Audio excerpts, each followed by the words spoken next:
Eerie spirits run rampant, and terror awakens anew. Living beings suffer greatly, as supernatural occurrences abound. Human life is held in disdain, akin to a flickering candle in the wind. Since the divine has failed to rescue the living from peril, I vow to become the most formidable supernatural force in this world. I am Yin Luo, the king of Yama, who reigns over life and death in this apocalyptic realm. Dark clouds cast vast shadows within the classroom. At the podium, a middle-aged teacher, his receding hairline a cause for concern, drones on with a monotonous lullaby that has caused a significant portion of the students below to slump over in slumber. As for the remaining half, they are preoccupied with their phones or engaging in idle chatter. Have you heard? The girls from the next class, Really? I distinctly heard just a few days ago that she was with him. The gossip from the girls in the front row has not ceased since the class began. Yin Luo furrows his brow and lifts his head, the dark circles under his eyes, a testament to his late-night escapades, revealing the bloodshot whites within. His slightly long hair is carelessly tousled, and his once handsome visage appears rather disheveled and weary due to his lack of grooming. Yawning, he casually sweeps his bangs back and scans the classroom. His sleep quality has always been lackluster, and now that he has been roused, further rest seems futile, prompting him to abandon the notion of catching up on sleep. After surveying the noisy scene in the classroom, Yin Luo's gaze ultimately rests upon the group of girls gossiping ahead. Is it really necessary to be so frivolous? That's not very human. Those boys below truly deserve their fate. The girls continue their incessant chatter, when suddenly one of them halts mid-sentence, noticing Yin Luo's gaze. Her brow furrows visibly, and she rolls her eyes dramatically. She then pulls at the shoulders of the others, whispering something, and soon the rest direct unfriendly glances toward Yin Luo. Although they deliberately lower their voices, he still manages to catch a few key phrases. Disgusting. Lifeless nerd. Those boys below. It can only be said that in this world, the standards people hold for strangers are indeed quite harsh. Sometimes, a mere glance can provoke a torrent of insults, or even result in being labeled in some derogatory manner. Despite hearing those unfriendly remarks, Yin Luo shows no intention of responding. He rests his chin on his hand and turns his gaze to the cloudy sky outside the window. Seeing his indifference, the girls exchange a few more snide comments before returning to their previous topic, albeit at a slightly elevated volume. This world is still far too peaceful. This is Yin Luo's silent reflection. In truth, he is not bothered by their provocations. A classroom is a place for learning. Whether it is his own inclination to sleep or their animated chatter, both are fundamentally inappropriate. Thus, objectively speaking, he has no right to demand their silence. People are inherently selfish. Why should they concern themselves with the feelings of strangers?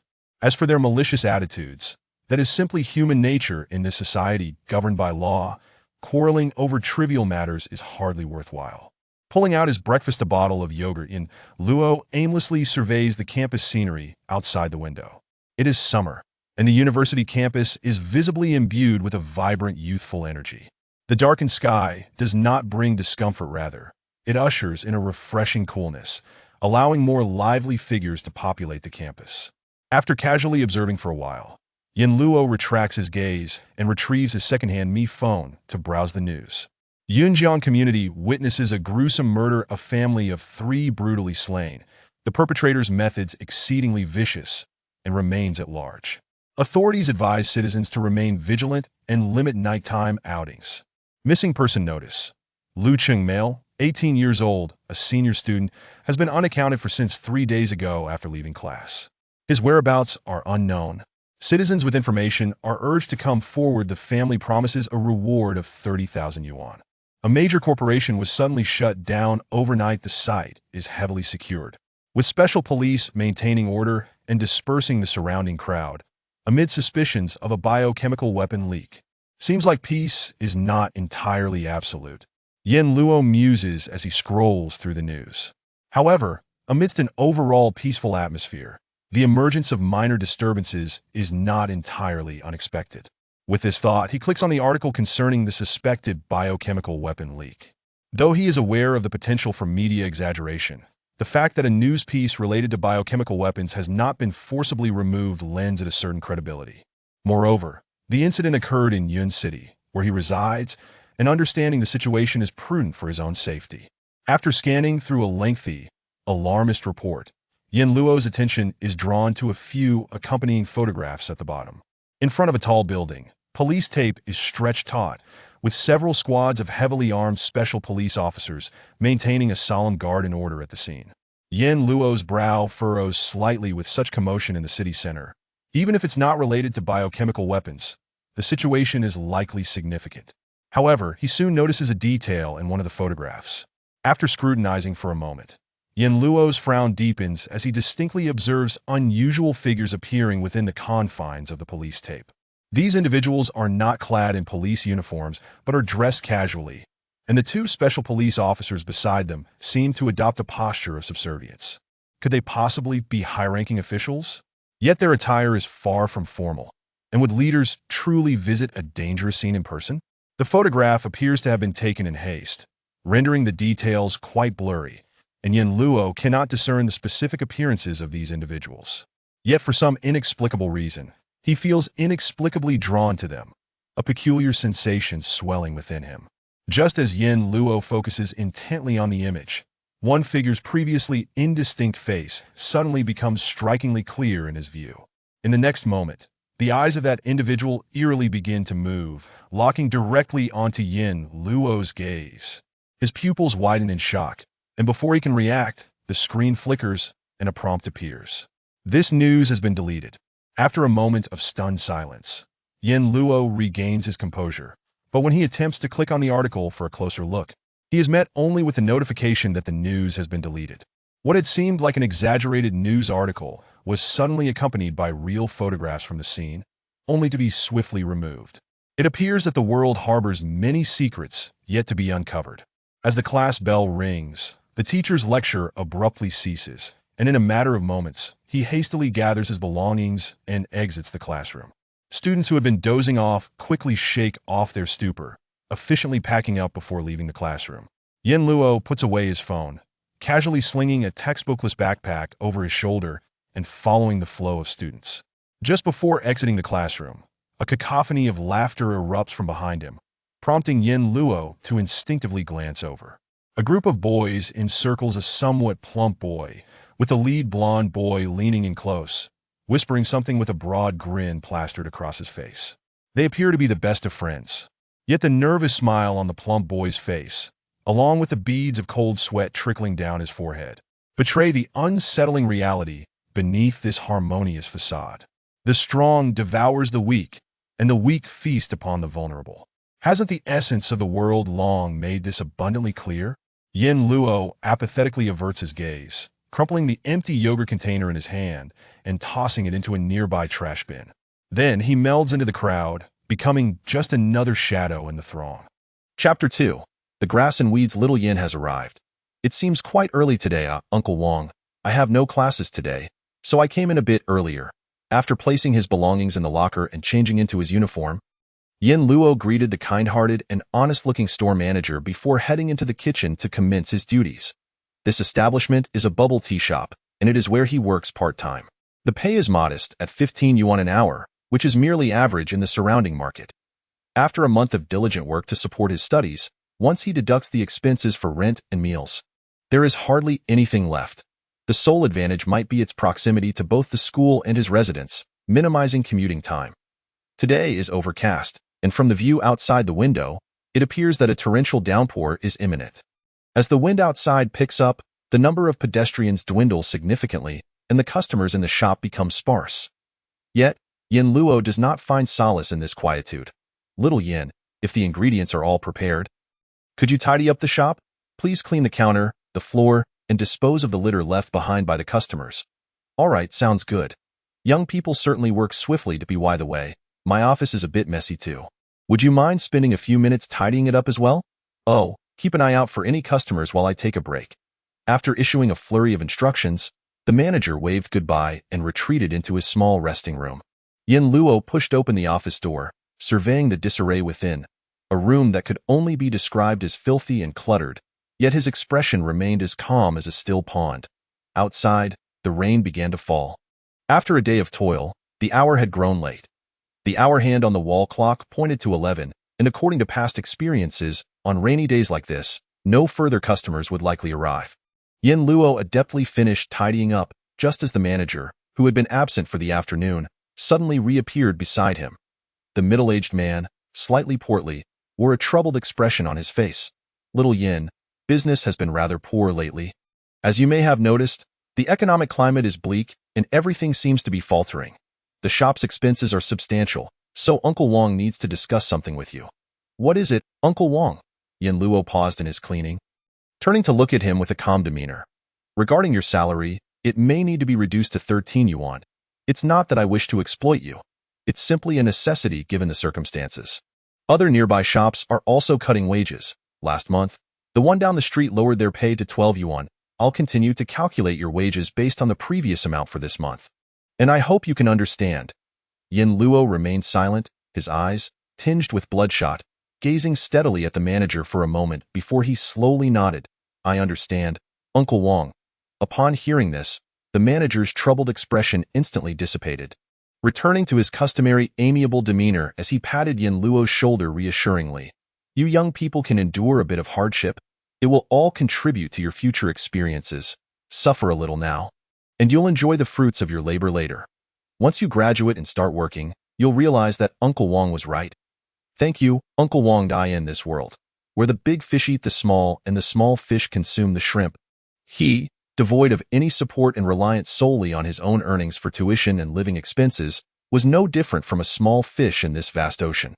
After completing his final tasks, Yin Luo changed out of his work attire and gathered his belongings, departing from this diminutive bubble tea shop, the only one with a single employee. He vaguely recalled that when he first started a few months ago, the hourly wage had been 20 yuan. The pay had been generous enough that even if he was treated like a workhorse, he could endure it to as for now. After receiving this month's salary, it is time to seek a new job.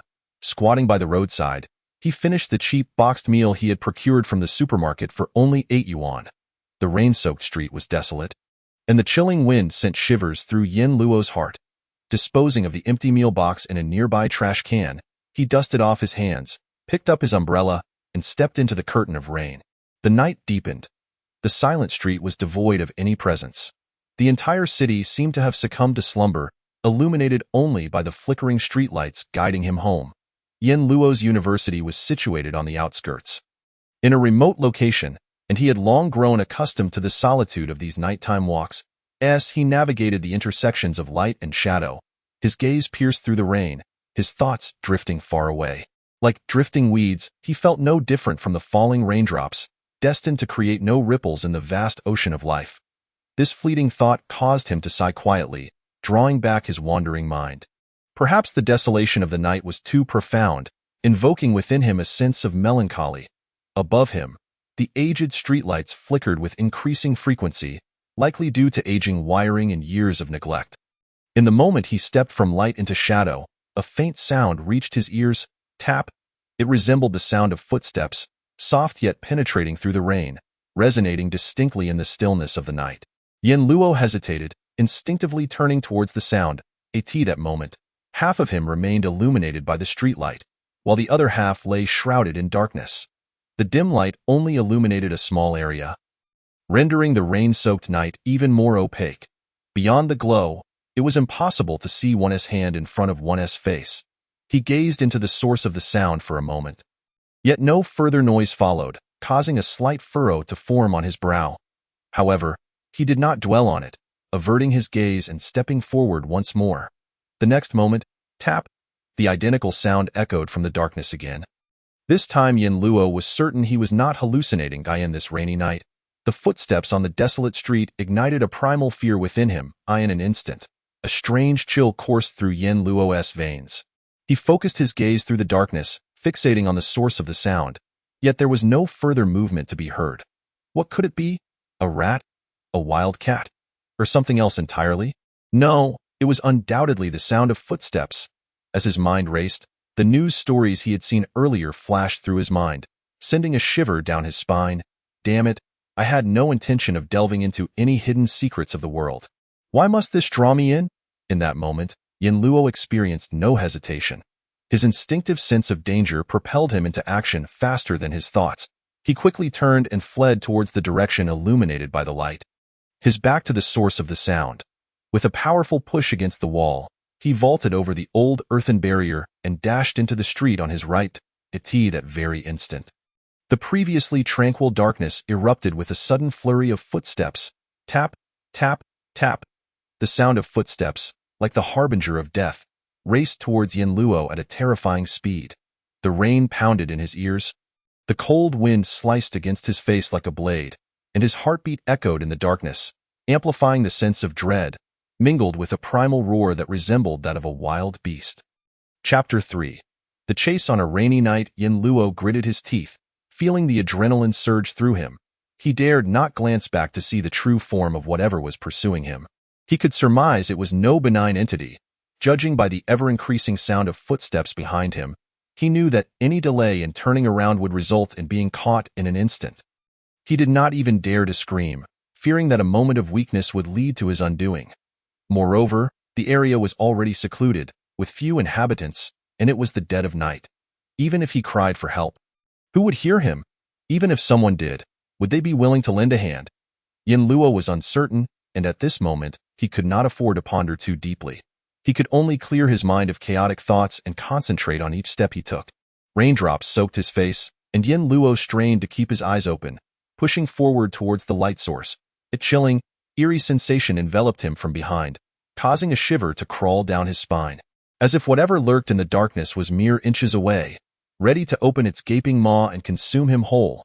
As he dashed through the interplay of light and shadow, the instant he burst into the illumination of the streetlight. A skeletal, blackened hand emerged through the rain, reaching for his back with a bone-chilling cold. Even without turning around, the ominous premonition of death surged within him. Damn it! He roared internally, swiftly thrusting the only object he had to defend himself, the umbrella, backwards. Pressing the button to open it, crack, the sound of the umbrella unfurling echoed ominously in the night, creating a thin barrier between him and the entity behind him. Though this barrier offered little real protection, human instinct drives one to seek some form of defense in the face of danger. Under the dim streetlight, accompanied by a ripping sound, the flimsy umbrella fabric was effortlessly torn apart. The foul-smelling, corpse-like claw bore through, expanding rapidly in Yin Luo's vision. Boom!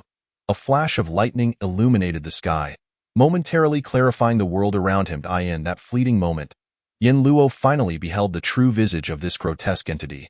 Its face, rotten and indistinct, distorted beyond recognition, radiated only malice and savagery, while its eerie green eyes were filled with a ravenous thirst for blood. In the pitch-black gloom, the skeletal hand, reminiscent of death's scythe, could effortlessly pierce a person's flesh and shatter their bones.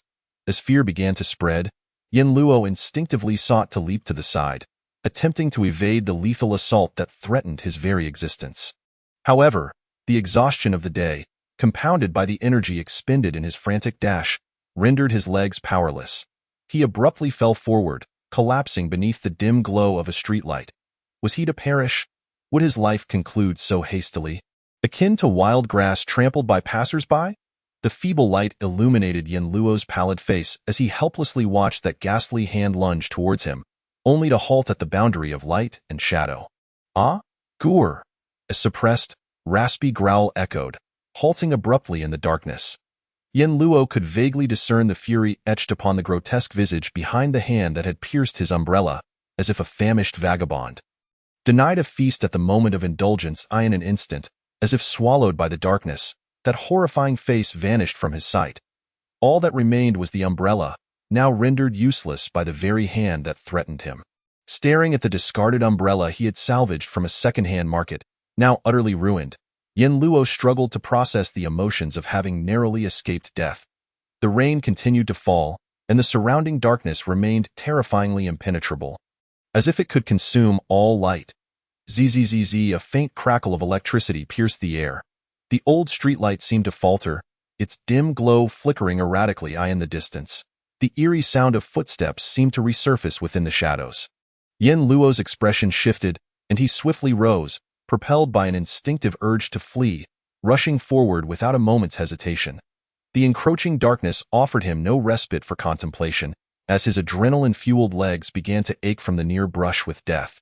Summoning every ounce of strength, Yin Luo pressed on, unwilling to stop for even a moment. The glimmer of light around the street corner became his sole beacon of hope. Behind him, the footsteps, now a harbinger of death, drew ever closer, more relentless than before. It was a race against time, a desperate contest against mortality. The sound of rushing wind closed in behind him, and Yin Luo's body tensed, his bloodshot eyes igniting with a fierce will to survive. When he finally burst forth from the oppressive darkness into the embrace of white light, he felt an overwhelming warmth emanating from what had once seemed like an inconspicuous glow. His exhausted legs could no longer support him, and he stumbled forward, barely managing to turn around and glance back at the shadowy street. The ghastly hand had vanished, and the strange growls were no more. The street remained shrouded in darkness, illuminated only by the faint, flickering lights in the distance, serving as the sole source of illumination. The rain-soaked night persisted, yet everything felt strangely tranquil, as if nothing had transpired. Yin Luo gazed at the darkened street for a prolonged moment, until his frantic breathing began to steady. Only then did he withdraw his gaze, staring blankly at the bright streetlight above him. This street was a small commercial district, even at this late hour. A few shops still radiated light. Those tiny beacons provided an unexpected sense of security. Occasionally, passers-by glanced at the disheveled Yin Luo, seated on the ground, their expressions filled with bewilderment. It seemed they regarded him, this man who had suddenly dashed out and now sat in a daze, with a hint of wariness. Thus, even after more than 10 minutes, no one attempted to offer him assistance. Yin Luo paid little heed to the indifference of the onlookers. In fact, he felt a sense of relief, for he lacked the energy to concoct an explanation to placate them. It was unlikely anyone would believe that just moments ago, a deadly chase had unfolded not far from where they stood. Only when his weary legs regained some strength did Yin Luo gradually rise from the ground, casting one last glance at the darkened street before he staggered onward towards home.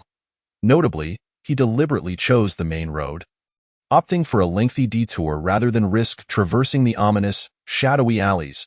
After tonight, he would undoubtedly need time to contemplate this bizarre encounter. Peace, he silently apologized for the reckless words spoken that morning. This world, it seemed, was fraught with peril. Chapter 4. The visit in the early hours, Yin Luo finally returned to his home, a remote, dilapidated apartment complex with uneven pathways and crumbling walls, the only redeeming aspect being its commendable cleanliness. Thanks to the diligent sanitation worker earning a modest salary each month. Upon entering the complex, he noticed only a handful of households still illuminated. The scattered lights and familiar surroundings brought an inexplicable sense of solace to Yin Luo. Even the noise of neighbors seemed to carry a comforting warmth at that moment. The complex lacked an elevator, so he climbed the rusted stairs to the 8th floor, and as he inserted the key into the door of room 801, collapsing onto the worn sofa of his humble abode, he finally exhaled a sigh of relief. This tumultuous day had finally come to an end, subjected to disdain, exploited at work, and pursued by monsters on his way home. If there were an award for the most tragic figures in Yun City, Yin Luo believed he would surely secure a place among them. Though he longed to succumb to sleep, he mustered the strength to rise once more.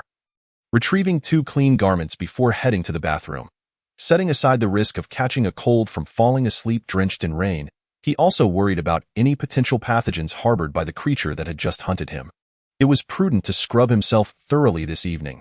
As the warm water cascaded down from above, a wave of comfort enveloped Yin Luo, eliciting an involuntary sigh of contentment as he finally felt alive again.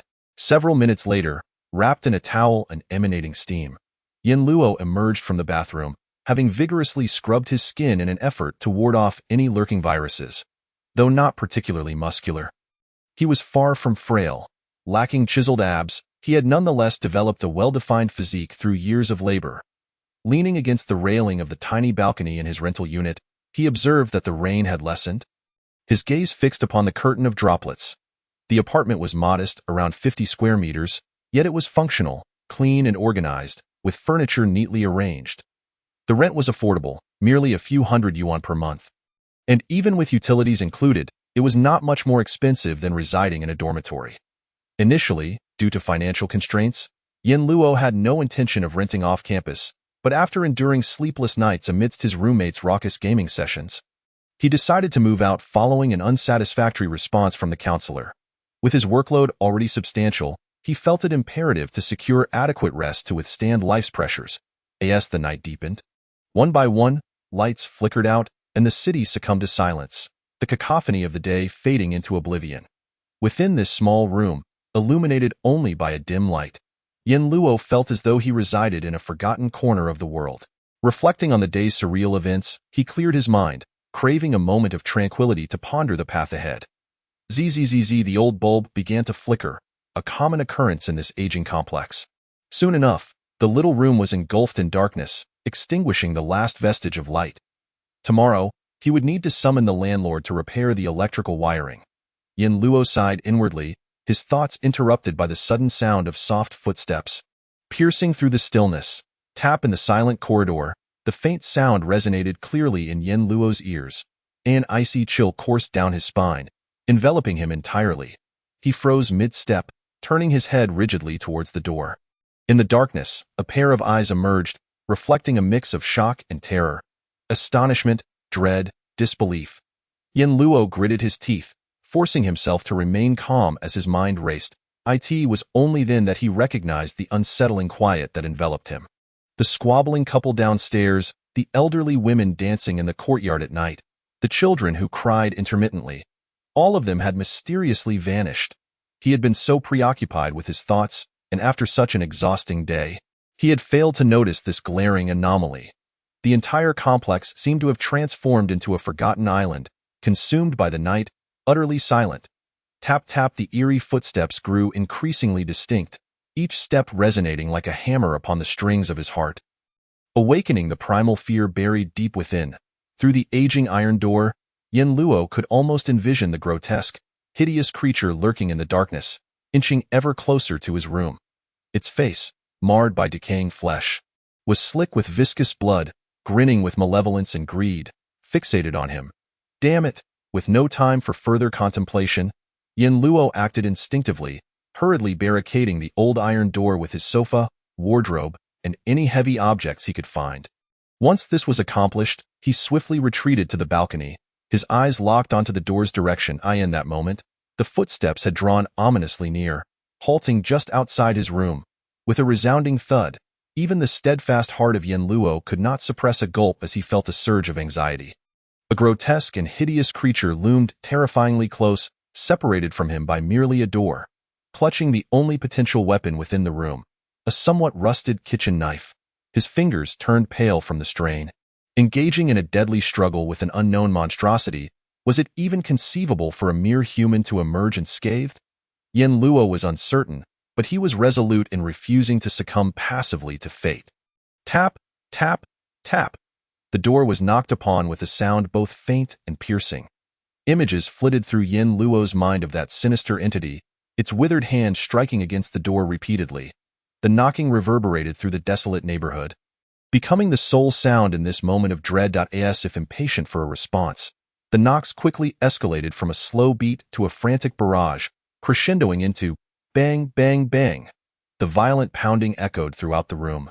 The ancient iron door began to tremble, soon contorting under the horrific force, bizarre handprints appearing upon its surface, reflected in Yin Luo's terrified gaze. He could not help but take a step back. At this moment, he was certain that this was no ordinary foe that could be vanquished by human strength alone. The sheer force that could warp iron foretold a grim fate, and with nothing but a kitchen knife in hand, he envisioned his own tragic demise.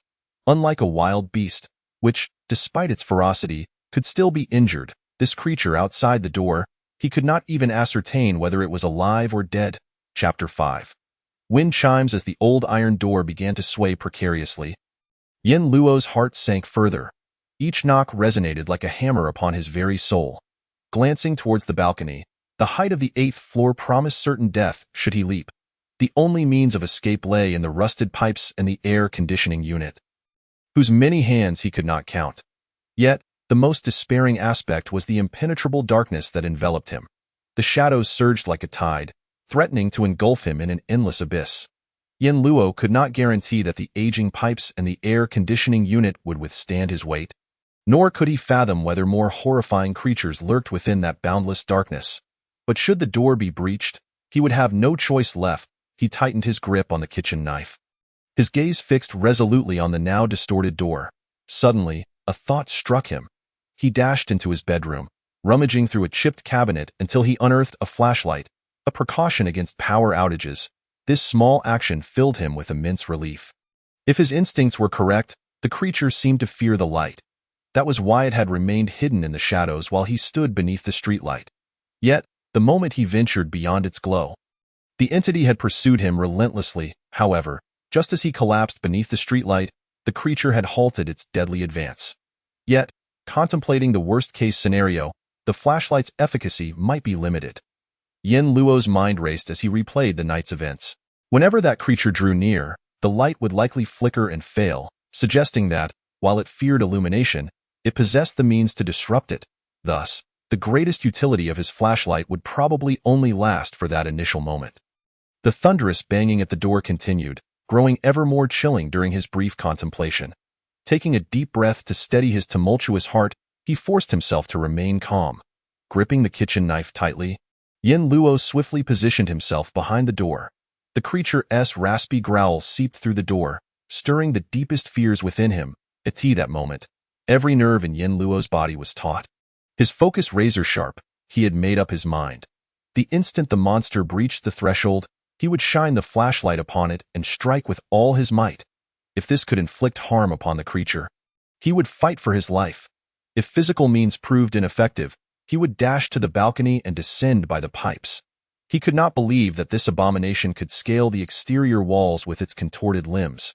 Whatever this thing was, he was ready to gamble his life against it. In what felt like mere moments, Yin Luo completed his preparations, though it took only seconds, while the door's condition deteriorated alarmingly. It seemed inevitable that the next strike would shatter the door completely. His muscles tensed to their utmost. He raised the kitchen knife high, while his other hand hovered over the flashlight switch. Holding his breath in anticipation, adrenaline surged within him as he began a silent countdown in sync with the creature's assault. 3, 2, 1. The flashlight illuminated the dark room, but just as he swung the knife, his motion abruptly halted. The anticipated scene of the door being violently breached did not materialize. Instead, an eerie silence enveloped the exterior. The entire neighborhood returned to a state of deathly stillness. All sounds had vanished as if nothing had ever transpired. The abruptness of the change left Yin Luo with an unsettling feeling of unreality. But the warped iron door served as a stark reminder of the truth of recent events. Had it departed? Yin Luo's mind raced with confusion, his thoughts momentarily adrift.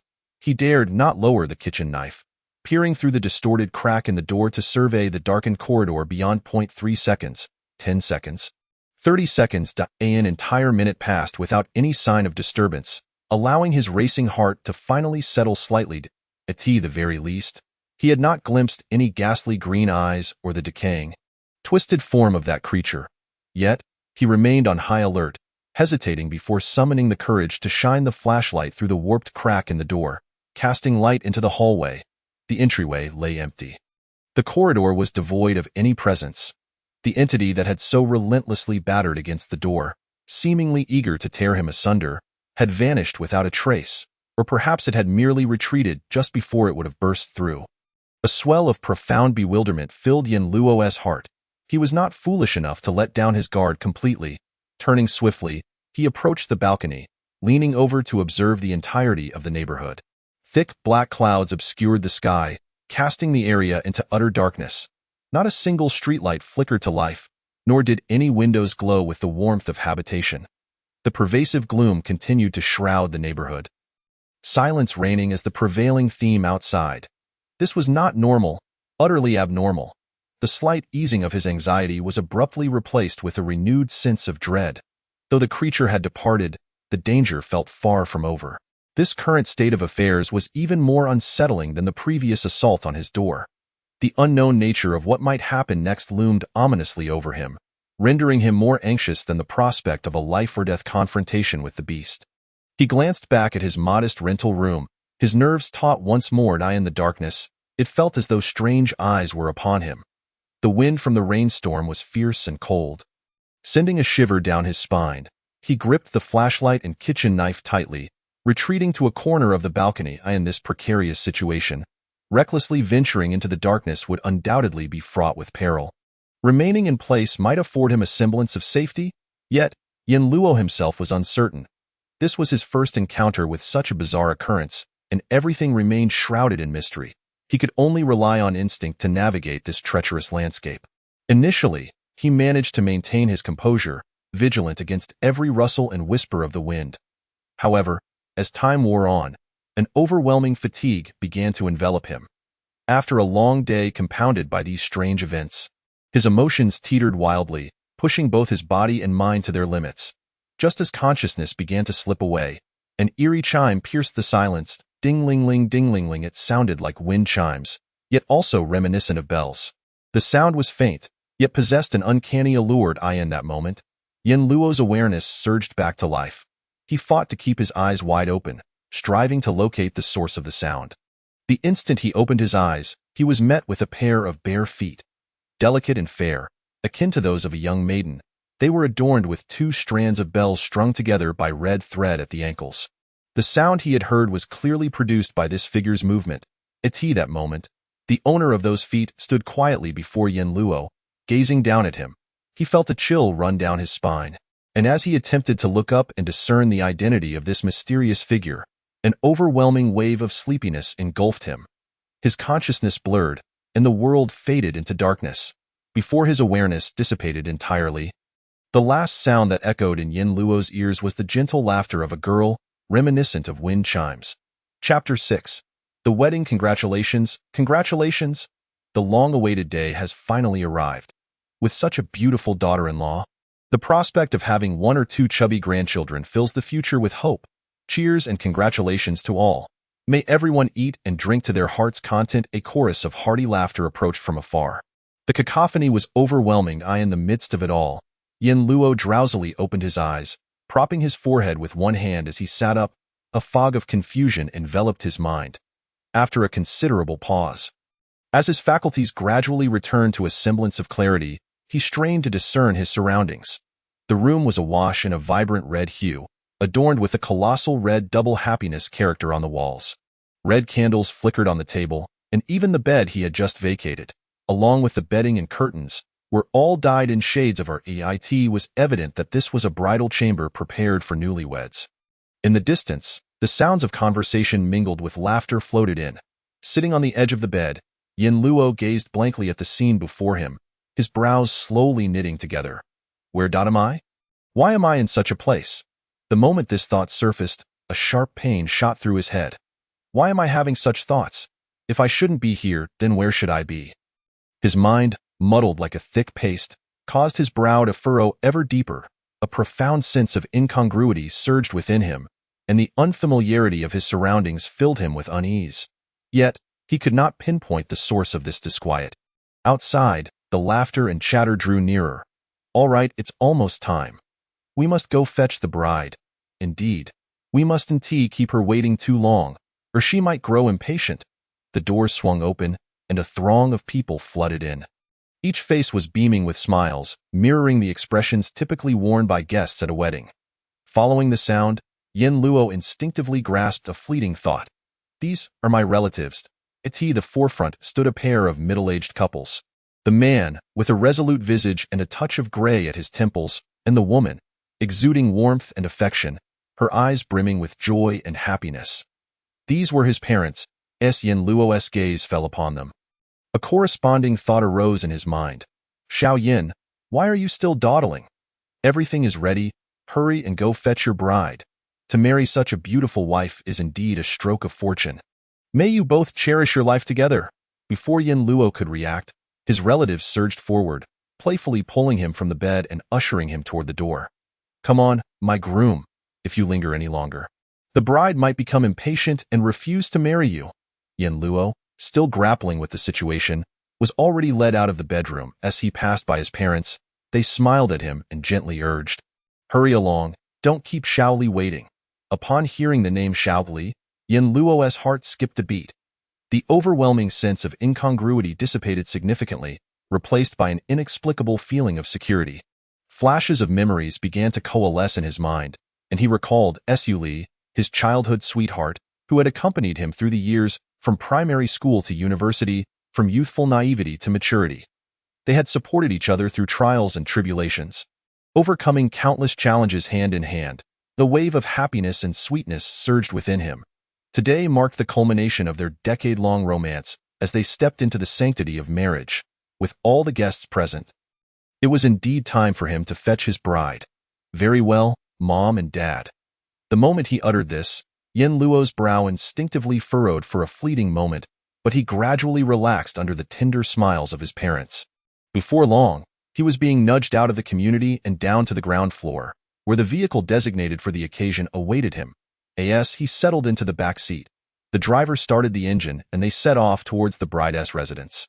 The distance between their homes was not far, merely a few streets apart, yet to demonstrate the significance of the occasion, a full entourage of vehicles accompanied them. Peering through the window at the streets that should have felt familiar, a strange sensation began to rise within him once more. Yet, memories of his childhood with Su Li flooded back, washing away that peculiar feeling. The image of a sweetly smiling girl appeared before him. Igniting a warmth in his heart, Yin Luo could hardly contain his eagerness to see his beloved. After navigating several streets, the convoy finally came to a halt outside a residential complex. Just as Yin Luo was about to exit the car, the driver suddenly spoke up. "Hey, young man." Yin Luo paused mid-motion, turning back to see the middle-aged driver wearing a broad smile, extending his hand towards him. Initially taken aback, Yin Luo quickly rummaged through his pockets and produced a red envelope. Placing it in the driver's palm, the next moment, the driver's smile faltered, and he glanced at Yin Luo with surprise. As their eyes met, Yin Luo felt an inexplicable sense of astonishment. The driver's eyes seemed unusually youthful, not at all characteristic of a middle-aged man. His gaze lingered momentarily on the tear mole at the corner of the driver's eye, prompting him to ask in surprise, "Is something wrong, driver?" The driver's brow furrowed slightly before he relaxed, shaking his head with a smile. "It's nothing, young man. Wishing you a happy marriage." "Thank you," Yin Luo replied politely, feeling that the driver's smile held a hint of resignation. Not dwelling on it further, he quickly exited the vehicle and entered the complex where Su Li resided. The bride's parents, along with relatives and friends, had been waiting downstairs for quite some time. "Hey, Yin Gu, why are you so late? My sister is almost losing patience." A robust young man swiftly approached, throwing an arm around Yin Luo's shoulders and pulling him along. Su Li's younger brother, Su Hao, would soon become Yin Luo's brother-in-law. "I got a bit caught up with the relatives. Don't worry, Xiao Hao, I will take good care of your sister," Yin Luo casually explained as he naturally accompanied Su Hao to greet his future in-laws. As for Su Hao's somewhat threatening remarks, they were easily brushed aside on this auspicious day. "Dad, Mom." The familiar address slipped from his lips, causing Yin Luo's brow to crease momentarily once more. "I am here to fetch Xiao Li, Go ahead. From now on, that girl, Li Er, will be entrusted to you." With warm smiles etched on their wrinkled faces, his in-laws nodded slightly, stepping aside to indicate he could proceed. Without any playful wedding games to impede him, Yin Luo ascended the stairs without hindrance, his mind awash with fragmented memories that felt both foreign and familiar. Before long, he found himself standing before a door adorned with a large red double happiness character. The corridor was festooned with decorations, exuding an air of festivity. Yin Luo knew that the person he cherished most was waiting just beyond this door, anticipating his arrival to lead her into their new life together. After today, they would be the envy of others as a couple. Yin Luo raised his hand, yet for some inexplicable reason, it trembled slightly. "Knock, knock, knock." He gently tapped 3 times on the door, then grasped the doorknob. "Come in." A melodious voice chimed from within, as delightful as he remembered. The instant he pushed the door open, a peal of laughter rang out, reminiscent of wind chimes. Chapter 7. Rebirth? Inside the bedroom, the flickering candlelight cast dancing shadows.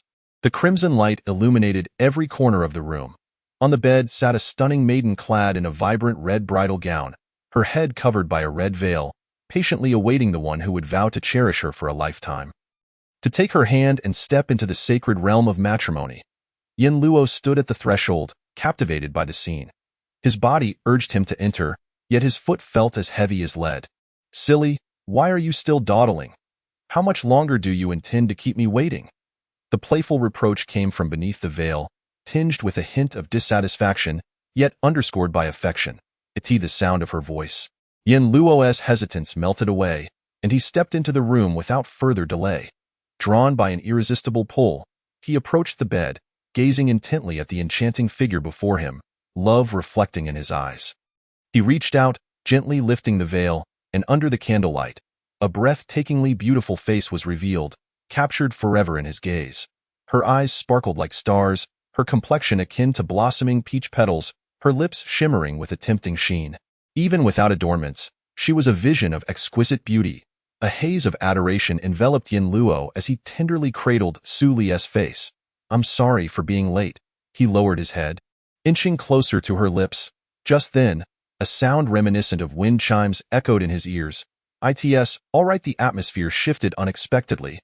Yin Luo's pupils constricted for a moment as the vibrant world around him began to flicker like a fading image. The warm, romantic, candlelit chamber, with his beloved seated upon the bed, suddenly transformed into a scene of disarray, her delicate features morphing into a chilling visage of bone and decay. A gust of eerie wind swept through. As if specters were whispering in his ears, la la la, the chime of the wind carried an unsettling tone, causing his heart to skip a beat. "What's wrong? Aren't you going to kiss me?" The once clear voice turned dry and hoarse, akin to the sound of bones scraping together. The girl tilted her head slightly, a smile playing on her lips. Yet her gaze was pierced with an icy chilled eye in the oscillation between the enchanting maiden and the haunting skeletal figure. Yin Luo's hands trembled uncontrollably, and the once rosy memories in his mind shattered into pieces. In a moment of crisis, his mind sharpened with unprecedented clarity. This is not right. What on earth is this place? In the last scene etched in my memory, I was clearly in my own home. Having narrowly escaped death, tense and curled up on the balcony, parents, childhood friends, relatives and acquaintances, where did these come from? It seems this wedding cannot proceed any further. The chilling wind pierces to the bone. The decaying walls, the broken furniture, the red cloth transformed into white silk. That enormous double happiness character has instantaneously morphed into a symbol of mourning. A pair of skeletal hands silently ascends my arms. Clasping Yin Luo's palms, fingers intertwined. Ding ding ding, the eerie sound of wind chimes resonates once more, yet this time it sends a chill deep within. Before Yin Luo could react, an overwhelming sense of weakness engulfed him. His hands, feet, skin, organs aged at an unimaginable speed, and in the blink of an eye, he transformed from youth to middle age, then into a frail old man. Yin Luo's mouth gaped open. Intense pain surged through him as he struggled to breathe. But only a parched groan escaped his throat. Within seconds, his eyes rolled back, his body dwindled to mere skin and bones, until ultimately, he was reduced to a skeleton. Beneath the enormous mourning character, in the desolate room of crumbling walls, darkness enveloped everything. Two skeletons embraced, resembling a pair of lovers bound by life and death. The soft laughter of a girl, enchanting like wind chimes, dances through the air. Congratulations, congratulations, we have finally awaited this day.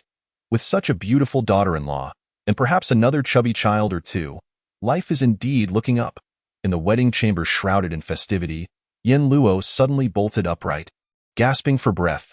His chest heaved violently, desperate to expel every ounce of air from his lungs. Wiping the cold sweat from his brow, Yin Luo steadied himself, his bloodshot eyes surveying the surroundings. Fragmented memories began to flood into his chaotic mind. And the more he looked, the more alarmed he became. Had he just died? The sensation of death was overwhelmingly potent. Recalling his previous ordeal, Yin Luo still felt a lingering dread. His body trembled slightly, that sensation of vitality being violently siphoned away. An indescribable agony lodged in his throat was beyond what an ordinary person could bear. After some time, Yin Luo managed to somewhat calm his emotions, forcing himself to regain composure. The raucous noise and footsteps outside were drawing nearer. Time was running short. It was time to fetch the bride. Indeed, one cannot keep the bride waiting too long, or she might grow anxious. The door swung open again, revealing a familiar scene. A throng of relatives surged in, and as Yin Luo gazed at their familiar yet alien faces, his heart sank. His gaze gradually shifted, finally resting on the middle-aged couple at the forefront. These are my parents. When this thought uncontrollably surfaced in Yin Luo's mind, his hands, which had been resting behind him, involuntarily clenched. An orphan. Where would I have parents? Yet in the next moment, as Yin Luo found himself instinctively about to utter the words mom and dad, his nerves tightened completely. Xiao Yin, what are you dawdling for? Since everything is ready, hurry up and fetch the bride. To marry such a beautiful wife is indeed a blessing. You two should cherish your life together. Familiar words echoed as the relatives pushed him toward the bedroom. Passing by his parents, Yin Luo turned his head, his gaze landing on the elderly couple.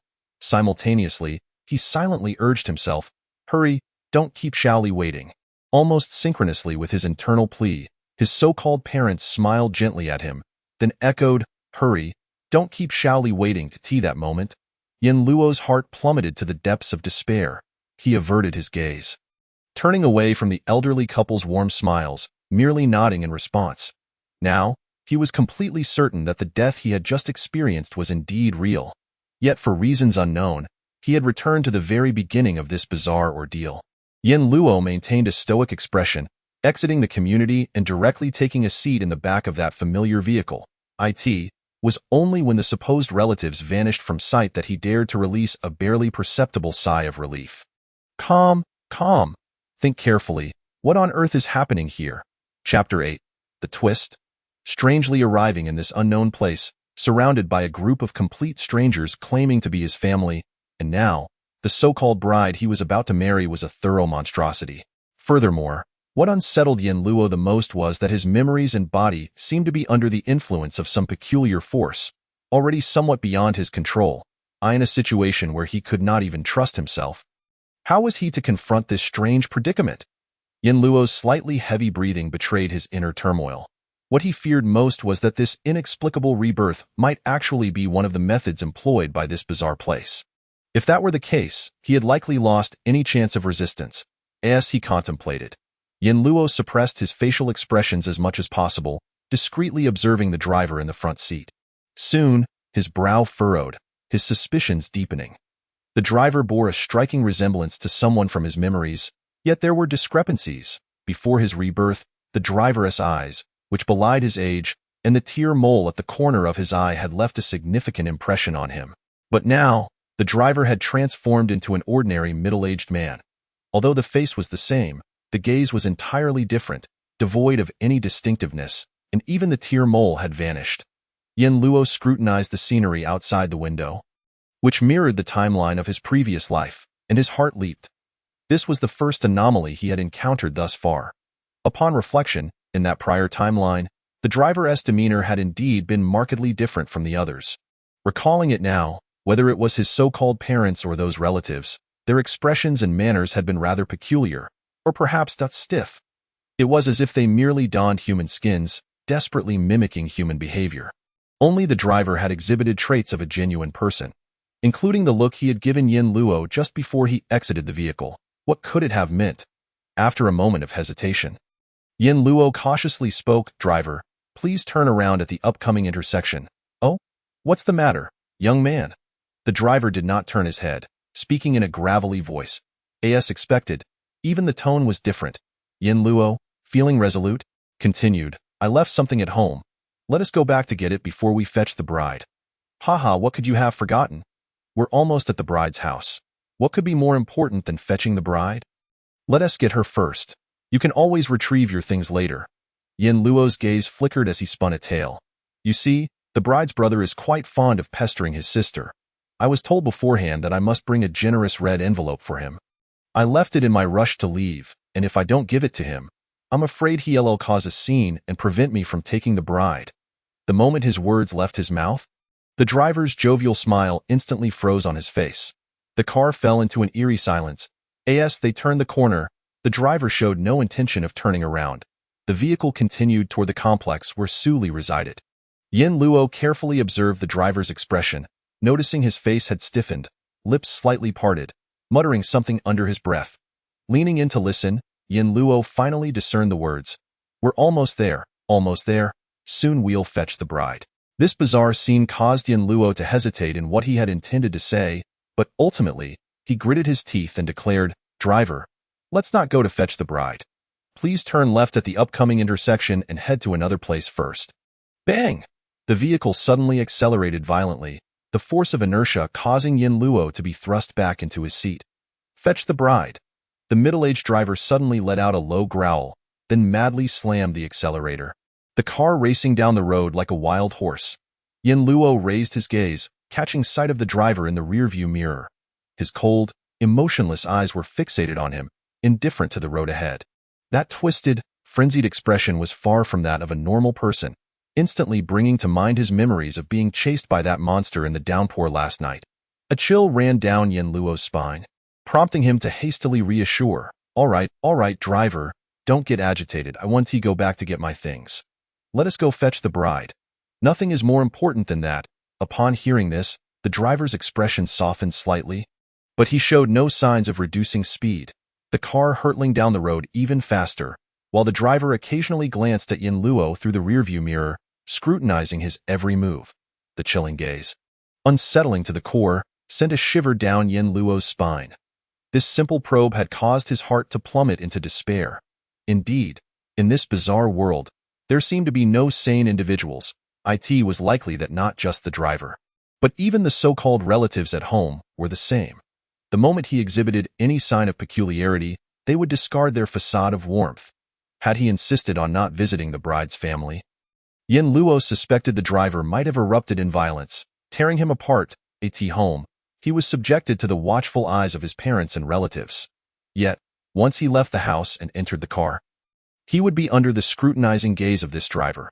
Upon arriving at the bride's family, he would immediately fall into the sight of his brother-in-law and in-laws. Damn it, was it truly impossible to escape this visit to the bride's family? With no glimmer of hope for salvation? The torment of feeling as though his very soul was being siphoned away was something Yin Luo wished never to endure again. What to do? Was there truly no chance for survival left? Before Yin Luo could ponder further, the driver had already brought the vehicle to a steady halt beneath the bride's apartment complex. "We have arrived." The middle-aged driver stated coldly, his unfeeling eyes reflected in the rearview mirror. Fixated on Yin Luo, he felt as though the moment he exhibited any resistance, the driver would once again lapse into that frenzied state, tearing him asunder. Under such a threat, Yin Luo abandoned any thoughts of further testing the waters and gently pushed open the rear door. Just before stepping out, he cast one last glance at the driver, who remained indifferent, his cold stare unwavering. Indeed, this time was entirely different. There was no request for a red envelope. Yet, in this strange world, such oddities seemed almost trivial. With a grave expression, Yin Luo alighted from the car, only to be met by a figure rushing towards him. It was none other than his so-called brother-in-law, Su Hao. However, this time, there was no trace of playful mirth on his face. He merely spoke with a chilling demeanor. "At last, you have arrived, brother-in-law." Chapter 9.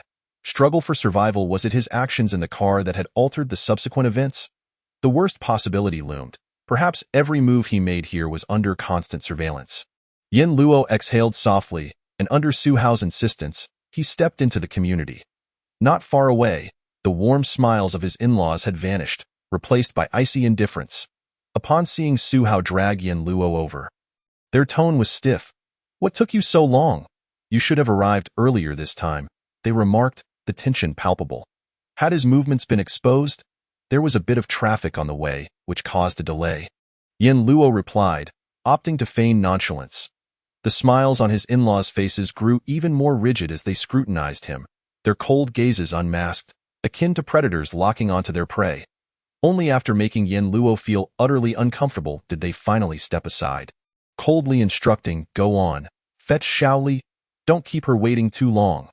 Yin Luo lifted his gaze, and before him, the corridor that should have been illuminated was shrouded in a dense black mist, which twisted and surged as if alive, threatening to engulf everything that ventured within. His steps faltered at the threshold, every fiber of his being resisting the urge to proceed.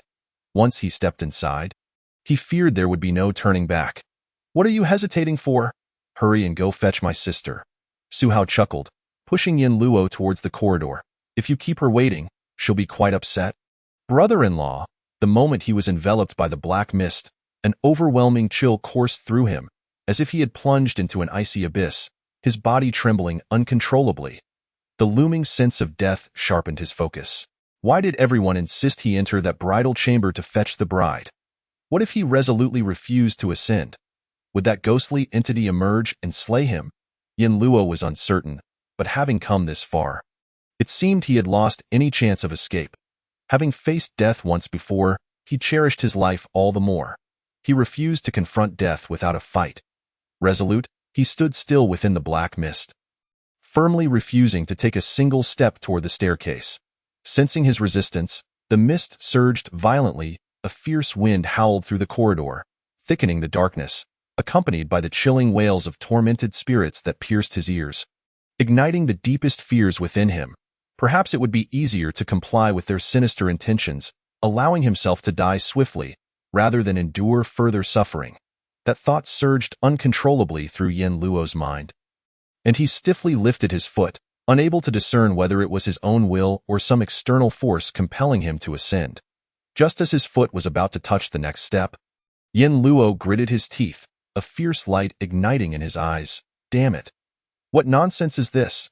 Drawing upon every ounce of his will, he anchored his body in place, as an orphan raised in an orphanage. Yin Luo had long grown accustomed to the world's harsh realities. In those dark days, he had witnessed countless farewells and the grim shadows of humanity. Yet, it was these experiences that fueled his courage to live. Before he could fend for himself, he had rummaged through trash bins and begged on the streets, enduring the humiliation of having his dignity trampled into the dirt. But so what? Through sheer determination, he had fought his way into university, facing challenges beyond what most could imagine. He was determined to live with purpose, and to surpass everyone else.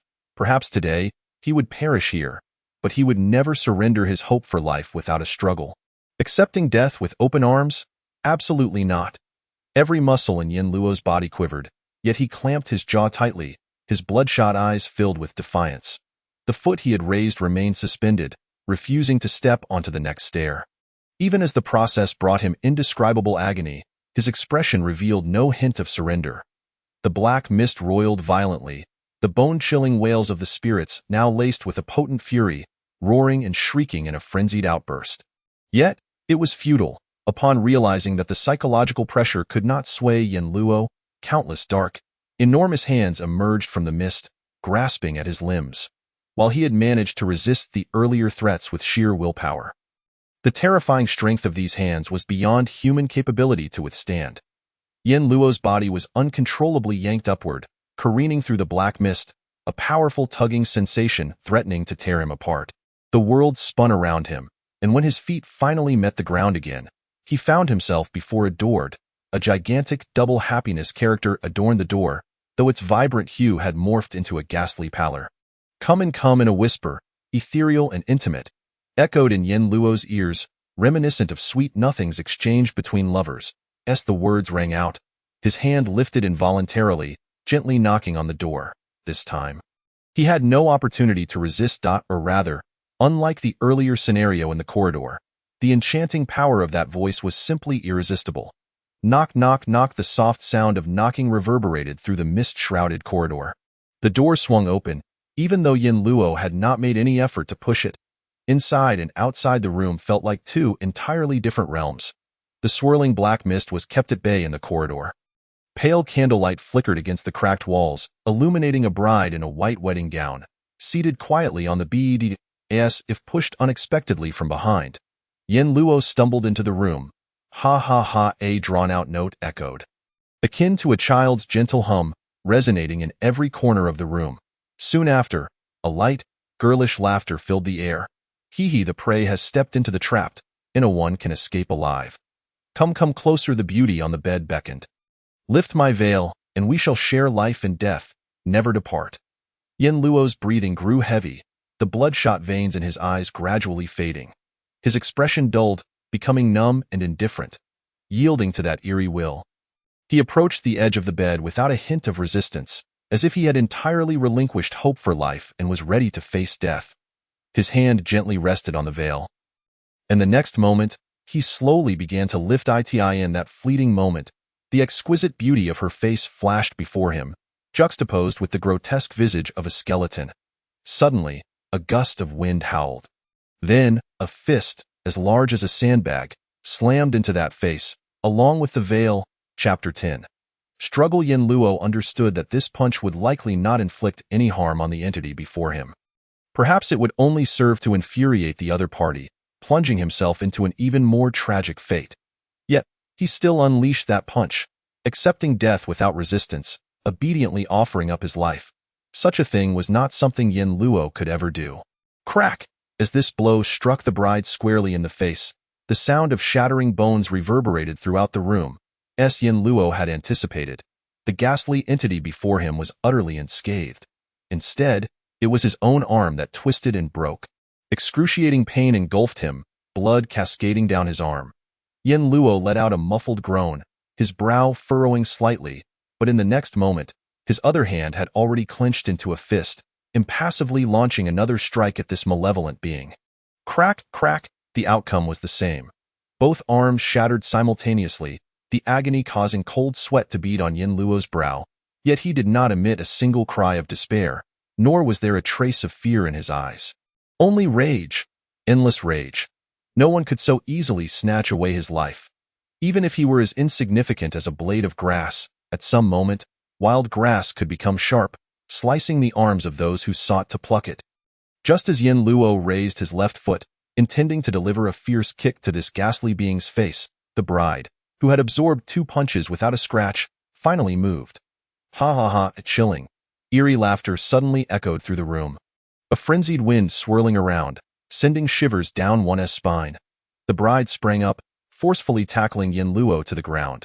Her skeletal arms, exposed and bared, clamped down on Yin Luo's shoulders, rendering all his movements futile. Beneath the veil, her exquisite features had vanished, replaced by hollow eyes radiating a ghostly green light. The flickering flame of the white candle danced, casting the reflections of a man and a ghost upon the crumbling walls. From just the shadows, one might mistake them for a loving couple, poised to consummate their marriage. Blood dripped from the corner of Yin Luo's mouth as he grimaced, his eyes bulging, the overwhelming sensation of weakness enveloping him once more. He knew all too well that in mere seconds, he would meet the same fate as before, having all his life force siphoned away, transforming into a skeletal husk. 2 skeletons, consummating a marriage, in the final moments of his life. Yin Luo unleashed a roar of fury, disregarding the pain of his shoulders being wrenched, abruptly tilting his head back and delivering a heavy headbutt to the bride's face. The result was no different from before. This ghastly entity suffered no harm whatsoever. Rather, it was Yin Luo who, in this final desperate resistance, had his skull caved in, a deluge of blood mingled with brain matter trickling down his cheek. In the fleeting moment before being utterly drained into a withered corpse, his unblinking eyes remained fixed on the bride shrouded in those eyes. There lingered boundless hatred and murderous intent. Congratulations, congratulations! Finally, this day has arrived. With such a beautiful daughter-in-law, and perhaps 1 or 2 chubby children to follow, life is bound to become ever more promising. Yin Luo abruptly sat up from the bed. His expression blank as he surveyed the furnishings of the room. He was back again. For the 3rd time. Everything he had experienced prior was real. He had died twice, at the hands of that entity disguised as a bride. And now, he was experiencing his second rebirth. Yin Luo's gaze was calm and icy. After a few seconds spent sorting through his thoughts, he made a choice that was entirely unlike his previous actions. Rising from the bed, he forcefully pushed open the bedroom door, exiting before the sounds of revelry and footsteps could approach. In the living room, a throng of relatives and friends clinked glasses and drank heartily, truly resembling a celebration for someone's grand wedding. The moment Yin Luo appeared, all eyes turned towards him. The groom is ready, eager to fetch his bride. Xiao Yin, come over and share a drink with your uncle. Who would have thought you would be getting married in the blink of an eye? Cousin, no need to rush. The bride is right there. She won't run away. After you get married, there will be plenty of time for you to enjoy. Many relatives approached him, greeting him with smiles, a cascade of blessings and teasing remarks ringing out. Yet Yin Luo paid no heed, his expression still as he moved to the center of the banquet, confronting the middle-aged couple who were entertaining the guests. What's the matter, Xiao Yin? You look so pale. Are you feeling unwell? His mother, upon seeing her son's demeanor, quickly rose to express her concern. Yin Luo remained silent, his cold gaze scrutinizing his so-called parents. In the next moment, Yin Luo abruptly raised his hand, flipping the entire banquet table. Xiao Yin, what are you doing? Why would you act like this? Amidst the uproar, Yin Luo forcefully shoved his mother aside, then clenched his right fist, delivering a fierce blow to his father's face. Bang! This punch sent his father crashing to the ground, as if he were an unsuspecting ordinary man, dazed and unable to rise after being struck by his son's sudden attack. But it was not over. Yin Luo showed no signs of slowing down. He leaped onto his father's body, his gaze cold and indifferent, unleashing punch after punch upon his father's face. Are you out of your mind, Yin Luo? Do you know what you're doing? He is your father. You're hitting your own father on your wedding day. Cries of shock and chaos erupted, the guests now regarding Yin Luo with the eyes of those observing a madman. A few strong young men, unable to bear the sight, rushed forward to intervene. Yet Yin Luo remained undeterred, as if he had pinpointed his target, mercilessly pummeling this so-called father.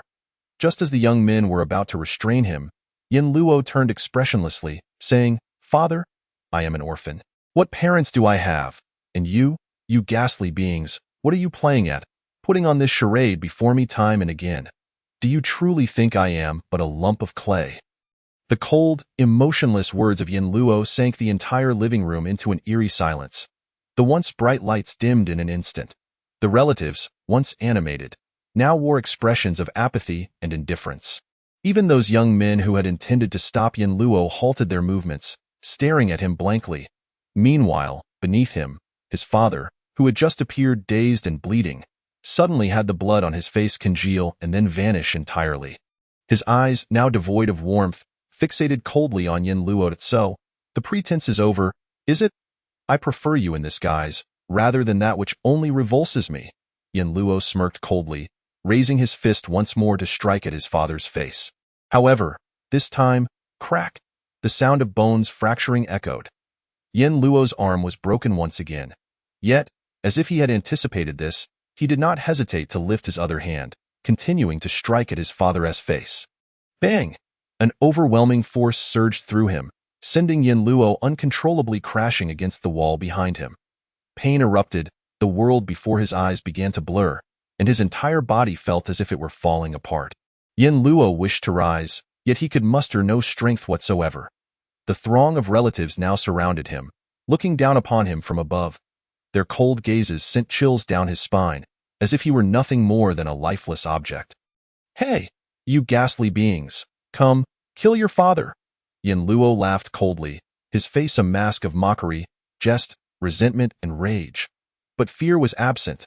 In the next moment, countless pale ghostly hands reached out, grasping at various parts of Yin Luo's body, his ears, nose, mouth, eyes, arms, and feet. Tear, no scream escaped his lips. Chapter 11. A glimmer of life. Congratulations, congratulations. Finally, this day has arrived. Yin Luo sat up calmly from the bed, his expression void of emotion, betraying nothing of the tragic death he had just endured. The fourth time. Yin Luo suppressed his emotions as he spoke, but soon, the corners of his mouth could not help but rise. Ha, ha, ha, ha ha ha ha. It began as a light chuckle, but like the turning of a switch, it erupted into an uncontrollable fit of laughter. His laughter rang out wildly, echoing through the room. In the next moment, the laughter ceased abruptly, and Yin Luo's expression once again turned placid, a deathly calm. Having sacrificed a life, he could now finally be certain, as long as he exposed himself, those ghastly beings would shed any pretense and ruthlessly kill him. In other words, his ability to be reborn had nothing to do with this bizarre world. Although he did not understand the reason for his rebirth, confirming that much was sufficient for the time being. Yin Luo swiftly rose, pushing open the door to exit the bedroom once more. He returned to the living room, where relatives and friends once again turned their attention towards him. "Xiao Yin, you." But this time, Yin Luo had no interest in their idle chatter. He hurriedly crossed the living room, exiting the house before anyone could react. Outside the apartment building, the wedding car awaited, having been there for some time. Yin Luo approached the driver's seat and gently tapped on the window. The driver, displaying a look of confusion, rolled down the window, meeting Yin Luo's gaze with a peculiar expression. Within the span of 2 seconds, Yin Luo confirmed that this driver was the same individual he had encountered in his second loop. Indistinguishable from that group of so-called relatives, unlike the variable he met in his first loop. Consequently, he abandoned any intention of engaging in conversation. In the next moment, Yin Luo turned and walked in the opposite direction of the bride's home. Just as he took 2 steps, a cacophony of blaring horns erupted behind him, followed by a throng of relatives and friends rushing out, hastily pursuing him. The facade on their faces had completely vanished, revealing their ghastly and terrifying visages. "Xiao Yin, where are you going? That is not the bride's house. Come back, you need to pick up the bride." The furious shouts from behind did not cause Yin Luo to falter in his stride. Instead, he sprinted away with great urgency. "Pick up? What nonsense! I'm running away from the wedding." After a derisive scoff, Yin Luo dashed down the street at the maximum speed he could muster. However, the blaring horns from behind grew increasingly closer. A quick glance over his shoulder revealed the driver speeding towards him in the wedding car. "Where do you think you're going? You should be picking up the bride." Yin Luo ignored him, swiftly turned a corner, and nimbly climbed over a wall into a nearby yard. "What era is this, still resorting to coercive tactics? What's the matter? Is the bride so ugly that all of you fear she won't get married?" Since he could not harm this group of phantoms, Yin Luo did not hold back, seizing every opportunity to mock them. Yet when he beheld the scene before him, his brow furrowed immediately, black mist.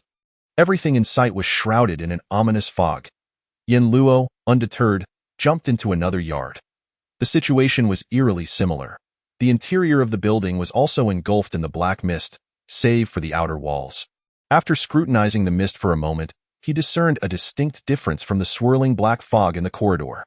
This mist was still and lifeless, unlike the sentient darkness he had encountered before. Upon closer inspection, Yin Luo reached out to touch it, only to find an emptiness beyond the mist, as if he had encountered a void. Rather than a prison or confinement, it resembled an area yet to be explored. Before he could ponder further, the thunderous roar of an engine echoed ominously behind him. With a resounding crash, the cement wall crumbled as the wedding car, adorned with red decorations, barreled into the yard. Heading straight for Yin Luo. "You must go. Pick up the bride, damn it. Is your car too sturdy? Or is this wall made of tofu dregs?" Yin Luo cursed inwardly, defiantly taunting the driver even in the face of imminent danger. "Fine, fine. Your father will descend to the underworld to fetch your mother." Bang. What does it feel like to be run over by a vehicle traveling at nearly 120 miles per hour? Yin Luo was experiencing it now. Rather than pain, he found himself witnessing his own broken body soaring past his vision. Soon, his body felt as though it had become a rag, light and insubstantial. "Congratulations, congratulations. I congratulate your mother." With a sudden shove, Yin Luo flung open the door and, amid the astonished gazes of the guests, sprinted out of the house. Upon reaching the foot of the apartment building, he once more approached the wedding car and rapped on the window. The driver rolled it down, wearing a look of confusion. After assessing him for 2 seconds, Yin Luo smiled and stepped back. "Master, you've been waiting for quite a while. Why not come up for a celebratory drink?" As he spoke, he keenly observed the driver's reaction, and upon noticing he showed no signs of getting out, he added, "After this drink, we'll set off to pick up the bride." Upon hearing the words "pick up the bride," the driver's demeanor shifted as if a switch had been flipped. After a brief hesitation, the middle-aged driver opened the door and stepped out. Yin Luo's eyes lit up, and he eagerly beckoned him to follow him upstairs. As they reached the corner, hearing rapid footsteps from below, Yin Luo's expression changed. In the next moment, he abruptly pushed the driver forward and swiftly turned to dash toward the wedding car. "Master, feel free to enjoy the celebratory drink. I'll handle picking up the bride myself." Regardless of its efficacy, Yin Luo completed his final ruse, flinging open the car door and sliding into the driver's seat. With a seamless motion, he engaged the gear, released the handbrake, and pressed the accelerator. Thankfully, the car was automatic. Had it been manual, Yin Luo would have been at a loss. After executing a 180-degree turn, he sped down the opposite side of the road. Only then did the driver seem to realize the situation, halting his advance toward the stairs, his expression contorting in horror. "Come back. That is not the direction of the bride's house. You must return to pick up the bride." Before he could pursue Yin Luo, a flurry of footsteps echoed from the corridor. The crowd of guests, their faces twisted in grotesque expressions, disregarded the driver blocked at the stairwell, with several individuals at the forefront crashing into him, sending him sprawling to the ground. Subsequently, a throng of guests trampled over him. The driver attempted to rise multiple times, but each time he moved, another person would stomp down upon him. He could only emit frustrated roars. Pick up the bride. Through the rearview mirror, Yin Luo observed this scene with a smirk. Stripped of the veil of terror, this group of phantoms seemed, after all, rather dim-witted. Chapter 12. A glimmer of hope on the desolate road. Only the roar of the car engine echoed. A row of buildings rapidly receded outside the windows, the streets devoid of life. Only a short distance behind, the screams of the phantoms persisted, showing no signs of abating. Yin Luo was not particularly surprised by this outcome. From his perspective, the entire world felt peculiar. As he sped along, he made no turns at each intersection, dismissing any thoughts of shaking off the pursuing phantoms. He merely focused on a specific direction, pressing the accelerator to its limit.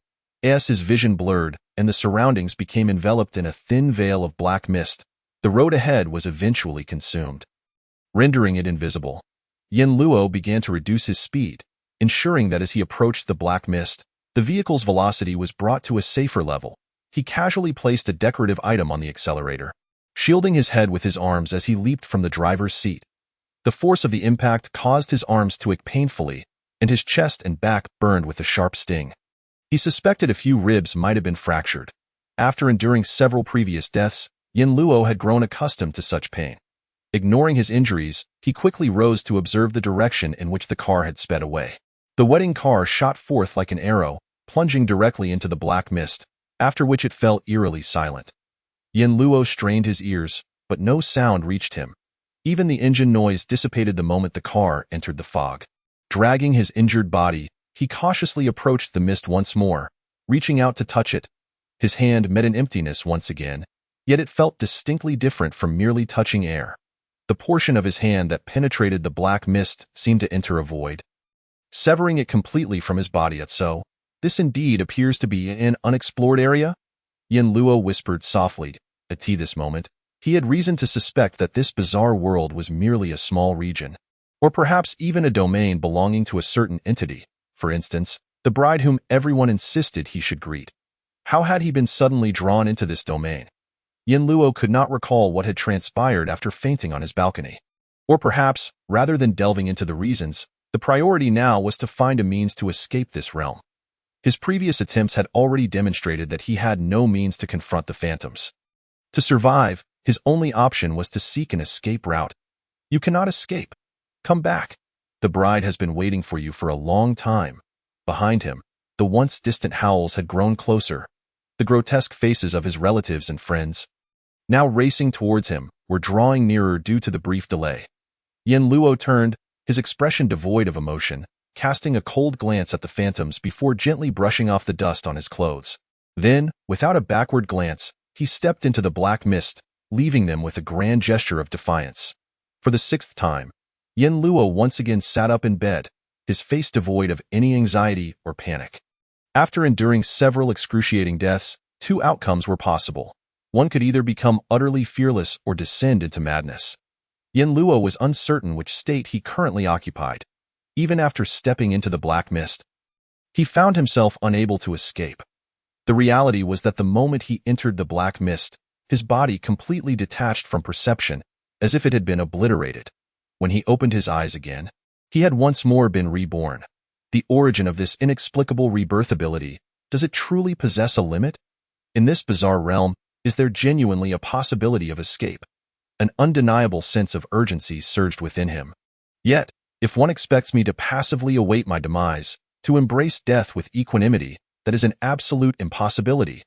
Yin Luo rose from his bed, forcefully kicked open the bedroom door, and with the watchful eyes of friends and family upon him, he strode forth with determination, the 7th time, the 8th time, the 9th time. Yin Luo adeptly employed the guise of a bridegroom to lure the wedding driver from the vehicle, promptly commandeering the wedding car to navigate various directions. Yet, without exception, he was met with a shroud of black mist that barred his path, heralding the end of this road. Each time, welcomed warmly by his relatives, Yin Luo chose to step into the black fog, and the outcome remained unchanged. After several attempts, he had discerned the approximate dimensions of this space. Centered around the community where he was reborn, the furthest he could venture was a distance of 4 to 5 kilometers. Beyond that, all was engulfed in black mist, and entering such a zone meant certain death. He had explored every direction, yet there seemed no avenue for survival. Where could salvation lie, or rather, does such a path even exist? This time, Yin Luo did not hasten to showcase himself before that throng of ghastly beings. Instead, he fell into a brief contemplation, until, gradually, the sound of footsteps drew nearer outside his room, amidst the clamor. The door was pushed open, revealing familiar faces that had become all too recognizable to Yin Luo. "Xiao Yin, why are you still dawdling? Since everything is ready, hurry and fetch your bride.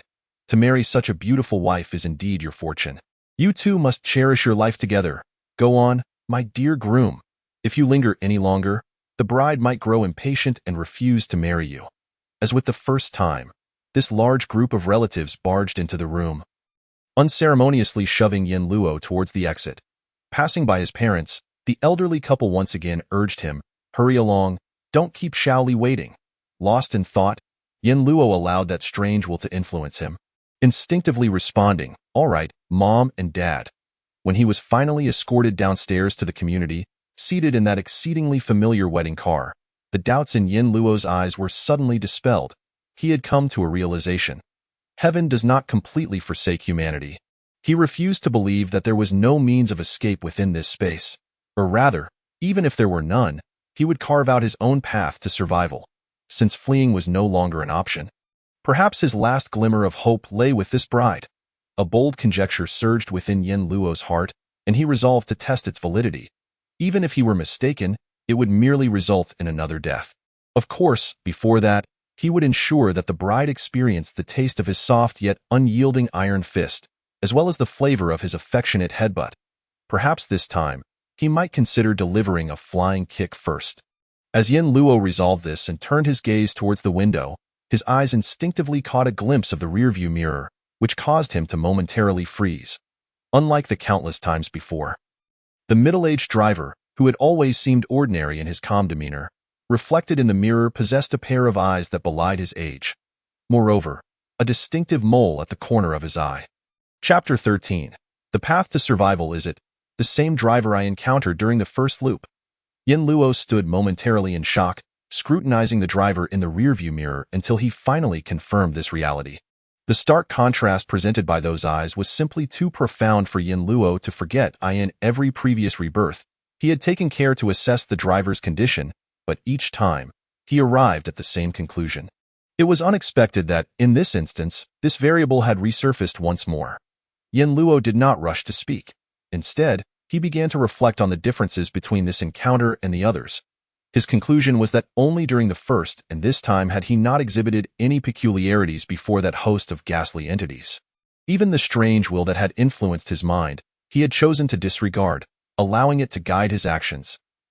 Could the crux of the issue lie here? Even during the second loop, by merely altering his response from verbal acknowledgement to a nod. Such a minor change could prevent the emergence of this variable? Yin Luo pondered this, uncertain of the correctness of his conjecture, and he did not feel compelled to inquire with the driver for confirmation. After experiencing multiple deaths, his mindset had undergone a profound transformation.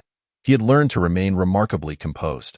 Recalling his actions from the first loop, Yin Luo averted his gaze and focused on the window, ensuring that no detail would be overlooked, lest subsequent events be altered.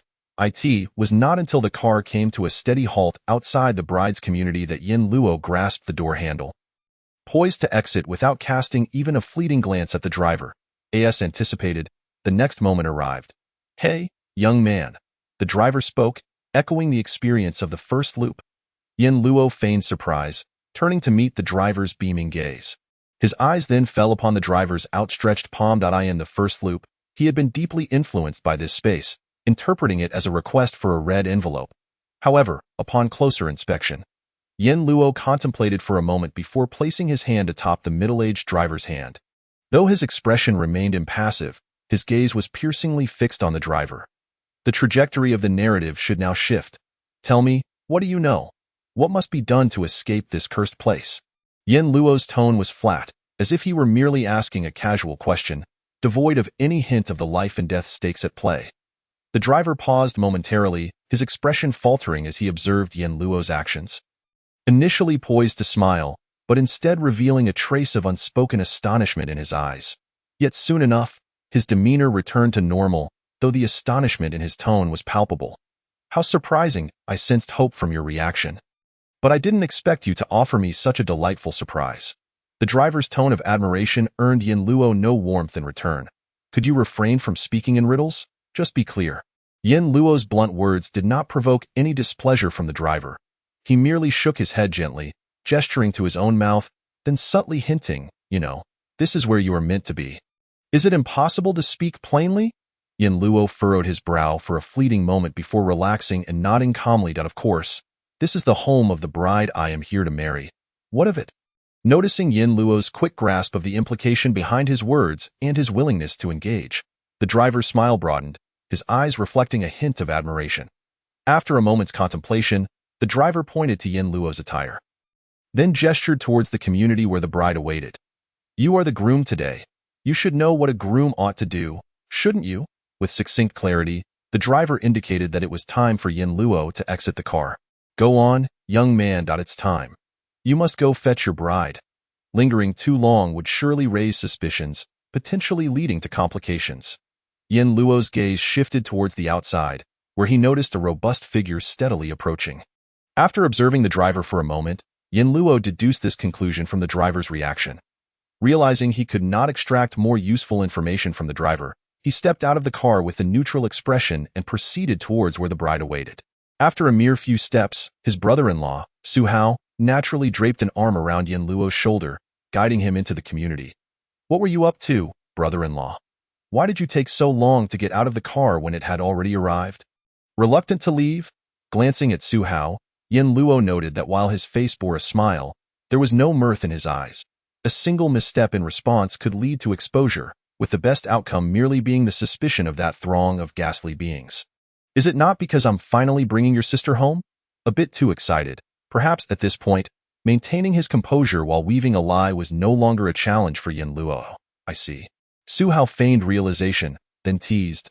No matter what you say, my sister, with her romantic tendencies, will surely be overjoyed. Enough of that. Rather than dwelling on these trivial matters, we should hurry and fetch my sister.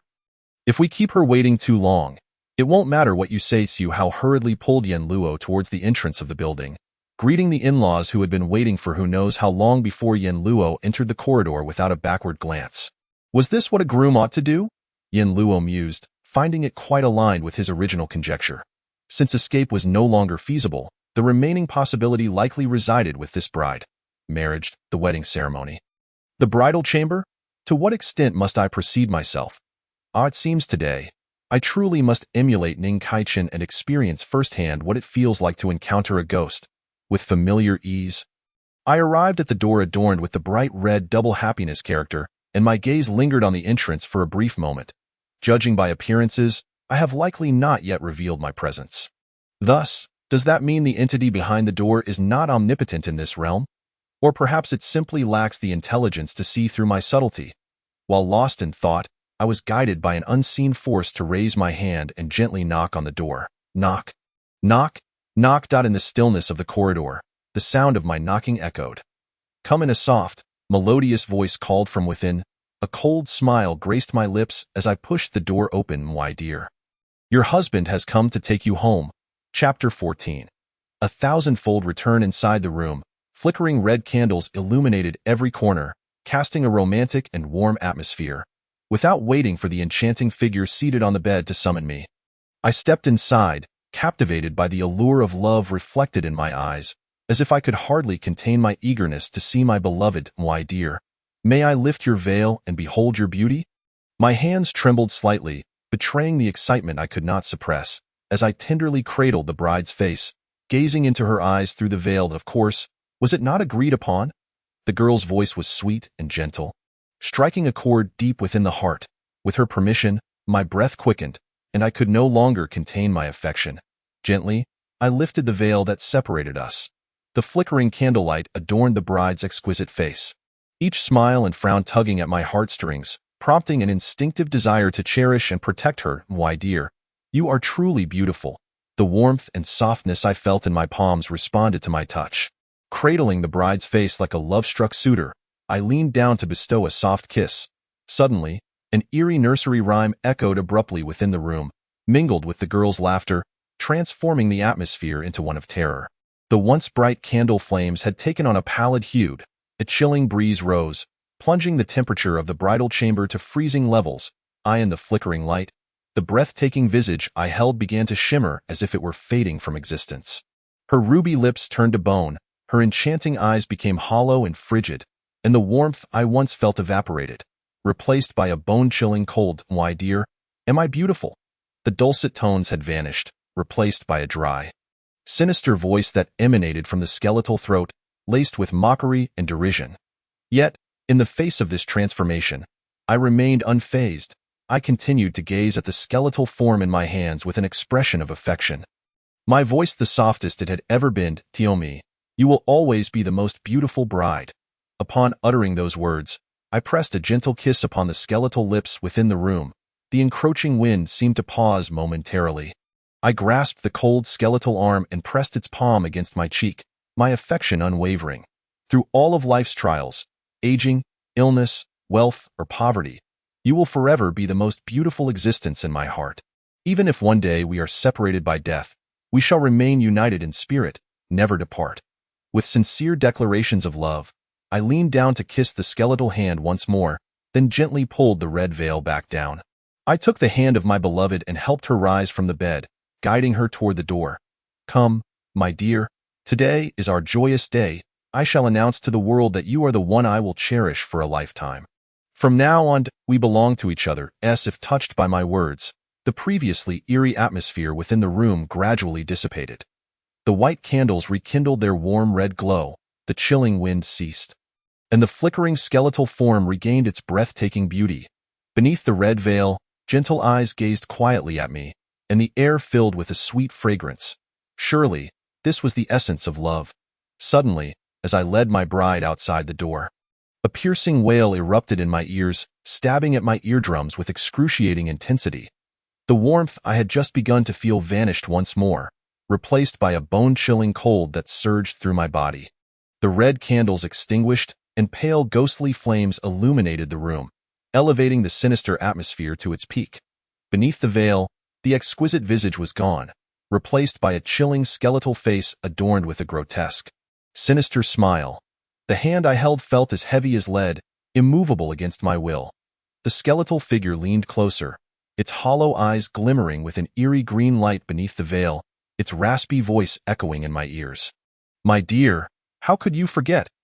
We promised to consummate our union in my chamber. What the hell? In that moment, I cursed the lineage of this ghastly entity with fervor. After all I had done. At the final moment, you pull this on me, right? The gentle expression evaporated, replaced by a visage of cold fury and wrath.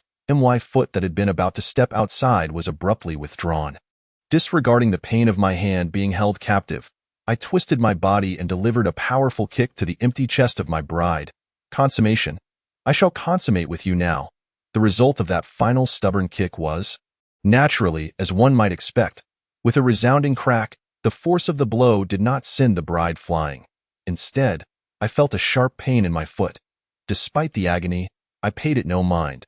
The pain of a mere fracture was inconsequential.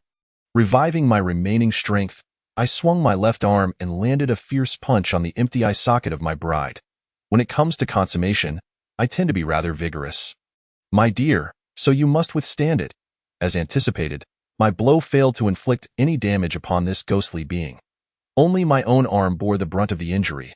Yet, regardless of the consequences, I continued to strike, kick, and even headbutt, determined to leave a mark on this ghastly entity. In response to my desperate flailing, the skeletal face beneath the veil revealed a hint of mockery. It made no move, patiently awaiting my futile struggles as I battered myself in a frenzy.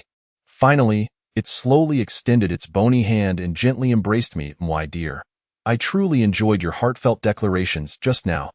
As promised, let us be united in life and death, never to part. I could distinctly feel the skeletal arms tightening around me, gradually exerting pressure. Along with this, I experienced the familiar sensation of life being drained from me. However, this time, the torment was far greater, and my body aged rapidly while an overwhelming pressure surged throughout me. First, my skin tore apart, then my bones were crushed, and ultimately, my organs began to twist and deform. Blood gushed forth from every orifice, transforming me into a grotesque figure of blood and horror. Yet, at this moment of impending death, I did not utter a single cry of pain. Instead, I laughed maniacally, my expression wild and unrestrained. My laughter echoed throughout the room, steeped in an eerie atmosphere. My dear, you have bestowed upon me a new way to die. Rest assured, I shall repay you 100-fold, 1,000-fold, I swear it. Crack. Goodness, my dear, what nonsensical words are you speaking? In the candlelit room, two skeletal figures remained tightly embraced, as if fulfilling the vow, united in life and death. Never to part. Chapter 15. The method once more awakening upon the familiar bed. This time I did not rush to rise. Instead, I lay back with closed eyes, lost in contemplation. It was only when the sounds of commotion and footsteps approached the door that I slowly opened my eyes. My brief respite for reflection had come to an end, so I sat up. Calmness was the only expression that remained. The door swung open, and a throng of familiar friends and family burst in once more. Tugging and pushing me toward the exit, I offered no resistance, and as I passed by my parents, I instinctively followed the influence that guided my spirit, obediently calling out Mom and Dad, perfectly replicating all my actions from the previous iteration. I once again settled into the wedding car parked beneath the apartment building, and my first instinct was to glance at the driver through the rearview mirror. Upon spotting the familiar teardrop mole, I smiled as the car started, leaving my friends and family behind. We turned down a few streets before finally stopping steadily in front of the bride's apartment complex. When the driver turned and extended a smile toward me, I interrupted him before he could speak. Tell me, how do I escape this cursed place? The middle-aged driver was momentarily taken aback. The words poised on his lips swallowed back, and his eyes betrayed a clear sense of bewilderment. Stop with the riddles. I demand you elucidate the method to me directly.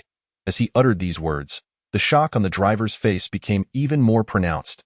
Yet, in the end, he complied with Yin Luo's insistence, gesturing to his own mouth and then pointing to the sky above the car, believing that these simple actions would convey his meaning to the person before him.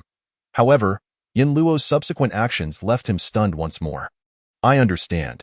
You wish to convey that you cannot speak directly, lest that entity within this space overhears you, correct? Yin Luo stated expressionlessly, then raised his hand to roll down the car window. There, not far away, his brother-in-law Su Hao was already eagerly making his way toward the wedding car. With a cold sneer, Yin Luo raised his middle finger at the distance, then shouted loudly, "Hey, Su, listen well. I am calling off the wedding. I shall not marry your sister. If you are so eager to see her wed, why not marry her yourself?" With that, Yin Luo calmly raised the window once more. Inside the car, the driver gaped, his expression shifting from shock and admiration to fear and dread. "Oh, you even comprehend what you've done?" he exclaimed, glancing out the window. Sure enough, upon hearing Yin Luo's declaration, Su Hao's countenance darkened. His face contorted with rage as he charged toward the vehicle at breakneck speed. With each step, the ground seemed to buckle beneath him, resembling a humanoid behemoth.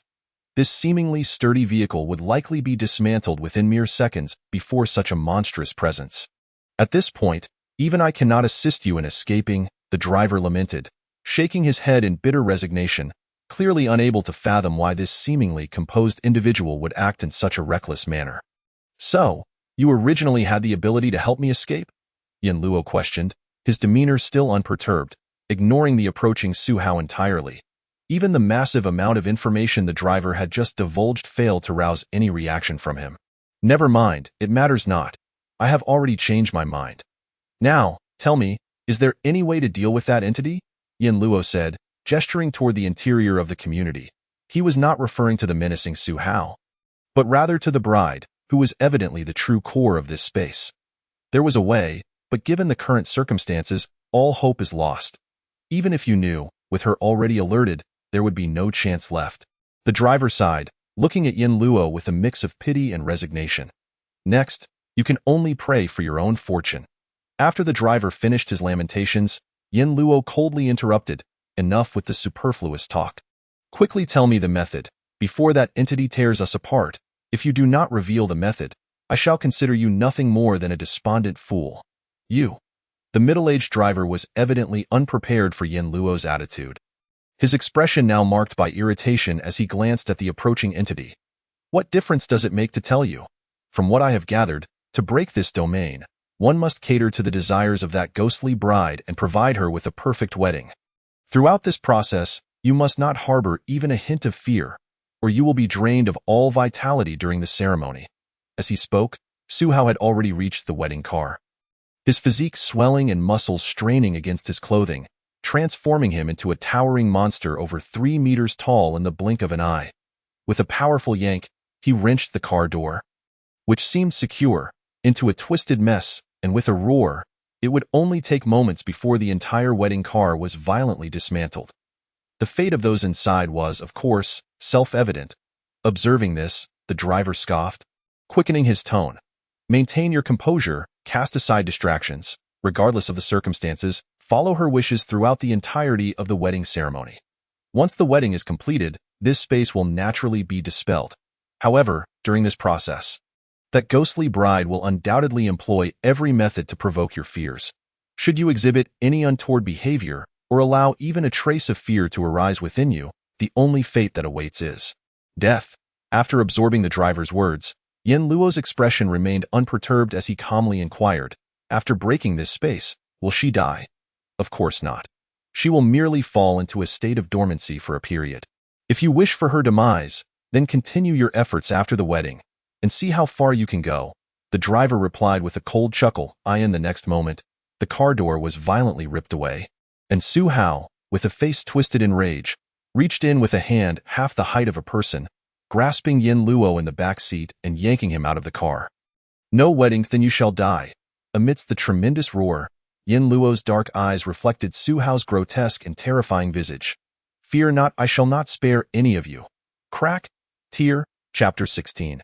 The wedding ceremony. How many times has this been a rebirth now? Having died numerous times, Yin Luo had grown weary of counting. As he opened his eyes once more after awakening, only tranquility and indifference remained in his profound gaze. Closing his eyes, Yin Luo consolidated all the information he had gathered this time. To provide the ghostly bride with a perfect wedding would allow for the dispelling of this space. If one desired to kill her, they would need to push further after the wedding day, right? The sounds of commotion and footsteps approached from outside, and Yin Luo slowly rose from the bed. Having made his decision, he meticulously repeated the process from the previous loop. When the wedding car came to a steady stop beneath the ghostly bride's apartment, Yin Luo did not even glance at the driver. Instead, he turned and exited the car. Behind him, the middle-aged driver's hand, raised halfway, froze in midair as he cast a pitying glance at Yin Luo's retreating figure, then sighed helplessly and withdrew his hand. Has this one also lost his way? It seems there is no saving him. With that, the driver's eyes gradually dulled and dimmed, the small beauty mark at the corner of his eye fading into obscurity, ultimately returning to the initial state of numbness, indistinguishable from the others within this space. Based on the previous loop circumstances, the information that could be extracted from this individual was likely limited to what he had already shared. Even if questioned again, no further insights would be forthcoming. Having acquired the most desired information, Yin Luo had no intention of wasting more time conversing with him. Brother-in-law, you've finally arrived. My sister has been waiting for you for quite a while before reaching the apartment. Su Hao approached with enthusiasm, wrapping an arm around Yin Luo's shoulder. Yin Luo turned his head, casting a glance at Su Hao's fairly handsome face, while memories of the monstrous, terrifying figure from the previous loop flooded his mind. Involuntarily curving his lips into a slight smile, gently patting Su Hao's shoulder, Yin Luo spoke meaningfully, rest assured, I shall go fetch your sister. Once I have her, I shall bring you along as well. With that, he deftly extricated himself from Su Hao's grasp, nodded to his parents-in-law, and continued forward into the building without pausing.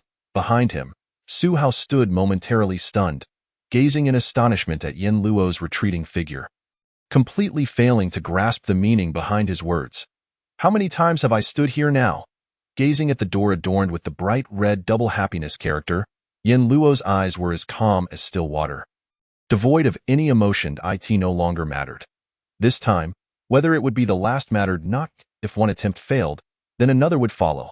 If 10 attempts failed, then 10 more would be made, 100, 1,000, a myriad. As long as he did not perish within this space, that ghostly bride, along with all the nameless entities, he would not spare a single one. Come on, come inside, the affectionate calls wafted through the gap in the door. A smile graced Yin Luo's lips as he slowly pushed open the door before him. Dear, I have returned. Have you missed me? Inside the room, illuminated by familiar red candles, the beautiful bride sat gracefully on the bed. Her figure was enchanting, and the exquisite visage hidden beneath the red veil was unparalleled. At this moment, it was the wedding night, the critical juncture of life and death. Yin Luo approached the bed steadily and calmly, gently cradling the bride's face and lifting the red veil in the flickering candlelight. Their gazes met, one filled with tenderness and immense love that could consume entirely, the other with a smile that concealed an abyss of coldness and murderous intent. As the ominous winds began to stir, dark mists swirled. The warmth and gentleness dissipated from his palm, revealing the ghastly, terrifying visage of Bones, once more flashing a sinister smile, with hollow, deep-set eyes that exuded mockery and derision. Once ensnared in the web, the prey, no matter how it struggles, cannot escape the fate of being completely devoured. He accompanied by the eerie melody of a children's rhyme and the laughter of youthful voices. Yin Luo's expression remained unchanged as he gently caressed the cold white bones in his palm, feeling the chilling sensation spread through his hand. He leaned down and softly kissed the skull, then spoke with a tender gaze. My dear, it is time for us to wed. A traditional Chinese wedding, of course, could not bypass the ceremonial bowing. Yin Luo grasped the bony hand of the ghostly bride and delicately lifted her from the bed, as if fearing that any sudden movement might harm her. Very well, my dear. The ghost bride's visage flickered between exquisite beauty and skeletal remains, much like a couple on the verge of entering the sacred bond of marriage. As she obediently accepted Yin Luo's proposal, with a surge of dark mist, the surroundings transformed dramatically. A table had mysteriously appeared in the center of the room, flanked by 2 chairs on either side, with additional rows of chairs emerging on both sides. The chairs stood empty, yet upon the table lay a grayish-white photograph, shrouded in a thin veil of mist, rendering it indistinct. The flickering candlelight had turned a ghostly green, and the temperature in the room plummeted, biting and frigid. In the distance, the sounds of revelry could be heard, gongs and drums, flutes and strings, creating a cacophony of noise. Yet, the music played was not one of celebration, but rather reminiscent of a funeral dirge. The shrill sound of a swana pierced the air, stirring unease in the heart. A white silk ribbon, adorned with a floral ball, appeared between Yin Luo and the ghost bride, each holding an end, gazing into each other's eyes. In the background, the laughter of a little girl echoed once more. It's time to bow, time to bow. Such a bizarre and chilling scene would terrify even the most audacious of souls, and even those who managed to steady themselves would likely tremble in fear. Yet, Yin Luo maintained a gentle smile, his gaze unwaveringly fixed upon the ghost bride, seemingly oblivious to the surrounding changes. My wife, let us bow, he declared. Just as his words fell, the distant sounds of gongs and drums drew near, as if they had suddenly materialized just outside the hall. The ghostly green flames flickered erratically, casting an eerie glow that rendered the room akin to the underworld. The laughter of the girl grew more boisterous, sharp, and grating, sending chills down one's spine. First bow to heaven and earth, the distant call echoed. And Yin Luo and his bride turned towards the door, where, beyond the curtain, a multitude of shadowy figures writhed, densely packed. Yin Luo remained unperturbed, clutching the silk ribbon tightly, bowing slightly, with a chilling gust of wind. He raised his head once more, only to find the doorway empty, devoid of any presence. Second bow to the ancestors, the call resounded again, ethereal and melodious. Yin Luo and his bride turned simultaneously, only to see the formerly vacant room now filled with seated guests. On either side were familiar faces, friends and family, including his beloved younger brother-in-law, Su Hao. In the center, his parents and in-laws sat silently, their expressions devoid of warmth, their icy gazes converging upon Yin Luo. An invisible pressure enveloped him, and the temperature in the room seemed to drop even further. Time to bow, Chapter 17. Ceremony complete, suddenly being scrutinized by so many ghostly figures. Even the steeliest resolve could falter momentarily, and in that fleeting moment of vulnerability, the spirits could easily descend upon him, eager to devour him whole. Yet, not a trace of fear crossed Yin Luo's face. His calm gaze swept over the specters, and with every familiar visage he encountered, the smile on his lips widened. Second bow to the ancestors, the calls from the void echoed once more. An insistent urging. Yin Luo smiled as he bent slightly towards the table, the ghost bride mirroring his movements in a synchronized bow. When he lifted his head again, the photograph on the table, previously obscured by mist, became strikingly clear. Set against a grayish-white backdrop, the visage of a young man emerged, his eyes sunken, skin gaunt and stretched, a visage of agony and struggle. He reached out, desperate to touch something. Yet the only fate awaiting him was a dead end. The identity of the youth in the frame was all too evident. Upon witnessing this scene, Yin Luo's smile deepened. The specters resorted to such desperate means to instill fear. Surely, they were at the end of their wits, a bow between husband and wife. The call became piercingly sharp, attempting to evoke the deepest fears within the participants of the ceremony. It was futile. Yin Luo turned to the ghost bride, their gazes locked through the red veil, their eyes meeting in an electric connection. In Yin Luo's sight, the ghost bride beneath the veil appeared emotionless and vacant, as though devoid of consciousness. Come, my dear, it's time for the final bow. Yin Luo gently smiled, preparing to bend once more. Just then, the sound of chairs scraping against the floor echoed throughout the room. The guests rose in unison, their faces contorted into grotesque snarls, fixating their predatory gazes upon Yin Luo. In the next instant, the dark mist surged forth. In the blink of an eye, the guests had encircled him tightly. Under the pale candlelight, the lifeless faces bore no signs of vitality. The palpable sense of danger enveloped Yin Luo, making him feel as though they could easily rend him to pieces at any moment. At this juncture, Yin Luo shed all pretense. Standing amidst the phantoms, his expression turned calm and indifferent, ultimately becoming a mask of neutrality. He had no intention of wasting time with these specters, firmly gripping the silk ribbon as he prepared to complete the final bow. The ghost bride, too, exhibited no resistance, following Yin Luo's lead to bow down, ready to perform the last rite.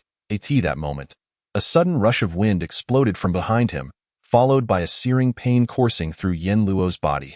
He glanced down to find a gaping wound in his chest, a pale hand piercing through, the owner being none other than his younger brother-in-law, Su Hao. Hey! Pain surged, and the smile on Yin Luo's face twisted into a fierce and unrestrained grin. He shot a cold glance back at Su Hao, whose face was contorted in a savage snarl, a flicker of derision flashing in his eyes.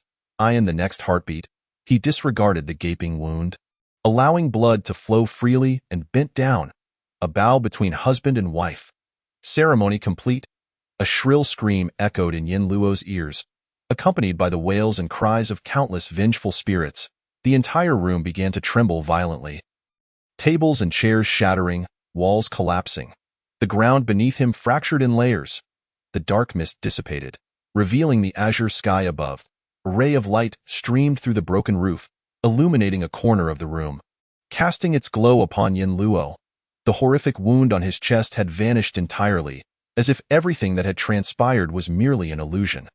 The phantoms that had surrounded him now bore expressions of malice and fury, roaring with indignation, yet ultimately powerless to do anything but dissipate into nothingness along with the dark mist.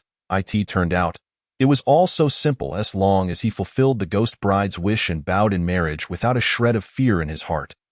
He could escape this haunted place. It sounded easy, yet the execution was fraught with peril. One misstep could reveal his intentions, drawing the relentless pursuit of the phantoms.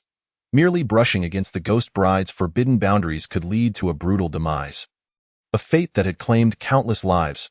Moreover, amidst such a terrifying atmosphere, achieving a state of complete calm, free from fear, was no easy feat. Yet Yin Luo succeeded. After multiple deaths, his heart had long since lost its original terror. Replaced solely with boundless hatred and fury, he would not allow anyone, having subjected him to repeated torment, to continue flaunting their malevolence before him. Fear. When one's hatred for another reaches its zenith, The only consideration is how to rend them apart. To torment them to death in the most excruciating manner. Yin Luo smiled, yet there was no joy in avenging his grievances. Only an endless tranquility lingered. That was the calm before the storm. The earth shattered. The heavens crumbled, and the entire world began to dissolve. Clearly, with the conclusion of the ritual, this space, where Yin Luo had perished dozens of times, was on the verge of vanishing. When he opened his eyes again, would he find himself back on the balcony of his rented apartment? Or would he find himself in some other place entirely? Yin Luo was uncertain, and he had no desire to contemplate such meaningless questions. At this moment, the only thing Yin Luo wished to do was one thing. He turned his gaze, his emotionless eyes landing upon the ghost bride, who had remained frozen in place since the ceremony's conclusion. She was no longer in the form of a skeletal figure, having regained her exquisite and beautiful visage, yet her expression was vacant, as though she were an empty shell. Yin Luo's gaze roamed unabashedly over the ghost bride's delicate form. The body, capable of stirring any masculine desire, held no allure for him. With an impassive expression, he approached and gently pushed the ghost bride down to the ground, swiftly mounting her. Only at this moment did the smile on Yin Luo's face transform, becoming genuine, heartfelt. My dear, now that we have completed the wedding ceremony, it is time to consummate our union. Yin Luo raised his right hand, arching backward to gather strength, and the smile on his face gradually morphed into a sinister grin. However, my approach to consummation is rather brutal, and it may cause a bit of pain. I hope, dear, that you won't mind. The sound of wind tearing through the air was soon accompanied by the sickening crack of bones. Yet this time, Yin Luo's fist struck the ghost bride with undeniable force, inflicting genuine harm upon her. Thus, within this space on the verge of fragmentation, the sound of wind continued to echo, time and again. The dim light cast the silhouettes of one man and one ghost upon the shattered walls. Flesh and blood splattered, and the relentless clashing of bones filled the air in the reflection. The fists fell again and again, never ceasing. This is love, my dear. Chapter 18. Awakening above, a pristine white ceiling loomed. The air was saturated with the scent of disinfectant. A gentle breeze wafted through the window, brushing against the face of the individual on the hospital bed. After a prolonged moment, the young man on the bed stirred slightly, finally opening his eyes. Upon the instant he beheld the scene before him. A fleeting look of confusion crossed Yin Luo's gaze, swiftly replaced by calm. Awake? A somewhat familiar voice emanated from beside him. Yin Luo turned his head to see a young man sitting quietly by the bedside, his posture suggesting he had been waiting for quite some time. The youth was handsome, yet an inexplicable air of femininity surrounded him, and a mysterious light danced within his eyes, giving him an otherworldly aura. Yin Luo was initially taken aback, as he did not recall such a figure. Yet, when he noticed the tear mole at the corner of the young man's eye, everything became clear. First, Mr. Yin Luo, please allow me to express my utmost gratitude to you. The young man spoke earnestly, standing to bow deeply before Yin Luo. Thank you for saving the lives of over 35,000 people in Yun City, including yourself. Perhaps it was not your intention, but your achievements are undeniable and will be officially recorded by our agency.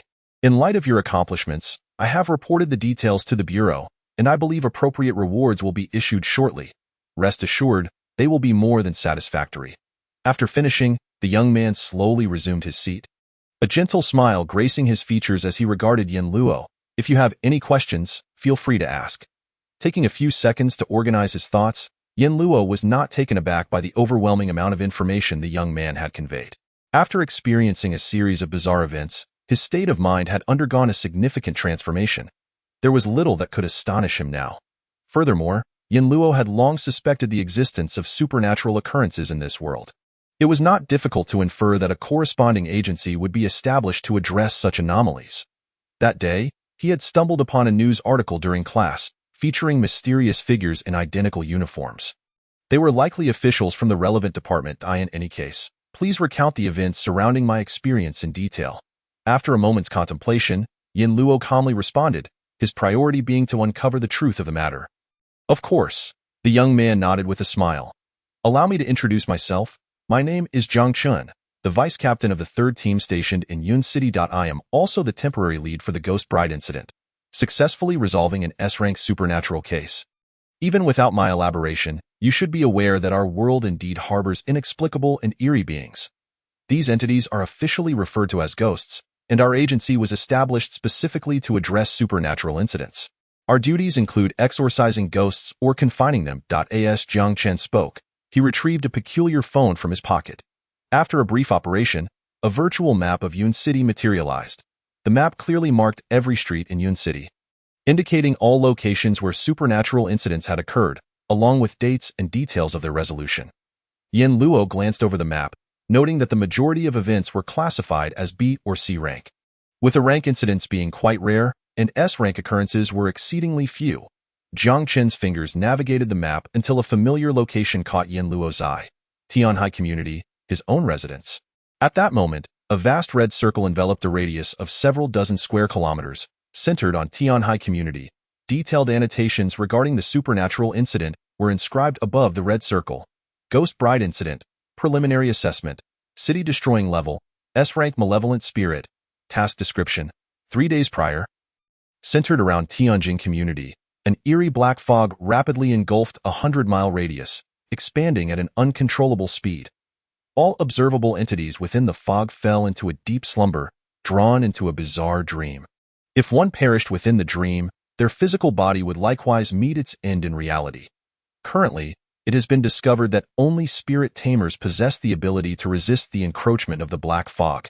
Yet prolonged exposure poses a risk of being drawn into the dream themselves. Recommended action: dispatch 3 or more captain-level spirit tamers to confront the source of the malevolent spirit within the fog. Incident status: resolved, under verification. This information constitutes the fundamental details of the Ghost Bride incident, Jiang Chen remarked, handing the phone to Yin Luo for better examination. As you can see, this incident greatly exceeded my capabilities. Ordinarily, only those of captain level or above are qualified to intervene. However, coincidentally, when the Ghost Bride incident erupted, several captains in Yun City were preoccupied with other supernatural cases and could not assist. Therefore, an ordinary individual like myself, possessing slightly unique abilities, was reluctantly thrust into the role of temporary leader for this incident. Jiang Chen chuckled wryly, shaking his head with a bittersweet expression. This unfortunate circumstance resulted in the inability to suppress the Ghost Bride incident in its initial stages. Within a mere 3 days, the black fog spread wildly, enveloping a vast area. Nearly 100,000 ordinary citizens found themselves entangled in this calamity, with grievous casualties. Had you not successfully dismantled the ghost domain of the Ghost Bride on the 3rd day, the death toll would have multiplied considerably. It may seem that you merely saved the lives of over 30,000 survivors, but in truth, you single-handedly saved this city. Had the black fog continued to spread unchecked, even captain-level entities would have struggled to contain it in a few days' time. Once again, I express my deep gratitude to you for this city and for the millions of lives you have saved. Jiang Chen bowed deeply once more, showing his profound respect. Yin Luo listened quietly to Jiang Chen's words, his expression remaining calm and indifferent. He scrutinized Jiang Chen's changing demeanor until he was certain that the gratitude and sincerity he displayed were genuine. Only then did he extend his hand to assist him in rising. Everything I have done has been for my own sake. There is no need for you to bow to me repeatedly. Such words cannot be uttered, Jiang Chen insisted, shaking his head stubbornly. Regardless of intention, you have saved countless lives, and that is an undeniable truth. As the person in charge of this incident and as a member of Yun City, I sincerely thank you for your contributions. Let it be as such, then. Upon hearing this, Yin Luo chose not to argue further with Jiang Chen. He did not dislike this type of person but was disinclined to waste time on what he deemed a futile discussion. By the way, I have one more audacious request. Jiang Chen's expression suddenly shifted, revealing a hint of discomfort as he hesitated over whether to continue speaking. Yin Luo remained silent, calmly observing him. Eventually, Jiang Chen took a deep breath and spoke clearly. Would you be so kind as to disclose what abilities you awakened during the Ghost Bride incident? Chapter 19. The awakened ability. Awakened abilities? Yin Luo's brow arched, and he instinctively thought of his peculiar power of death and rebirth. Yet he refrained from responding and instead fell into brief contemplation. However, this reaction was interpreted as a different signal by Jiang Chen. He quickly waved his hands, explaining, "Please do not misunderstand. I know it is a breach of protocol to inquire about the abilities of other spirit tamers. But your situation is exceedingly unique. According to the information I have gathered, prior to the Ghost Bride incident, you had never exhibited any extraordinary abilities. You should merely be an ordinary person, correct? An ordinary person who has not awakened, yet single-handedly resolved an S-rank, city-destroying level supernatural incident. Frankly, if I had not witnessed it myself, I would find it hard to believe. It seems you must have awakened quite a special ability within the Ghost Bride's domain. Am I right? If you would be so kind as to share the nature of your awakened abilities, I shall subsequently report the specifics to our department, which could enhance your credibility and potentially secure you greater rewards. Jiang Qin, having spoken, took a deep breath, casting a slightly anxious glance at Yin Luoda. To be frank, he had already prepared himself for rejection. The ability to resolve S-level supernatural events is undoubtedly a formidable asset. If he were in the same position, he too would find it difficult to disclose such information casually. After listening to Jiang Qin's words, Yin Luo pondered for a moment, refraining from providing an immediate response.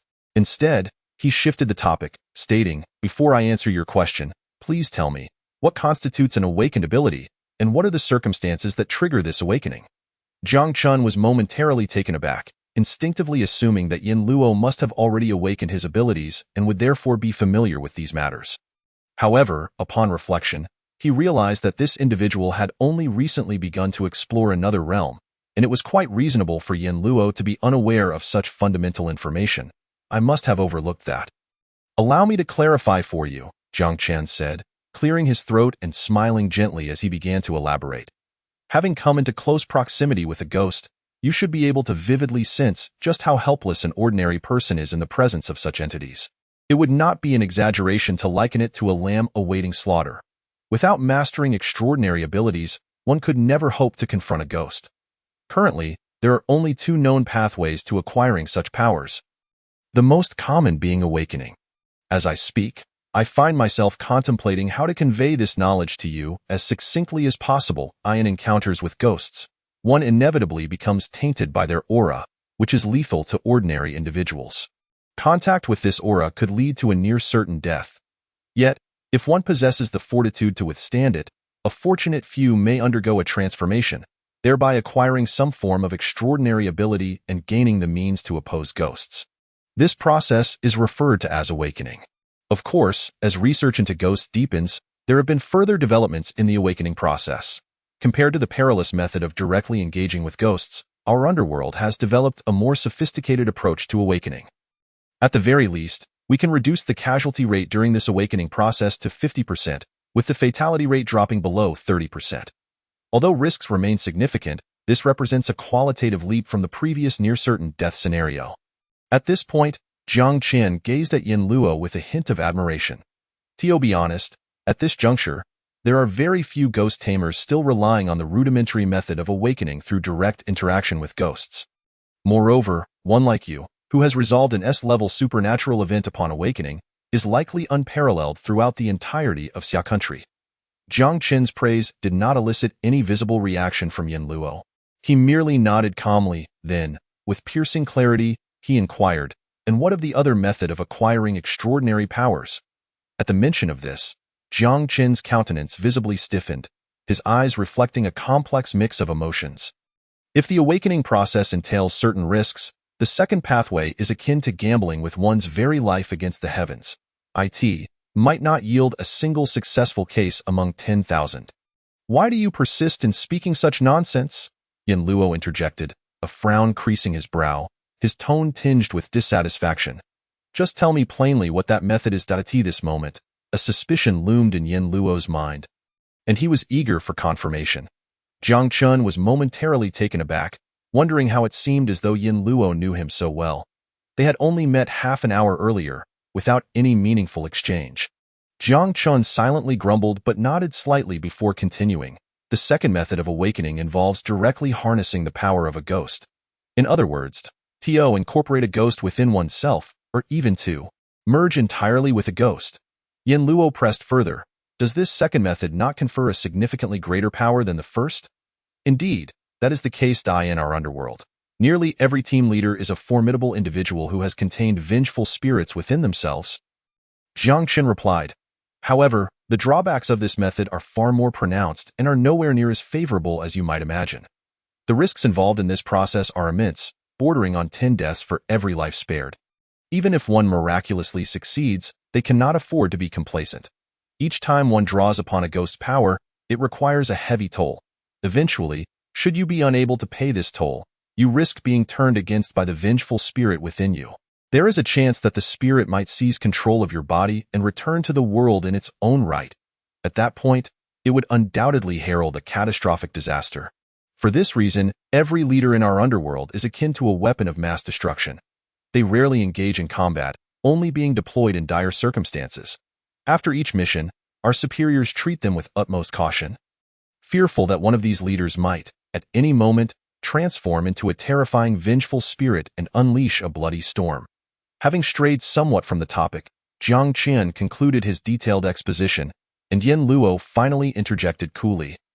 "So, what exactly is the ability you have awakened?" As Jiang Qian spoke, he lifted the cup from the table to take a sip of water, feeling slightly parched from his lengthy discourse.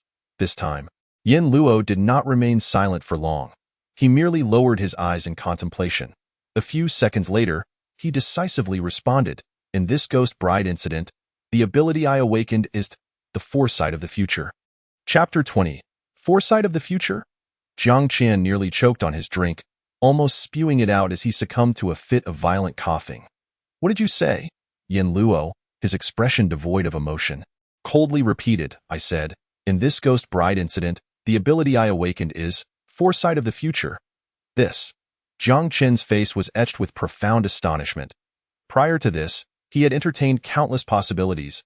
He believed that anyone capable of resolving an S-level supernatural event upon awakening must possess an exceptionally powerful ability.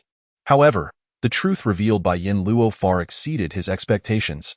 Foresight of the future.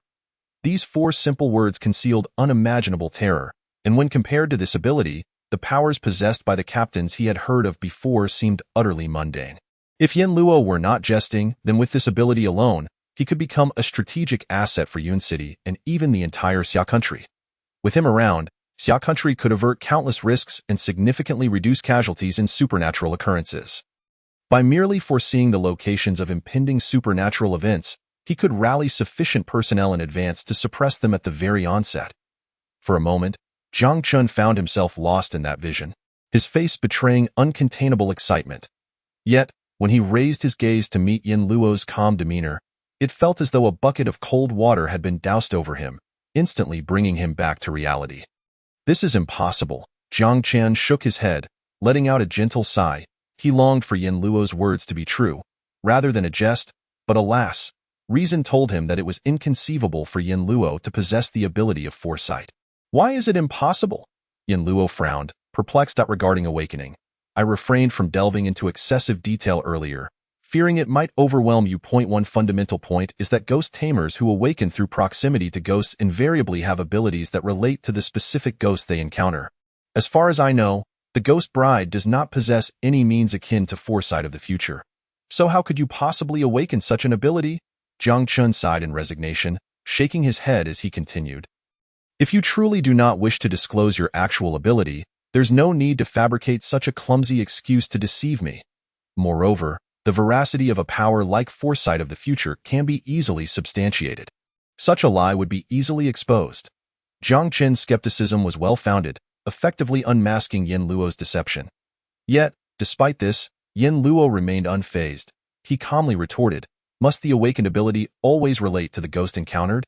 How can you assert with absolute certainty that there are no exceptions? Furthermore, how can you be so sure that the ghost bride lacks any semblance of foresight of the future? To deny a definitive fact based solely on unfounded conjecture is the height of folly. Would you not agree?" Jiang Qian was taken aback, completely unprepared for Yin Luo's unwavering assertion that the ability he had awakened was indeed the power of foresight.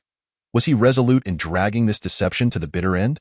Yet, one could not deny that this sophistry bore a semblance of truth.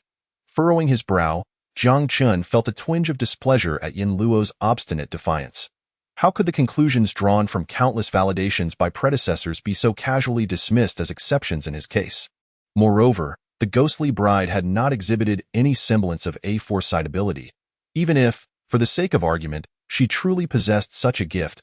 How could he have broken free from her ghostly realm?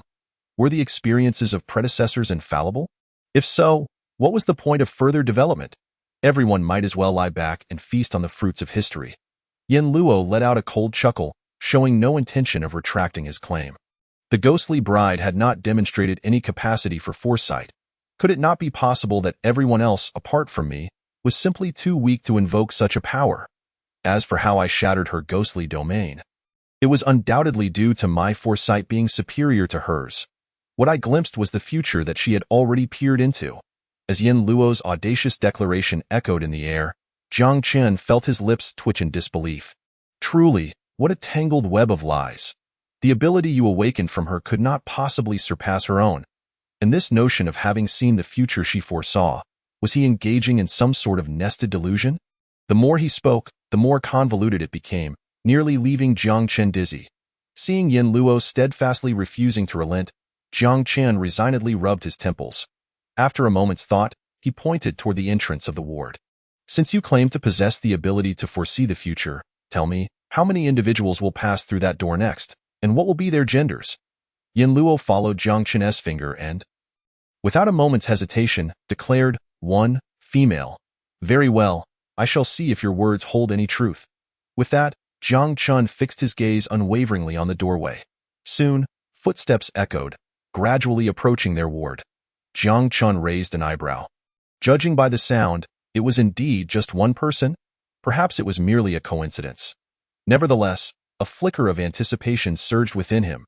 As the footsteps drew near to the door, Jiang Chen felt a wave of inexplicable anxiety wash over him. He swallowed hard, glancing at the composed Yin Luo beside him, before returning his unwavering gaze to the entrance. In no time, a pair of long, shapely legs clad in high heels and sheer stockings entered his line of sight. Before the person even appeared, those legs had already made their entrance. Astonishingly, it was indeed a woman. Jiang Chen found it hard to believe, but before he could react, the owner of those exquisite legs stepped fully into his view. Following those elegant limbs upward revealed a perfectly sculpted waist, neither too plump nor too slender. Continuing his gaze upward, he beheld a magnificent bust, towering and imposing, and then, further up, Jiang Chen's breath quickened until, at last, a rugged face adorned with stubble, thick eyebrows, and a finger currently digging for treasure in his nostril, came into focus. In that instant, he nearly spewed forth a mouthful of blood, struggling to catch his breath. Where in the world did this abomination come from? Cursing silently, he cast a glance at the still composed Yin Luo beside him. The meaning of his look all too clear. Is this what you refer to as your ability to foresee the future? What are you looking at? Yin Luo raised an eyebrow, his expression untroubled. Such a formidable ability as foresight comes with an equally exorbitant cost. I was merely speaking offhandedly. Surely, I wouldn't actually delve into the future for such a trivial wager? Having grown weary of Yin Luo's obstinate behavior, Jiang Chen simply rolled his eyes, the unspoken words hanging heavy in the air. If you say so, then so be it. If there's nothing more, I shall take my leave. Focus on your health. In a couple of days, the rewards from the Bureau will arrive, and I will notify you then. With that, Jiang Chen stood to depart, initially perceiving Yin Luo as a man of integrity, only to realize he was merely a boastful charlatan. His earlier fondness for Yin Luo had evaporated entirely, and he no longer wished to share the same space with him. Wait. Just as Jiang Chen was about to exit the ward, Yin Luo suddenly called out to him, There's something else? Jiang Chen leaned against the doorframe, not bothering to turn around. I have yet to finish my statement. Yin Luo's eyes, calm as a tranquil pool, focused on Jiang Chen's retreating figure as he spoke deliberately. In addition to awakening the ability of foresight, I have also successfully contained the ghostly bride within myself. Chapter 21. Containment of the S-Class Malevolent Spirit. The ghostly bride. Jiang Chen froze. His intention to leave halted in its tracks. He turned back, incredulity etched on his face as he gazed at the young man quietly seated on the hospital bed. The gentle breeze wafting through the window tousled his hair, revealing a pair of eyes as deep and placid as a secluded spring. There was an undeniable depth in those eyes, one that spoke of familiarity with life and death. Are you serious? Given the recent revelation of foresight, Jiang Chen was now half convinced of Yin Luo's claims. Moreover, I had just provided you with information on containing malevolent spirits, and now you assert that you have contained a city-destroying level malevolent spirit within yourself? There was no room for doubt. Yet, even so, Jiang Qian steeled himself, adopting a serious demeanor. The matter of foresight could still be taken as a jest, but if he had genuinely contained an S-class malevolent spirit within him, then this seemingly unremarkable individual before him had transformed into a walking, ticking time bomb. Those captains, after all, were seasoned fighters, equipped with ample knowledge and experience from countless trials, which allowed them to contain malevolent spirits within themselves. But Yin Luo, a newcomer to the extraordinary world, who was still unfamiliar with many matters, if he mishandled the situation, the ghostly bride might awaken within him, leading to catastrophic consequences. Upon further reflection, it occurred to Jiang Chun that Yin Luo had single-handedly resolved an S-class supernatural incident immediately upon awakening. The notion that the ghostly bride had been sealed within him during that process, perhaps it was not entirely implausible. Realizing this, Jiang Chun felt a cold sweat break out on his back. Had he unknowingly been conversing with such a dangerous weapon all along? Suppressing the tumult of thoughts in his mind, Jiang Chun swiftly returned to the bedside, a grave expression marking his features. Yin Luo, I now inquire of you in my capacity as the vice-captain of the 3rd Squad of the Underworld stationed in Yun City. Is what you just said true? Such matters should not be trifled with. Do I have any reason to deceive you about such a thing? Yin Luo replied, his tone as calm as ever. After a moment's contemplation, he added, including my earlier claim about possessing the ability of foresight, that too is genuine. So this is the hurdle we cannot surpass. Jiang Qin's lips twitched, and he gazed at Yin Luo with a mix of confusion and disbelief.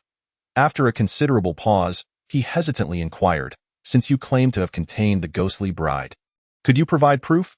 This was too significant a matter. He needed tangible evidence before reporting the situation to headquarters. Otherwise, if it turned out to be a misunderstanding, it would undoubtedly lead to a tremendous waste of manpower. Certainly, Yin Luo nodded in agreement. However, my control over her is not particularly strong at the moment, so you should be prepared. Just as Yin Luo finished speaking, Jiang Qian was about to respond when he suddenly felt a chilling gust of wind sweep in from behind him. Immediately after, an icy sensation enveloped him, sending a shiver down his spine. In his ears, a haunting nursery rhyme began to echo, growing louder as it drew nearer. La la la, the elongated notes seemed to ensnare one's very soul, drawing it towards the heavens. Following this, the sound of childish laughter filled the air. Hee hee hee. The moment the laughter erupted, Jiang Chun felt cold sweat trickle down his back. A sense of impending doom enveloped him. Found you, at last, a melodic female voice rang out, ethereal and enchanting, yet it sent a chill racing up Jiang Chun's spine. It felt as though an unseen hand was poised to rest upon his shoulder. I will die, that I will surely die. In an instant, a strange white light ignited in Jiang Chun's eyes, radiating outward and enveloping him entirely. That's enough. Make her stop. As he roared, Jiang Chun's figure recoiled rapidly. Yet he could not seem to distance himself from that intangible hand. He felt acutely aware of how close it was becoming. Damn it. Cursing under his breath, Jiang Chun gathered all the luminescence into the palm of his left hand and thrust it towards the source of the impending danger. Though the space before him appeared empty, his hand felt as if it had encountered something. In the next moment, eerie black mist surged forth, consuming the white light from his palm and threatening to creep up his arm and envelop his body. Enough, return. At that moment, Yin Luo spoke in a detached tone. The instant his words fell, the terrifying aura within the room dissipated with a thunderous crash. All the strangeness vanished into thin air, leaving an eerie calm in its wake. Jiang Chun stood frozen in place, heart still racing as he gazed at his left hand. The light that had once gathered there had been reduced to a mere fraction, nearly devoured entirely. Just a moment away, the eerie black mist was about to cling to his flesh. Once that dreadful event occurred, the consequences were beyond his imagination. It could be said that, in that fleeting instant, he had nearly traversed the gates of hell, though be able to act freely yet find himself in such a dire predicament. S-class, an absolute city-destroying malevolent spirit, and it was indeed that ghostly bride. At the moment when the truth was confirmed, Jiang Chun set aside all remnants of luck, his expression growing exceedingly grave. You, have truly contained that ghostly bride? His tone was laced with unabashed incredulity. Only through direct contact did he come to genuinely comprehend the terror that the ghostly bride embodied. Such a horrifying spirit was inexplicably housed within the not-so-tall frame of this young man before him. What else could it be? Yin Luo retorted coolly. Could it be that you contained her, Jiang Chun? This matter is of utmost importance. I will report it to headquarters immediately. Before that, I must confirm with you. Can you ensure that the ghostly bride will not revive in the short term? Yun City has just endured this incident and suffered significant losses. If that ghostly bride were to rampage again, breaking free from Yin Luo's control and triggering another city-destroying supernatural event, it would undoubtedly lead to another catastrophe. For now, at least, she seems to still heed my words. Yin Luo pondered for a moment before providing a relatively candid response. Very well, then during this period, I must trouble you to stay in this hospital and recuperate properly. After finishing his words, Jiang Chen did not linger. Swiftly exiting the ward, it was not until he stepped out of the suburban hospital that he retrieved a satellite phone from his pocket. He quickly dialed a number, and the call connected after just the second ring. Without waiting for the other party to speak, Jiang Chun hastily began. There's an S-class supernatural incident threat. Please immediately connect me to the person in charge of Yun City. Please hold. On the other end of the line, a competent female voice responded, followed by a few seconds of silence before transitioning to a steady male voice. What's happening? The Underworld's chief representative in Yun City, Lin Yihan. Team leader Lin, the ghostly bride incident has not yet concluded, and the young man who ended the ghostly bride has contained this S-class malevolent spirit within him, Jiang Chun succinctly explained.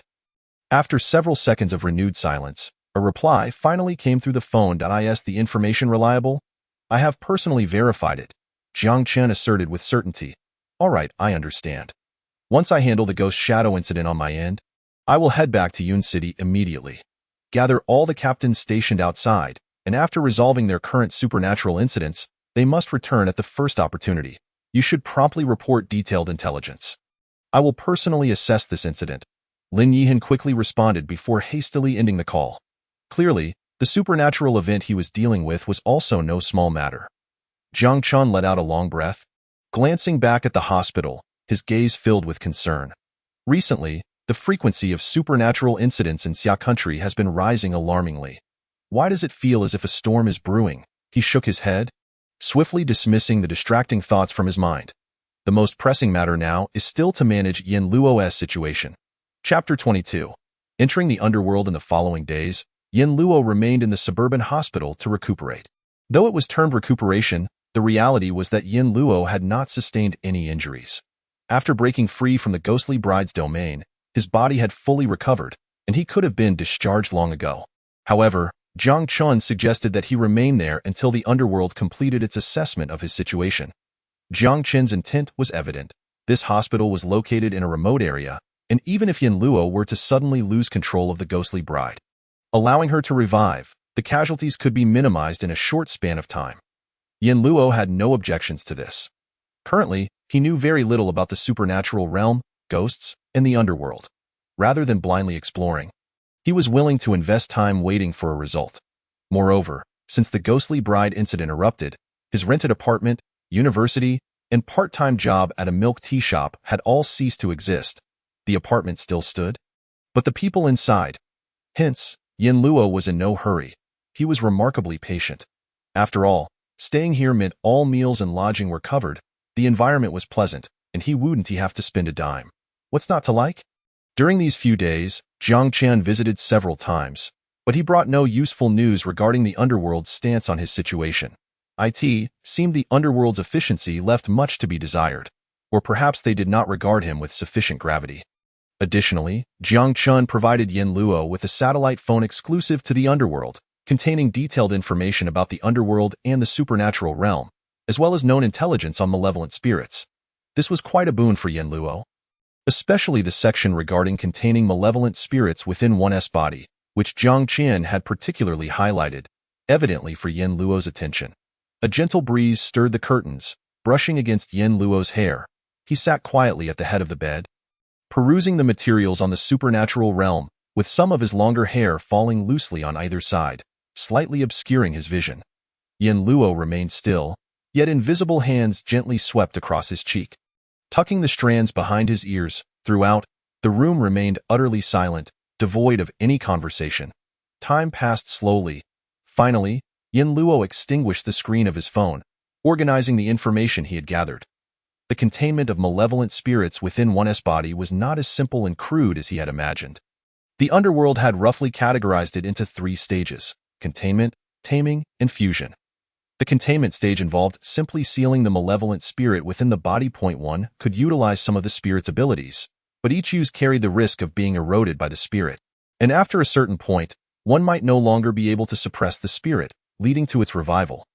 The taming stage allowed the use of most of the spirit's abilities, and to some degree, one could command the spirit to act on their behalf, resulting in a significant leap in strength, but the cost was also considerably higher. A moment's carelessness, a lapse in will, or falling into a coma could risk a backlash from the spirit. As for the final fusion stage, where body, mind, and soul were completely merged with the malevolent spirit, one could unleash the spirit's full capabilities flawlessly, even achieving a synergistic effect. It could be said that once in the fusion state, the boundaries between the spirit master and the malevolent spirit became exceedingly blurred. In this stage, the spirit master must constantly exert a powerful will to resist the spirit, ensuring that their consciousness remains dominant. In other words, within the fusion state, the malevolent spirit within the spirit master was perpetually at risk of revival. Every spirit master who reached this stage was, in essence, a strategic-level weapon, a double-edged sword. The state exercised utmost caution regarding spirit masters in the fusion stage, and typically would not deploy such powerful entities unless the situation had escalated to the brink of life and death. The best outcome would merely result in both parties suffering, with both malevolent spirits falling silent. On the hospital bed, Yin Luo slightly raised his gaze, looking towards the empty space behind him, as if speaking to himself. What stage have we reached now? After a long while, no response emerged. Only in the depths of silence did a girl's playful laughter seem to echo within the ward. The gentle breeze caressed the room.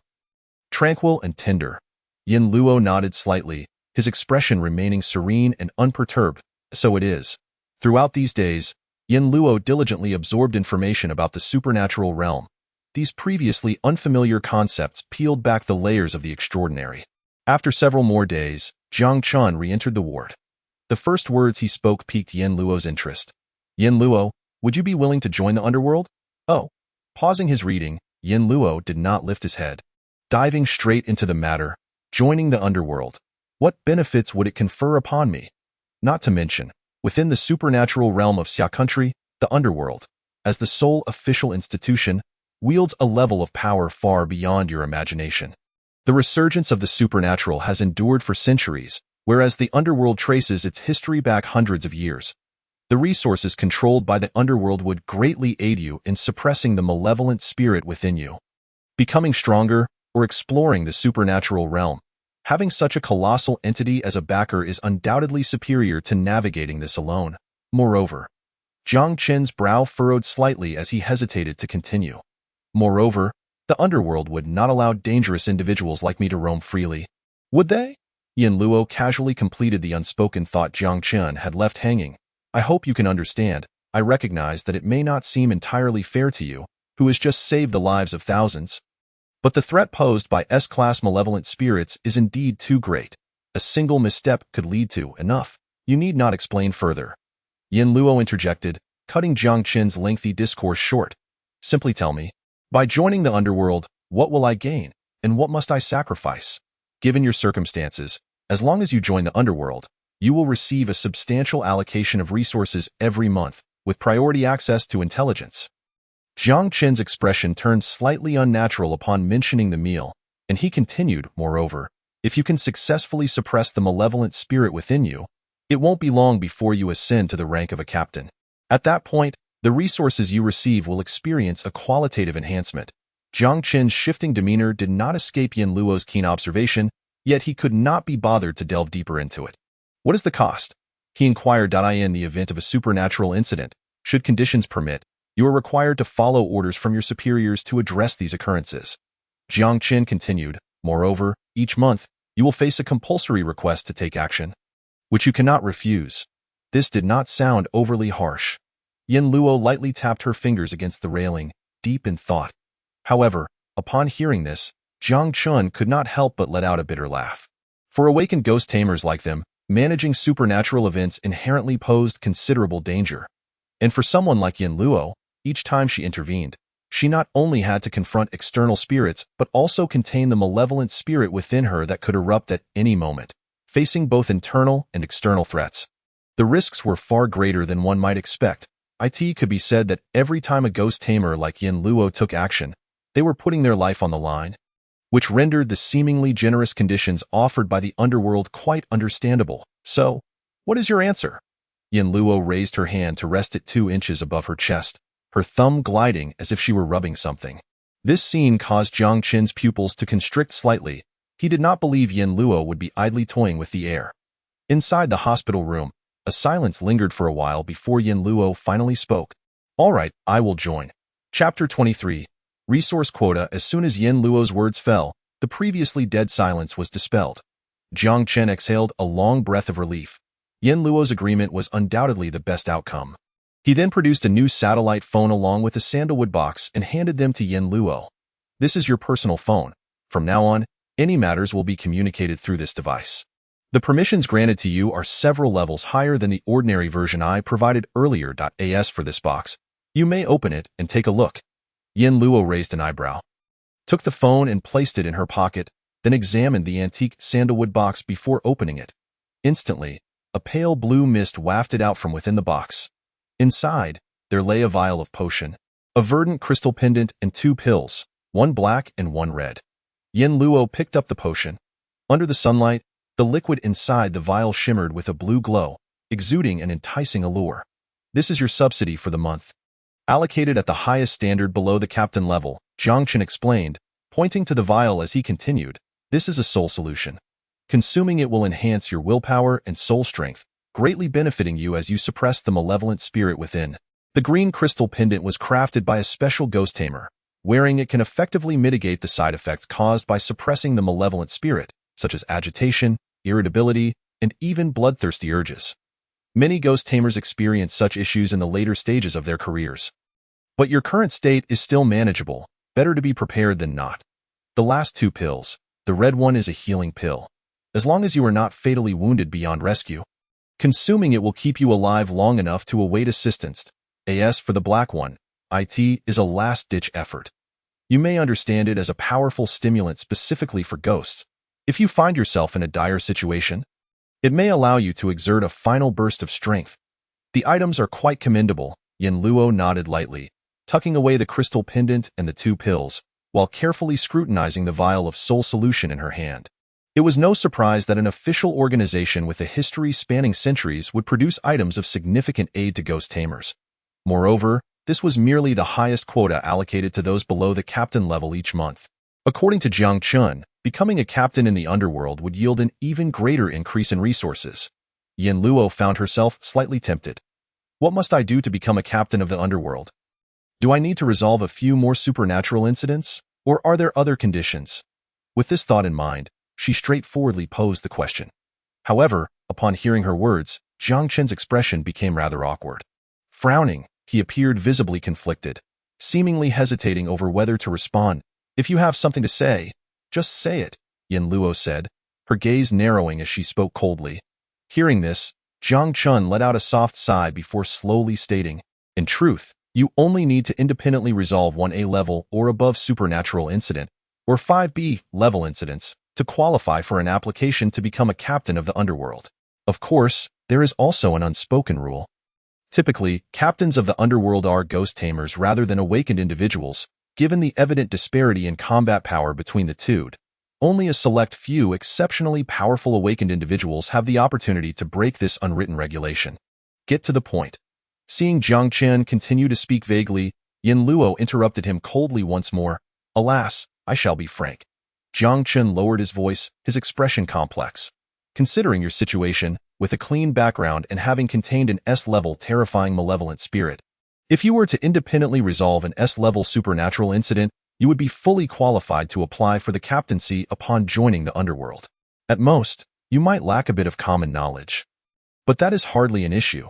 There are many captains in the underworld who came from other walks of life, as long as you can prove that you can suppress the malevolent spirit within you in a short time. Your ascension to captaincy is virtually assured. The upper echelon would be eager to allocate resources to someone like you to aid in better controlling the malevolent spirit within. However, Jiang Chun continued, gesturing toward the soul solution in Yin Luo's hand. Currently, with supernatural incidents occurring frequently across various regions of Summer Country, the casualty rate among ghost tamers has skyrocketed, leading to astronomical resource consumption.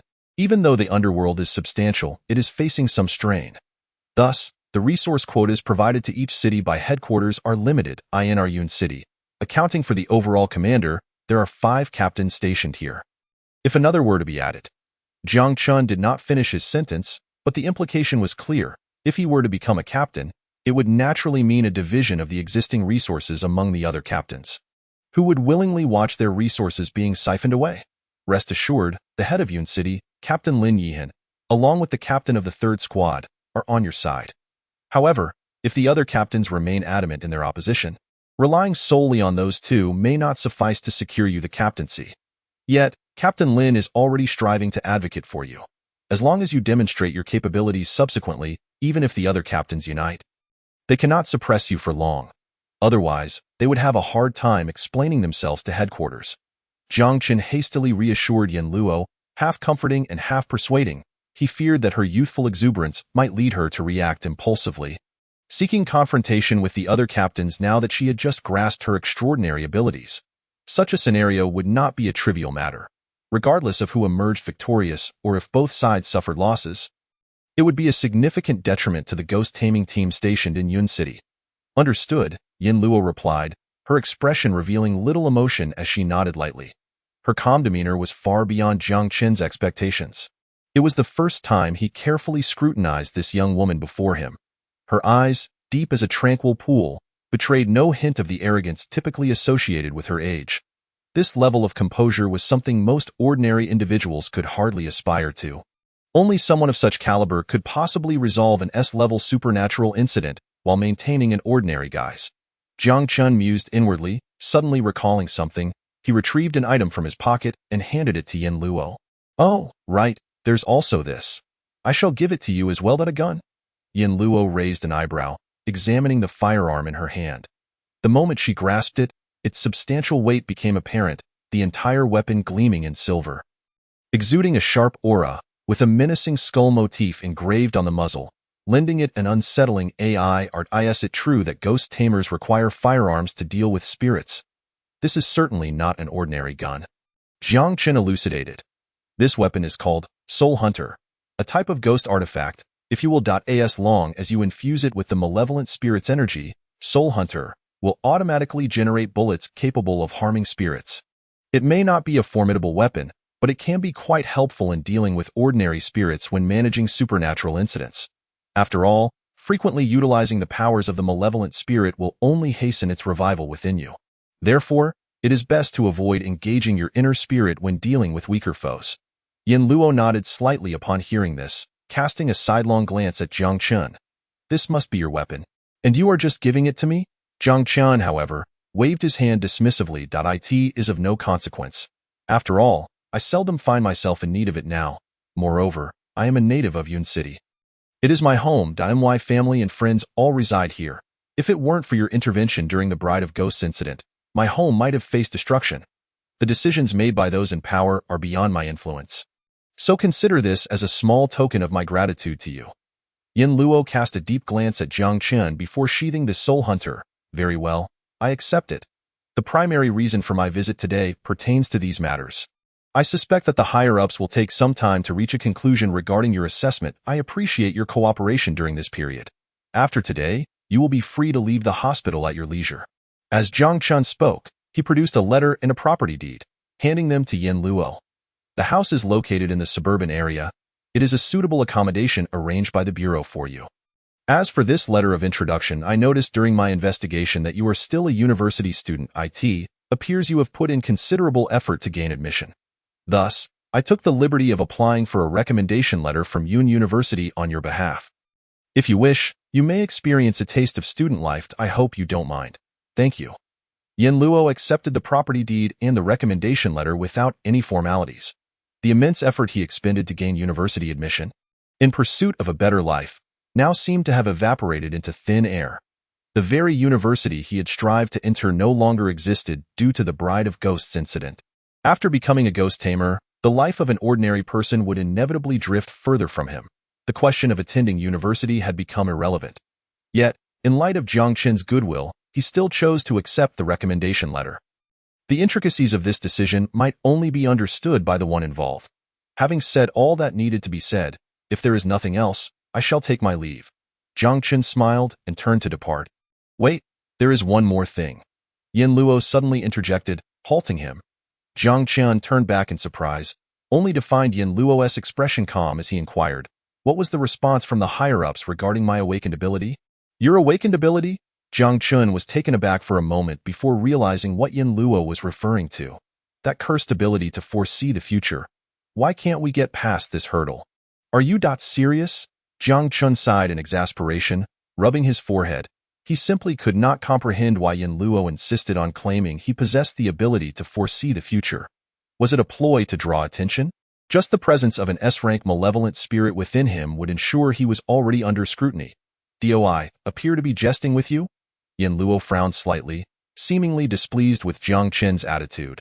"All you need to do is report this information truthfully. As for the rest, I trust that the higher-ups will make their own determinations." "Very well, I shall report as you request." Ultimately, Jiang Qin could not resist Yin Luo's insistence. Since he was adamant, what harm was there in acquiescing to his wishes? With this thought, a flicker of hope ignited within Jiang Qin. Was there even the slightest chance that Yin Luo was telling the truth? Jiang Qin departed, leaving Yin Luo alone in the hospital room. His eyes were tranquil and profound as he toyed with a vial of Azure Soul Solution. The cycle of predation, large fish devouring small fish consuming shrimp, remained an immutable truth, even for a ghost tamer. The question lingered, however. In this moment, who truly was the shrimp, and who was the great fish? Yin Luo flicked his finger, shattering the vial's neck. He raised his head and drank deeply. After a pause, he wondered why did it seem as if there had been no enhancement whatsoever. In the offices of the Underworld's Yun City division, a rugged, middle-aged man with a steady and weathered gaze leaned wearily back in his chair, resting with his eyes closed. He was Lin Yihan, the head of the Underworld's operations in Yun City. Having just returned from addressing a supernatural incident in another region, he hurriedly convened a meeting with various team leaders to discuss the follow-up to the Bride of Ghosts incident. Based on Jiang Qin's report, the young man named Yin Luo had not only resolved the Bride of Ghosts incident on his own, but also appeared stable after containing the spirit, showing no signs of imminent danger. Lin Yihan believed that with a slight assessment, they could potentially welcome a sixth, captain-level figure to their ranks. However, to his surprise, all the other team leaders, save for the captain of the third team, Xin Xingling, opposed the notion. Their reasons were compelling. Yin Luo had only recently awakened his extraordinary powers, the threat level of the Bride of Ghosts had yet to be evaluated by a captain, and the risks of a newcomer containing an S-rank malevolent spirit were far too great for Yun City to bear. Yet Lin Yihan understood their true concerns. They were primarily worried that if Yin Luo succeeded in becoming a captain, their own resource allocations would be diminished. He could empathize with their feelings. Even his own situation was precarious. Containing a malevolent spirit within oneself was inherently fraught with danger, and no one could assure themselves of maintaining control indefinitely. If it were possible, he too would desire a greater share of resources from the headquarters. Nevertheless, he could not act upon those desires. The frequency of supernatural occurrences in Xia country was alarming, and the circumstances in Yun City were dire. The underworld was short-staffed. Otherwise, they would not have been unable to dispatch a captain to manage the Bride of Ghosts incident so soon after its emergence, nearly resulting in catastrophic consequences. In such a climate, if Yun City could gain another captain-level figure, it would alleviate the burden on each of them significantly. Alas, not everyone possessed Lin Yihan's broader perspective. This was precisely why he held the position of head of the underworld in Yun City, while the others remained merely ordinary captains. At this juncture, he should have taken the initiative to engage with Yin Luo, thoroughly assess the threat posed by the Bride of Ghosts, and evaluate the young man's current stability. Regrettably, he had been delayed by pressing matters. Rubbing his temples to ease his mental fatigue, Lin Yihan contemplated taking a brief rest. Suddenly, the phone on his desk rang. Heaven forbid there be another supernatural incident unfolding. Lin Yihan sighed in resignation and answered the call. Hello, what is it? After listening to the description from the other end, Lin Yihan paused briefly, then his expression turned thoughtful. All right, I understand. After hanging up, Lin Yihan picked up a file from his desk, muttering to himself. Foreseeing the future? Jiang Chan had mentioned this to him previously, but he had clearly stated that it might merely be Yin Luo's fabrication to conceal his true awakened ability. Yet if that were the case, why was he so insistent on claiming that his ability was to foresee the future? Lin Yihan fell into contemplation. To be honest, he found it hard to believe that Yin Luo had awakened such an extraordinary power. Nevertheless, after considerable hesitation, he opened the file pertaining to Yin Luo and added a note in the section regarding his abilities. Self-identified awakened ability, foreseeing the future. After all, this file would eventually be submitted to headquarters, where they would surely render their judgment. Chapter 25. Priorities. Yin Luo had been discharged, alone. He had no friends, and the only acquaintance he had, Jiang Qin, was preoccupied with addressing supernatural incidents. Wandering aimlessly through the bustling streets, the vibrant and lively surroundings appeared different from what he once knew. Unbeknownst to ordinary people, the threats from another realm loomed perilously close. Yin Luo did not hurry to the accommodation Jiang Qin had arranged for him. Instead, he chose to return home first. Approaching the area marked by a taut warning tape, Yin Luo walked in unperturbed. The Bride of Ghosts incident had inflicted significant casualties upon Yun City. The official narrative claimed that illicit forces had been experimenting with extremely dangerous biochemical weapons, leading to a catastrophic failure and a subsequent leak of these weapons, resulting in a quarantine of the surrounding area spanning several dozen kilometers, with entry strictly prohibited to prevent further harm. This incident had naturally ignited a tremendous uproar in society, with various conspiracy theories and rumors circulating. Yet what could be done? Life must go on, and the underworld merely arranged for a few online experts to manage the narrative, then largely ignored the situation. All of their resources were focused on tackling supernatural incidents. They had little bandwidth to concern themselves with the thoughts of ordinary citizens. As Yin Luo walked, his pace was measured and deliberate. Each step covering a significant distance, he maintained a composed demeanor, exhibiting no signs of impatience as he strolled leisurely down the deserted street. The ghost realm of the Bride of Ghosts merely drew individuals within its domain into a dreamlike state, leaving the buildings unharmed. Before long, once the underworld completed their assessment of the impact of the Bride of Ghosts incident, the area would likely be reopened. However, whether anyone would dare to reside there again remained an unanswered question. As he strolled along, the sights of the street gradually became familiar. It was not until he passed by the milk tea shop where he used to work that Yin Luo's steps momentarily faltered. His gaze lingered within the shop for a few seconds. The sign at the entrance was already coated with a thin layer of dust. Inside, it was utterly deserted. He couldn't help but wonder if the owner, who had habitually exploited his labor, had been fortunate enough to survive the recent events. Yin Luo refocused his attention and soon continued his walk. After traversing several streets, he arrived at the university he once attended. The campus, typically bustling with liveliness, now lay in desolate silence. The autumn wind swept up fallen leaves, stirring dust from the ground. There would no longer be the incessant chatter of a lecturer droning on about PowerPoint presentations, nor the scornful remarks of female classmates who derided him as inferior. None of these were particularly fond memories. Yin Luo lingered only a moment before turning away once more, navigating through a dimly lit, secluded alley, the shortcut he often took after finishing his shifts at the milk tea shop. He noticed that the old street lamp overhead had completely broken down. Even the flickering light it once emitted was no more. As he passed a certain lamppost, Yin Luo paused slightly, then bent down to pick up a tattered umbrella with a sizable hole in it. It was on this very street that he had been pursued by an unknown spirit one fateful night, nearly losing his life. Yes, a spirit. According to intel from the underworld, the specter that had chased him that night was merely a C-grade ghost, one capable of easily reviving after claiming the lives of a couple of individuals. Compared to the bride ghost that could shroud hundreds of miles in darkness, this was undoubtedly a minor spirit. After all, even Yin Luo, at that time just an ordinary person, had managed to escape its clutches. As for the ghost's fate, it was likely crushed when dragged into the bride ghost's realm. Holding the dilapidated umbrella, Yin Luo made his way through the alley, which remained dim even in daylight, heading straight for his home. Upon arriving at the familiar old residential complex, he pushed open the rusty iron gate and entered. Ascending the stairs to the 8th floor, he returned to his modest rental room. The iron door to his apartment was bent and deformed, marked with ghostly handprints as if recounting the events of that night. Casually, he removed the broken door and stepped back into the abode he had inhabited for several years. Though the electrical circuit was out of order, surprisingly, the water supply was still functioning robustly.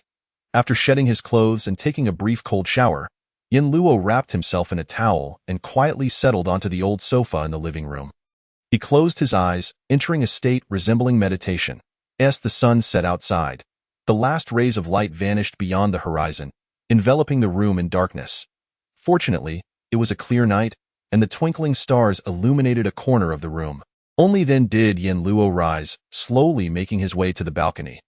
Leaning against the railing, his inky black eyes gazed quietly down at the eerily silent complex below. The familiar clamor that once filled the air was now absent. The children from the neighboring apartments no longer cried, and the late-night dance sessions of the elderly women had ceased. The pervasive scent of cooking oil that had lingered for years had become a distant memory. Previously, Yin Luo had never had any inclination to smoke. He disliked the smell and lacked the funds for such indulgences. Yet, inexplicably, at this moment, he felt an overwhelming urge to light a cigarette and exhale wisps of smoke. Perhaps it was simply a sign of maturity, a natural shift in his mindset. Gradually, the bright starlight faded, and a thin veil of dark mist obscured the night sky, plunging the entire complex into shadow. The darkness coalesced, shrouding everything. It seemed to transport him back to that rainy night. Soft, icy hands, unbeknownst to him, gently wrapped around Yin Luo's neck. An indescribably fragrant yet oddly pleasant aroma wafted toward him. In his ears, a soft, beguiling whisper echoed. Together in life and death, never to part. Had a sufficiently powerful ghost master been present at that moment, they would have been astonished to discover that the S-grade terrifying ghost quietly embraced Yin Luo from behind. Nestled closely against his back in that posture, there was no trace of the destructive fury of a city-destroying specter. Throughout it all, Yin Luo remained expressionless, staring ahead with eyes as deep as an abyss, as if capable of swallowing everything within their depths. Time passed, yet he offered no response. The bride ghost spoke once more. Together in life and death, never to part. It was only then that Yin Luo finally reacted. He frowned slightly and coldly uttered 2 words. Shut up. In an instant, the encroaching darkness dissipated entirely, taking with it the shroud of black mist that had concealed the stars. The starlight returned, cascading down upon Yin Luo's shoulders. The bride ghost, clad in a vibrant red wedding gown, nestled quietly in his embrace. Chapter 26. A compulsory task. The following day, at Yun City University, sunlight bathed the verdant grass, exuding warmth and comfort. It was a rare sunny day, a fleeting moment of leisure. Yin Luo lazily reclined on the grass of the playground, for the first time experiencing a semblance of a normal college student-esque life. A gentle breeze caressed his face, filling him with a sense of tranquility. Hey, let us discuss this properly. There's no need for such hostility. Quit the nonsense and come here. The distant commotion caused Yin Luo to lift his eyelids slightly. He noticed a group of boys pushing a rather frail-looking student toward the restroom behind the podium. Even in a so-called prestigious institution like Yun University, bullying seemed unavoidable. After all, the laws of nature do not vanish simply because they are cloaked in the guise of civilization. After a fleeting thought, Yin Luo closed his eyes once more, entirely disinterested in intervening. When one is weak, one must endure. After all, weakness is the original sin. A few minutes later, the group of boys emerged from the restroom, passing by Yin Luo while still grumbling amongst themselves. Ugh, what a bummer. Didn't he expect him to be a complete pauper? Even in college, he can't ask his family for more living expenses? How am I supposed to afford a date with my goddess tonight? Hey, look, suddenly, the last boy in line noticed Yin Luo lounging on the grass, sunbathing. He quickly nudged the leading boy, speaking in a hushed tone. With just a glance exchanged, they reached a tacit understanding. The leader, a young man with dyed yellow hair, gestured, and one of the boys made his way toward Yin Luo. As he approached, he pretended to be engrossed in his phone. while his peripheral vision remained fixed on Yin Luo. The next moment, ouch, the boy let out a shriek, as if he had suddenly tripped and fallen to the ground, clutching his foot in agony. "Ah, my foot!" his wails echoed, prompting the others, who had slowed their pace, to rush over in concern. "What happened? Are you all right?" "My foot, it feels broken." No sooner had he spoken than the young man with yellow hair stormed toward Yin Luo. His face contorted with menace, revealing the tattoos on his arms, which made him appear quite intimidating. "Who the hell told you to lie here doing nothing? Don't you know this is a public space? Now my buddy's been tripped and hurt his leg because of you. Now tell me, what do you want to do about it?" The yellow-haired youth spoke fiercely, moving to grab Yin Luo by his collar. However, just as his hand was about to reach Yin Luo, an icy chill enveloped him, causing his movements to freeze in place. In that instant, he felt as if his heart had skipped a beat. A primal instinct, rooted in the biological response to danger, urged him to flee. "Handle it however you like. I don't need to be involved." Before the yellow-haired youth could react, Yin Luo, still reclining on the grass, suddenly spoke out nonsensically. The next moment, an eerie laughter echoed in his ears. He in an instant. The yellow-haired youth rolled his eyes back, foam spilling from his mouth as he collapsed to the ground. It was only then that Yin Luo lazily opened his eyes and gradually rose from the grass. Brushing off the grass from his clothes, Yin Luo walked toward the boy who lay sprawled on the ground. "What do you want from me?" The other boys looked on in disbelief at the scene unfolding before them. In their eyes, the yellow-haired youth had just tried to grab Yin Luo, only to suddenly scream in agony and collapse. Foaming at the mouth, this bizarre incident was something they had never encountered before. As Yin Luo approached, the remaining boys, terrified, fled without a second thought, leaving behind the boy who had pretended to fall, still seated on the ground and unable to stand. "What do you want? Don't come any closer." As Yin Luo approached, his expression remained impassive, towering over the boy. "You said your leg is broken, correct?" "Why, yes, no, not really." The boy instinctively nodded but quickly realized and shook his head in denial. "Which foot is it?" Yin Luo's eyes narrowed slightly as she spoke, her right foot lifted high, and in the next moment, she forcefully stomped down on the boy's left foot. A crisp, cracking sound echoed across the empty playground. Immediately, a heart-wrenching scream erupted from the boy's mouth, cold sweat instantly covering his forehead and back. "Is it this one?" Yin Luo inquired, lifting her right foot once more, now aimed at the boy's other foot. "Or perhaps this one?" "No, please, no." As if realizing Yin Luo's intent, the boy's tears and snot flowed freely as he pleaded in agony. However, Yin Luo remained undeterred, bringing her foot down with full force again. The cracking sound resounded once more, and the boy's scream became even more piercing, clearly audible even from afar. The overwhelming pain rendered him speechless. His mouth agape, and soon his eyes rolled back as he fainted from the agony. See, being weak is indeed a sin. Yin Luo cast a cold glance at the unconscious boy before turning on her heel and departing. Throughout the ordeal, she had not spared a single glance at the yellow-haired youth on the ground. The information provided by the underworld clearly stated that if an ordinary person initiates provocation, the Ghost Master is permitted a certain degree of retaliatory freedom. As for the extent of this retaliatory power, it entirely depended on the Ghost Master's mood at the time. After all, in this world where the supernatural had begun to run rampant, the lives of ordinary people truly held little value compared to those of Ghost Masters. The sudden burst of enthusiasm for student life shattered. Yin Luo no longer wished to linger at Yun University. Just as she stepped out of the school gates, contemplating her next destination, she suddenly paused, her brow slightly furrowing. "Darling," a faint voice echoed in the air. "I know." Yin Luo coldly responded, then turned her head to gaze into the depths of the Yun University campus. She lifted her foot, intending to re-enter the university, when her satellite phone abruptly rang. "Hello, what is it?" Yin Luo answered the call, her tone icy. "Yin Luo, a supernatural incident has erupted in the Qinghe district of Yun City, and the initial assessment indicates that the ghost poses a danger level of hazardous grade. Please proceed immediately to provide assistance." A clearly anxious female voice came from the other end of the line. Upon hearing this, Yin Luo's brow furrowed even deeper as she pondered for a few seconds, about to explain, "I am currently." However, before she could finish her sentence, the female voice urged, This task has already received approval from the captain level and will serve as your mandatory assignment for this month. It cannot be declined. Yin Luo's eyes narrowed slightly, a dangerous glint surfacing within her icy gaze. Moments later, she coldly chuckled. All right, I understand. The call ended. Yin Luo cast one last glance into the depths of Yun University before turning away without looking back. If you enjoy hopping about so much, then you had better truly possess some skills. Hehe. Chapter 27. Hazardous grade? A few minutes later. According to the location, the special vehicle dispatched by the underworld came to a steady stop before Yin Luo. She opened the door, got in, and closed it. The vehicle started moving. The entire process took less than 5 seconds. In the driver's seat sat a driver clad in a black uniform, wearing sunglasses, who remained silent. He merely pressed the gas pedal, yet the vehicle traveled smoothly, devoid of any bumps. As for traffic regulations? When a supernatural event erupts, the rules of the underworld are paramount.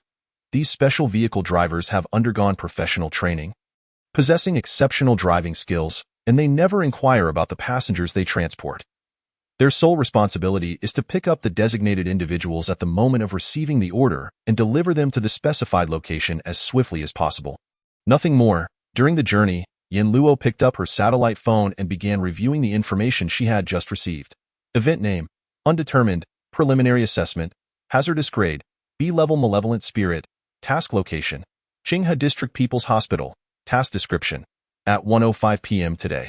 A supernatural resurgence suddenly occurred within the hospital, and a ghost domain of hazardous grade opened up, initially covering only one building of the hospital, but it is rapidly expanding. According to the latest intelligence feedback, the ghost domain has now enveloped the entire hospital and continues to expand. Currently, a B-level awakened individual is leading a team of C-level awakened individuals to handle the situation, but they have completely lost contact. Note: if the ghost domain continues to expand, the level of this malevolent spirit may escalate to disaster grade, A-level malevolent spirit. Considering the incident's location is in the city center, to avoid causing mass casualties, it is recommended to immediately dispatch awakened individuals of a grade or above to manage the situation. Task progress. Nearby awakened individuals' ghost masters have been notified to proceed. Upon reading the last column of the intelligence report, Yin Luo's gaze paused. Were other ghost masters being dispatched to handle this incident besides herself? The previous incident with the ghost bride was rather unique. Theoretically, even an ordinary person could have a 1 in 10,000 chance of resolving it. However, this incident was evidently different and would likely require a direct confrontation with the malevolent spirit. It dawned on her that this would be her first true battle since becoming a ghost master. Coincidentally, she would also be able to witness how other ghost masters dealt with supernatural events. As Yin Luo contemplated this, a familiar whisper echoed in her ears: life and death. All right, be quiet, don't disturb me. Before the voice could finish, Yin Luo coldly interrupted. She then closed her eyes to rest, preparing to approach the upcoming supernatural incident in the best possible condition. Even as Yin Luo spoke to herself, the driver remained unfazed. In the realm of those who take over tasks, there were far more peculiar individuals than Yin Luo. Within 20 minutes, the vehicle had smoothly parked outside the Qinghe District People's Hospital. As Yin Luo opened the car door, it swiftly took off with a burst of speed, disappearing down the road by the time she turned around. In matters of self-preservation, she too was a professional. Yin Luo retracted her gaze, paying little mind to this minor episode, and observed the ghost domain within the hospital from a distance. Instantly, her brow furrowed. The situation was far more severe than described in the report. In less than half an hour, the ghost domain within the hospital had already spread to 2 surrounding blocks. If this continued, the perimeter established by the underworld would need to be expanded, necessitating the evacuation of even more people. Hazardous grade? It hardly seemed so. Yin Luo muttered to herself, and as she approached the hospital entrance, she spotted several figures standing there. Her appearance naturally drew their attention, and after a moment of mutual observation from a distance, one of the individuals stepped forward and called out to Yin Luo. Underworld affairs, non-essential personnel stand back. Yin Luo remained silent, simply retrieving her satellite phone from her pocket and raising it to show. This was a specially crafted product of the underworld. Each satellite phone was linked to the information of a ghost master or awakened individual. When executing tasks, if they encountered unfamiliar members of the underworld, they relied on this device to verify identities. After presenting her identification, the others nodded in acknowledgement, allowing Yin Luo to approach the hospital entrance. Upon closer inspection, she noticed 4 individuals gathered at the entrance, 3 men and 1 woman. A quick glance revealed that the other 3 seemed to defer to the golden-haired man standing at the forefront.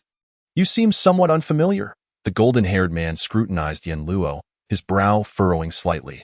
"The intensity of the ghost domain here has already reached the peak of hazardous grade. There is no need for B-level awakened individuals to enter and meet their demise." His words indicated familiarity with the B-level and above awakened individuals in the underworld of Yun City. "The fact that I can come here means I am qualified." Yin Luo shot him a glance. Replying coldly, she then disregarded the group, focusing her attention on the ghost domain before her. So arrogant. And it seems you don't recognize me." The golden-haired man's brow raised, a hint of astonishment crossing his haughty features. He turned to his companions, seeking clarification, but received only head shakes in response. After contemplating for a moment, the golden-haired man decided to introduce himself. "Yang family, Yang Tianming. What brings you here?" The moment he spoke, he successfully garnered Yin Luo's attention again. "A member of a prominent family?" Yin Luo's brow furrowed slightly. "Indeed, I am also affiliated with the underworld." Yang Tianming responded nonchalantly. "Apart from the official agency of the underworld, there exist various prominent families within the supernatural community. To be deemed a prominent family, there must be at least one genuine ghost master residing within the lineage, and the malevolent spirits they contain must start at a grade corresponding to the captain level in the underworld. Some deeply rooted families may even have multiple such protectors, with a legacy spanning centuries, making it entirely possible for them to possess profound depth.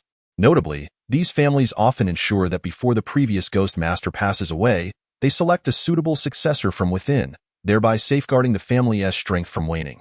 After recalling the information regarding prominent families, Yin Luo nodded and calmly stated, "Underworld, Yin Luo." Upon hearing this, Yang Tianming was momentarily taken aback. "Yin Luo? Is that a code name?" He tentatively inquired. In the underworld, only captain-level figures have the privilege of possessing code names. Yet when did such a captain-level figure emerge in Yun City? He had never heard of her before. Upon closer inspection of Yin Luo's reaction, Yang Tianming finally comprehended that he had misheard. He offered an awkward smile, rubbed his nose, and fell silent. Instead, he began to scrutinize the eerie realm before him. They had been summoned to address supernatural occurrences, and the longer they delayed, the wider the domain of the spirits would spread. There was no time for leisurely conversation. Chapter 28. I can't perceive the future. If they lingered any longer, this ghostly domain would likely continue to expand, so they ought not to wait any further. However, before entering, it would be prudent for them to briefly introduce themselves and familiarize one another. Yang Tianming proposed, casting his gaze towards Yin Luo, clearly addressing him. "What do you think?" "That sounds fine," Yin Luo replied with a nod. "Excellent. We 4 have already introduced ourselves, so allow me to present our introductions to save time," Yang Tianming stated, extending his hand towards a young man with a gaunt face, who appeared somewhat feeble. "This is Zhang Yang, a B-level awakened."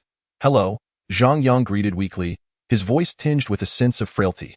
Next, Yang Tianming gestured towards a robust middle-aged man with a scar on his face. "This is Wu Qishan, also a B-level awakened." Wu Qishan crossed his arms and nodded slightly in acknowledgement. Finally, Yang Tianming pointed to a young woman with freckles, delicate features, yet an air of determination. "This is Su Ling, an A-level awakened." "Pleasure to meet you." Su Ling smiled gently, appearing quite approachable. Surprisingly, among the trio, she possessed the greatest strength. Yin Luo cast a brief glance her way and nodded slightly in response. "And now, I shall introduce myself." Yang Tianming continued, indicating himself. "I am a B-level ghost tamer." His declaration piqued Yin Luo's interest, who scrutinized Yang Tianming with more intensity. The disparity between an awakened and a ghost tamer was indeed significant.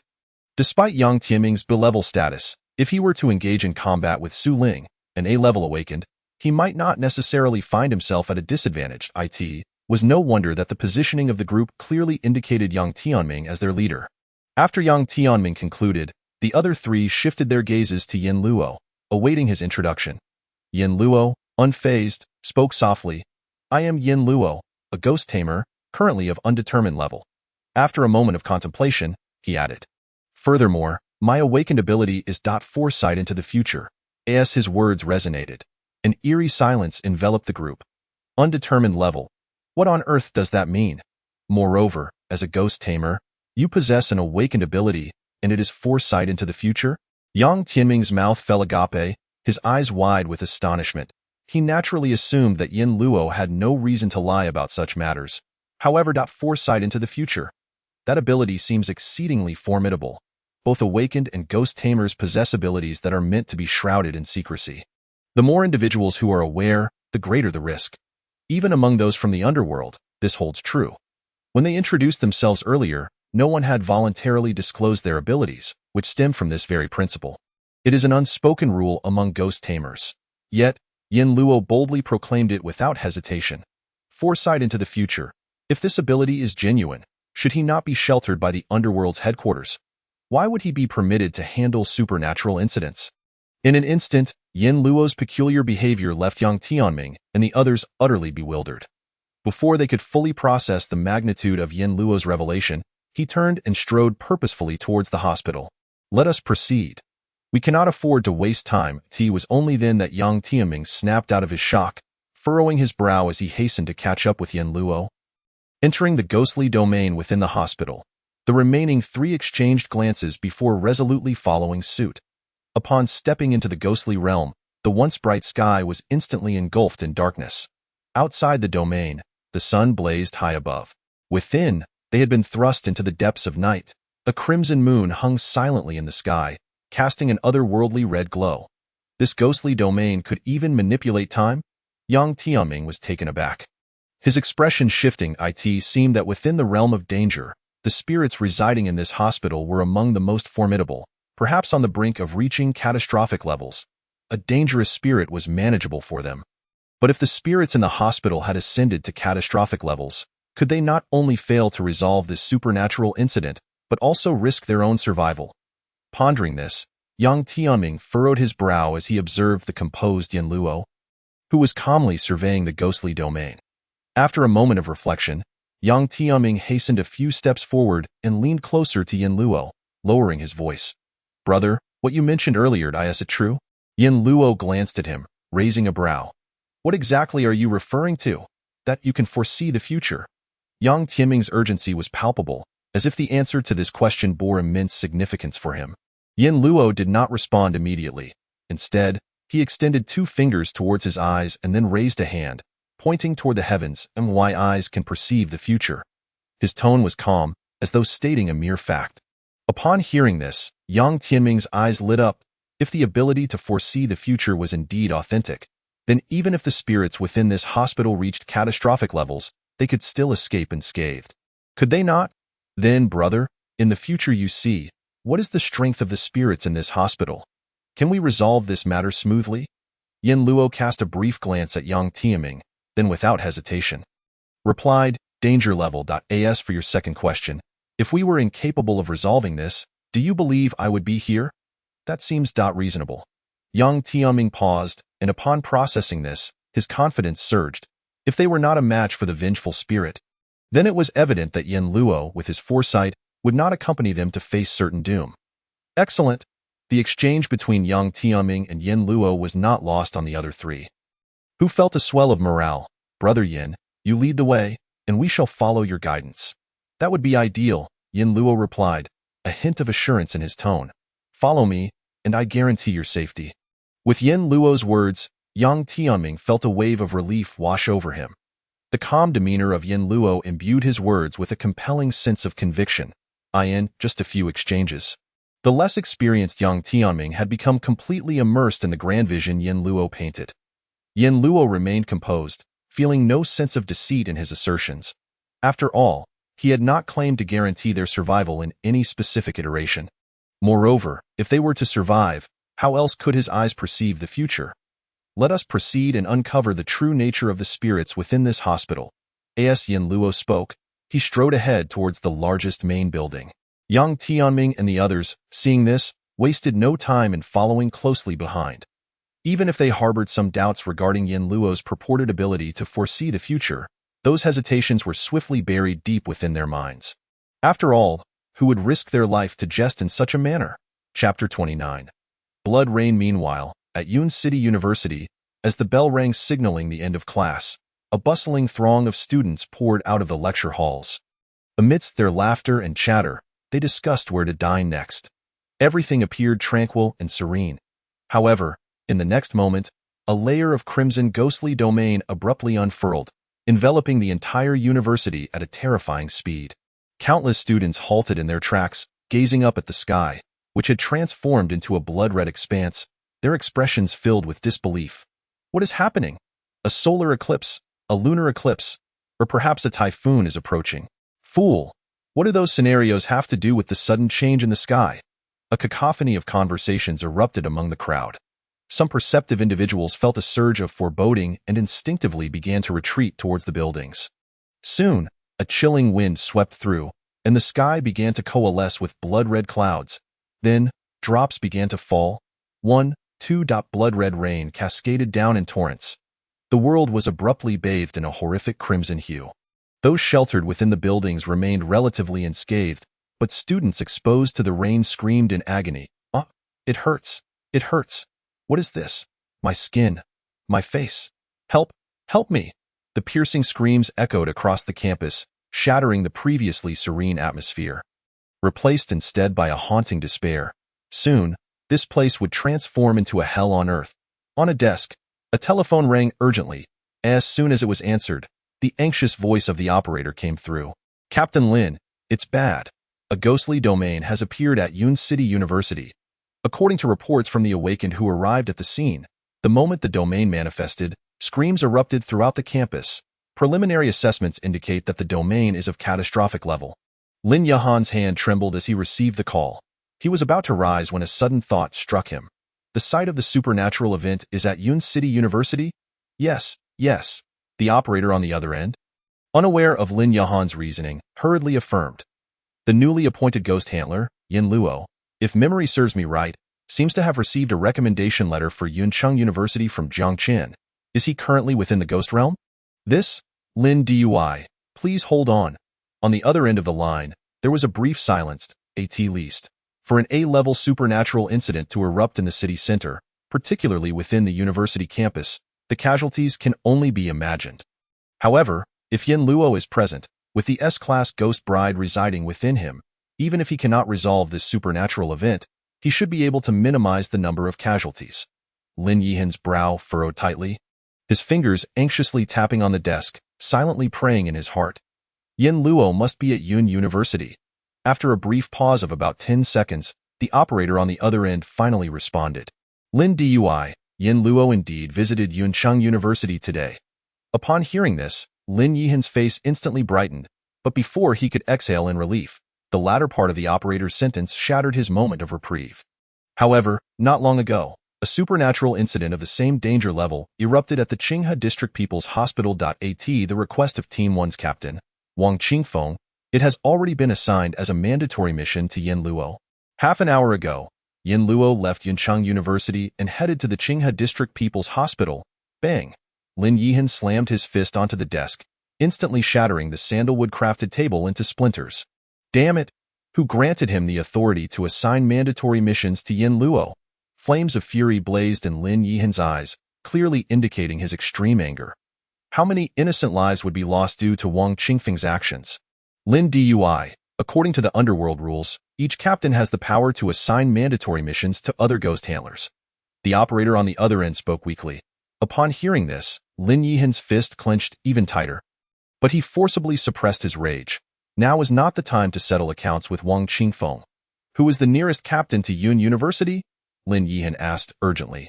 This time, the operator responded swiftly after only a few seconds of silence.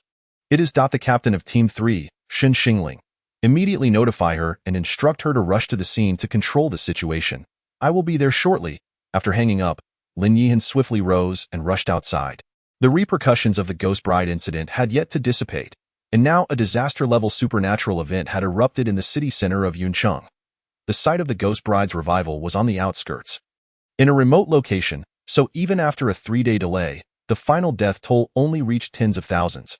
However, this time, the supernatural incident was occurring in the city center, right near the densely populated Yuncheng University.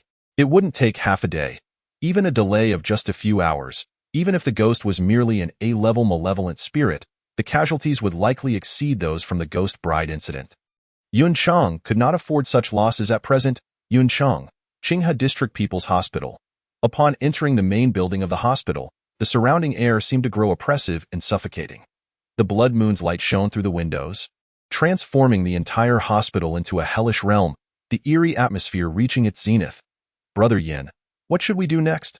Yang Tianming tentatively inquired. Yin Luo surveyed his surroundings, not spotting anything resembling a hospital route map, and turned to the few individuals behind him. Among you, who has been to this hospital before? The group was momentarily startled, exchanging puzzled glances, unsure of Yin Luo's intent with the question. After a moment, Zhang Yang raised his hand, drawing the attention of the others. Excellent, as expected of someone with a frail constitution. He is indeed familiar with hospitals, Yin Luo remarked approvingly. Zhang Yang was momentarily taken aback, his raised hand freezing midair, contemplating whether to express an expletive. You, step forward. What do you want me to do? Although Zhang Yang was filled with questions, he complied and stepped forward. You will lead the way.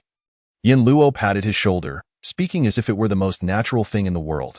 Upon hearing this, not only Zhang Yang but even Yang Tianming and the others were taken aback. What do you mean? Didn't you just say to follow you? Why does Zhang Yang need to lead now? Me? Zhang Yang was bewildered, uncertainly pointing at himself. Yes, indeed, it is you. Yin Luo's gaze was resolute, his tone unwavering. There is no need for you to feel any pressure. Simply follow your instincts, as he spoke. Yin Luo pondered for a moment before adding reassuringly, rest assured, my eyes can foresee the future. Chapter 30. Two Zhangyangs? Upon hearing Yin Luo utter this phrase once more, Zhang Yang felt an inexplicable sense of unease. However, with matters having progressed to this point, it seemed that he could only choose to trust. Perhaps there was something special about him that he himself was unaware of. Something that could aid them in successfully locating the ghost? Zhang Yang consoled himself, glanced around, and ultimately chose to head towards the left safety passage. Since they needed to find the ghost, the most effective method was indeed to search from the top down. He thought. With that in mind, Zhang Yang pushed open the door to the safety passage, which was engulfed in darkness, isolating even the blood-red light of the moon outside. Only the words safety passage overhead emitted a faint green glow. The darkness inexplicably instilled fear in one's heart. Zhang Yang turned back, casting an inquiring glance at Yin Luo, who responded with a reassuring nod. Gaining courage, he took the lead and stepped into the safety passage. Followed by Yin Luo and the others, as the door to the safety passage closed, they were instantly enveloped in complete darkness. Suddenly, the ring on Yang Tianming's hand ignited with flames. The flickering fire dispelled some of the darkness, allowing them to barely see the path ahead. Let's go. Yang Tianming signaled to Zhang Yang, who resumed his ascent through the passage. The empty corridor echoed with only their footsteps. Straining to listen, it seemed as though all other sounds had been isolated, creating a world apart. Yang Tianming felt a sense of unease. In previous ghost realms, the presence of malevolent spirits was usually quite evident point. One could sense their location with some effort, unless faced with a spirit adept at concealing its presence. Yet within this ghost realm, the aura of the malevolent spirit permeated every corner, without any discernible strength or weakness. This rendered them incapable of locating the spirit's position, leaving them to rely on Yin Luo, who could foresee the future. After all, within the ghost realm, no one could predict what might happen next. Delays could often lead to greater dangers. Tap, tap, tap, the footsteps echoed through the corridor. The group pressed on towards the rooftop with determination. However, Yin Luo's brow furrowed slightly as he listened intently. 1, 2.4, 5.6. Yin Luo's gaze sharpened, and he commanded, stop. Instantly, the already alert group halted in their tracks. What is it? Yang Tianming immediately inquired. More of what? Yang Tianming asked, confused. Yin Luo did not reply but shifted his gaze toward the rear. The others followed his line of sight and looked back. Only then did Yin Luo slowly speak. There is an additional set of footsteps at this moment. Yang Tianming stood in the middle, with Yin Luo and Zhang Yang in front and Wu Qishan and Su Ling behind him. The flames emanating from his ring illuminated just the 5 of them. As for what lay behind them, it remained shrouded in darkness. Upon hearing Yin Luo's words, the group immediately assumed a defensive stance. Yang Tianming furrowed his brow and cautiously moved closer to the encroaching darkness. all eyes warily fixed behind them. Just as he passed by Wu Qishan, the firelight illuminated a corner behind them. In an instant, a figure with its head lowered came into view. Yang Tianming's pupils constricted. Upon closer inspection, he was horrified to discover that it was Zhang Yang. He quickly turned to gaze up the staircase behind him. Due to his movement, Zhang Yang, who had previously been at the forefront, was now engulfed by darkness, rendering him invisible. Is this a person? Or a ghost? Regardless of how he pondered, the latter seemed far more likely. At that moment, Zhang Yang finally lifted his head, displaying an expressionless face. His lips slowly curling into a cold, stiff smile. That smile was utterly chilling. What kind of monstrosity is this? As Zhang Yang slowly raised his palm towards them, Yang Tianming reacted swiftly, his right hand transforming into a dark, terrifying ghostly hand, swiftly reaching out to seize Zhang Yang. Ghostly abilities are varied and bizarre. When confronting an unknown malevolent spirit, the best course of action, especially when unaware of its powers, is to subdue it at the earliest opportunity. Otherwise, no one could guarantee whether the entity possessed some peculiar ability that could lead to unforeseen peril. Just as Yang Tianming's hand was about to grasp Zhang Yang, he suddenly fell back, his figure vanishing into the depths of the darkness below. Yang Tianming's attempt to seize him fell empty. Damn. Yang Tianming lifted his foot, intending to pursue, but Yin Luo's light voice drifted from behind. Are you certain that is the ghost's true form? Yang Tianming's foot halted midair, his teeth clenched as he pondered for a moment before ultimately abandoning the chase. That ghostly entity had appeared silently, without them even detecting its presence. Even the sixth footstep discovered by Yin Luo could very well be a deliberate exposure by that ghostly entity. After all, concealing footsteps is far easier than completely masking one's presence. What is happening? At that moment, a voice rang out from above in the corridor. Yang Tianming furrowed his brow and returned to the middle of the group. The flickering firelight illuminated their path, and Zhang Yang's figure reappeared in their line of sight. After scrutinizing Zhang Yang for a moment and detecting no abnormalities, Yang Tianming finally spoke up to explain. Just now, something identical to you appeared. I was about to subdue it, but it managed to escape. Huh? Zhang Yang was taken aback, his face a mask of shock. Just moments before, as Yang Tianming approached the lower staircase, his vision had been completely obscured by darkness, rendering him unable to see anything. Were it not for the sounds of Yin Luo and the others, he might have doubted whether they had been scattered. Yin Luo observed Zhang Yang's expression closely, and upon confirming it was genuine, urged, "Let us continue upward." Oh, all right. Compared to the others, Zhang Yang was currently the most bewildered. After all, he had not truly seen that identical ghostly figure, only heard about it from Yin Luo and the others. At that moment, staring into the bottomless darkness ahead, Zhang Yang felt an inexplicable sense of dread. Within this group, his own abilities could only be described as mediocre, likely placing him at the bottom of the hierarchy. Given the bizarre circumstances, it was only natural for fear to take root. What if we switch to someone else? Zhang Yang murmured, casting a questioning glance at Yin Luo. After all, it was Yin Luo who had suggested he take the lead.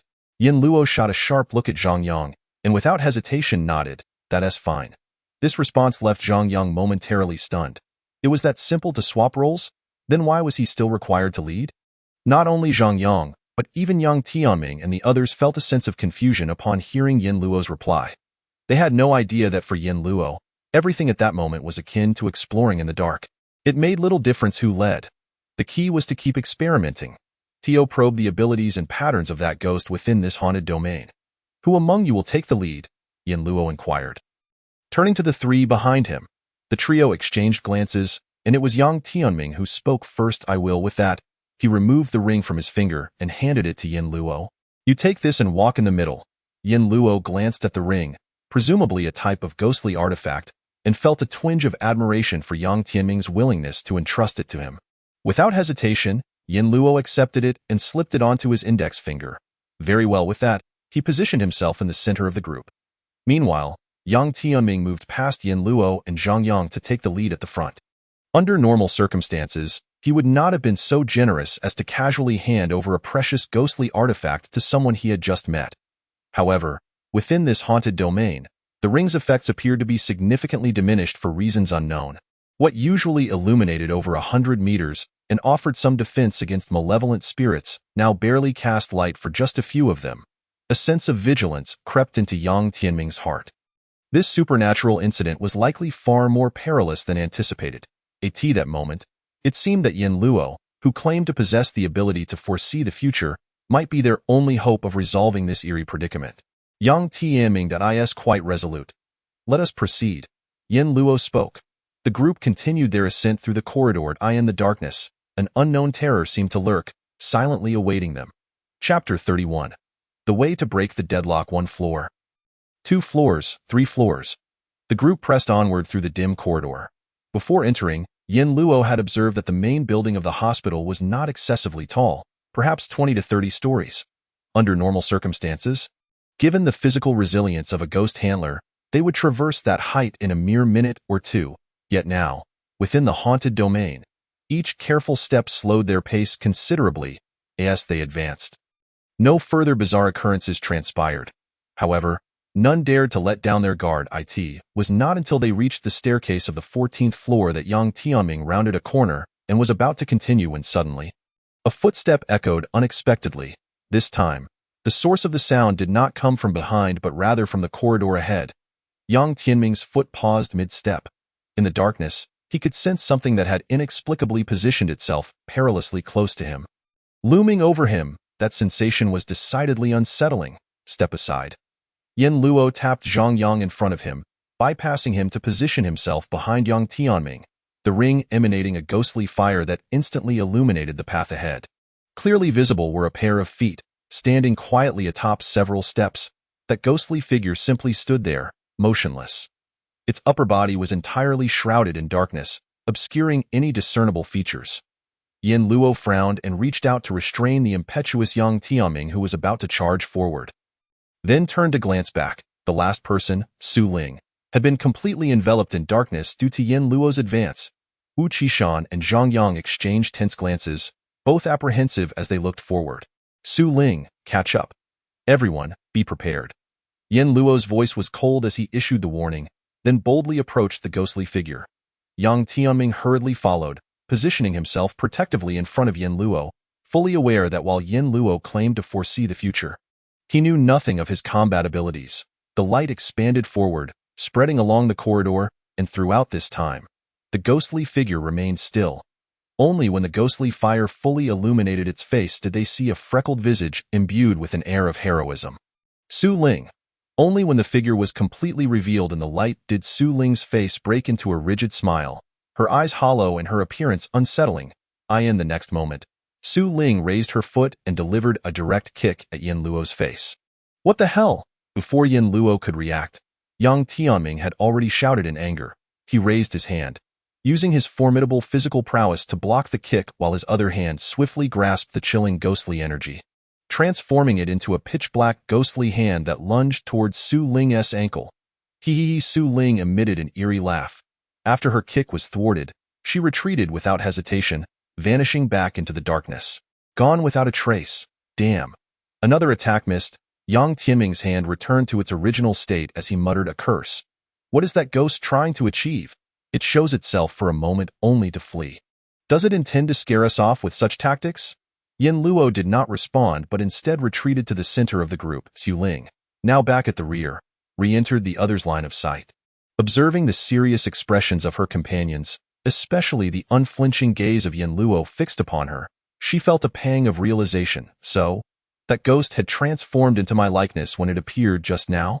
You guessed correctly. Yin Luo nodded calmly, his deep eyes scanning Su Ling for a moment before shifting away. Could it be that as long as we remain in the darkness, that ghostly entity can assume our appearances? Wu Qishan, who had been quietly trailing behind, pondered aloud. There is a possibility of that. Zhang Yang chimed in eagerly. It truly just a mimicry of our forms, although it's somewhat unnerving that alone shouldn't pose much danger. Right? Yang Tianming, now composed, began analyzing. Might there be something else at play? There is no need for excessive analysis. We can simply test it out. Yin Luo replied coldly, fixing his gaze upon Wu Qishan. Next, you switch places with Su Ling and move to the back. Regardless of where that ghost appears from next, you must stay at the rear of the group. Wu Qishan furrowed his brow. From the current situation, Voluntarily placing oneself in the darkness was undoubtedly unwise. Perhaps for the moment, no issues would arise, but who could guarantee that Zhang Yang and Su Ling, who had already lingered in the shadows, had not been subjected to some form of manipulation by that ghost? The longer they delayed, the greater the risk. Do you have any objections?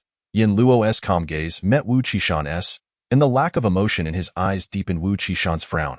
I hope that you truly can foresee the future. Ultimately, Wu Qishan chose to acquiesce. After all, neither Yang Tianming nor the others who had already spent time in the dark would likely support him at this juncture. After a deep look at Yin Luo, Wu Qishan turned and moved to the back of the group. If there are no objections, let us continue. After Yin Luo concluded, he signaled to Yang Tianming, who nodded in response, then resumed his ascent up the corridor. Once more, the group advanced, the atmosphere in the darkness growing increasingly silent, with everyone remaining tight-lipped. 15 floors, 16 floors. 19 floors, 20 floors, when yet another abrupt footstep echoed. The already alert group immediately took notice. However, the unfolding events once again took them by surprise. This time, the extra footsteps were two. One emanated from above the staircase, while the other trailed closely behind them. In an instant, both Yang Tianming, who was at the forefront, and Wu Qishan, who lingered at the rear, were expressions of unease. This signified that, regardless of whether they moved forward or backward, one among them would inevitably be left exposed to the encroaching darkness. Moreover, this time they would have to coexist with that ghastly entity in the unseen shadows. What to do? Yang Tianming's gaze was grave, and for a moment, he was at a loss, turning to Yin Luo with a questioning look. Even he was unwilling to take the risk of plunging into the unknown darkness alongside that mysterious specter. Did you not claim you could foresee the future? Wu Qishan interjected anxiously, casting a doubtful glance towards Yin Luo. Speak quickly. What are our next steps? Upon hearing this, Su Ling and Zhang Yang also directed their attention towards Yin Luo. In that moment, all eyes in the room converged upon Yin Luo, as it seemed an opportune moment. If Yin Luo truly possessed the ability to foresee the future, he would undoubtedly know how to navigate their predicament. Silence reigned for but a brief moment, under the scrutiny of all present. Yin Luo's expression remained impassive as he coldly uttered two words, simple with that. Before anyone could fully comprehend the situation, Yin Luo pivoted and launched a swift kick. In an instant, Wu Qishan's figure was sent hurtling backward, plummeting into the abyss of darkness. Chapter 32. The Ghost Tamer. What are you doing? Only when Wu Qishan's silhouette vanished did the others begin to grasp what had transpired. Zhang Yang gasped, immediately distancing himself from Yin Luo and taking refuge behind Yang Tianming. Su Ling, too, regarded Yin Luo with a wary expression, bracing for any potential outburst from him. Yin Luo paid no heed to their reactions, his calm gaze fixed on the dark expanse below. The sound of footsteps echoed, gradually fading away. The malevolent spirit lurking behind them began to withdraw, presumably in pursuit of the fallen Wu Qishan. Once this was confirmed, Yin Luo finally retracted his gaze and inquired coolly, "Now, is the problem resolved?" "You." Upon hearing Yin Luo's nonchalant words, Su Ling and Zhang Yang's pupils constricted, their faces etched with disbelief. They could not fathom how Yin Luo could maintain such composure while sacrificing a member of their team. As if it were the most natural thing in the world. After all, they were all colleagues in the underworld. Did you not claim you foresaw the future? Is this truly the future you envisioned? Su Ling pressed, her brow furrowed in angered eye. In response, Yin Luo merely cast her a fleeting glance, his tone devoid of any emotion. I cannot foresee every trivial matter. It is common sense that possessing such a formidable ability as foreseeing the future comes with a significant cost. What I see is only our eventual outcome. Yin Luo's icy declaration hung in the air as he surveyed the three of them one by one. Are there any further questions? Su Ling fell silent, her mouth agape, momentarily at a loss for words. Yang Tianming's brow furrowed, his countenance grim. After a prolonged silence, he finally spoke in a low voice. To be frank, Yin Luo, your actions have left me quite dissatisfied. Was sacrificing a teammate our only option? Yin Luo turned to him, his tone still frosty and unyielding. With spirits at both the front and rear, one must inevitably confront that entity in the darkness. Whether advancing or retreating, if you find it unacceptable for Wu Qishan to be the one, then who should it be? You, me, or one of the others? We are 5 ghost tamers here. Why can we not confront those two spirits directly? At this juncture, Zhang Yang, still sheltering behind Yang Tianming, timidly interjected, his gaze filled with trepidation. "Do you know the capabilities of that spirit? What is its danger level? Is it merely classified as dangerous? Even if it is indeed dangerous, can you ask Su Ling, as an A-grade awakener, if she can guarantee her survival against that spirit without knowing its true nature? We are currently in the domain of spirits, dealing with supernatural events. Anyone could perish. Those who are most likely to die are often those who are blindly confident in their own abilities." Yin Luo's voice was cold as he fixed Zhang Yang with a piercing gaze.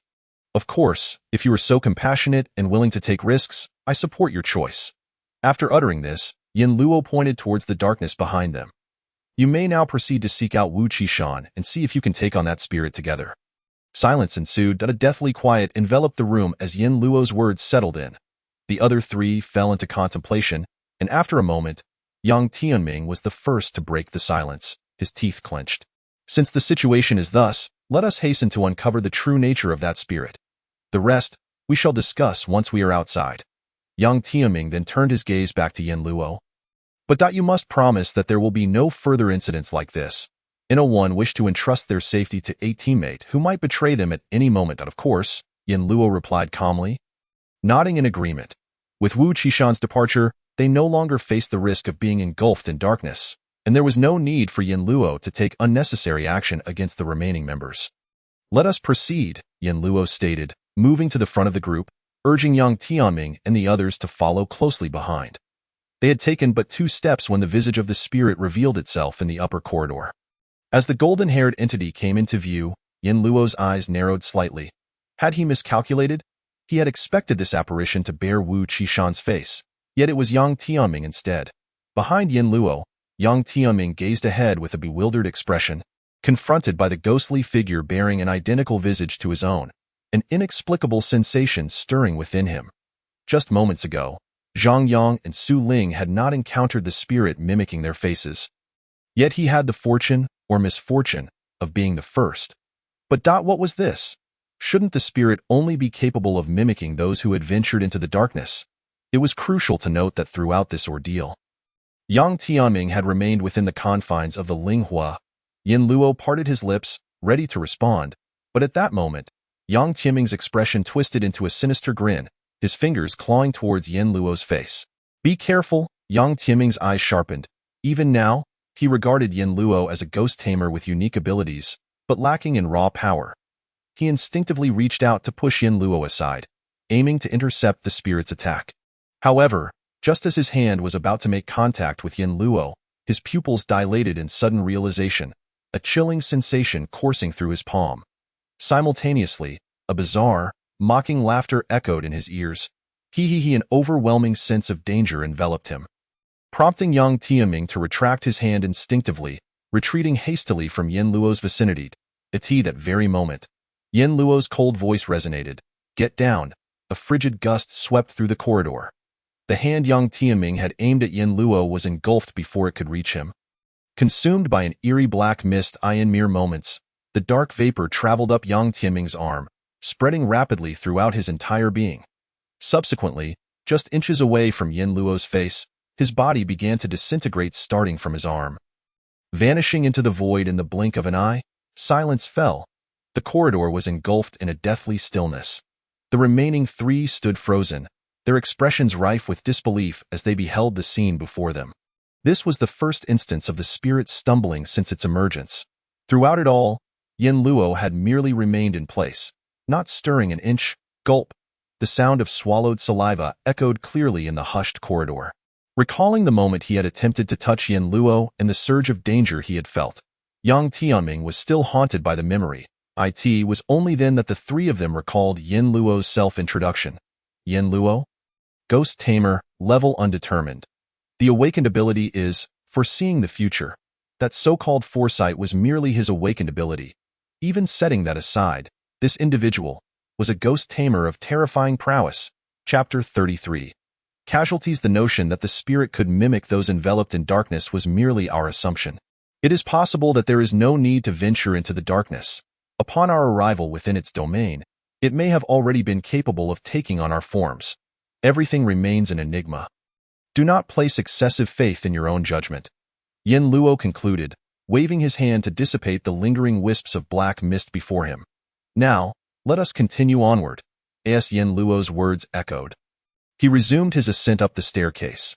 This time, Yang Tianming and the others remained silent, choosing instead to follow in his wake. Meanwhile, Wu Qishan muttered a curse under his breath, seething with anger yet refraining from voicing it. Swiftly rising from the ground in that moment, engulfed in darkness, he found himself devoid of any source of light. Logically, Yin Luo and the others should not be far from him, yet the darkness surrounding him felt like an endless abyss. Boundless and unfathomable, Wu Qishan's nerves were taut as he remained vigilant for any unusual movements, groping his way through the murky void. But soon, he was gripped by terror as he realized he had lost all sense of direction. Strangely enough, no matter how he ascended, he encountered not a single corner.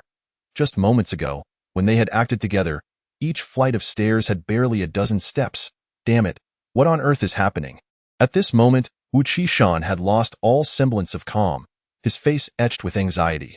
The longer he lingered in this darkness, the more intense the pervasive sense of danger became. Suddenly, amidst the shadows, a faint sound of footsteps echoed. Wu Qishan halted his forward motion, his face contorted in terror as he gazed toward the source of the sound. Tap, tap, tap in the gloom. It felt as though something was drawing near. Wu Qishan held his breath, every muscle in his body tensed to the utmost. That entity was still approaching. Cold sweat trickled down his brow. Finally, when the footsteps drew close enough, Wu Qishan felt no vestige of hope remaining. "Get out!" he roared, his muscles swelling instantly, his already robust frame becoming even more formidable, each sinew hardening like forged steel. He lunged forward, delivering a powerful punch. The terrifying force generated a shockwave, and the air even resonated with a sonic boom. Yet the strike met only empty space. Wu Qishan's eyes widened in disbelief. He had aimed directly at the source of the sound, but before him lay nothing but void. Tap, the faint footsteps resumed. A shift in Wu Qishan's expression prompted him to swiftly turn and glance behind him. Tap, tap, tap in the pitch-black corridor. Only the sound of footsteps reverberated. Wu Qishan swallowed hard, sensing impending doom. As he hesitated between launching another attack or fleeing, the footsteps intensified from all directions. Front, back, left, right, everywhere. A cacophony of footsteps emerged in the dark. It seemed as though countless figures were converging upon him, this time. Wu Qishan was utterly panicked. His instinct screamed at him that if he did not flee, he would truly perish here. But where could he escape? Stay away. Don't come any closer. Get lost. What if he were a ghost tamer or an awakened one? Before death, they would be no stronger than an ordinary person. At this life and death juncture, Wu Qishan could no longer afford to conserve his strength. He fervently channeled the ghostly power within him, repeatedly fortifying his physical form. Subsequently, he unleashed a frenzied barrage upon his surroundings. The violent gusts of wind tore through the darkness, producing a series of muffled explosions. However, judging by the feedback, not a single strike landed. Damn it, what is going on? Wu Qishan cursed inwardly. Yet whenever he contemplated stopping, the relentless footsteps would arise anew, edging closer. Under the threat of death, he could only persist in activating his abilities, launching indiscriminate attacks against all that surrounded him, desperately hoping to drive back the spectral entities lurking in the shadows. Meanwhile, Wu Qishan continued to feel around in the dark, searching for an escape route. Until, rip, a searing pain coursed through his muscles, and he abruptly halted his assault, disbelief widening his eyes. The ghostly entities had not attacked him. The true source of his injury was his own abilities. How could this be? Wu Qishan was bewildered. While awakened ones do experience some degree of erosion when activating their powers, the risk is undoubtedly far less compared to that of ghost tamers. This was precisely why he had dared to push his abilities to such extremes. Based on past experiences, he reasoned that even this would not exceed the limits of his physical endurance. As long as he took the underworld's elixirs afterward to stabilize his body, he would have nothing to fear. But this time, events had spiraled far beyond his expectations. In the next instant, an intense agony enveloped his entire being. In a heartbeat, Wu Qishan collapsed to the ground, his body racked with excruciating pain. so severe that even moving a single finger felt impossible. Tap, tap, tap, tap, tap, tap in the darkness. The myriad footsteps sounded once more. Yet this time, Wu Qishan could only watch helplessly as the unseen entities approached him. Until all the footsteps came to a halt before him, Wu Qishan strained to open his eyes, desperate to discern what lay ahead, but all he beheld was an endless abyss of darkness. Yet, within that darkness, it seemed as if pairs of mocking eyes were silently observing him. Moments later, Wu Qishan's eyes bulged in horror. Devoid of any vitality, he died with his eyes wide open. The 21st floor, the 25th floor, the 30th floor. It was uncertain whether the ghost realized that this method no longer posed a threat to Yin Luo and the others. But throughout their ascent, the ghost had not reappeared to impede them. Soon, the four of them arrived at the topmost flight of stairs with relative ease. Ahead lay the exit of the safety corridor. Beneath the eerie green glow, the door stood firmly closed. Pushing it open would lead to the rooftop of the hospital, the highest point within the ghostly domain. Could the ghost's true form be just beyond? Should they proceed? Yang Tianming approached Yin Luo, his gaze fixated on the door. Yes. Yin Luo nodded gently, her hand poised on the doorknob. In the next moment, a ghastly wail erupted from behind them, reminiscent of a voice being strangled, deep and parched. The group turned in astonishment to see Zhang Yang, who had deliberately distanced himself from Yin Luo, now with bulging eyes and a face twisted in agony. His hands were tightly gripping his throat, his entire visage flushed from asphyxiation, veins protruding. Zhang Yang, the nearest, Su Ling, rushed forward, bewildered by the situation but determined to stop Zhang Yang's actions. Yet, it was too late.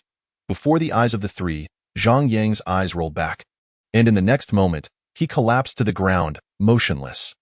In an instant, the expressions of the three turned grave, astonishment flooding their hearts. Su Ling hurried to check Zhang Yang's pulse, and after a few seconds, she incredulously uttered, "He est dead?" A beloved awakened one, and he just died inexplicably before their eyes, died in such a bizarre manner. Chapter 34. Heartless? How did he die? Yang Tianming exclaimed in confusion, instinctively voicing his thoughts. I don't know. He couldn't possibly have choked himself to death. Su Ling's head hung low, her tone frigid. Yin Luo remained silent, stepping closer to Zhang Yang's lifeless body, bending down to inspect it. The moment he made contact, he confirmed that Zhang Yang was indeed lifeless, devoid of any signs of life. Moreover, his body felt icy cold and rigid, not at all resembling one that had just passed. Rather, it seemed as if he had been dead for over a day. Had that ghost attacked? When? Yin Luo's gaze flickered as he rapidly analyzed the situation. Throughout, Zhang Yang had been right before their eyes. The ghost could not have struck him without leaving a trace. The only time he had vanished from their sight was when the ghost had mimicked his form, if that were the case. Yin Luo turned his gaze towards Su Ling upon confirming Zhang Yang's death. Su Ling's complexion had also soured considerably, evidently having reached the same conclusion. Let us go. We must find that ghost's true form as quickly as possible.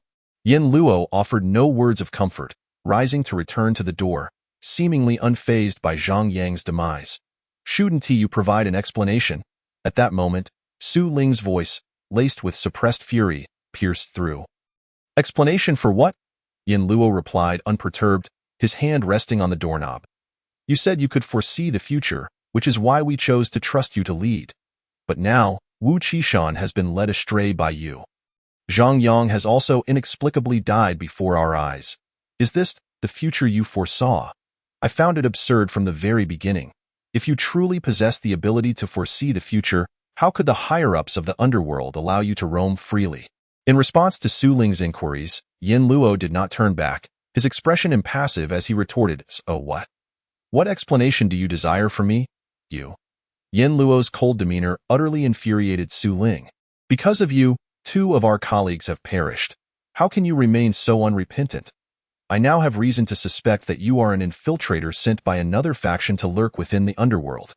As Su Ling spoke, a dangerous glint flickered in her eyes, as if she were ready to strike at any moment. I have no obligation to explain anything to you.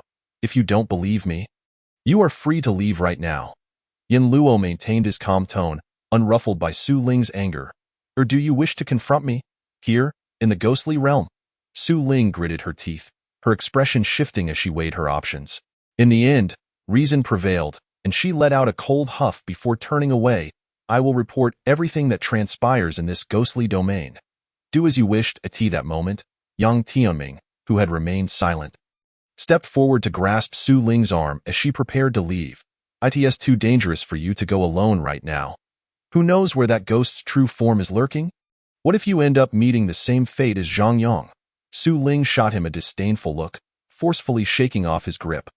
Otherwise, do you still wish to believe the words of this deceiver?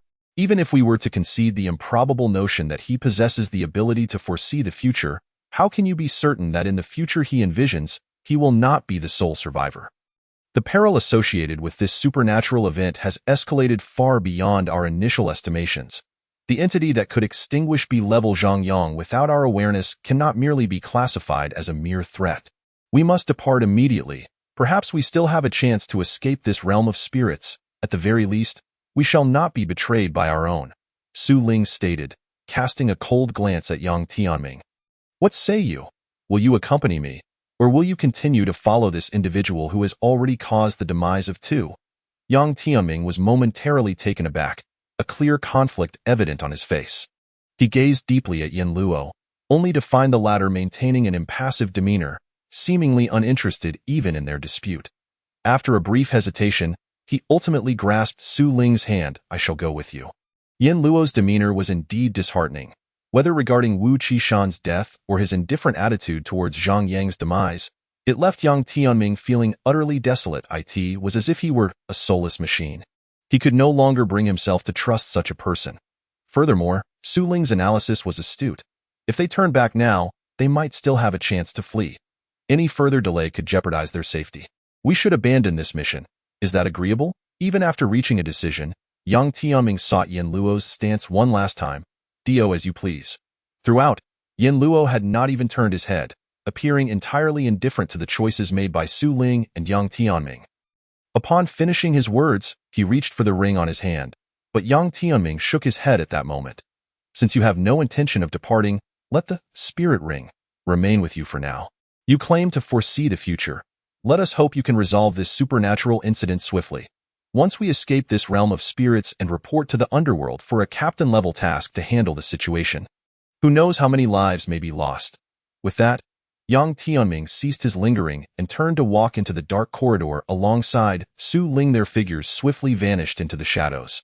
And only then did Yin Luo finally glance back. Yang Tianming, was it? He murmured softly. At that moment, Yin Luo finally acknowledged the other. Those of noble lineage. Could they all be this way? If the roles were reversed? Yin Luo believed he could never make the choice that Yang Tianming had, yet he did not harbor any disdain for individuals like him. Recollecting his thoughts, Yin Luo's expression regained its composure, and he promptly pushed open the door leading to the rooftop. The crimson moon hung high in the sky, casting a blood-red glow upon the deserted rooftop, staining the entire world in a scarlet hue. Stepping into this scene, Yin Luo squinted slightly, his gaze falling upon a figure shrouded in darkness. Quietly standing at the edge of the rooftop, seemingly having awaited him for quite some time. Yin Luo scrutinized that silhouette from a distance, yet could not discern its depth, or rather, the figure emitted no aura.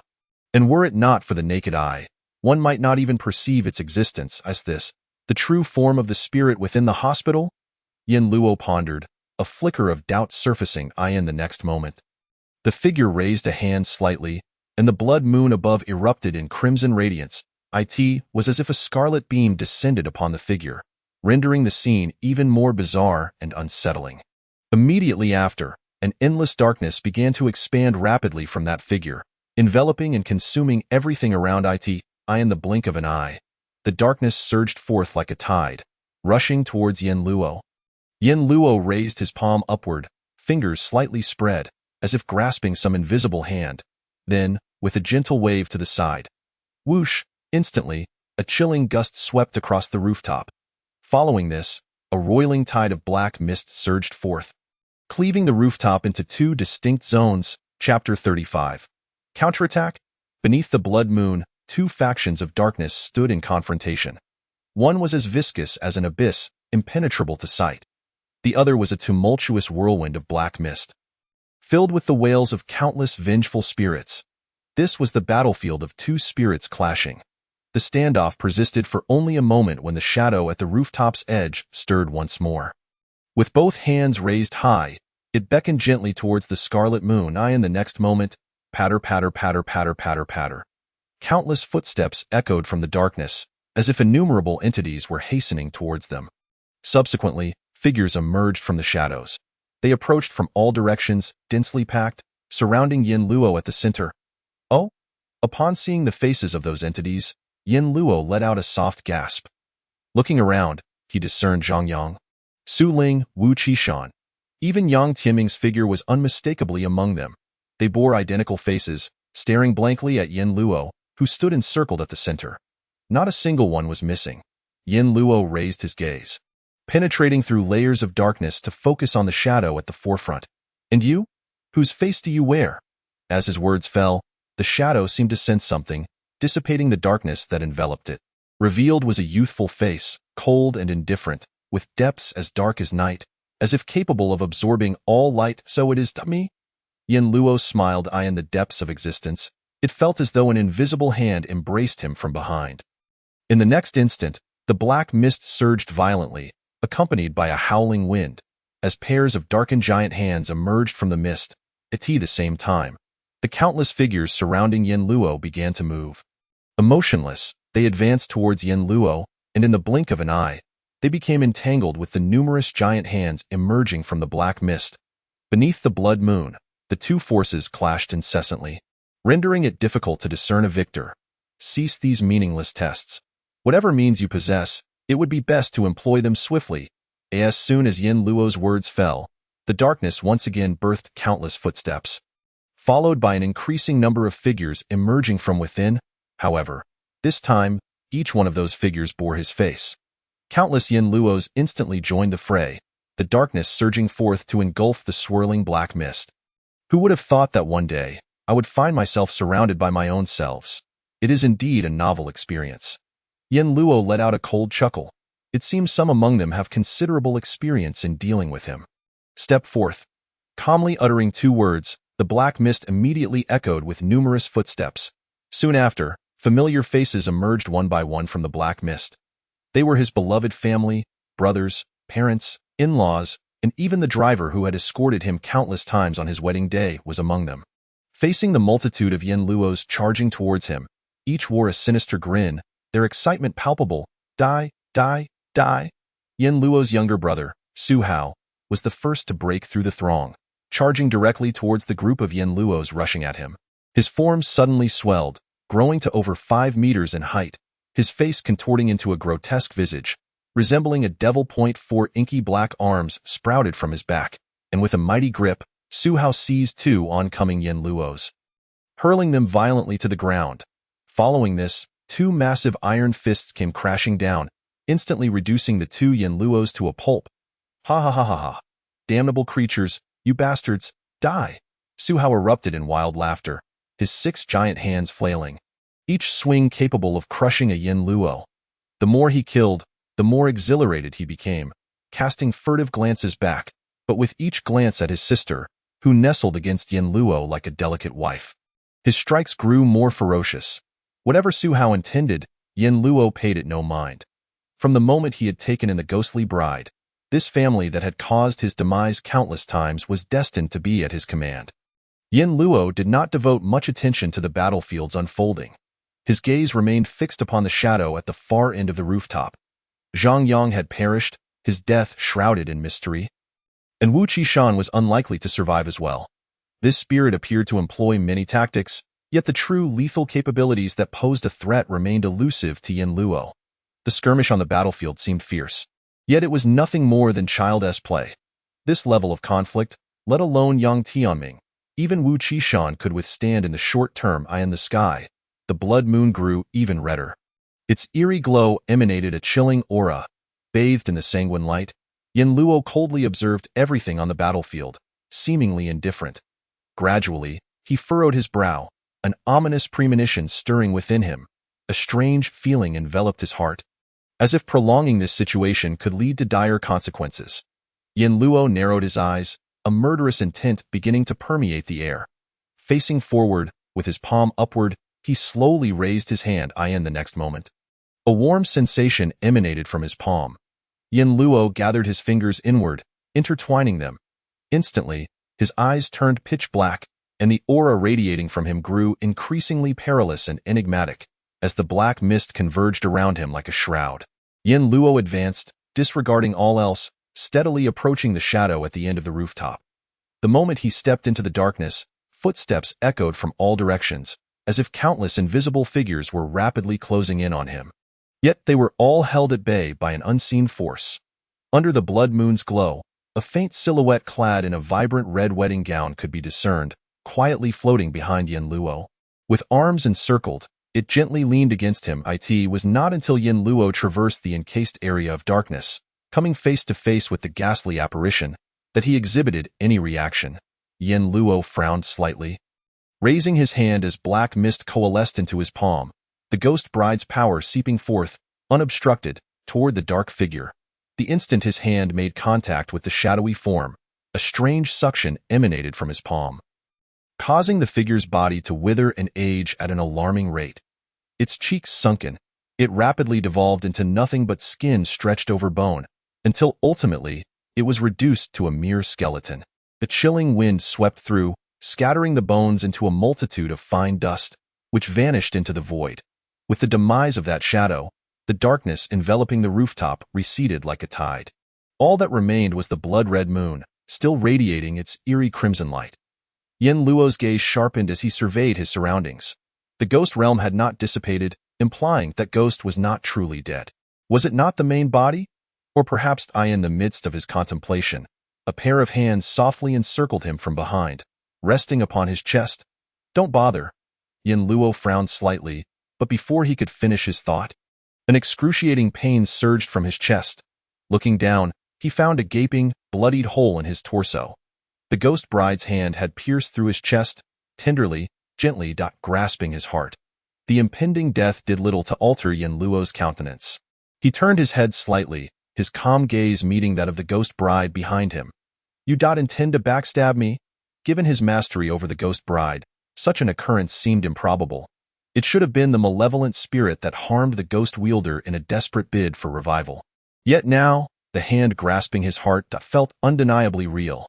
The ghost bride remained silent, yet an eerie laughter suddenly echoed in Yin Luo's ears. He. In the next moment, his heart was wrenched from his chest. Beneath the blood moon, his crimson heart lay motionless in that pale hand, blood trickling down the fingertips, rendering the scene even more otherworldly. Yin Luo collapsed to the ground, quickly succumbing to lifelessness. The blood moon still loomed overhead. No one survived. I have seen the future. Chapter 36. The future in my eyes. Those who do not belong here, step aside. When Yin Luo reopened his eyes, he beheld several figures standing quietly at the entrance of the hospital. One among them was calling out to him. Yin Luo's expression momentarily tightened, but he quickly regained his composure. Had the past I could return to shifted forward? Casting a glance at Yang Tianming and the others who were scrutinizing his every move, Yin Luo refrained from speaking. He retrieved his satellite phone once more to showcase it before making his way towards them. You seem a bit unfamiliar. As Yang Tianming began to speak, Yin Luo interjected, causing Yang's expression to momentarily falter before his brow furrowed deeply. After scrutinizing Yin Luo for a few moments, Yang Tianming stroked his chin and continued, Yang family, Yang. Before he could finish, Yin Luo interrupted once more, calmly completing Yang Tianming's unfinished thought. What brings you here, brother? This left Yang Tianming even more astonished, staring at Yin Luo with wide eyes. After a prolonged silence, he tentatively asked, have you awakened a mind-reading ability, brother? Yin Luo did not respond to Yang Tianming's question. Instead, he turned his gaze toward the other individuals behind him and raised his hand to point at the slender young man. Zhang Yang. B-class awakened, kidney deficiency. Upon hearing this, Zhang Yang's expression turned blank, particularly at the mention of kidney deficiency, which revealed his shock without reservation. This was his greatest secret, known only to the doctor who diagnosed him. Before Zhang could react, Yin Luo pointed to the burly man with crossed arms. Wu Qishan, B-class awakened. Lastly, he gestured towards the woman whose demeanor exuded an air of heroism. Su Ling, A class awakened. After revealing the identities of the three, Yin Luo finally directed his attention back to Yang Tianming.as for you. Yang Tianming, B-Class Ghost Wielder. Point one of your attack methods involves transforming your hand into that of the ghost you harbor within, providing a measure of suppression against other spirits, shielding you from their abilities. Dio, you need me to elaborate further? Yin Luo spoke calmly, his tone as indifferent as if he were discussing what to have for dinner. Yet, his words sent ripples through the others, especially Yang Tianming, whose heart was tumultuous with shocked. It was known that the ghostly infant within him had only recently been successfully contained with the aid of his family's elders. It wasn't until he could stabilize the suppression of the ghost's influence that he was finally freed. This supernatural event was his first assignment after leaving the Yang family. Until now, he had never displayed his abilities in front of anyone else. Even the elder who had helped him suppress the ghost had refrained from inquiring out of respect. Yet, this person before him had so effortlessly unveiled his secret. You? Yang Tianming's mouth opened in astonishment, momentarily at a loss for words. How did you know all this? Did I guess correctly? Yin Luo calmly gazed at Yang Tianming, whose expression revealed that his speculation was indeed accurate. In the ghost realm, when Yang Tianming had dared to directly touch the adversary with his ghostly hand, Yin Luo had harbored suspicions that were now confirmed, as for whether being wrong would render his previous groundwork futile.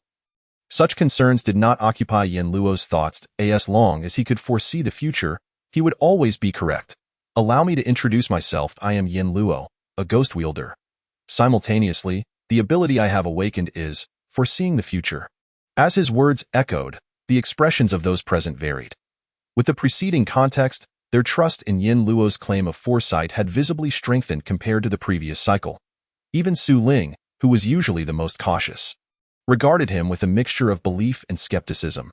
Yang Tianming began to murmur, so that's how it is, no wonder I won't waste any more words. Yin Luo cast a final glance at the group before turning and striding purposefully into the hospital. From here on, you need only follow my instructions. I will guide you in resolving this supernatural incident. As Yin Luo's figure vanished into the ghost realm, the remaining three exchanged glances, left with no choice but to follow. The moment they stepped into the ghost realm, the sun was eclipsed by the blood moon. The once bright sky turned dim, with crimson becoming the only hue that enveloped the world. Following closely behind Yin Luo, Yang Tianming observed him advance without pause towards the hospital building. After a moment's hesitation, he ventured to speak. Brother, do you know the danger level? Yang Tianming. He swallowed hard, realizing just how terrifying the ability to foresee the future could be. He hadn't even spoken, and yet Yin Luo had already provided the answer. A feeling of vulnerability washed over him, as if he were laid bare before this man, devoid of any secrets. In this cycle, Yang Tianming found himself both trusting Yin Luo more and harboring a deep-seated wariness. Yin Luo continued onward, his pace unbroken, seemingly indifferent to what the others would do. It was as if he had already foreseen everything that was to come. Do not question my decisions, nor inquire further. My presence here signifies my ability to resolve this supernatural incident. The future has already unfolded before my eyes. Chapter 37. Obedience. Upon entering the hospital building, Yin Luo did not make a beeline for the emergency exit this time. Instead, he began to search the first floor. Approaching the elevator, he pressed the button, but there was no response. Without hesitation, he turned to the others and said, Wu Qishan, you pry it open. As his words fell, the gazes of the others turned towards the last person, Wu Qishan, their expressions contemplative. A seemingly ordinary elevator door could be pried open by any strong individual. Why had Yin Luo specifically pointed out Wu Qishan? Was there some hidden intention behind it? Wu Qishan frowned, questioning, why me? This was the realm of spirits, and every second wasted increased the danger. Yin Luo's gaze grew colder. If we reach a life or death moment, will I still need to explain myself to you? Upon hearing this, Yang Tianming nodded, while Su Ling observed the unfolding situation, and Zhang Yang chose to remain silent. Under the scrutiny of their gazes, Wu Qishan did not hesitate for long. After all, it was merely a matter of opening an ordinary elevator door. Given his strength, there was no need for excessive caution in the realm of spirits. He stepped forward, crossed in front of the others, and slipped his fingers into the crack of the elevator door. Applying a slight force, Accompanied by the jarring sound of metal scraping, the elevator door was easily pried open, revealing the scene within. Darkness. Endless darkness filled the small elevator shaft.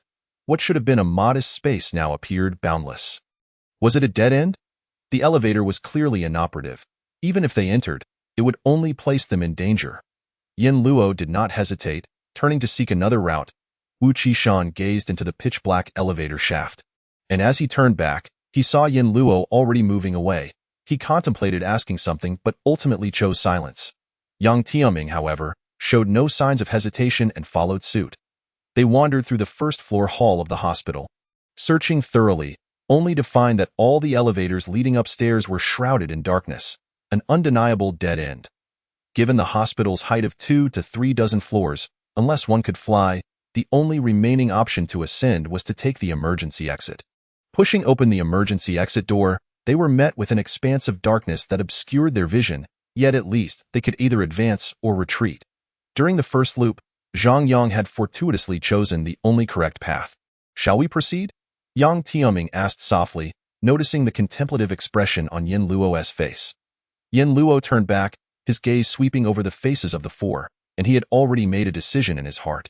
He first looked at Yang Tianming and extended his hand. "Hand me your spirit ring for now.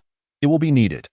Yang Tianming was taken aback, glancing at the ring on his finger and then at Yin Luo's nonchalant demeanor, his mouth twitching involuntarily. While knowing that his internal spirit was of greater significance than the ring, it still felt rather presumptuous for Yin Luo to ask so casually. After all, spirit artifacts were quite rare, be it in the underworld or among noble families. Despite his internal complaints, Yang Tianming removed the spirit ring from his hand and handed it to Yin Luo. After donning it with ease, Yin Luo instructed Yang Tianming, "When we go in, you will lead the way, and I will follow behind you, and no matter who or what appears ahead, your task is to suppress it with the power of the spirit within you. Our goal is to charge upward. Do you understand? Overexerting the power of a malevolent spirit could be tantamount to courting death for a spirit controller." Yang Tianming hesitated momentarily, yet he ultimately steeled himself and replied, "All right." This supernatural incident needed to be resolved swiftly, not only to prove his capabilities, but also to save the nearby populace who were in imminent danger. Moreover, among the gathered, as a spirit controller, his combat prowess was likely the strongest. It was acceptable for him to pave the way. Excellent. After Yang Tianming nodded, Yin Luo's gaze shifted to the remaining three. Wu Qishan, Zhang Yang, follow closely behind me. Regardless of any commotion behind you, do not pay it any mind. You will not face any danger. Yin Luo's tone was considerably more casual with these two. After issuing his orders, he did not wait for their reactions and turned to the last remaining. "Su Ling. As for you, Su Ling, you will stay and guard the entrance of the hospital, dispersing their actions." Such a move in the realm of spirits could hardly be deemed wise. Why? Su Ling's expression hardened as she directly questioned the rationale behind it. This potentially perilous maneuver warranted a reasonable explanation. The effect of the spirit ring can only protect 4 individuals in this darkness, Yin Luo explained lightly. "Then why am I left behind?" Su Ling pressed on. She couldn't guarantee who was stronger between her and Yang Tianming, but she was confident that as an A-level awakened individual, she should surpass both Wu Qishan and Zhang Yang. The spirit's essence resided at the rooftop. With the 4 of them, it should be manageable, but there was no guarantee it wouldn't flee. Hence, someone needed to block the exit below, and you are the only A-level here. Yin Luo's voice was cold, tinged with impatience, clearly displeased with Su Ling's questioning. It sounded reasonable. Yet upon deeper reflection, something felt amiss. Su Ling frowned in thought, and only when Yin Luo's gaze grew increasingly impatient did she finally concede. "Fine, I will stay." Yin Luo nodded, shifting his gaze back to the other 3. His choice to leave Su Ling behind was, of course, a convenient excuse. He still had no certainty regarding the spirit's actual location. The reason for bringing along the other 3 was based on his calculations. Zhang Yang lacked decisiveness, was not particularly strong, and had met an exceedingly strange demise in the last loop. Yin Luo intended to observe closely how that spirit had acted. To delve into its abilities, moreover, the backlash from the ghost bride in the previous loop was also quite peculiar, likely a result of that same spirit's influence. Bringing Wu Qishan along served a similar purpose. And having just demonstrated his compliance by prying open the elevator door, he had already passed Yin Luo's test of obedience.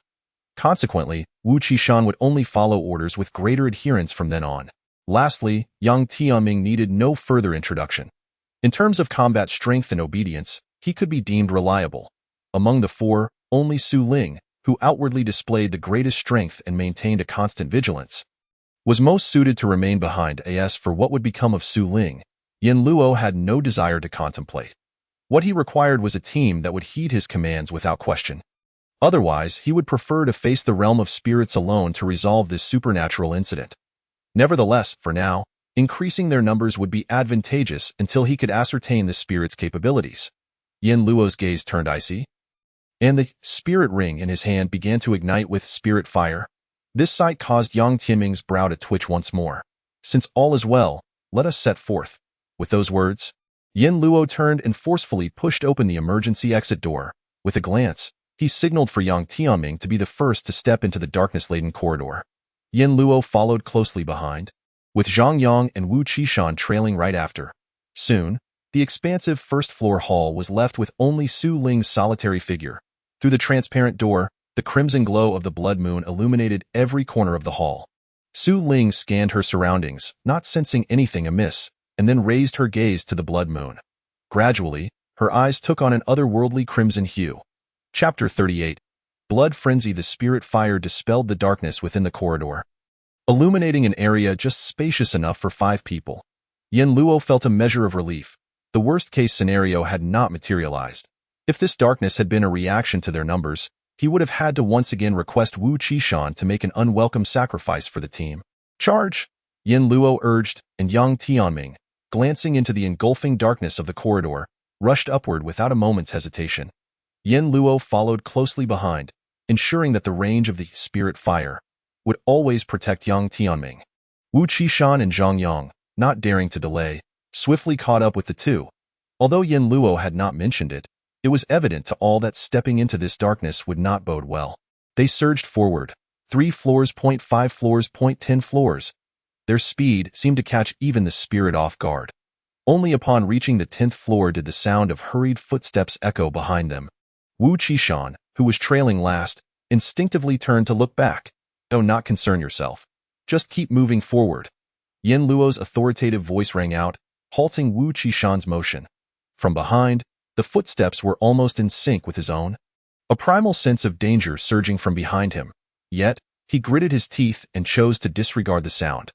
The situation unfolded precisely as Yin Luo had predicted.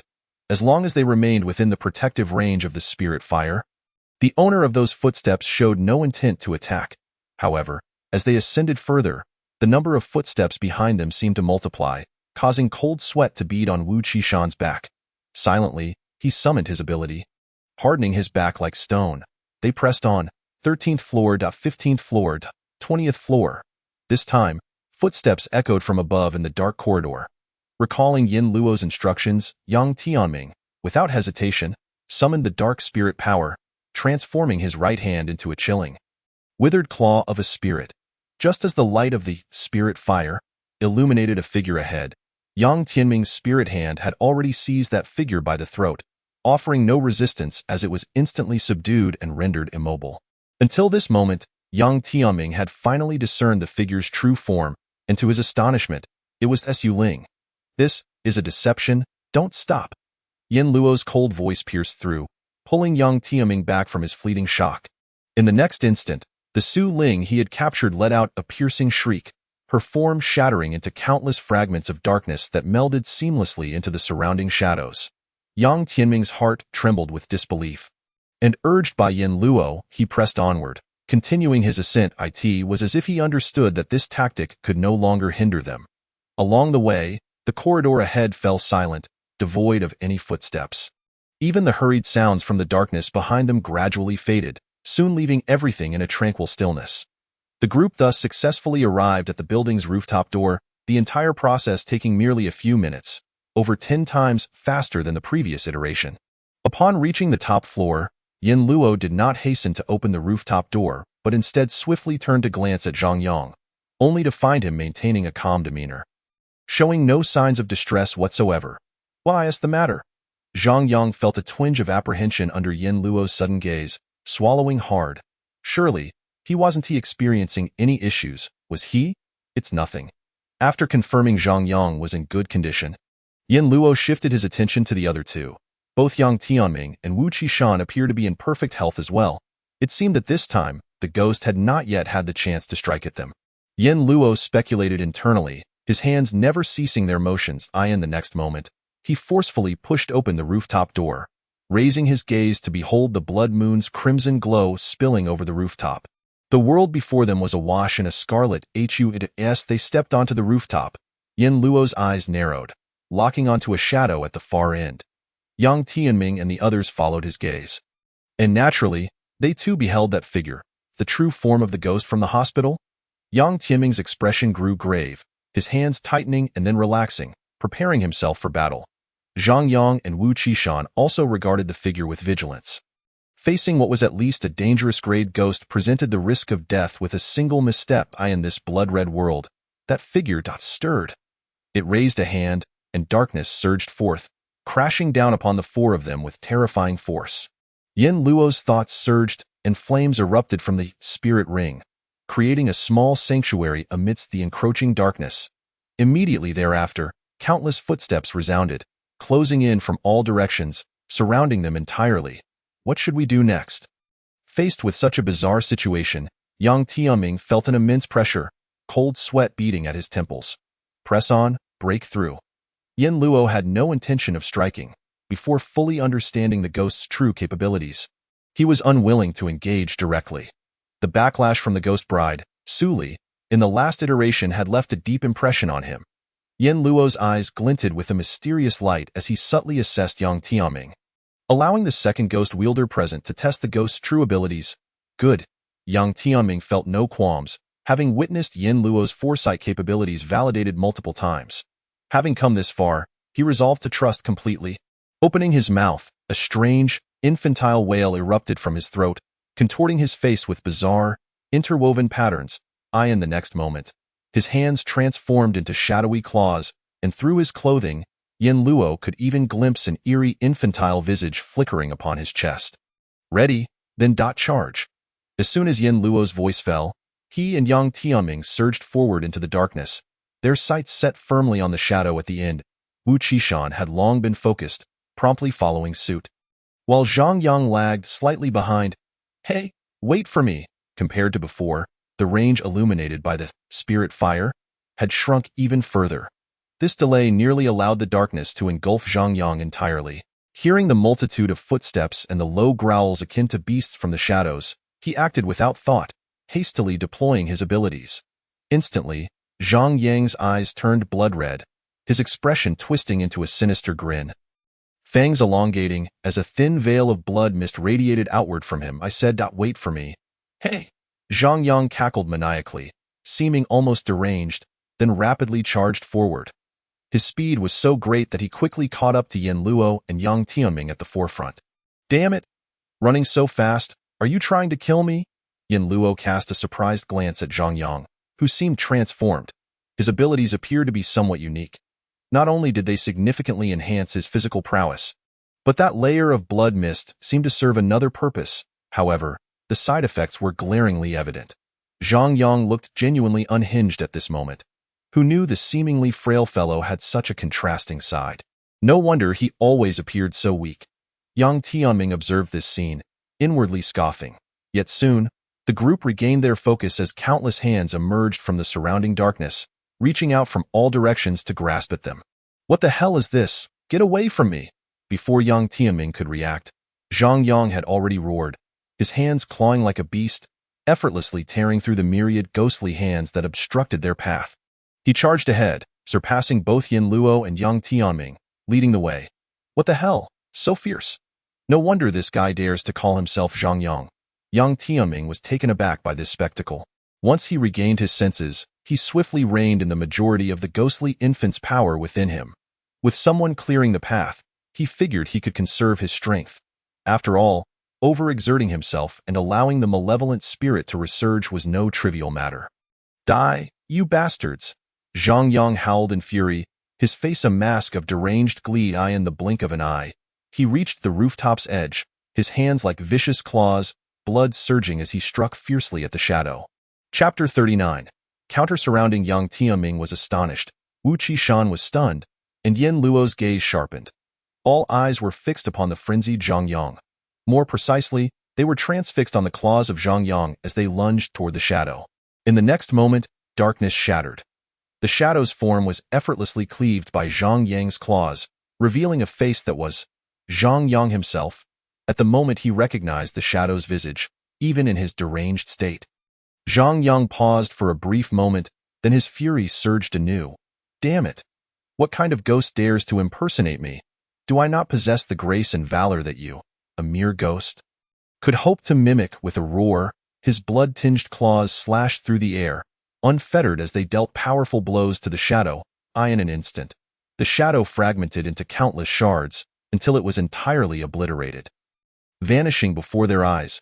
Ha ha ha, die, die, die. All of you perish. What ghostly nonsense is this? I am the mightiest. As the darkness enveloping the rooftop dissipated, the spirit fire at Yin Luo's fingertips gradually extinguished. Zhang Yang stood at the rooftop's edge, his claws pointed skyward, his twisted visage contorted with malice, erupting into a raucous laughter. The sound seemed to penetrate the clouds, echoing over the desolate hospital grounds. Yang Tianming and Wu Qishan stared blankly at the scene. Dead. A ghost of at least dangerous grade, just so easily shredded by Zhang Yang. Yet Yin Luo's expression remained unyielding. He gazed upward, where the blood moon continued to shine, its crimson radiance growing ever more vibrant and otherworldly, especially after the ghost had been torn asunder by Zhang Yang. After a brief moment of stunned silence, Yang Tianming and Wu Qishan quickly regained their senses. Wait, this isn't right. The ghost realm has yet to dissipate. How could that ghost possibly be dead? Killing a ghost? That is pure folly. For hundreds of years since the establishment of the underworld, no one has ever truly killed a ghost. The so-called resolution of supernatural incidents ultimately results in either containing the malevolent spirit or temporarily erasing it, rendering it dormant for a brief period. But given the right conditions, a dormant ghost will inevitably resurge, unleashing an even more terrifying supernatural event. Countless cases over the centuries have proven this point. Ghosts are fundamentally indestructible. Even containment is a double-edged sword. Should the ghost wielder succumb to the spirit's encroachment, leading to its resurgence, it would trigger an even more horrifying supernatural occurrence. It is precisely for this reason that personnel within the underworld have grown increasingly scarce over the years. Now, with the blood moon still looming over the hospital, it was evident that what had just been destroyed was not the true form of the ghost. Realizing this, Yang Tianming's expression turned grave as he warily scanned their surroundings. Yin, where is the true form of that ghost? Within the entire ghost realm, there was not a single notable aura. This had been a lingering question in Yang Tianming's mind since they entered the ghost realm. What the hell? What nonsense are you spewing? That ghost was already torn to shreds by me. What ghost realm are you talking about? That red moon up there. I'll tear it apart too. Let me show you who is truly powerful. Zhang Yang laughed maniacally, his claws continuously slashing at the void, seemingly intent on tearing the moon asunder. Of course, his attacks were utterly futile. Yin Luo meticulously observed Zhang Yang, and after a prolonged moment, concluded that he should still be considered relatively normal. Indeed, he appeared somewhat deranged, yet this was merely a side effect of his abilities and not a result of being consumed by madness. In other words, the slaying of that shadowy figure was not the cause of the backlash from the ghostly bride in the previous cycle, was it? Yin Luo remained uncertain. He felt as though a vast cloud of doubt enveloped him. Ever since entering this haunted domain, he sensed something was amiss. Noticing Yin Luo's contemplative expression, Yang Tianming and Wu Qishan dared not interrupt him and quietly observed instead. On the rooftop, only Zhang Yang's manic shouts pierced the silence. Ignoring him, Yin Luo hastened to the edge of the rooftop and peered down, surveying everything within the hospital from his elevated position. Soon, his expression grew tense, and his brows furrowed deeply. What was wrong? Yang Tianming felt an ominous premonition rising within him and quickly approached Yin Luo. Upon looking down, his pupils involuntarily quivered. Darkness. Endless darkness had, unbeknownst to them, completely surrounded the hospital, leaving only the building they occupied unshrouded. Strange figures twisted and flickered within that darkness, and eerie sounds emanated from the shadows. Screams, wails, howls and cries, some sharp, others sinister. Before long, figures surged forth from the gloom. There were elderly figures with mottled skin, tongues lolling, and eyes rolled back. A woman clad in red with a pallid face, cradling a swaddled infant, and infants with contorted limbs, crawling and leaping upon the ground. At first glance, all these figures were enveloped in a terrifying aura. Resembling ghastly specters among them, more than half were at least classified as danger level. What on earth was happening?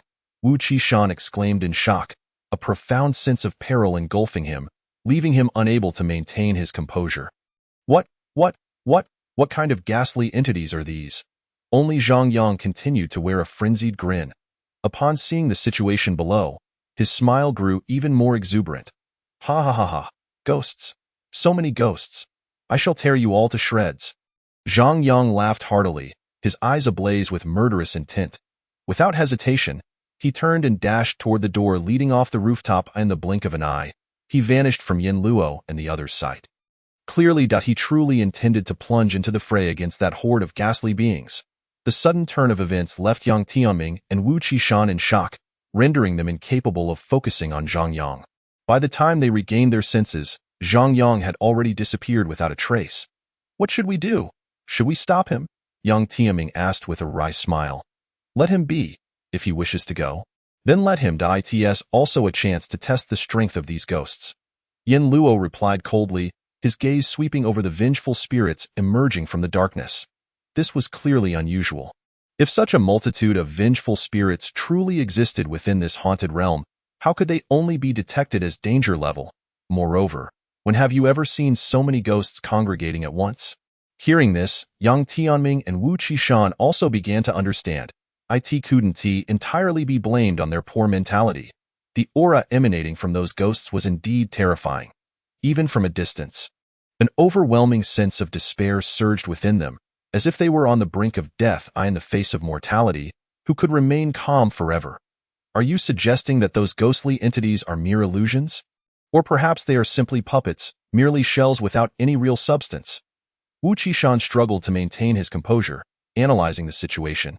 Yet, despite his words, he felt no sense of security within. After all, no matter how one looked at it, the horde of ghosts below exuded an undeniable aura of authenticity. Still unclear, Yin Luo replied indifferently. However, we shall know once we try. His voice fell. A maniacal laughter erupted from the lower floors of the building. In that brief moment, Zhang Yang had already rushed to the first floor of the hospital. Without a moment's hesitation, he burst out of the hospital, diving headlong into the darkness. Chapter 40. Consecutive deaths at the first floor of the hospital. Su Ling was currently bewildered. First, a horde of vengeful spirits suddenly emerged outside, and before she could react, Zhang Yang dashed down, ignoring her completely as he charged toward the throng of ghostly beings. That momentum was such that even she, an A-level awakener, felt inadequate. One might mistake Zhang Yang for an S-level team leader. On the rooftop, witnessing Zhang Yang plunge into the darkness to confront the terrifying spirits, Yang Tianming and Wu Qishan were left with racing hearts, unsure whether to deem Zhang Yang's current state as true courage or sheer recklessness. Die, die, die. All of you, perish, Zhang Yang shouted excitedly, undeterred by the grotesque visages and contorted forms of the ghosts, which only fueled his exhilaration. With a slash of his claws, he tore apart the swaddling that the woman in red held. He launched a flying kick that sent the crawling infant's head soaring several meters. But that was not all. In a frenzied state, Zhang Yang next bit into the shoulder of the mottled elder, his sharp fangs piercing through flesh. With a fierce tug, he wrenched half of the elder's body away. Ha ha ha ha ha! What do you all count as ghosts? I am the strongest ghost of all. Zhang Yang laughed maniacally, his successive actions drawing the attention of the surrounding vengeful spirits. Cold, hollow, and sinister gazes converged upon him. In the next moment, countless vengeful spirits attacked him simultaneously. The woman in red emitted a chilling wail, her tongue extending towards Zhang Yang like a serpent. The headless infant, using all four limbs, crawled with astonishing speed to circle around behind Zhang Yang. Pouncing at him, the mottled elder raised his arms high, and countless corpse insects surged from his palms, laden with the stench of decay. Rushing toward Zhang Yang, yet, amidst the onslaught, Zhang Yang exhibited no fear. He merely laughed uproariously, his claw-like hands continuously slashing downward. The sanguine aura enveloping him grew denser, nearly coalescing into a tangible form. Useless, useless, useless. You worthless trash, too weak, too weak. You cannot harm me at all in a stalemate. Zhang Yang showed no signs of faltering against the relentless assault of the vengeful spirits. In fact, he seemed to hold the upper hand. How could this be? A mere B-level awakener was suppressing a horde of spirits classified at danger level. Even Su Ling, an A-level awakener, would never dare to place herself in such a precarious circle. No, these ghosts, they did not seem so formidable. But soon, Yang Tianming discerned the anomaly. While the spirits exuded an aura of danger level, their exhibited combat prowess only reached an ordinary level, at the very least. They still required physical means to attack. Any spirit reaching danger level should inherently possess bizarre and unpredictable methods of killing. They would not need to resort to such mundane tactics. Zhang Yang, as a B-level awakener, was thus able to suppress a multitude of C-level ordinary spirits in this frenzied state, making everything seem far more reasonable. Indeed, these ghostly entities were merely shells lacking substance. Yang Tianming felt reassured. He had mentally prepared himself for a fight. Fortunately, it had not yet come to that. Regardless of whether it was Yang Tianming, Wu Qishan, or Su Ling, who remained on the first floor, all their attention was now focused on the horde of spirits, quietly assessing their strength and whether they posed a threat. Yet Yen Luo's gaze remained fixed intently upon Zhang Yang. Half a minute, 1 minute, 5 minutes. Zhang Yang showed no signs of exhaustion, his face perpetually adorned with that manic grin, unyielding even amidst the encirclement of the vengeful spirits. Observing this, the other three, aside from Yen Luo, gradually relaxed, reassured that there was not too much danger. Yang Tianming then took the initiative to ask, "Soon do we go down to assist Zhang Yang? We don't know how long he can maintain this state." In such a brief period, Zhang Yang had become increasingly engrossed in the battle, unwittingly venturing deeper into the darkness. If he were to break free from this state, he would likely find himself in grave peril. Yen Luo did not respond. His frown deepened. The fact that Zhang Yang had not encountered any issues was, in itself, the greatest concern. Having remained in the darkness for so long without incident, what could have caused Zhang Yang to suddenly perish in the previous week? Brother Yen. Seeing Yen Luo unresponsive, Yang Tianming was about to speak again when suddenly, a scream erupted nearby.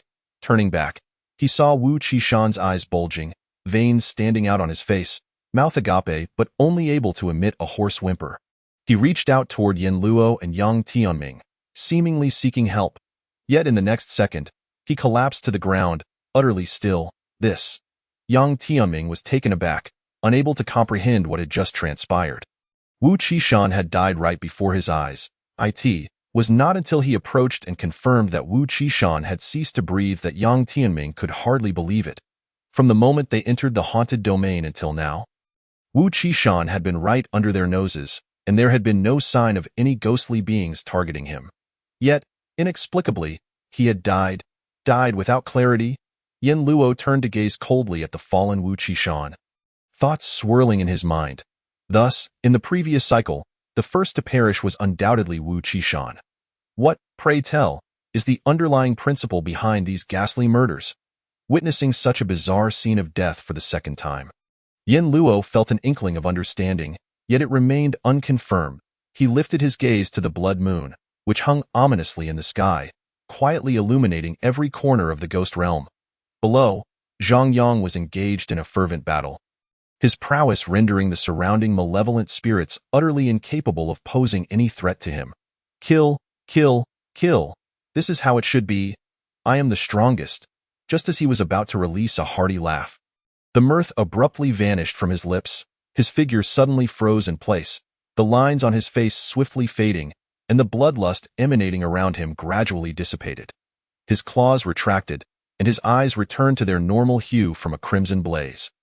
Zhang Yang's entire body began to tremble violently, as if he were enduring unimaginable agony. With tears of blood streaming down his cheeks, it seemed he was about to follow in Wu Qishan's tragic footsteps. Regrettably, the malevolent spirits encircling him had no intention of allowing him to die so easily. Whoosh! The sound of slicing wind accompanied by piercing howls erupted one after another. Zhang Yang's body was pierced like a rag doll, torn into countless pieces before he could even utter a single scream. Blood and flesh splattered across the ground.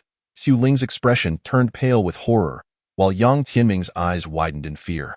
Yin Luo, however, coldly observed the scene. Suddenly, a dangerous smile crept onto Yin Luo's lips. He believed he had discerned the decisive factor behind the ghost killings. Chapter 41. Life and Death. The blood moon illuminated the earth. Darkness enveloped all, as the vengeful spirits howled and roared. Zhang Yang's blood spilled upon the ground. The malevolent spirits seemed to ignite with frenzy, gradually descending into madness. The darkness surged forth, like a living entity, engulfing the hospital building.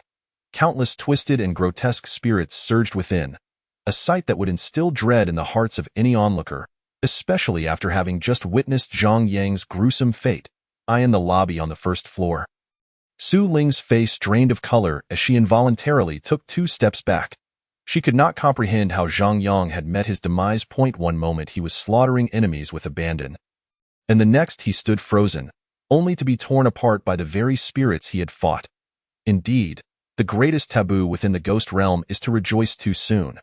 You can never know what bizarre abilities the spirits you confront might wield, or whether they might turn the tide of battle in an instant. Gazing at the horde of enraged spirits charging forward, Xu Ling cursed under her breath, turning without hesitation and darting towards the emergency exit. What kind of farce is this? This cannot possibly be a class A supernatural incident. Even an A-class ghost handler would likely only be able to turn and flee in this situation. Xu Ling did not wish to meet a fate as unclear as Zhang Yang's. Her only hope now was to regroup with Yin Luo and the others, seeking any opportunity to break free. Damn the notion of foreseeing the future. Did you foresee this scenario? Xu Ling swiftly navigated the corridor, her mind racing with curses. The darkness within the hallway had long dissipated, offering her no obstacles as she sprinted towards the rooftop, the door appearing before her within mere breaths. Yin Luo gazed down below at the throng of vengeful spirits surging into the hospital, his eyes cold and devoid of warmth. Yang Tianming's countenance visibly paled with panic as he looked at the approaching spirits. Then at Yin Luo, who remained as calm as ever, his heart a tumult of confusion. Wu Qishan was dead. Zhang Yang was dead, and the one who could foresee the future, Yin Luo, had failed to save them. Yet in this dire moment, it seemed the only person he could rely on was the very person beside him. What should we do? Yang Tianming managed a bitter smile. However, Yin Luo paid him no heed, instead quietly observing the multitude of spirits surging below, as if he were struck dumb with fear. After a prolonged silence without any reply, Yang Tianming relinquished his final flicker of hope. A grim resolve settled in his eyes as he flipped his palm, producing a vial of azure liquid, which he consumed in one swift motion. The sole solution dispatched by the underworld coursed through his body, the ghostly infant within, previously stirred by his earlier exertions, settled once more. But it was not over. Yang Tianming swiftly retrieved a black pill, exuding an aura of death. He understood that consuming this ghost god pill would lead to certain doom, yet, at the very least, he could take down a couple of these malevolent spirits in his final moments. Moreover, even if the ghost infant were to revive afterward, it would briefly enter a state of weakness, making it easier for the underworld to send someone to resolve the situation or for his family to retrieve the ghost infant. Steeling himself, Yang Tianming no longer hesitated. He swallowed the ghost god pill, and the surging potency erupted within him. The ghost infant inside him, as if injected with a stimulant, quickly regained its fervor. Yang Tianming trembled as his hands and torso began to transform into that of a malevolent spirit, the faint visage of an infant becoming increasingly distinct. In the next moment, he could no longer restrain himself, letting out a piercing wail. The sound, reminiscent of a child's cry, echoed throughout the ghost realm, lingering endlessly. Yin Luo seemed to snap back to attention, glancing briefly at Yang Tianming, and recognizing the imminent revival of the malevolent spirit within him. He understood everything. This is how it is, just what he needed. Someone to buy time and help him verify his suspicions. Meanwhile, from the rooftop entrance behind him, the sound of hurried footsteps approached. Yang Tianming gasped for breath, his eyes gradually taking on a frenzied hue. desperately clinging to his sanity as he looked up to see Su Ling's figure materialize before him. "What have you done?" As she saw Yang Tianming's state, Su Ling's pupils dilated in shock. "He has consumed the ghost god pill." She had not anticipated the situation had escalated to this extent. As a prodigious talent of the Yang family, this young ghost handler had been driven to such a desperate measure of mutual destruction. Yet, hearing the howls of the approaching spirits, Su Ling's heart sank. Upon reflection, at this juncture, they seemingly had no other choice. Perhaps like Yang Tianming, they too could retain a semblance of dignity in their final moments. As reason faded, Yang Tianming's world became enveloped in crimson, and he began to lose control of his murderous instincts. The ghost infant clamored for the annihilation of all it beheld. "Move aside," with the last vestiges of his reason. Yang Tianming roared, then barreled past Su Ling, charging down the corridor to confront the surging horde of spirits. What a tragic spectacle! Su Ling stood transfixed, realizing in that life-and-death moment that she lacked the resolve of Yang Tianming. Scanning her surroundings, her gaze ultimately settled on Yin Luo, who remained impassive and composed at the edge of the rooftop. "ISU." Su Ling felt as though she had finally found a release for her pent-up frustration. Rushing towards Yin Luo with fury etched upon her face. "You led us into the ghost realm. You claimed you could foresee the future. How could things have descended to this point? Zhang Yang is dead. Wu Qishan is dead, and now Yang Tianming is about to die. Who will be the next to perish, me or you?" Faced with impending death, Su Ling could no longer maintain her usual calm demeanor. Or rather, in the current situation, lacking sufficient strength rendered her composure utterly meaningless. "Allow me to correct you." Yin Luo's cold voice interrupted her torrent of words. "The next to die will likely not be Yang Tianming, but you." The final three words caused Su Ling's pupils to tremble violently, as if all her strength had been drained. No, this cannot be. What nonsense are you spouting? Yang Tianming has consumed the ghost god pill, and now he is about to confront those spirits. How could I possibly die before him? Yet her vehement inquiries met only with Yin Luo's indifferent gaze. Why can you remain so calm?" Su Ling murmured, teetering on the brink of madness. Suddenly, as if a revelation struck her, her eyes brightened as if she had grasped a lifeline. "I understand now. You must know. You must know how to survive. You can foresee the future. You absolutely have a way to escape, don't you? Please, tell me what must be done to live." Chapter 42. The Countdown of Life. Su Ling bellowed, her voice echoing with desperation as she sought to grasp that slender hope. Yet, Yin Luo offered no response, his gaze instead fixed beyond her. Directed towards the corridor behind her, there, the sounds of fierce combat, accompanied by the roars of vengeful spirits, echoed relentlessly. Yang Tianming had already engaged the spirits in battle. Witnessing this scene, Su Ling could no longer contain herself. Her hair whipped wildly, dancing in the wind as if animated, each strand transforming into a weapon of cold steel, exuding a deadly intent. In the next instant, her hair transformed into countless blades, lunging towards Yin Luo with lethal precision. "Tell me, how do you plan to survive?"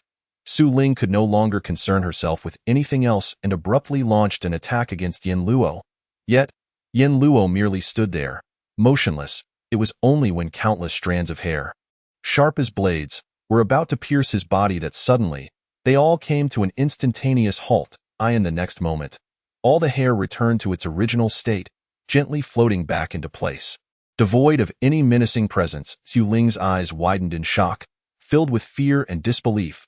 A tumult of complex emotions swirled within her gaze, but ultimately, all that remained was profound anguish. Her body stiffened abruptly, as if all vitality had drained from her, and she collapsed to the ground, becoming a cold, lifeless corpse. Throughout this ordeal, Yin Luo had not even spared her a glance. "I told you, the first to die would be you." Die in the wind. Yin Luo's voice echoed coldly, devoid of any emotion. His attention remained fixed on the corridor, listening to the intense sounds of combat. It wasn't until several minutes later that all noise faded into silence, the corridor returning to a state of eerie stillness. In that fleeting moment, the entire ghost domain seemed to plunge into silence, as if there were no other living beings besides him.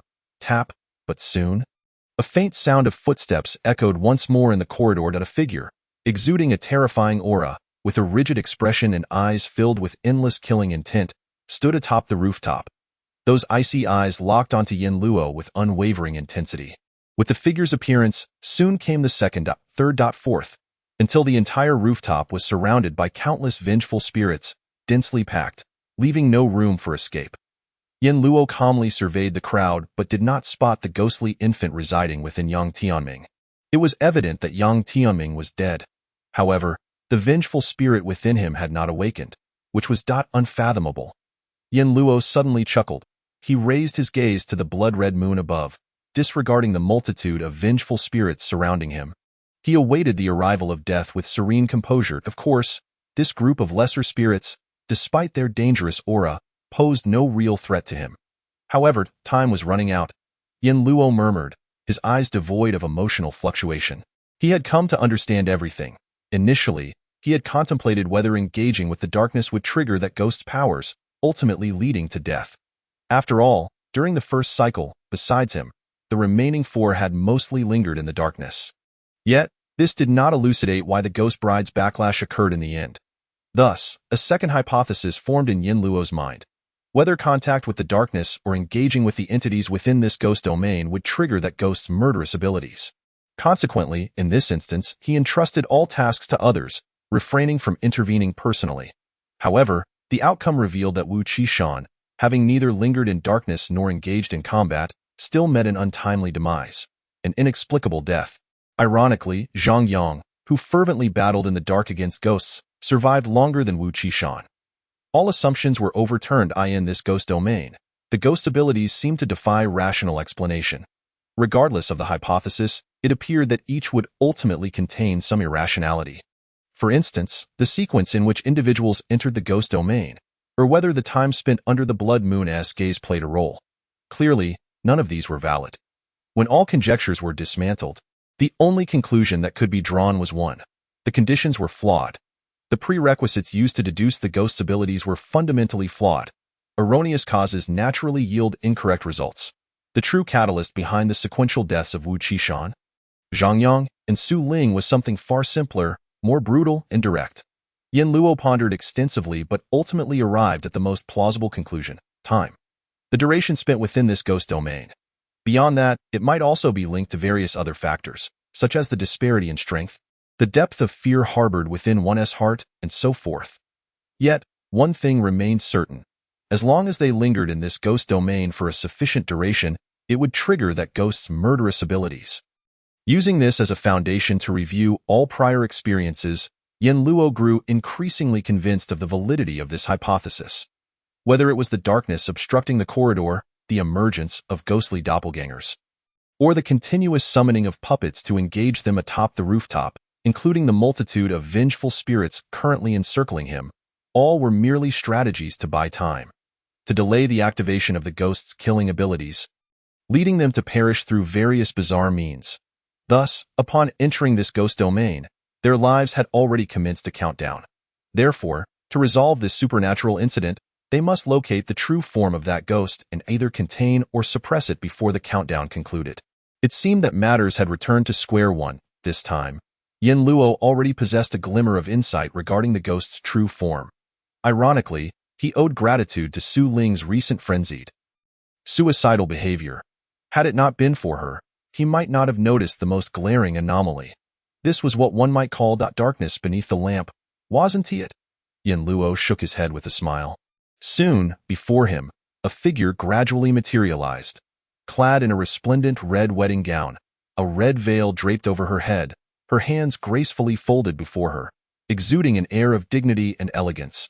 Beneath the veil, her eyes shimmered with tenderness, her exquisitely beautiful face adorned with a hint of charm, akin to a bride awaiting her beloved's return to the bridal chamber. The time has come, Yin Luo murmured to himself. His gaze tranquil, he fixed his eyes upon the ghostly bride before him and spoke softly. You are about to betray me again, aren't you? The ghost bride did not respond. Instead, she opened her arms in a gesture of embrace, gently enveloping Yin Luo in her embrace. Then, with tenderness, she sliced open Yin Luo's chest. That delicate, jade-like hand easily grasped Yin Luo's heart. The crimson heart pulsated vigorously within the ghost bride's palm. The future is about to be rewritten in my hands. Thud, thud, bang, blood splattered across the ground. Chapter 43. Insight into the Underworld Affairs. Before Yang Tianming could complete his sentence, Yin Luo directly produced a satellite phone and approached the others. You seem a bit. Yang Tianming scrutinized Yin Luo but was interrupted as Yin Luo directly interjected, cutting off all his subsequent words. No need for rambling. Yang Tianming. Huh? Yang Tianming was taken aback, and the next moment, he heard Yin Luo calmly reveal his greatest secret. That ghost infant within you should have only been contained for a short while, right? You. Yang Tianming's pupils quivered, momentarily overwhelmed with astonishment. Meanwhile, Yin Luo lightly brushed past him. Zhang Yang, a B-level awakener, significantly enhances his physical abilities while using his powers, transforming his hands into claws with notable attack power. However, he enters a state of blood frenzy, becoming unhinged. Su Ling, an A-level awakener, can manipulate the length and hardness of her hair at will, transforming them into blades for her attacks. And you, Wu Qishan, a B-level awakener, can harden your skin to the toughness of gold or stone in mere seconds. Yin Luo succinctly articulated the information and abilities of everyone present. Instantly, the atmosphere in the room turned exceedingly peculiar, as the others gazed at Yin Luo with expressions of shock and wariness. Lastly, allow me to introduce myself. Yin Luo, a ghost master, level undetermined, with the ability to foresee the future. As Yin Luo's words fell, the astonishment in the eyes of the others deepened, almost spilling over. Noticing Yang Tianming seemed poised to speak, Yin Luo raised a hand to interrupt. Don't ask, don't say, don't waste time. My time is precious. Follow me, and I will guide you in resolving the supernatural occurrences here. Having said all this, Yin Luo turned on his heel and strode into the ghost domain ahead, not glancing back, leaving the four others in a state of bewilderment, still reeling from the revelation. Yang Tianming stared blankly at Yin Luo's retreating figure, hesitating for a moment before silently choosing to follow. He was uncertain about the circumstances of the others, but Yin Luo's direct revelation of his secret had indeed left him profoundly shaken. Foreseeing the future, such a terrifying ability still exists in this world. As Yang Tianming stepped into the ghost domain, Su Ling, Wu Qishan, and Zhang Yang exchanged glances, ultimately gritting their teeth and following suit. Even without Yin Luo's intervention, they had intended to enter the ghost domain to address the supernatural events occurring here. The blood moon hung high in the sky, and Yin Luo squinted, already exceedingly familiar with it all.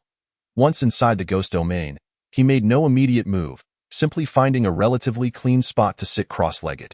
This scene left Yang Tianming even more astonished. However, he did not inquire further and instead settled down not far from Yin Luo. Normally, the longer one lingered in the ghost domain, the greater the risk. Yet this person could foresee the future, and his actions undoubtedly had their reasons. Yang Tianming believed this without a doubt. After entering the ghost domain, Wu Qishan and the others were met with the sight of Yin Luo and Yang Tianming sitting with their eyes closed in meditation. Leaving them even more perplexed, they were utterly at a loss regarding the situation. After some contemplation, Su Ling ultimately approached Yang Tianming's side and silently sat down beside him, with a leader to guide them. Wu Qishan and Zhang Yang, despite their hearts brimming with doubt, did not hesitate for long and chose to emulate Su Ling's actions. In an instant, the atmosphere grew exceedingly bizarre. As ghost tamers dispatched by the underworld to address supernatural occurrences. Upon entering the ghost realm, instead of seeking out the spirit responsible for the anomaly, their first instinct was to find a place to sit, remaining utterly still as if in meditation. Time passed, long, interminable moments, yet nothing transpired. Even the most patient among them could not endure the thought of languishing within the ghost realm indefinitely. What, exactly, are we meant to accomplish? Why are we merely sitting here? Wu Qishan was the first to break the oppressive silence. As his words fell, all eyes turned to Yin Luo. Only he could provide an answer to Wu Qishan's inquiry. Wait. Yin Luo uttered a single word. His tone indifferent. Wait for what? Wu Qishan pressed, furrowing his brow. At that moment, Yin Luo abruptly opened his eyes, fixing his gaze upon Wu Qishan. Wait to see whether you will die, and if so, when? What? Wu Qishan was taken aback. And before he could fully grasp the implication of Yin Luo's words, his pupils dilated, and his body froze in disbelief as he looked down. His hands trembled violently, and his heart raced wildly within his chest. How could this be possible? He barely managed to utter that final thought before his eyes rolled back, and he collapsed to the ground, devoid of all life. This sudden turn of events sent a chill down the spines of Yang Tianming and the others, who had maintained a calm demeanor until now. What on earth is happening? Wu Qiushan is dead. At this moment, Yin Luo finally exhaled a breath of stale AI art. So it is this way in this third iteration. He had finally discerned the truth of this ghost realm, as well as the true capabilities of that spirit. Yin Luo muttered to himself. Yang Tianming was about to speak when a sudden scream echoed from behind. Turning to look, they found Zhang Yang had also collapsed, motionless, clearly following in Wu Qishan's tragic footsteps. "Did you do this?" Su Ling exclaimed in shock, quickly distancing herself from Yin Luo. "What exactly are you? Why have you killed them?" Her hair began to grow wildly, twisting and writhing like a living creature, creating a formidable barrier around her. Yang Tianming, though initially slow to react, could no longer remain passive in such a situation and quickly established a safe distance from Yin Luo. His expression filled with wariness. To their responses, Yin Luo paid little mind. He raised his gaze, locking onto the figure before him clad in a bright red wedding dress, a glimmer of darkness swirling in his eyes. "How eager you are for my demise." Upon finishing his statement, Yin Luo produced a silver-white handgun, its barrel intricately engraved with a skull. This was the weapon, Soul Hunter, gifted to him by Jiang Chen. The next moment, Yin Luo lifted the gun, aiming it at his own head. Unexpectedly, the first target for this Soul Hunter was to be none other than himself. Now, Yin Luo had obtained the answers he sought. This entire ghost realm, everything before him, was merely a product of illusion. From the moment in the previous iteration when Su Ling attacked him and the ghost bride remained apathetic, he had come to a sudden realization about the anomaly. Reflecting on it, since the moment they had stepped into the ghost realm, the ghost bride Su Li's repeated whisper of life and death together, never depart, had grown increasingly silent. However, Yin Luo had unconsciously overlooked this detail, focusing his attention outward. Thus, the Su Li before him was a fabrication. Not only he, but everything witnessed within this ghost realm was but an illusion. In such a manner, everything that had transpired previously fell into place. As long as one remained in this illusion for a sufficient duration, the ghost's killing ability would be triggered, resulting in certain death. The only uncertainty Yin Luo had harbored was when they had been drawn into this illusion. Was it from a certain moment within the ghost realm? Or had it begun the instant they entered? And with the validation from earlier, the answer had now been revealed. Once one stepped into the ghost realm, had everything already been declared over? Yin Luo's expression remained impassive. Disregarding the astonished and bewildered gazes of Yang Tianming and Su Ling, as he gently squeezed the trigger, bang! The sound of the gunshot shattered the silence of the night.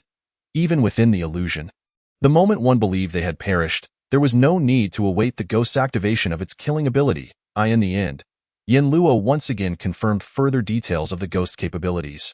In the next iteration, it was time to conclude this tiresome farce. Chapter 44, Fusion the Underworld. Yang Tianming's familiar voice resonated. This time, Yin Luo could hardly be bothered to acknowledge him, striding swiftly to the edge of the ghost realm in the hospital. His actions instantly tensed the expressions of Yang Tianming and the others, who stood vigil outside the ghost realm, their faces etched with wariness. "You are the underworld, Yin Luo?" Yin Luo spoke coolly, his tone frigid. Following that, he, in a manner reminiscent of the previous iteration, calmly divulged the secrets of all four present. Immediately, their expressions shifted, instinctively creating distance between themselves and Yin Luo, their eyes filled with trepidation. This sudden appearance, whether he was truly from the underworld, remained uncertain, yet he could articulate their secrets with uncanny precision. Such a phenomenon. How could they not feel a sense of caution? "What exactly is your origin?" Su Ling demanded sharply. She had never reported the details of her abilities to the underworld, having always exercised utmost caution when using her powers during previous supernatural events, striving to protect her information to the greatest extent. Yin Luo's emergence left her feeling chilled to the bone. All eyes converged upon Yin Luo, each seeking a rational explanation. No one wished for their secrets to be so easily laid bare. "My ability is foreseeing the future." Yin Luo intended to transform this fabricated lie into reality. He pointed toward the ghost realm ahead, speaking coldly, though the underworld has classified this supernatural event as dangerous. They have drastically underestimated the ghost within this hospital. The danger level of that ghost was at least classified as a level, catastrophic. Once one entered this ghost realm, it was destined that no one would emerge alive. Yin Luo's words fell upon Yang Tianming and the others, who received them with skepticism. Yet, Yin Luo paid no heed to their thoughts, continuing on.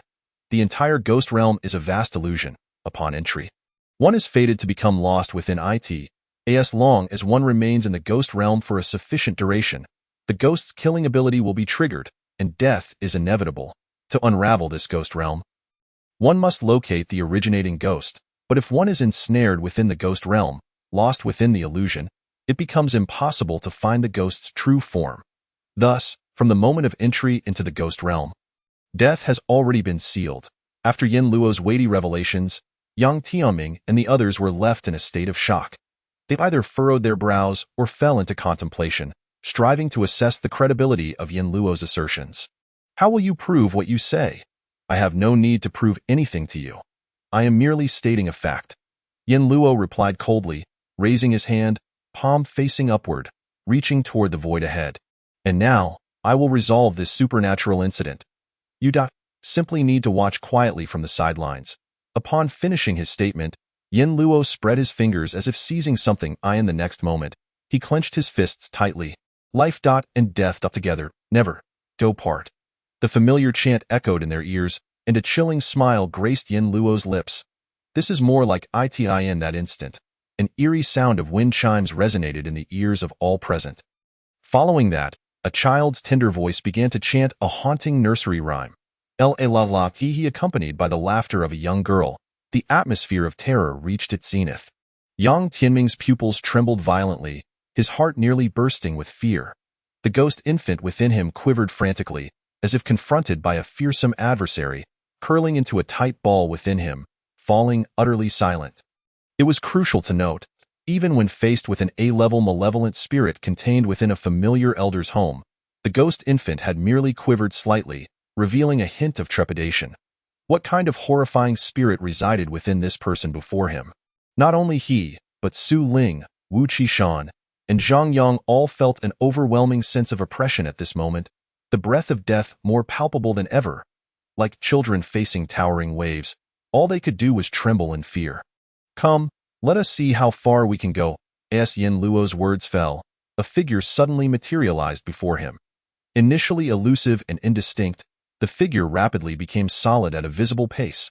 Clad in a resplendent red wedding dress, elegant and ornate, beneath her veil, her eyes brimmed with deep affection. At the moment of her appearance, a chilling wind swept through the realm. In the distance, the sound of a colossal swana echoed, accompanied by the raucous sounds of drums and the cheers of guests, as if one were witnessing a wedding ceremony. This was the ghost bride from the recent S-level supernatural incident. Yang Tianming, having witnessed much, immediately recognized the origin of the figure. It was precisely for this reason that he now stood speechless, utterly taken aback. Long before his departure this time, he had already gathered extensive knowledge about the recent supernatural occurrences erupting in Yun City. Among these, the most perilous undoubtedly belonged to the ghostly bride. Had it not been for the timely intervention in this supernatural incident, it is feared that a few more days of delay could have engulfed the Yang family's residence. The elders of the clan often spoke of this time with faces marked by lingering trepidation. Yet here stood this young man, seemingly in his 20s, who had managed to contain this S-class terrifying specter. Observing the scene, it appeared he had even reached the stage of fusion. Could it be that the supernatural realm of Yun City was on the verge of upheaval, amidst the shocked gazes of all present? The ghostly bride spread her arms, gently and tenderly embracing Yin Luo. The next moment, her form once again became ethereal, beginning to merge into Yin Luo's very being. The haunting sounds of a swana reached a crescendo at this instant. A sudden gust of chilling wind obscured the view. Yang Tianming strained to open his eyes, fearful of missing any detail. This might be the only opportunity in his life to witness the fusion of an S-class top-tier specter with a ghost master.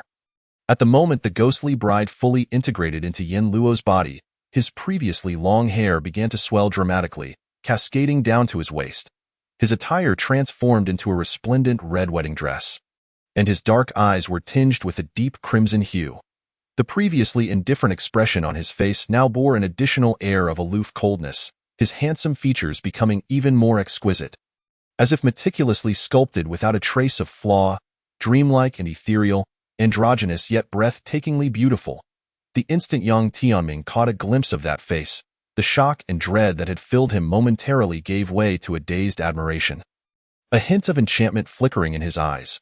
The reactions of the others present mirrored his, with even the female Su Ling no exception. So this is dot fusion? Yin Luo spoke, his voice an intriguing blend of yin and yang. Half steady and magnetic, half gentle and ethereal, he raised his hand, palm upward. The surging ghostly power erupted unrestrained. A chilling glimmer flashed in his eyes, and the next moment, he coldly declared, "Ghost Domain. Activate." A torrent of black mist surged forth. A far more terrifying ghost domain instantly expanded, enveloping the specter within the hospital. Chapter 45. The Gift. The ghost domain, as the name suggests, is the realm of fierce spirits, a power unique to ghosts. Even a ghost master who has contained and tamed a fierce spirit generally cannot wield the abilities of the ghost domain. In other words, even if they could, they would be reluctant to employ it. Such abilities, exclusive to ghosts, impose a tremendous burden with each use, undoubtedly adding to the woes of every ghost master. It is highly likely that the moment the ghost domain is activated, the fierce spirit within them would awaken directly. In the past, such occurrences have not been rare. Only ghost masters who have reached the fusion stage, with absolute confidence in suppressing the fierce spirit's awakening, could dare to utilize the ghost domain as a lethal weapon. Therefore, when that layer of ghost domain, far more terrifying than that within the hospital, enveloped the heavens and the earth, all that remained on the faces of Yang Tianming and the others was sheer astonishment. Nothing more. Yin Luo stood upon the ground, his eyes, a blend of black and crimson, radiated an air of dominance. Since he could not step into the opponent's ghost domain, the most straightforward and brutal method to resolve this supernatural incident would naturally be to overlay his own ghost domain over that of the specter within the hospital. At the moment the two layers of ghost domains overlapped, Yin Luo raised his gaze, his profound eyes piercing through the void, locking onto the ghost domain within the hospital. At this moment, all illusions faded into nothingness. He could clearly see that within the hospital building, doctors, nurses clad in white coats, and numerous patients unable to escape were all unconscious on the ground. Fortunately, from their auras, it appeared they were not in immediate danger to their lives. Indeed, after several incursions into the ghost domain, their consciousness had been drawn into an illusion. Everything experienced thereafter was merely an illusion fabricated by the ghost. What a bizarre ability! Yin Luo was certain that the terror level of the ghost within the hospital was likely not even at the S-class. This could be deduced from the extent of the ghost domain's spread and the ghost lethality. When the Ghost Bride incident erupted, it had claimed the lives of thousands in the dream realm within a short span of time. Yet, even without reaching S-class, the ghost's abilities had still caught him off guard, proving to be utterly unpredictable. Once a ghost possesses its own lethal capability, no specter should be underestimated. Yin Luo's internal alarm bells rang ominously. He then began to search within the hospital's ghost domain, seeking the essence of the specter. Moments later, Yin Luo's gaze locked onto the blood moon in the sky. Without the veil of illusion, the presence of the fierce spirit within the ghost domain became difficult to conceal. Determining the location of the ghost's essence was no longer a challenge, so, you had been right under our noses all along. Even within the illusion, this ghost did not shy away, boldly presenting itself before them. They merely assumed that the blood moon was just a manifestation of the ghost's domain effects. Who could have imagined that it was the very source of this supernatural incident? Truly audacious. The words of yin and yang resonated, penetrating through the two layers of ghost domain, echoing throughout the space. Yin Luo raised his hand, gathering endless black mist in his palm, which then surged toward the blood-red domain. Intent on devouring it, with a clear target, he aimed directly at the blood moon, high above, perpetually gazing down upon the earth, as if sensing the impending threat. A fierce scarlet light erupted from the blood moon, desperately attempting to repel the encroaching black mist. However, with its lethal methods exposed and stripped of the protection of its rules, the terrifying degree of the S-class Ghost Bride was evidently beyond its means to contend with. Despite the blood moon's efforts to resist, it was inescapably eroded by the Ghost Bride's supernatural powers. In that moment, The blood moon in the sky began to tremble violently, yet no matter how it exerted its abilities, it could not draw Yin Luo into an illusion under the circumstances of being penetrated and invaded. From the moment of fusion, the ghost bride and Yin Luo had become one. How could they be affected by its supernatural influence? Desperate resistance, Yin Luo spoke coldly, flipping his palms. In his right hand appeared a red silk ball, while his left grasped a piece of white silk. Go. Yin Luo flicked his wrist, and amidst the swirling black mist, the white silk soared into the air, flying toward the blood moon, which was struggling under the fierce crimson light. Unimpeded, the white silk effortlessly pierced through the blood light's defenses, gently wrapping around the blood moon. Then, the once half-meter-long white silk began to spiral uncontrollably, binding the blood moon tightly. Wherever the white silk enveloped, the crimson radiance of the blood moon would instantly fade, until it was completely obscured. Its supernatural power was indeed suppressed by this white silk, until, within the entire ghost domain, only the black mist conjured by the ghost bride remained, with no trace of red light. The blood moon was now entirely covered by the white silk, with only a small tail fluttering in the wind, as if a gentle breeze could easily dislodge it. Yet, despite the blood moon's struggles, it was utterly futile. An A-class terrifying specter was so easily subdued by Yin Luo in his fused state. At the entrance of the hospital, Yang Tianming and the others gaped at this scene, their hearts roiling like turbulent waves. Yet even as words of astonishment lingered on their lips, they were completely choked. Unable to utter a sound in the silence, only the sound of swallowing could be heard repeatedly. Amidst the quiet, Yin Luo stepped forward with purpose, stopping directly beneath the blood moon. He grasped upward, retrieving the segment of white silk back into his hand. With a flick of his mind, the white silk began to contract rapidly, along with the blood moon ensnared within, until it shrank down to the size of a mere palm. Yin Luo toyed with the blood moon, now appearing like a ball, covered in white silk. Who could have imagined that this was, in fact, an A-class terrifying specter? Speaking of which, I believe I have yet to present you with a gift at our wedding banquet. Yin Luo smiled gently, casually hanging the red silk ball upon the ensnared blood moon. Subsequently, the ghostly bride's figure floated out from within Yin Luo, hovering quietly behind him, extending her long arms to gently embrace him from behind. Life and death together, never to part. The familiar words echoed softly in his ear once more, yet this time, Yin Luo showed no signs of impatience, merely acknowledging, all right, I understand." As he spoke, Yin Luo flipped his palm backward, tossing the blood moon, still ensnared by the white silk and adorned with the red silk ball, into the ghostly bride's hands. She cradled the red silk ball, her gaze fixated on the blood moon in her palm, and a subtle smile emerged on her previously expressionless face. "You like it, don't you? Then it's yours," Yin Luo said, waving his hand nonchalantly.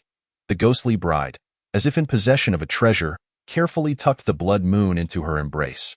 She leaned down, resting against Yin Luo's back, tilting her head to gently kiss his cheek, and then her figure slowly became ethereal and transparent, along with the blood moon, vanishing from the sight of the onlookers. After a gust of chilling wind, everything returned to tranquility. Yin Luo's hair, eyes, and clothing all returned to their former state, as if nothing had ever transpired. Qinghe District People's Hospital Supernatural Incident. Resolved. A-class malevolent spirit. Ghost blood moon. Containment achieved. Chapter 46. Apology in Yin Luo's eyes. He had traversed several cycles of reincarnation before finally discerning the true identity of the traitor within the hospital. It was only through the absolute supernatural suppression of the ghost bride that he was able to violently contain this malevolent spirit. While the entire process may not have been exceedingly arduous, it certainly required considerable effort. However, all of this left Yang Tianming, Wu Qishan, and others in a state of shocking, terrifying astonishment. From the moment they received the task dispatched by the underworld to their arrival at the designated location, intending to wait for more personnel to gather before entering the ghost domain and attempting to resolve the supernatural incident, they were taken completely aback. Just minutes after their arrival, an unfamiliar entity suddenly appeared. Not only did this being lay bare all their secrets as though reciting them from memory, but they also effortlessly summoned an S-class ghost bride, subsequently suppressing and containing the malevolent spirit within the hospital with ease. The entire process took no more than a few minutes. They scarcely had time to comprehend what was happening before everything had been settled. They were entirely deprived of the opportunity to intervene. It was only when Yin Luo dissolved his fusion with the ghost bride and reported the resolution of the supernatural incident to the underworld that Yang Tianming and the others finally snapped back to reality. They stared blankly in the direction Yin Luo had departed, exchanging glances, and fell into a moment of silence. What exactly were we here for? Perhaps to witness the emergence of a great master and applaud while shouting 666? Yang Tianming's jest did nothing to lighten the atmosphere.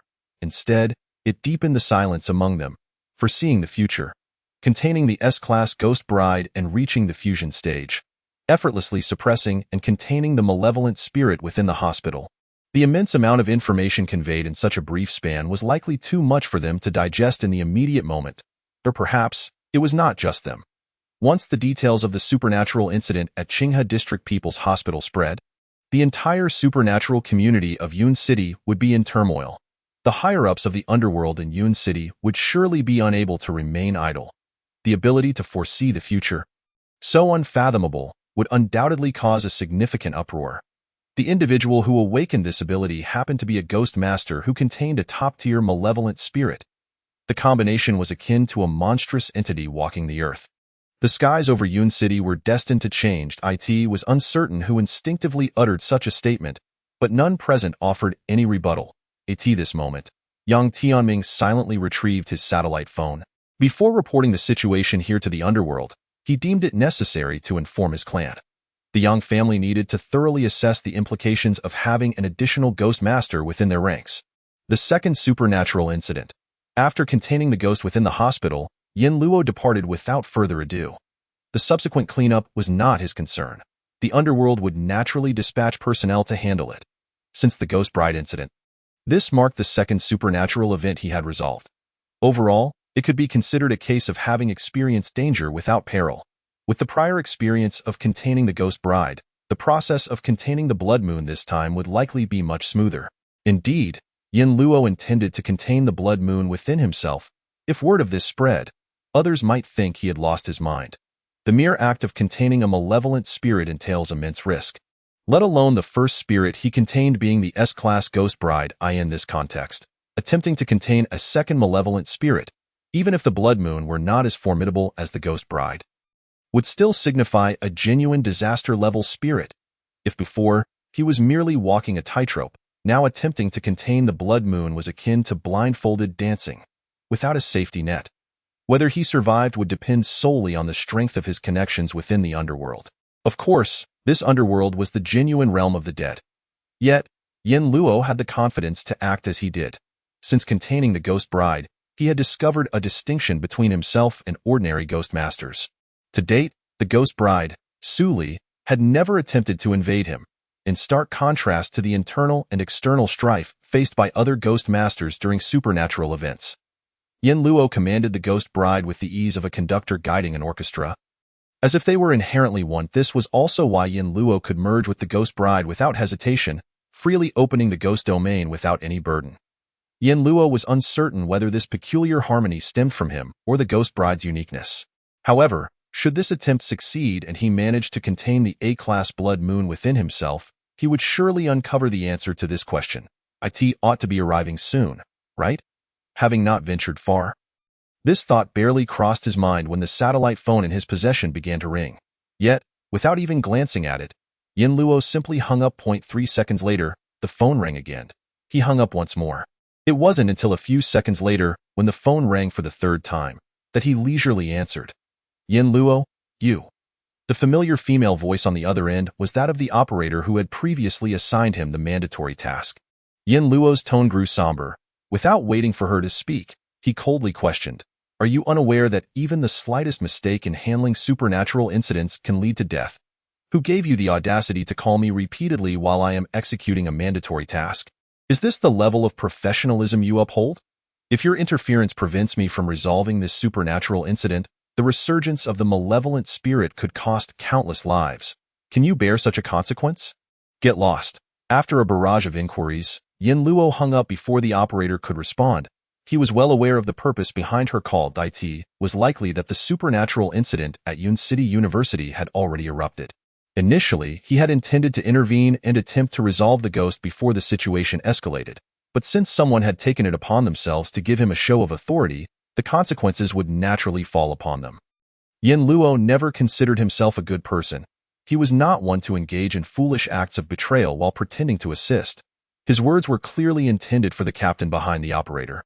That person had better possess sufficient strength to control the supernatural situation at Yun City University before it spiraled out of control. Otherwise, he wondered how the underworld would handle the fallout of such negligence. Resulting in significant casualties just to suppress a newcomer, Yin Luo remained unperturbed, waiting quietly for a while. After approximately 2 minutes, his phone rang again. He deliberately let it ring for a moment before answering. Mr. Yin, I apologize for my subordinate's lack of judgment. This time, the voice on the other end belonged to another woman. Her cultured tone and gentle demeanor made it easy to feel a sense of goodwill. She immediately conveyed her stance. Oh? Yin Luo chuckled, replying with a question. How do you intend to apologize? Chapter 47. Second containment on the other end of the line. The woman paused momentarily, taken aback by Yin Luo's response. However, her solid professionalism quickly allowed her to regain composure, and she replied with a smile, Mr. Yin, following the Ghost Bride incident, you have once again resolved a dangerous supernatural event, saving countless innocent lives from peril. On behalf of the Yun City underworld, I extend our sincerest gratitude to you. Additionally, the subsequent task rewards will be delivered to you at the highest standard. Her words not only honored Yin Luo but also demonstrated ample sincerity. Most importantly, it subtly indicated that the underworld had already received news of Yin Luo's resolution of the supernatural incident at Qinghe District People's Hospital. This deftly neutralized the reasons for Yin Luo's earlier grievances without explicitly addressing them. Showcasing the pinnacle of linguistic artistry, I detest empty flattery. Yet, Yin Luo was not swayed. I still have yet to receive the rewards for the Ghost Bride incident, and you previously assigned me a mandatory task. Now that I've just resolved one issue, you immediately come to bother me again. What's wrong? Is the underworld out of personnel? Must everything fall upon my shoulders, the newcomer who just joined a few days ago? The emphasis on the word newcomer was laden with sarcasm, and his tone dripped with condescension. The implication was clear. He had only recently joined the underworld, and he had no intention of developing any sense of belonging. He would not be swayed by such tactics. Upon hearing his words, the operator fell into a moment of silence. That moment. Within the Yun City underworld headquarters, in an office, Lin Warner, clad in a sharp uniform and wearing light makeup, her hair tied in a single ponytail, exuded an air of a competent woman, a high-ranking official in the underworld. She was responsible for liaising with all ghost masters and awakeners, holding considerable sway within the organization. Lin Warner was well aware of the reasons behind Yin Luo's grievances regarding the Ghost Bride incident's rewards. Currently, the few captains in charge of the underworld in Yun City were limited, and a significant portion of the resource allocations in Yun City fell upon their shoulders. The Ghost Bride incident, classified as an S-level supernatural event, if rewards were to be distributed according to the regulations of the underworld. Those resources deemed as mere trifles by the captains would inevitably have to relinquish at least 1/3. Naturally, they are reluctant, which is why the matter has been prolonged. Yet even with this knowledge, Lin Warner could not directly voice it. She could only stiffly explain, given that S-level supernatural occurrences are rare in Yun City, and you resolve this incident as an ordinary person, such a monumental achievement inevitably requires some time for the corresponding rewards. Do you even believe what you are saying? Before Lin Warner could finish her explanation, Yin Luo interrupted coldly. This time, the silence stretched on even longer. Forget it. I shan't trouble you further with this matter. Speak. What is it that you wish to discuss with me? Yin Luo suddenly softened his tone, inquiring about Lin Warner's purpose for reaching out. On the other end of the line, Lin Warner's eyes brightened. The frown on her forehead slowly easing. It seemed Yin Luo was far more agreeable than she had imagined. She promptly stated succinctly, a supernatural event has occurred at Yun City University, currently predicted to be at least of disaster level. The incident was sudden and the location is in the city center, a place with heavy foot traffic. The department is already hastily dispatching personnel to handle the situation, and even Captain Lin is personally involved. If possible. It is not possible, Yin Luo replied coldly. Lin Warner, caught mid-sentence, found the remaining words lodged in her throat. The evaluation of the supernatural event at Qinghe District People's Hospital was erroneous. That ghost had reached at least disaster-level strength. I have expended considerable energy to confront it, and now, with the malevolent spirit on the verge of revival, if you wish to avoid a second ghost bride incident erupting in Yun City at this critical juncture, do not disturb me, Yin Luo concluded icily, hanging up the phone before Lin Warner could respond. I in the office. As Lin Warner listened to the busy tone, a brief moment of daze followed, leaving her feeling as if something were lodged in her chest. However, when she attempted to call again, she was met only with the notification that the phone was turned off. Yin Luo put away his phone, his expression devoid of warmth. Resources withheld during his time of suppression. Yet now that a crisis has arisen, they expect him to clean up the mess. Do they truly see him as a savior? Above all else, Yin Luo's priority was to attempt to contain the blood moon. If he could succeed, coupled with the ghost bride, wielding both malevolent spirits would dramatically enhance his power. More importantly, if he could perfectly contain the blood moon, it would signify the possibility of simultaneously containing multiple, even an infinite number of malevolent spirits at that time. A broad avenue would unfurl before Yin Luo. Having tasted the vicissitudes of human emotions and experienced the plight of insignificance, his yearning for power grew ever stronger. In Yin Luo's eyes, nothing could surpass the importance of this matter. Without delay, he swiftly set off for the residence arranged by Jiang Qin. The house, located in the suburban area near the lakeside, appeared quite upscale, and thus, the surrounding foot traffic was relatively sparse. It was likely that this consideration was taken into account when assigning the house to Yin Luo in the event that he could not suppress the ghost bride within him. And supernatural phenomena reawakened, casualties could be minimized. Yin Luo, however, did not concern himself with such matters. A quieter environment was indeed to his liking. Upon returning home, in the spacious house of over 100 square meters, the furnishings were complete, and one could move in without even unpacking. Out of caution, Yin Luo meticulously inspected the premises, and upon confirming there were no issues, he entered the master bedroom. Sitting cross-legged on the bed, as he turned his attention inward, Yin Luo could distinctly sense the unique aura belonging to the ghost bride within him. Yet this time, the essence of the ghost bride was intermingled with something else. Immersed in consciousness, when he opened his eyes again, he found himself in a pitch-black world. The ghost bride, adorned in a crimson wedding gown, stood quietly at the center of this realm in her hands. She cradled a red embroidered ball, wrapped in white silk, the other end firmly binding the blood moon. The ghost bride, Su Li, regarded it as a treasure, delicately holding it, her long, pale fingers gently caressing it, as if fearing it might be harmed. Meanwhile, the formidable disaster-level malevolent spirit appeared eerily subdued, showing no signs of struggle under the restraint of the white silk, merely toyed with by the ghost bride in her palms. It seems you are quite fond of this gift, Yin Luo's voice echoed, prompting Su Li to suddenly lift her head, her eyes sparkling with delight beneath the red veil.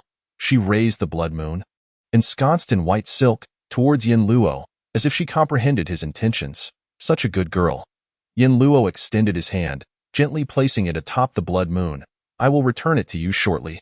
Su Li nodded slightly. The white silk binding the blood moon gradually loosened, and in an instant, a dazzling scarlet hue erupted within the dark realm. Chapter 48.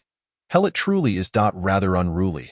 Just as the blood moon managed to shake off the slight restraints of the white silk, revealing but a corner, it eagerly began to wreak havoc. The crimson light enveloped the surroundings, yet its target was not the ghost bride holding it captive, but rather aimed directly at Yin Luo. Even a persimmon knows to pick the softest to squeeze. The blood moon's judgment of the situation was astute. The terror of the ghost bride far surpassed its own, and under Su Li's control, it had no chance of resisting. Its only opportunity lay in ensnaring Yin Luo within an illusion. Should it succeed in slaying him, the ghost bride, bereft of her master, would have no reason to act against him. You certainly know how to seize an opportunity, Yin Luo replied calmly, raising his hand to halt Su Li, who was about to intervene to suppress the blood moon. Instead, he instructed Su Li to release all the bindings of the white silk. And suddenly, the blood moon's power was fully unleashed, its scarlet radiance illuminating the dark world. If you enjoy playing, then let us gamble with our lives. Yin Luo sneered, reaching out to grasp the blood moon. But let it be known, I am impossible to kill. The moment his palm made contact with the blood moon, the world around him shifted once more. When the scene clarified again, Yin Luo discovered himself standing on a desolate expanse. Above, the blood moon hung high, casting its crimson light across the land, dyeing everything visible in shades of red. The next moment, an endless darkness began to converge around him. Countless footsteps and howls echoed through the gloom, as if innumerable ghostly figures encircled him. Even knowing this was merely an illusion, the overwhelming sense of oppression was undeniable. Yin Luo's mind was as clear as crystal, his cold gaze sweeping over the grotesque and terrifying silhouettes emerging from the surrounding darkness. Moments later, a smirk curved his lips as his obsidian eyes locked onto the blood moon above. Emotionless words reverberated in this illusion woven by the blood moon. "Destroy me, and I shall grant you freedom. Otherwise, you shall obediently become a part of me, to be commanded at my will." As his words fell, darkness enveloped him, and bloodlight surged in the void. Countless ghostly figures roared and shrieked as they charged toward Yin Luo, intent on tearing apart this audacious human. Here, in the realm of the blood moon, Yin Luo was to face the world itself as his enemy.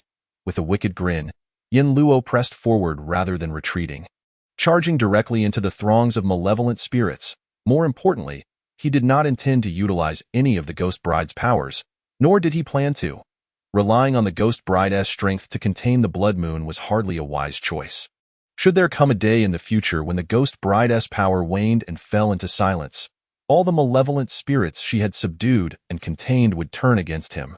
Only by conquering and containing these malevolent entities with his own strength could he ensure their absolute loyalty. Just as on that day, in that shattered world, he had conquered the Ghost Bride entirely on his own. Meanwhile, at Yun City University, within the Scarlet Ghostly Domain, blood rain fell incessantly, in a brief span. The entire campus had descended into a hellish nightmare. Anyone who came into contact with the blood rain, even a mere droplet, would find their skin, flesh, and bones rotting rapidly from the point of contact. Subsequently, amidst excruciating agony, they would meet a tragic end. Some students who had managed to take refuge in buildings watched in horror as their peers succumbed to excruciating death one after another. Panic, fear, and chaos engulfing them. Before the apocalyptic scene, no one could maintain their composure. The campus reverberated with screams, shrieks, and cries, filling every corner. With no time to mourn the lives lost before their eyes, nor to feel relief for having escaped the first wave of death, the surviving students and teachers soon discovered in terror that the blood rain had begun to corrode the very buildings they sheltered within.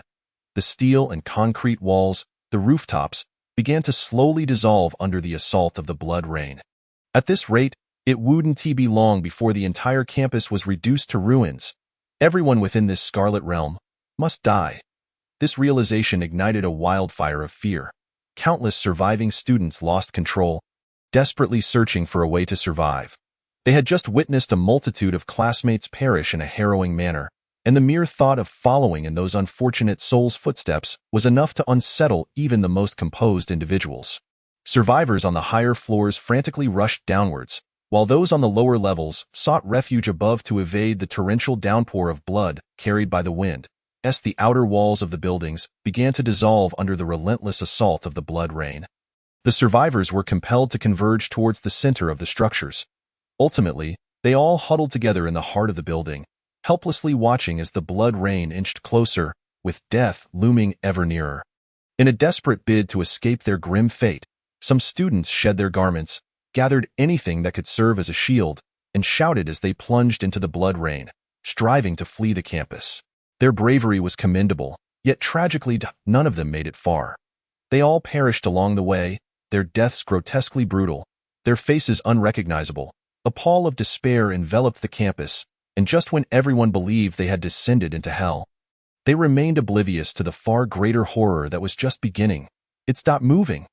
"Look, those who have died are starting to stir," a panicked voice cried out from the crowd, trembling uncontrollably as it pointed at the lifeless classmates exposed to the blood rain outside. The words sent chills down everyone's spine. As their gazes turned towards the scene, the survivors soon realized that those fallen in the blood rain, once decayed and repulsive corpses, were indeed beginning to move slowly. 1.2.3. More and more, until entire throngs of bodies began to rise from the ground. Their faces were ravaged, skin torn away, exposing raw flesh, and many had their entrails corroded, leaving only skeletal remains, yet they were animated. They stood up. It was as if they had become mindless husks. A dry, raspy, guttural growl emanated from their mouths, creating a chilling symphony in this hellish domain. Almost immediately, their hollow-eyed heads began to turn slowly, devoid of eyeballs, directly fixing their gaze on the survivors sheltered within the building. 1.2.3. All eyes converged upon this dreadful throng, and the survivors trembled in terror. Those who could still muster a scream were fortunate. Many had already succumbed to sheer fright, mouths agape, unable to emit a sound. In the next moment, the horde of the risen dead began their slow, deliberate march toward the survivors within the building. 1 step, 2 steps, 3 steps. No, no, no, no. Don't. Please, don't come any closer. Compared to being corroded by the blood rain and dying in agony, the terrifying scene before them was far more horrifying. Within a brief span, the once tranquil and serene campus had morphed into a veritable hell on earth. When the captain of the 3rd unit stationed in Yunqing, Xin Xinling, arrived at the scene, she was met with a nightmarish tableau reminiscent of a purgatory. Chapter 49. The faceless ghost. The scarlet realm of the dead continued to expand, devouring more lives with each passing moment, its spread growing ever more rapid. The heavy blood-colored clouds in the sky loomed ominously, and the downpour of blood grew denser, cascading relentlessly. Recklessly, it expanded its territory, engulfing the surrounding streets. The underworld had reacted swiftly. At the onset of this supernatural incident, all available personnel were mobilized to disperse the populace, erect barricades, and rush the injured survivors to hospitals. Awakening individuals received tasks dispatched by the underworld and hurried to the scene to provide support. Yet, in the face of the terrifying realm of the dead, none dared to step within. Even the mere splatter of blood rain that tainted the earth was enough to instill a profound sense of dread. It was too horrifying. This was at least an A-grade supernatural incident. The ghost within Yunqing University posed a danger level that absolutely reached catastrophic proportions. Such a formidable specter was beyond the capabilities of these C and B-grade awakeners to confront. Even an A-grade awakener would likely face dire consequences upon entering. Unless a captain-level figure were to arrive, it would be impossible to halt the spread of this supernatural event. Their only recourse was to assist in maintaining order, striving to minimize casualties and slow the expansion of this ghostly domain. Fortunately, the eruption of such a terrifying supernatural event in the city center meant that the nearest captain of the 3rd unit, Xin Xinling, received the notification immediately. Minutes later, a woman with an icy demeanor and an aura of chilling resolve appeared at the scene. Without a moment's hesitation, Xin Xinling charged into the realm of the dead, an action that was undeniably perilous. Yet the urgency of the situation left no room for caution. Within Yunqing University, there were at least 10,000 students, each representing countless families. Every moment of delay would cost innumerable lives, shattering families that should have been blissfully happy. Such a scene was not one Xin Xinling was willing to witness. The instant she entered the realm of the dead, an ethereal mask materialized upon her face. The entirely white mask bore holes where her facial features should be. With its sculpted mouth curving into a sinister smile, in this scarlet world, the ghost's invasion was omnipresent. Yet the mask granted her a temporary reprieve from its effects. Upon discerning the conditions within the realm, Xin Xinling's cold visage was overtaken by shock. She had anticipated countless horrific sights before arriving. Perhaps she would encounter numerous corpses or severed limbs. However, the scene before her exceeded her darkest expectations. Blood rain poured down in torrents, staining the earth and saturating the sky. Everywhere she looked, grotesque, decaying figures twisted as they crawled across the ground, their skin and features ravaged by the blood rain. Leaving behind mere remnants of flesh clinging to their torsos, they advanced step by step toward the remaining survivors sheltered within the buildings. Corpses littered the ground.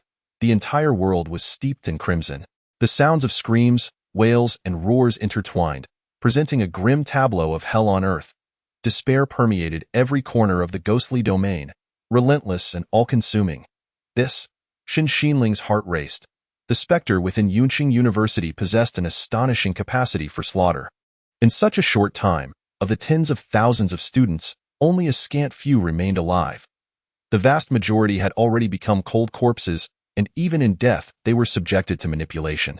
Transformed into mindless zombies, without a moment's hesitation, She swiftly summoned the power of the ghost within her, endeavoring to rescue more survivors. In the next instant, the expression on her pure white mask grew increasingly sinister as her intangible supernatural power surged forth. Clashing with the ghost within Yunqing University, the mindless corpses that had been advancing toward the survivors suddenly froze in place, halted by an unseen force. Shen Xinling raised her hand, and the multitude of ghostly figures mirrored her movements. Lifting their arms high, then, with a swift motion, she brought her fists down upon her own legs. The sound of cracking bones reverberated through the scarlet world. The mindless corpses shattered their own legs and collapsed back to the ground. In doing so, at least for the time being, the survivors sheltered within the building were no longer in immediate danger from the Blood Rain's encroachment.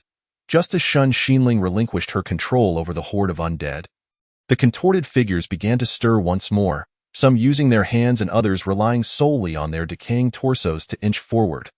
They remained relentless, inexorably drawing closer to the survivors within the building.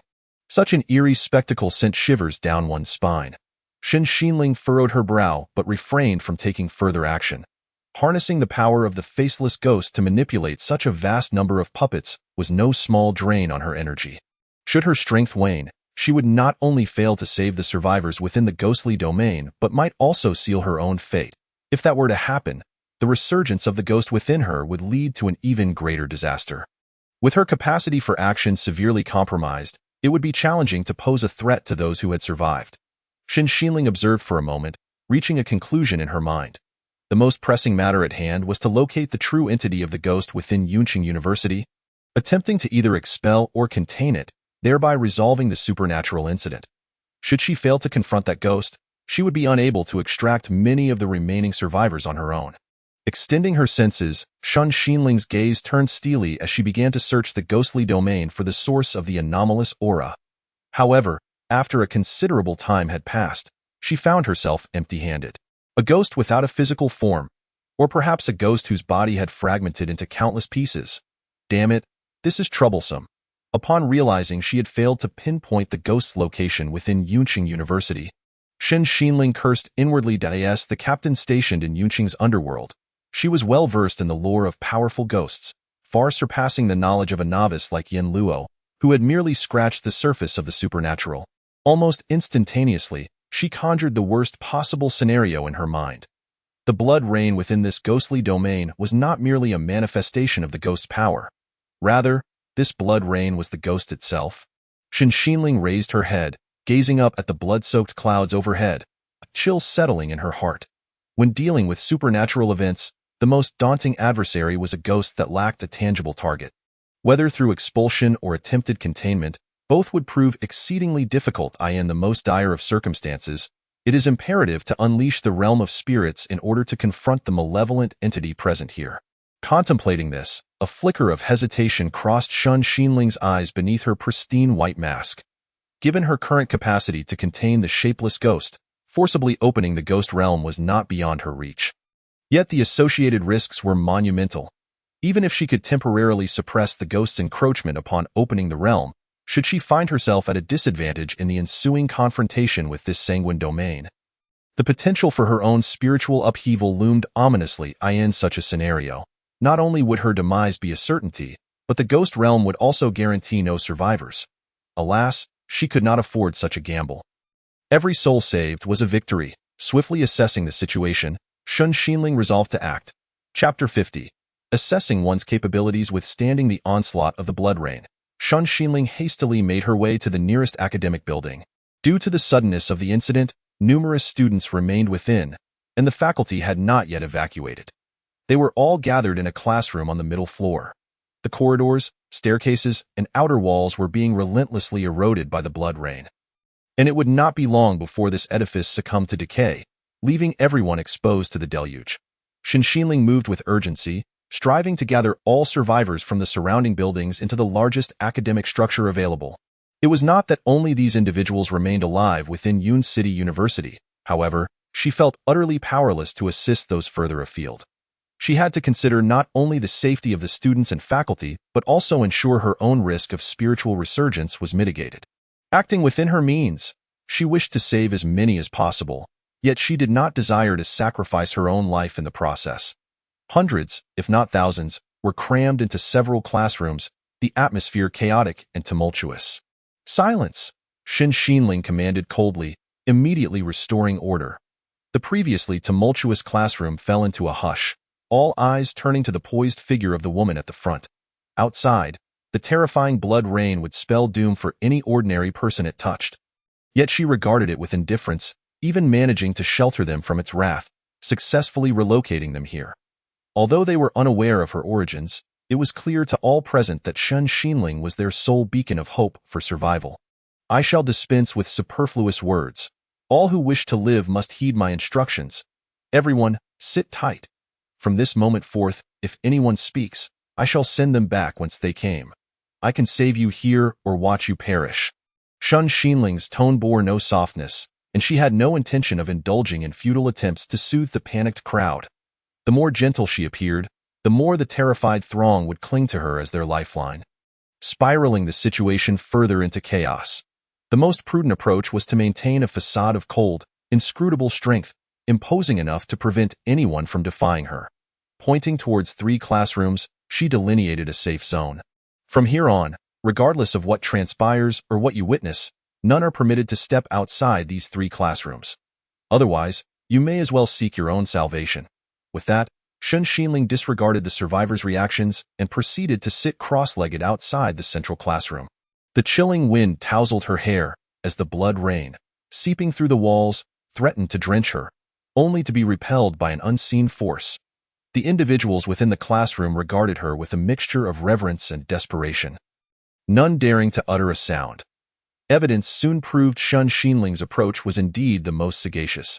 She had calculated that maintaining the protective perimeter of these 3 classrooms for half an hour was her utmost limit. Assuming no unforeseen events occurred, should reinforcements from the underworld fail to arrive within that time frame, to prevent her own spirit from spiraling into chaos, she would be left with no choice but to abandon these survivors. The notion of attempting to escape the ghost realm with them during this period was never entertained by Xinling. Let alone escorting a multitude of ordinary people, even she, upon stepping into the ghost realm, would find it nearly impossible to escape if she could not contend with the source of the malevolent spirit. Time slipped by in silence, each passing second weighing heavily. Outside, the blood rain raged, growing ever more violent and tumultuous. Would hope arrive next, or would despair descend deeper? Meanwhile, just beyond Yun City University, 2 figures arrived almost simultaneously. One, clad in a black trench coat, bore a face weathered by time, marked by steadfast resolve. Lin Yahan, the underworld's representative in Yun City, had rushed to the scene with all his might. The other, a man in his 30s with striking features and an air of distinction, bore a countenance shadowed by a lingering gloom. He was Wang Qingfeng, the captain of the first team stationed in Yun City. It was you who forcibly assigned Yin Luo to handle the supernatural incident in Qinghe district. Was it not, Wang Qingfeng? Once this situation is resolved, I expect a reasonable explanation from you. Lin Yahan's gaze was frigid, locking onto Wang Qingfeng with each word laced with intensity. Before the multitude of onlookers, Wang Qingfeng's expression darkened under Lin Yahan's reproach. He had not anticipated that a seemingly innocuous attempt to assert authority over Yin Luo would culminate in such a calamity. Were it not for this, he would not have rushed to the scene upon learning of the supernatural events at Yun City University. Humph! The priority now is to swiftly contain the situation here. The rest can be addressed later. Despite his words, Wang Qingfeng had already formulated a defense. The directive to compel Yin Luo to execute a mandatory task was entirely within his purview as captain, compliant with the underworld's regulations. Even if all were aware he had intended to challenge Yin Luo, what of it? As long as the casualties resulting from the supernatural events remained manageable, the headquarters would not penalize him. Given the personnel shortages, Lin Yahan was acutely aware of Wang Qingfeng's intentions. After casting him a disdainful glance, he snorted coldly and swiftly entered the ghost realm. Maintain order at the scene. Do not allow any unrelated individuals to approach. Prevent further casualties. After Lin Yahan departed, Wang Qingfeng did not rush into the ghost realm. Instead, he began to orchestrate the many awakened individuals present. Beyond salvaging a semblance of his reputation, he calculated that delaying his entry would reduce his own risk. Having dawdled for a moment longer, he finally entered the ghost realm at a leisurely pace. Prior to this, He had already learned that the individual known as Yin Luo had resolved the supernatural incident in Qinghe district in mere minutes, showcasing considerable skill. Yet, at the end of the day, it was merely a dangerous level supernatural incident and not worthy of his concern. As for the subsequent report from Yin Luo, claiming the danger level had reached A grade, Wang Qingfeng dismissed it entirely. Such tactics to inflate a danger level for greater rewards from the underworld were commonplace, and he had long grown accustomed to them. Young people are truly impulsive. Do they believe that handling supernatural events is merely a matter of efficiency? Having contained the ghost bride and gained preliminary mastery over extraordinary powers, Yin Luo appeared to have grown overconfident. If that ghost bride were indeed an S-grade malevolent spirit, how many times could you wield its power without suffering backlash that leads to spiritual resurgence? Wang Qingfeng scoffed inwardly. A newcomer, emerging from nowhere, had fortuitously resolved a supernatural incident and now sought to stand shoulder to shoulder with seasoned captains, even vying for their resources. It was nothing short of a delusion. Chapter 51. The three captains crack. Bang! With a forceful stomp, he crushed the last remaining ghost's skull beneath his foot. As it perished, its form swiftly dissipated like the other defeated malevolent spirits, merging into the surrounding darkness. Yin Luo panted lightly, his garments tattered and his appearance disheveled. Yet, in short order, he regained his composure, his dark eyes reflecting only tranquility and indifference, devoid of any other emotion. Surveying the desolate terrain around him, the darkness remained pervasive, obscuring the full extent of his surroundings. The once howling and grotesque malevolent spirits had vanished without a trace. Only Yin Luo stood alone upon the barren ground. 23 times, Yin Luo murmured, while he had not harnessed the ghost bride's powers.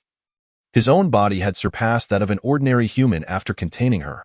Were it not for this, he would never have dared to attempt to contain the blood moon. The situation with the blood moon differed from that of the ghost bride. The latter had specific conditions for containment. However, based on current observations, Yin Luo surmised he could only subdue the blood moon through sheer brute force. Ultimately, it was a malevolent spirit classified as disaster level, and the endeavor proved far more arduous than anticipated. Yin Luo raised his gaze to the crimson moon in the sky. The scarlet radiance enveloping the space had begun to dim. The repeated summoning of numerous spirits to assail him had taken a toll on the blood moon's own power. Even during this process, Yin Luo had faced death on multiple occasions, yet with each revival, his combat prowess had been comprehensively enhanced, allowing him to evade prior dangers. This cycle continued until, in this iteration, Yin Luo finally glimpsed an opportunity to contain the blood moon. At this rate, you should only have one more attempt left, right? With a glimmer of determination in his eyes, he noticed the resounding footsteps returning to his ears. The darkness surged, once more conjuring countless malevolent spirits that encircled him completely. Yet Yin Luo paid them no heed, his gaze fixed unwaveringly upon the true form of the blood moon, a cold smirk gracing his lips. Should one choose to stubbornly resist after this encounter, the only fate awaiting you would be silence. Once you fall into my grasp, every time you resurrect, I shall promptly suppress you, rendering any possibility of seeing the light of day again utterly impossible. Yin Luo currently possessed the patience to endure this standoff, yet if the situation became untenable, he would not hesitate to see it would not be unfeasible to leverage the supernatural powers of the ghost bride to eternally suppress this blood moon. It was time for you to make a choice. A chilling wind swept across the sky. The blood moon offered no response. Only at the final moment did it strive to unleash the most blinding crimson radiance. Had it truly escalated to such a critical point? The moment Lin Yahan stepped into the haunted realm of Yun City University, his expression hardened, brows furrowing deeply.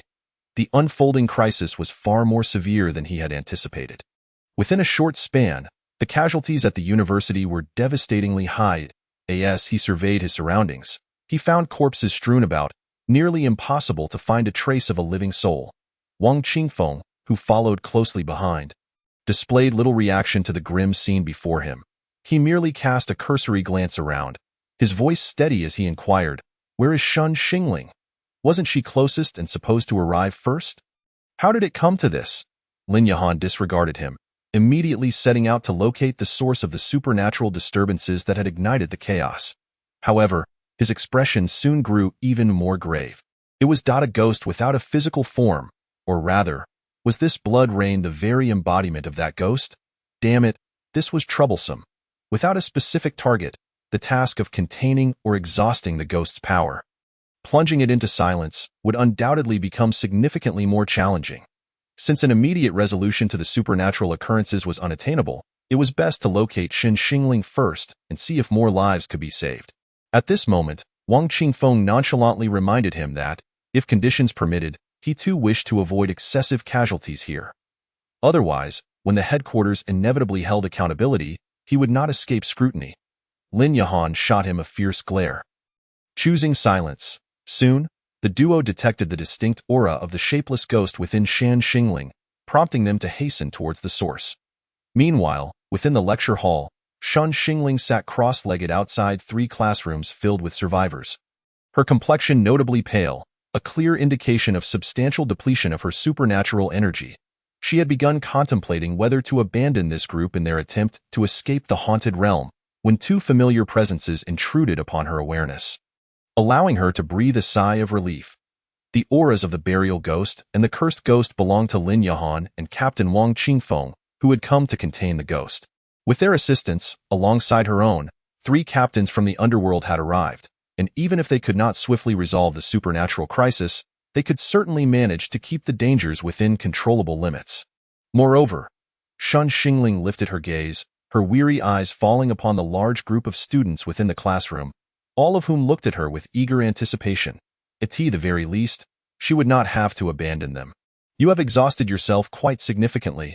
Upon Lin Yahan and Wang Qingfeng's arrival and their realization of Shan Xingling's state, Wang Qingfeng raised an eyebrow, speaking without reservation.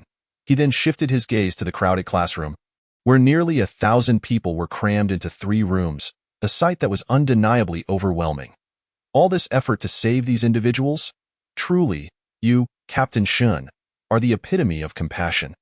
While Wang Qingfeng appeared to praise her, his tone was laced with cynicism. He could not fathom Shen Xingling's actions. In this current world, ordinary people stood no chance against the supernatural, merely awaiting slaughter like lambs. The role of a ghost handler far outweighed that of thousands or even tens of thousands of people. Furthermore, for someone of Shan Xingling's caliber, a captain from the underworld, not even 10,000 lives could compare to her singular importance. If her attempt to save these people resulted in her supernatural suppression being overwhelmed and the vengeful ghost awakening, the danger level of the supernatural event would likely escalate even further. Such actions were futile and unwise. Wang Qingfeng internally categorized Shen Xingling's choices.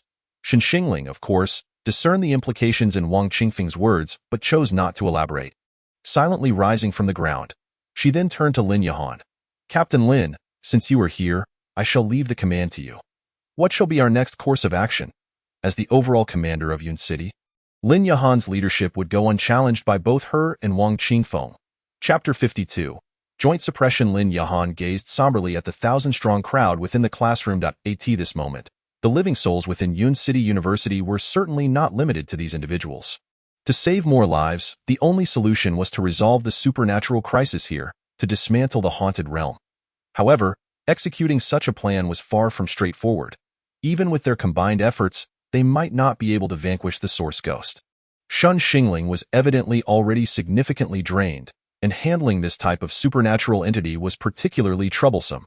In the worst-case scenario, the only way to create a path for these ordinary people would be to merge with the vengeful ghost within her, unleashing the haunted realm to confront that of the source ghost. But who would undertake such a perilous task? Lin Yahan did not hesitate for long. After a brief contemplation, he reached a decisive conclusion.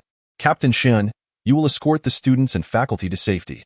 As for the other areas, saving even a few would be worthwhile. Wang Qingfeng, you will assist me in suppressing the source ghost within the school. Buying Captain Shan some time. Currently, the greatest threat within the haunted realm was this blood rain.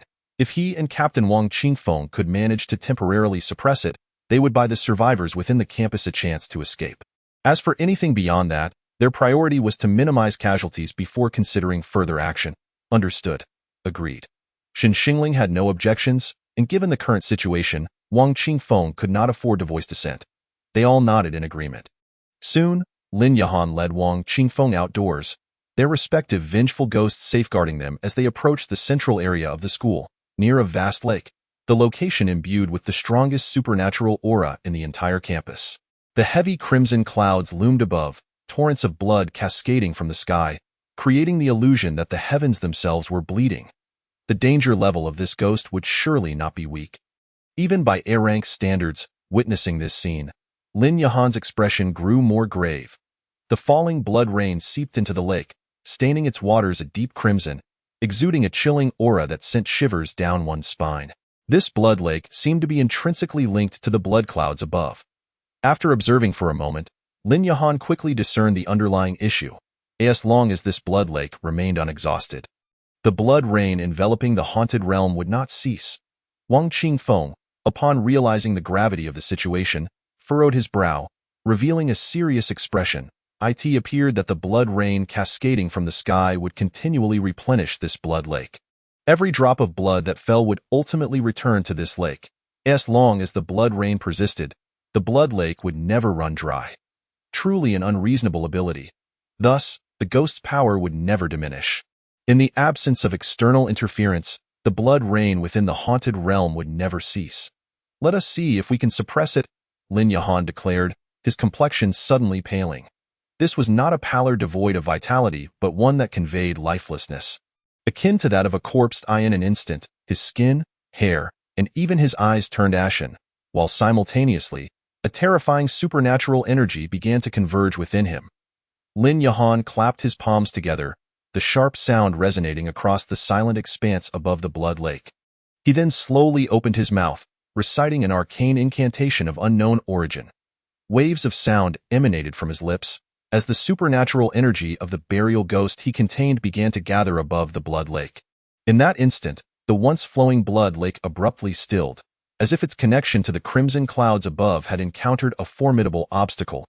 Even the rate at which the blood rain fell from the sky noticeably slowed. The sky remained awash in scarlet, yet it no longer bore that eerie and menacing quality. Effective. A glimmer of joy flickered in Lin Yahan's eyes. But, the very next moment, the entire blood lake began to tremble. Initially, the tremors were subtle, but the frequency of the quakes escalated at a visible rate. In the blink of an eye, the ground connected to the blood lake started to shake violently, reminiscent of an earthquake. Lin Yahan and Wang Qingfeng stumbled, nearly toppling over. Deep within the blood lake, a terrifying roar reverberated ominously, as if something dreadful was brewing. Under their astonished gaze, the blood lake surged violently, each droplet of blood seeming to come alive. Boiling and churning. This is bad. What are you still hesitating for? Quickly, lend your assistance. Lin Yahan's expression shifted dramatically, his voice rising in urgency, snapping Wang Qingfeng from his momentary stupor. Without further thought, he unleashed more supernatural energy from the burial ghost. The haunting sounds escaping his lips as intangible sound waves enveloped the blood lake above, desperately striving to quell its tumult. Wang Qingfeng also swiftly grasped the situation, his expression darkening as he ceased to be a mere bystander. It was evident to all that the blood lake was on the verge of erupting. Judging by the terrifying aura it exuded, should it truly unleash its fury, not only would the ordinary souls within the ghost realm be lost, but even the several captains present might struggle to escape unscathed. The power of the cursed specter was activated, and a shroud of inky black mist enveloped Wang Qingfeng's hands, neck, and face, even his mouth and tongue ensnared by an eerie force. I hate, I resent, I curse. A piercing shriek erupted from Wang Qingfeng, an excruciating sound reminiscent of a vengeful spirit's curse from the underworld. He extended his hand. The fingertips transformed into shadowy claws, pointing directly at the depths of the blood lake.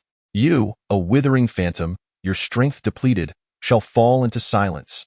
As his words echoed, an uncanny force seemed to descend upon the blood lake, abruptly halting its impending upheaval, the surging tides within appearing to be swiftly suppressed. Lin Yihan felt a significant reduction in pressure, yet Wang Qingfeng's countenance turned ashen. Together, they seemed to have barely managed to contain the imminent eruption of the blood lake. The danger posed by this blood lake was even greater than anticipated. Even with our combined efforts, that last surge nearly drained my strength entirely. I almost couldn't suppress the ghost within me. Wang Qingfeng gasped heavily, his face still pallid. Lin Yihan caught a glimpse of him from the corner of his eye, unsure of the authenticity of his current state. Nevertheless, it was clear that Wang Qingfeng had exerted considerable effort, so he refrained from further commentary. Settling scores can wait until later. With the blood lake momentarily subdued, the torrential blood rain from the sky began to wane, and the crimson hue of the clouds gradually faded. Once Xinling ensured the evacuation of the ordinary souls within the ghost realm, along with her assistants, the three of us could attempt to confine this spirit, or perhaps exhaust its supernatural power until it sinks. Lin Yihan's thoughts were abruptly interrupted as his pupils quivered, revealing an unmistakable terror. In the next moment, a resounding boom echoed in his ears. The blood lake, which had just been briefly suppressed, suddenly surged with towering waves of crimson. It had instantly broken free from the constraints imposed by him and Wang Qingfeng. The roiling waves, accompanied by a deafening roar and a terrifying, bizarre power, crashed down upon them. Lin Yihan's expression shifted dramatically, a profound sense of foreboding swelling within him. His instincts warned him that this blood tide would bring certain death. Meanwhile, in a desolate realm shrouded in darkness, Yin Luo's hair was disheveled, his clothes torn and tattered, his body marred by numerous gruesome wounds, blood streaming from them. Yet, a faint smile graced Yin Luo's face. At that moment, a completely dim and lifeless blood moon rested quietly in the palm of his hand. The second malevolent spirit, a blood, ghost, moon of A-rank danger, had been successfully contained. Chapter 53. The situation spirals out of control as Yin Luo reopened his eyes. He found himself back in his bedroom. Through the wide-open window, the cool, gentle moonlight poured into the room, stars twinkling. A rare, delightful night. It already evening. Yin Luo took a deep breath, calming his mind before rising to the window. Resting his hand on the railing, he gazed at the vibrant cityscape, his typically indifferent brow gradually relaxing, revealing a hint of ease. With the assistance of the ghost bride, the containment of the waning blood moon had proceeded remarkably smoothly.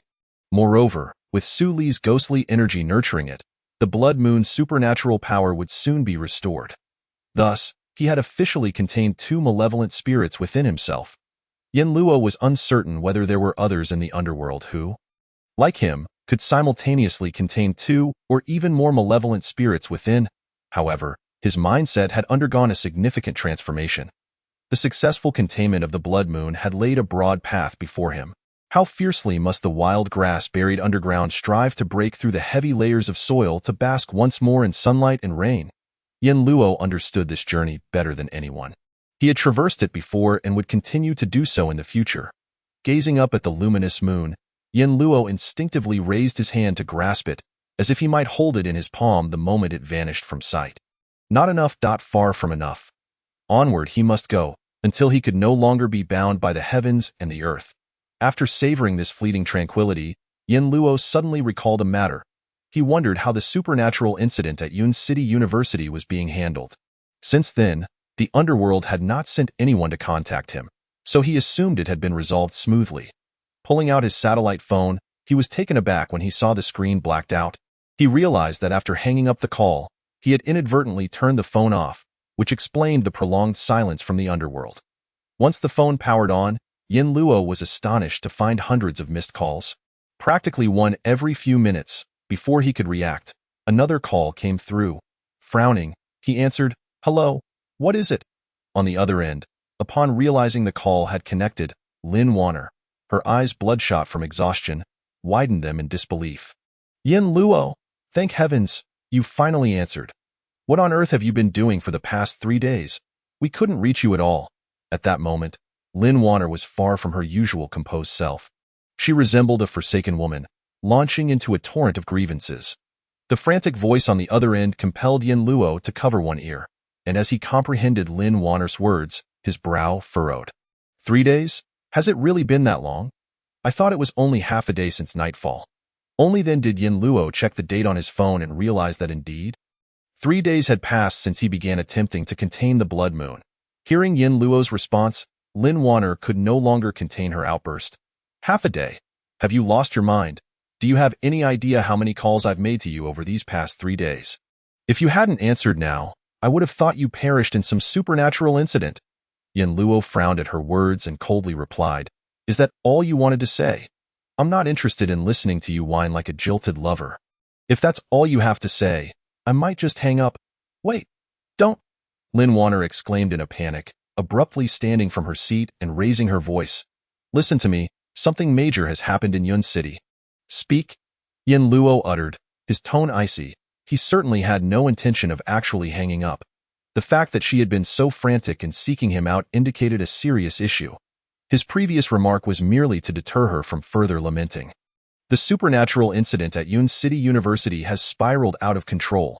Lin Warner took a few deep breaths to regain her composure before succinctly conveying the details.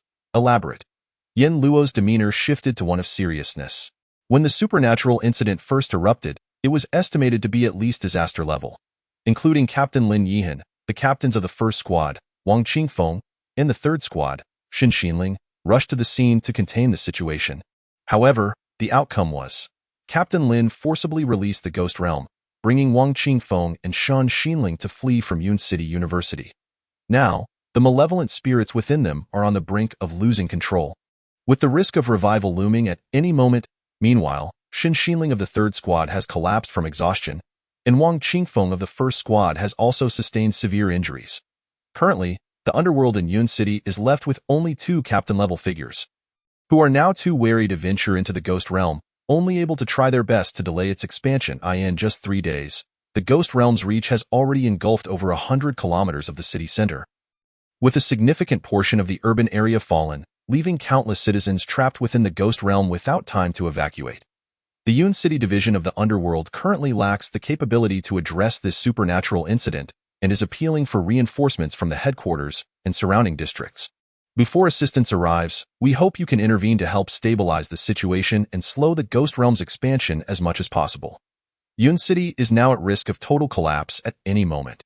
As Lin Warner concluded, her voice trembled with barely concealed tears. It wasn't that she lacked mental fortitude. Rather, the past 3 days had seen the Yun City Underworld Division working harder than ever. Each member steadfast in their posts, striving to protect the city. Yet, in the face of genuine horror, ordinary people, awakened individuals, and even the weaker ghost tamers were, in essence, no different. The supernatural incident at Yun City University required someone of captain level capable of controlling A-rank malevolent spirits to intervene. Such events had occurred before, where devastating supernatural incidents led to entire cities collapsing into desolation and ruin. In just 3 days, the Ghost Realm's spread from Yun City University had been alarmingly swift, leaving many unable to react in time. Even Lin Warner's family was now trapped within the Ghost Realm. The combination of exhaustion and immense psychological pressure had rendered her, once so decisive, vulnerable. She no longer dared to hope for a resolution to the supernatural incident at Yun City University. She could only wish that fewer lives would be lost in the city moving forward. Upon listening to Lin Warner's narration, with her back turned to the moonlight, Yin Luo's countenance remained expressionless, shrouded in shadow. He slightly tilted his head, narrowing his pitch-black eyes as he gazed towards the center of Cloud City, where he indeed sensed an overwhelming aura of the supernatural, the entity responsible for repelling and gravely injuring 3 captain-level figures. Triggering this supernatural incident was far more terrifying than he had initially anticipated. Will you take action, Yin Luo? Lin Warner endeavored to steady her breath, striving to render her voice as tranquil as possible. Upon her utterance, the other end of the line was met with silence. It was only when Lin Warner had nearly lost hope that Yin Luo's cold voice gradually emanated from the phone. All right, I understand. I will handle this supernatural incident. Beep, beep, beep. The call ended, leaving Lin Warner with only the sound of a busy tone in her ears. Yet, for some inexplicable reason, it brought her a sense of reassurance. Chapter 54. Reinforcement? If Cloud City were to fall, it would yield nothing but harm for Yin Luo, and thus he had no intention of remaining idle. After hanging up the phone, Yin Luo wasted no time and resolved to head directly towards the center of Cloud City. With each passing minute, the scope of the supernatural influence would only expand further. Under normal circumstances, he might have awaited the underworld's designated transport, but given the urgency of the situation, he opted for a more immediate approach. Yin Luo swiftly reached the window, placed a foot on the ledge, and leapt outward. However, instead of plummeting due to gravity, his body remained steadfastly suspended in midair. This was the newfound ability he had mastered after harnessing the blood moon, levitation. Coupled with other techniques, this enabled him to achieve a semblance of flight. Free from the shackles of gravity, the vastness of the world lay open before him. This was a dream cherished by countless souls on this planet. After taming two apex malevolent spirits, Yin Luo had finally accomplished this feat, standing upon the void. He paid no heed to the potential ramifications of being seen as he soared towards the source of the immense supernatural aura at the center of Cloud City. Now, chaos reigned in Cloud City, and fear gripped the hearts of its inhabitants. Even areas yet untouched by the supernatural were devoid of order. In such circumstances, who would notice a figure darting overhead? As he approached the heart of the city, the terrifying aura intensified. Soon, a vast realm of malevolence came into view before Yin Luo, a world drenched in crimson, seemingly emblematic of bloodshed and slaughter. Even from a distance, he could feel a wave of sanguine energy washing over him. In just 3 short days, one could only speculate how many souls had perished within this realm. When he had been at Cloud City University, Yin Luo had sensed that the spirit's aura was far from ordinary, prompting him to consider suppressing it before the supernatural outbreak. Yet, he had not anticipated that this spirit would prove to be so formidable that even 3 captain-level figures from the underworld could not contain it.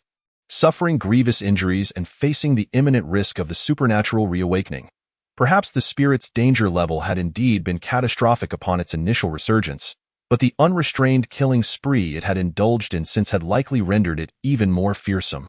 The closer Yin Luo drew, the clearer the sensations became. Judging solely from the scale of this malevolent realm, it appeared that the spirit's terrifying potential was perilously close to that of a city-destroying entity. Should it continue to grow unchecked, Cloud City's demise could very well elevate it to true S-class status. It is worth noting that the underworld's assessment of a spirit's danger is not solely dependent on its strength, but rather on its potential for harm. Spirits like the Bride of Ghosts, which cause mass casualties upon outbreak and are difficult to contain, inherently possess city-destroying danger.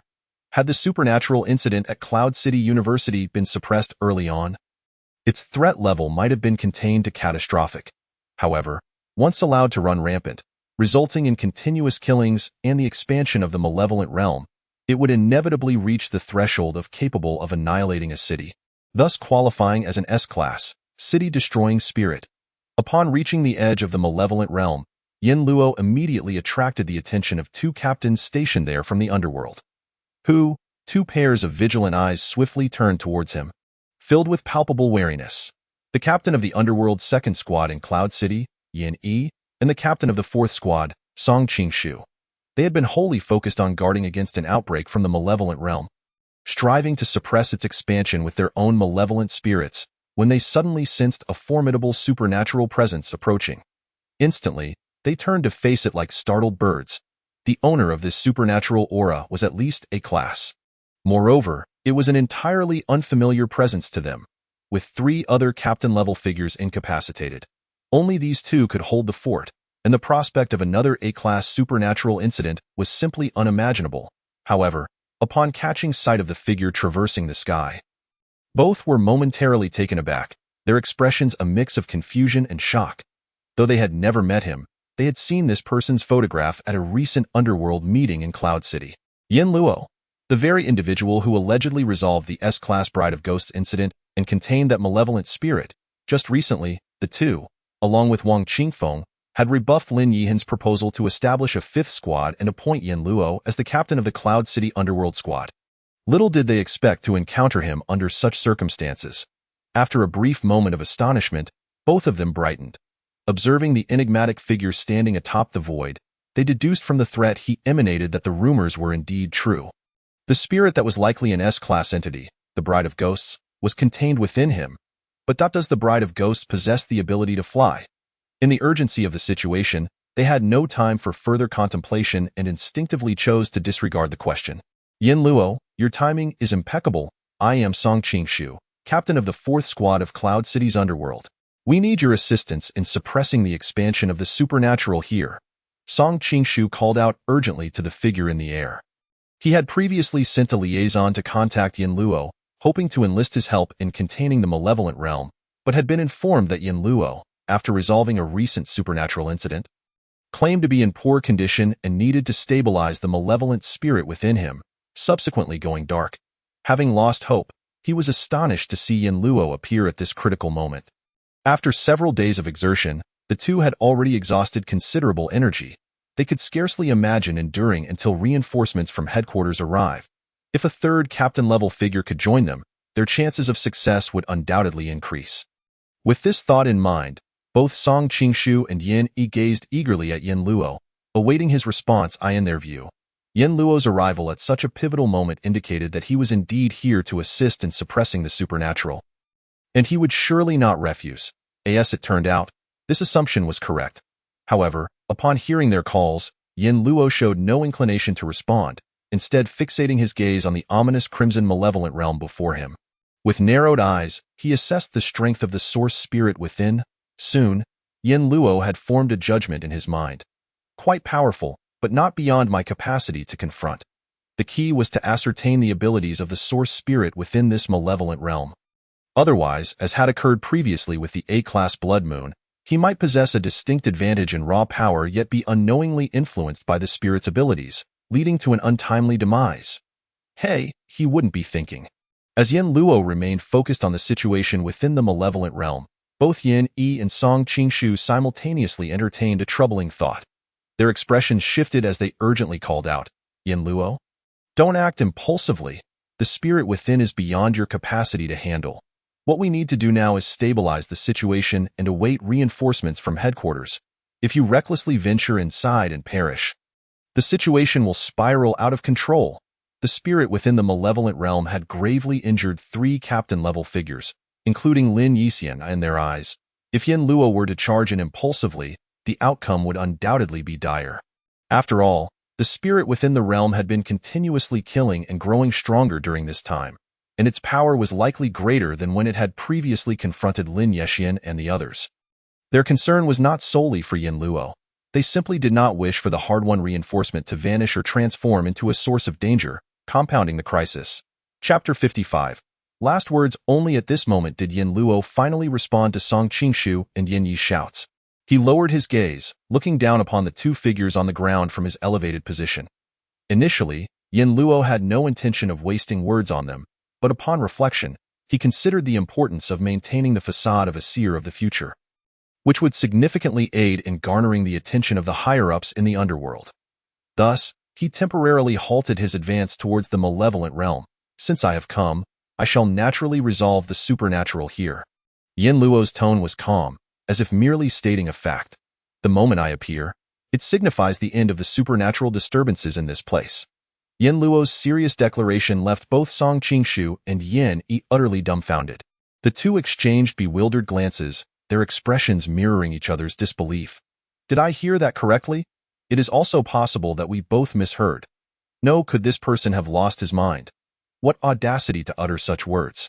Song Qingshu, Yin Yi is acutely aware that not long ago, prior to the eruption of the Ghost Bride incident, Yin Luo was merely an ordinary individual, having never before ventured into the realm of the supernatural. Since his ascension to the role of a ghost master, a span of no more than half a month has elapsed. Such words, let alone from them, even the most esteemed ghost masters at the headquarters of the underworld would refrain from uttering lightly. The abilities of ghosts are as diverse as they are unpredictable. A single misstep can lead to disastrous consequences. There have been instances where top ghost masters have perished in events deemed merely dangerous. Yin Luo, could it be that he has just become a ghost master and, having contained an S-class ghost bride, has developed an inflated sense of invincibility, believing himself to be invulnerable henceforth? Song Qingshu and Yin Yi's hearts sank at that thought. Having such a person as a teammate is indeed terrifying. Not only would they be of no assistance, but they could also exacerbate the situation. Lin Yihan must have lost his senses to the supernatural if he thinks such a person is fit to lead the underworld. Indeed, their initial judgment against this decision was sagacious. Yin Luo, please do not act impulsively. Take a moment to hear us out. The two wore complex expressions, deliberating on how best to reassure Yin Luo. Initially, they believed he was a fortuitous ally, but instead, he seemed like a thunderclap from the heavens, threatening to ignite a disaster that could ensnare them all. Yet, Yin Luo paid no heed to their words. Casting a cold glance in their direction, his tone indifferent, I have already witnessed the future where the source ghost from Yunda is suppressed and contained by me. With that, Yin Luo stepped forward. Intent on breaching the ghost domain, Yin Yi and Song Qingshu's expressions changed dramatically, their hair standing on end. Just then, the urgent ring of a mobile phone pierced the air. Yin Luo's stride faltered as he retrieved a satellite phone from his pocket, his brow furrowing slightly. The call connected. What is it? But this time, the voice on the other end was not Lin Warner. It belonged to a calm, hoarse man. Is this Yin Luo? The man's voice bore an undeniable weariness, accompanied by labored breaths, as if he was desperately suppressing something. Who are you? I am Lin Yihan, the chief officer stationed in Yunqing for the underworld. Lin Yihan stated, followed by another bout of coughing. Oh? What business does Captain Lin have with me? Yin Luo inquired coolly. According to Lin Warner, Lin Yihan should be on the brink of a supernatural upheaval within his body, a state where a single misstep could lead to the revival of the supernatural. Hearing the weakness in the man's tone, it seemed to be true at that moment. Within a secret chamber of the Yunqing Underworld Division, Lin Yihan leaned against the wall, his hair disheveled, the supernatural energy within him in tumult. His skin and hair flickering between normal and pale. At his feet lay dozens of empty glass reagent bottles. I never expected that our first conversation would be under such circumstances. Lin Yihan managed a bitter smile. Originally, I should have met with you after you resolved the Ghost Bride incident, but various matters have delayed that, and now it seems I may not have that chance at all. After all, Captain Lin seems to be nearing death. Yin Luo replied with an emotionless tone. You are correct. Lin Yihan appeared to have come to terms with it, offering a self-deprecating smile. Having spent years on the front lines dealing with supernatural incidents, I had long anticipated such a day would come, though it has arrived rather abruptly. The funeral ghost within me can no longer be contained. It may awaken at any moment, and should that occur, it would deliver a devastating blow to Yunqing. Yin Luo nodded. Indeed, therefore you must delay your demise, at least until I have dealt with the source ghost lurking in Yunda first. Dealing with that source ghost? I genuinely hope you possess such strength. Lin Yihan sighed deeply, his tone turning serious. Rest assured, I will do my utmost to suppress the ghost within me for a while longer. Even if I should perish, I can temporarily curb the extent of its revival until reinforcements from the headquarters arrive, ensuring that the situation does not worsen. Given the current circumstances, Yunqing is destined to suffer significant losses, and as the chief officer, I cannot escape my responsibility. I have never encountered a ghost master who has mastered an S-class malevolent spirit. Yunqing has never seen such an individual. I've only heard that the underworld headquarters has such prodigies, but I remain uncertain of your true strength. However, since you have chosen to involve yourself, I sincerely hope you can resolve that source ghost. It may seem irresponsible to say, but at this moment, the lives of over 1 million people in Yunqing rest in your hands. Spare me that. Yin Luo responded, I cannot bear such a heavy burden. Nor do I intend to, Lin Yihan. Surely you do not wish to engage in such trivialities with me before your demise. You truly lack compassion in your speech. I have always been this way. Lin Yihan shook his head with a bitter smile, then his expression grew serious as he spoke deliberately. Yin Luo, heed my words. The source ghost in Yunda is exceedingly terrifying. The blood rain within the ghost domain will incessantly erode and suppress your supernatural abilities. The blood lake at the center of Yunda is connected to the blood rain. The two are interdependent. The blood lake must not be suppressed. Otherwise, it will accumulate an extraordinarily terrifying supernatural power and unleash a catastrophic attack upon you. The blood lake's assault differs from that of the blood rain. It can detonate your own supernatural energy, plunging you into the peril of malevolent spirit revival. The reason Wang Qingfeng and I fell was due to our attempt to suppress the supernatural energy of the blood lake.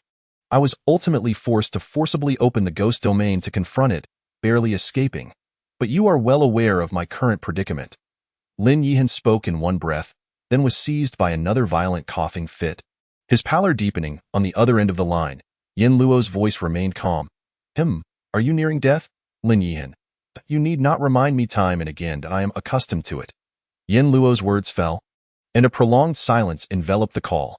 As Captain Lin delivered his last words, if there is nothing else, then let us hang up. Are you referring to the phone or to my life? Chapter 56. Blood Lake. Lin Yihan took a deep breath, striving to avoid succumbing to anger before he met his end due to supernatural revival. Finally, I have one more point of curiosity to inquire about. Speak. I am more than willing to indulge a dying man's queries. Choosing to selectively ignore the keywords in Yin Luo's statement, Lin Yihan slowly began. Why, in the report submitted, did you insist on including the ability of future foresight? Is it truly real, or merely a jest? Lin Yihan spoke, an inexplicable tension evident in his voice as he awaited a response from the other end of the line. He had not given this matter much thought, dismissing it as Yin Luo's offhand remark. However, upon learning of Yin Luo's handling of the situation at Qinghe District People's Hospital over the past few days, he found himself astounded. Whether it was accurately revealing the identities of those present, their awakened abilities, or directly seeing through the source ghost's murderous capabilities within the hospital, it left him bewildered. In contrast, Yin Luo's final display of terrifying power, instantly suppressing the source ghost, did not shock him as profoundly. The latter could merely suggest that Yin Luo had an exceptional affinity with the Ghost Bride and possibly possessed remarkable talent in the realm of Ghost Masters. Yet, the implications of the former were far more significant. Future foresight is there truly a Ghost Master capable of wielding such an unfathomable ability? On the other end of the line, Yin Luo's voice rang out without a hint of hesitation. I never jest. The path I have chosen is the only road leading to the future. The call ended in the secret chamber. Lin Yihan stood momentarily stunned. After a while, a soft chuckle escaped him, followed by a deep sigh. The fate of Yunqing is now in your hands. Blood Rain, Blood Lake? One can suppress the supernatural, the other can ignite it. After hanging up, Yin Luo briefly processed the information he had received from Lin Yihan. Below, upon witnessing Yin Luo receive a call and come to an abrupt halt, Yin Yi and Song Qingshu both exhaled in relief. It appeared that Yin Luo had momentarily regained his composure. Just as the two intended to continue their persuasion, in the next instant, before their very eyes, Yin Luo stepped forward without hesitation into the ghost domain, vanishing from their sight in an instant. Song Qingshu and Yin Yi's eyes widened in shock, panic-stricken at it's over. This reckless youth has truly ventured in. Does he truly believe he can resolve a ghost that can repel 3 captain-level figures all on his own? Damn it, having gained a bit of power, he has lost all sense of his own limitations. If we are not careful, we will all be drawn into his demise. The two exchanged glances, their expressions grim as they stared at the rapidly expanding ghost domain. Their hearts chilled. Should that young man truly perish within, they would have to retreat at once, of course. I have no intention of dying here for no reason. As Song Qingshu and Yin Yi's conversation continued, it naturally did not reach Yin Luo's ears. Upon entering the ghost domain, he found himself beneath a sky of crimson. The clouds, heavy and blood-red, enveloped every corner of the heavens. Endless streams of blood-colored rain cascaded down from the blood clouds. The crimson rain saturates the earth, causing the flora to rot and the vitality to wither. Countless houses, gradually succumbing to the relentless erosion of the sanguine downpour, have been reduced to mere ruins. Upon the ground lie innumerable corpses, reduced to mere remnants of severed limbs, their appearance tragically grotesque. These are the souls who failed to escape from the realm of the dead in time. In the distance, bizarre, contorted humanoid beings crawl slowly, their faces twisted in rage, flesh exposed as if they were mere walking corpses, wandering through this seemingly apocalyptic city. Yet even they suffer incessantly from the onslaught of the blood rain. And once their bodies decay beyond a certain point, they will inevitably collapse, turning into skeletal remains. It would not be an exaggeration to call this place hell. Observing this scene, even Yin Luo cannot help but furrow his brow. As the blood rain descends towards him, it is deflected by an invisible, eerie force, preventing it from touching him even slightly. It feels as though invisible hands are shielding Yin Luo, erecting a barrier around him. Even you are affected? Yin Luo's eyes narrow slightly as he grasps the hand of the ghost bride around his neck, taking a moment to sense the situation. Although faint, he can still perceive that the supernatural essence of the ghost bride is being suppressed. It seems that there is no longer time to delay. As Yin Luo's words fall, he steps forward, his figure flickering into motion through the air with astonishing speed, creating a sonic boom. His target is clear. Heading directly towards Yun City University, as he approaches, the blood clouds above grow thicker, their hue deepening ominously, hinting at a transformation into darkness. The descending blood rain becomes denser, and the sense of erosion and oppression intensifies. The streets are in a state of utter devastation, the buildings reduced to mere remnants, an expanse of ruins before his eyes. The number of corpses on the ground has diminished, and those wandering corpses have vanished. leaving only a few human bodies that have yet to decay completely. It is worth noting that after the outbreak of this supernatural incident at Yun City University, countless citizens in the city center were unable to evacuate. Logically, the closer one gets, the greater the flow of people should be. Reflecting on this and witnessing the scene before him, one cannot help but feel a chilling dread. After containing the blood moon, acquiring the ability to fly has proven exceedingly advantageous. Previously, to infiltrate the depths of the realm of the dead, he would have needed to contend with the wandering ghost slaves and, coupled with travel time, arriving at the epicenter of the supernatural outbreak would have presented an entirely different scenario. Yin Luo's gaze deepens. The closer he gets, the more he senses the terrifying aura emanating from ahead. Behind him, the ghost bride's expression, typically devoid of emotion, reveals a hint of grave concern, and the supernatural force shielding Yin Luo intensifies. Ignoring the layers of obstacles along the way, the gates of Yun City University soon come into view. At this juncture, he has reached the very heart of the realm of the dead. The blood clouds above have transformed entirely into a red-black hue, and the blood rain cascading down has become thick and viscous. The threat posed by even a single drop rivals that of an ordinary ghost. Thus, Yin Luo's demeanor becomes profoundly serious. In the center of Yun City University, the vast blood lake flows quietly, its scale having expanded several-fold compared to before. The seemingly tranquil surface belies a supernatural aura potent enough to terrify any ordinary ghost wielder. It feels as if a colossal terror is brewing within the depths of the blood lake, ready to erupt at any moment. Standing above the blood lake, Yin Luo gazes down at its expanse. His brow furrowing deeply, he can distinctly sense that once this blood lake erupts completely, the scale of this supernatural incident may surge once more, potentially engulfing the entirety of Yun City in an instant. At that moment, this source ghost could very well evolve into an S-class, city-destroying horror. Indeed, it is perilously close to becoming irretrievable. Yin Luo takes a deep breath, his expression more serious than ever. Without hesitation, he reaches out and embraces the ghost bride who had been wrapped around him. In the blink of an eye, as their fingers interlock, a layer of blood-red envelopes Yin Luo's eyes. The domain of the ghost bride, an S-class ghost, instantly shrouds the surrounding space. Chapter 57. Silence? Yin Luo holds nothing back, unleashing his full power. The moment the ghost bride's domain unfurls, two layers of top-tier terrifying ghost domains converge, enveloping the heavens and the earth. The crimson sky is swiftly obscured by ominous clouds. Endless black mist surges forth, saturating the entire realm of the dead. The clash of two supreme ghost domains erupts violently. The blood rain cascading from the heavens is obscured by the black mist, significantly slowing its descent. Clearly, the ghost bride's domain exerts a suppressive effect on that of the source ghost. Yet, thin streams of red-black blood rain still seep through the black mist, continuing to fall to the ground. Is complete suppression unattainable?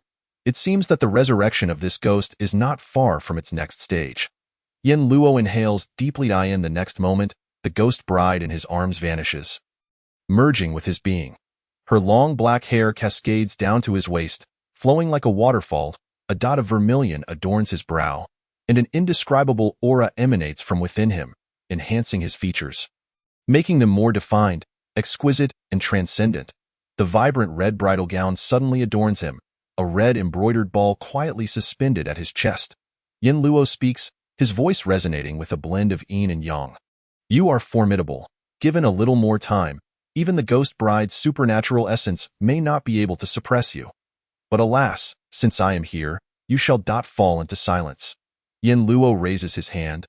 The black mist obscuring the sky surges forward. With a stretch of his left hand, he grasps a strip of white silk from thin air, channeling terrifying supernatural power within. Yin Luo remains vigilant. With his right hand, he seizes the red embroidered ball at his chest, suspending it above the white silk, amplifying the supernatural aura radiating from it below. The once placid blood lake seems to sense the impending danger. Becoming agitated, blood waves churn violently, and amidst the chaos, the anguished cries of countless vengeful spirits echo in his ears. Yin Luo's brow furrows as his form, standing in the void, wavers momentarily. The ghost bride's supernatural essence within him begins to stir restlessly, and the power of the blood moon becomes increasingly agitated. hinting at a tendency to slip beyond his control. The interplay of suppression and activation is truly terrifying. Yin Luo inhales deeply, leveraging the ghost bride's power to temporarily stabilize the recently contained blood moon. Initially, he held a glimmer of hope that he might be able to contain both the blood lake and the blood rain together. While the blood rain's effectiveness in suppressing a ghost may be limited, the blood lake poses a significant threat to ghost wielders. However, after witnessing the terrifying aspects of the blood lake, Yin Luo is compelled to abandon that notion. The current growth of the blood lake is alarmingly rapid, surpassing his capacity to contain it. Having recently contained the blood moon, it would be fanciful to think he could contain such a terrifying ghost again. As for leaving it unchecked, waiting until he grows strong enough to manage it, that would be pure folly. Allowing the blood lake to continue its growth, it will not be long before the entire Yun city is consumed, becoming nourishment for its further transformation. At that point, who will suppress whom is uncertain. You shall fall into silence. When you revive again, I will find you under the right conditions and contain you. Yin Luo speaks calmly, his tone icy. This time, he intends to use all his strength to suppress this ghost. As his words echo, the white silk in his hand begins to elongate uncontrollably, empowered by the supernatural essence of the embroidered ball. The white silk grows increasingly wild, expanding to a terrifying scale that envelopes the entire blood lake. Crash, crash, crash. The unfurling of the white silk incites the blood lake to become even more agitated, until it erupts. A frenzied blood tide surges over the blood lake, rising to heights of hundreds of meters. Disturbingly, within the blood waves, one can faintly see the visages of enraged ghosts howling. Directed towards Yin Luo, accompanied by countless wails and roars, they prepare to crash down heavily. In that instant, Yin Luo distinctly senses that both contained ghosts have begun to spiral into madness. Even the typically obedient ghost bride's eyes are tinged with crimson, becoming restless and agitated. Is this the backlash mentioned by Lin Yihan, resulting from excessively suppressing the blood lake? Yin Luo does not dismiss Lin Yihan's warnings lightly, but after witnessing the terrifying nature of the blood lake firsthand, he is convinced that the only way to resolve this supernatural incident is to deplete the power of the blood lake entirely before suppressing it, rendering it silent. Therefore, even if he faces backlash, he has no choice but to proceed. Come. Yin Luo opens his mouth, slowly uttering a single word. In the next moment, a point of scarlet erupts from behind him. The crimson radiance swiftly expands, intertwining with the black mist that shrouds the sky. A blood moon rises behind Yin Luo, quietly hovering in place. Having been contained for a brief moment, the blood moon is not yet capable of being wielded as effortlessly as the ghost bride. For now, Yin Luo can only harness its supernatural power for his own purposes. The moment the blood moon hovers in the air, the ferocious blood waves seem to momentarily halt. Even the furious, ghostly visages atop the waves become momentarily tranquil, as if momentarily dazed. Seizing the opportunity, Yin Luo raises his hand in a grasp. The white silk enveloping the blood sea descends instantaneously, first covering the surging blood waves. Then, alongside the blood moon, repressing them back to the depths of the blood lake. In an instant, the rapidly growing white silk enveloped the entire blood lake, and a terrifying supernatural force erupted violently from within the silk, engaging in a fierce confrontation with the blood lake. The sound echoed like tumultuous waves crashing against rocky shores, as immense noises emanated from the blood lake, now suppressed by the silk. The earth began to tremble violently, and everything within sight swayed as if caught in a severe earthquake. Fortunately, Yin Luo stood unperturbed in the void, unaffected by the seismic upheaval. Behind him, the crimson glow of the blood moon intensified, while the vibrant red of Yin Luo's bridal gown gradually faded. It seemed as if an eerie chime resonated throughout the heavens and earth. Yin Luo was resolute in his determination to harness the supernatural powers of the blood moon and the vengeful bride to completely subdue the blood lake. Boom, boom, boom. The blood lake quaked violently, repeatedly attempting to break free from the confines of the silk, exerting considerable pressure on Yin Luo. Even in his merged state with the vengeful bride, he still felt the strain on his body. Were it not for the full support of the bride Su Li, such tremendous supernatural exertion would have likely overwhelmed him. As time ticked away, the tumultuous sounds of crashing waves began to subside. The earth ceased its trembling, and Yin Luo sensed the overwhelming pressure upon him dissipate entirely. The blood lake became tranquil and silent, no longer exhibiting its former ferocity. Only a few droplets of blood danced upon its surface. It seemed as though the source of this supernatural incident in Yunda would fall into silence. Yet, upon witnessing this scene, Yin Luo's brow furrowed tighter instead of relaxing. He could distinctly sense that the supernatural force of the blood lake had only been partially depleted. How could it possibly remain dormant? What was it planning? Chapter 58. The Resurrection of the Vengeful Spirit. As this thought surfaced in Yin Luo's mind, he suddenly felt an immensely terrifying supernatural force gathering in the depths of the blood lake. Instantly, his expression changed dramatically as he realized what the spirit within the lake intended to do. It appeared that, seeing its resistance futile, it was preparing to drag him down with it. Not good. Yin Luo reacted with astonishing speed, immediately channeling all the supernatural power of the vengeful bride and the blood moon to desperately suppress the tumult of the blood lake. However, it was still too late. The crimson domain dissipated, and the surging blood lake calmed, as if the entire world fell silent at that moment. The next instant, a tremendous explosion erupted from the very center of the blood lake. The ground fractured in layers, sending tremors throughout the entirety of Yun City. The crimson light spread rapidly, engulfing the city in the blink of an eye. In the following moment, a torrential rain of blood descended, and the horrifying supernatural force loomed over the entire city. The spirit of the blood lake had exhausted all its supernatural power in a single burst, achieving a cataclysmic explosion at the last moment. When one looked again, Yin Luo, standing at the center of the explosion, had vanished without a trace. All that remained were the lingering essences of two terrifying vengeful spirits, as the explosive force dissipated. The blood lake evaporated entirely, leaving behind a vast, gaping pit, and the essence of the blood lake spirit had been completely eradicated. Above, a blood-red full moon hung high in the sky, while a figure clad in a bright red bridal gown stood silently over the massive pit. Time passed slowly.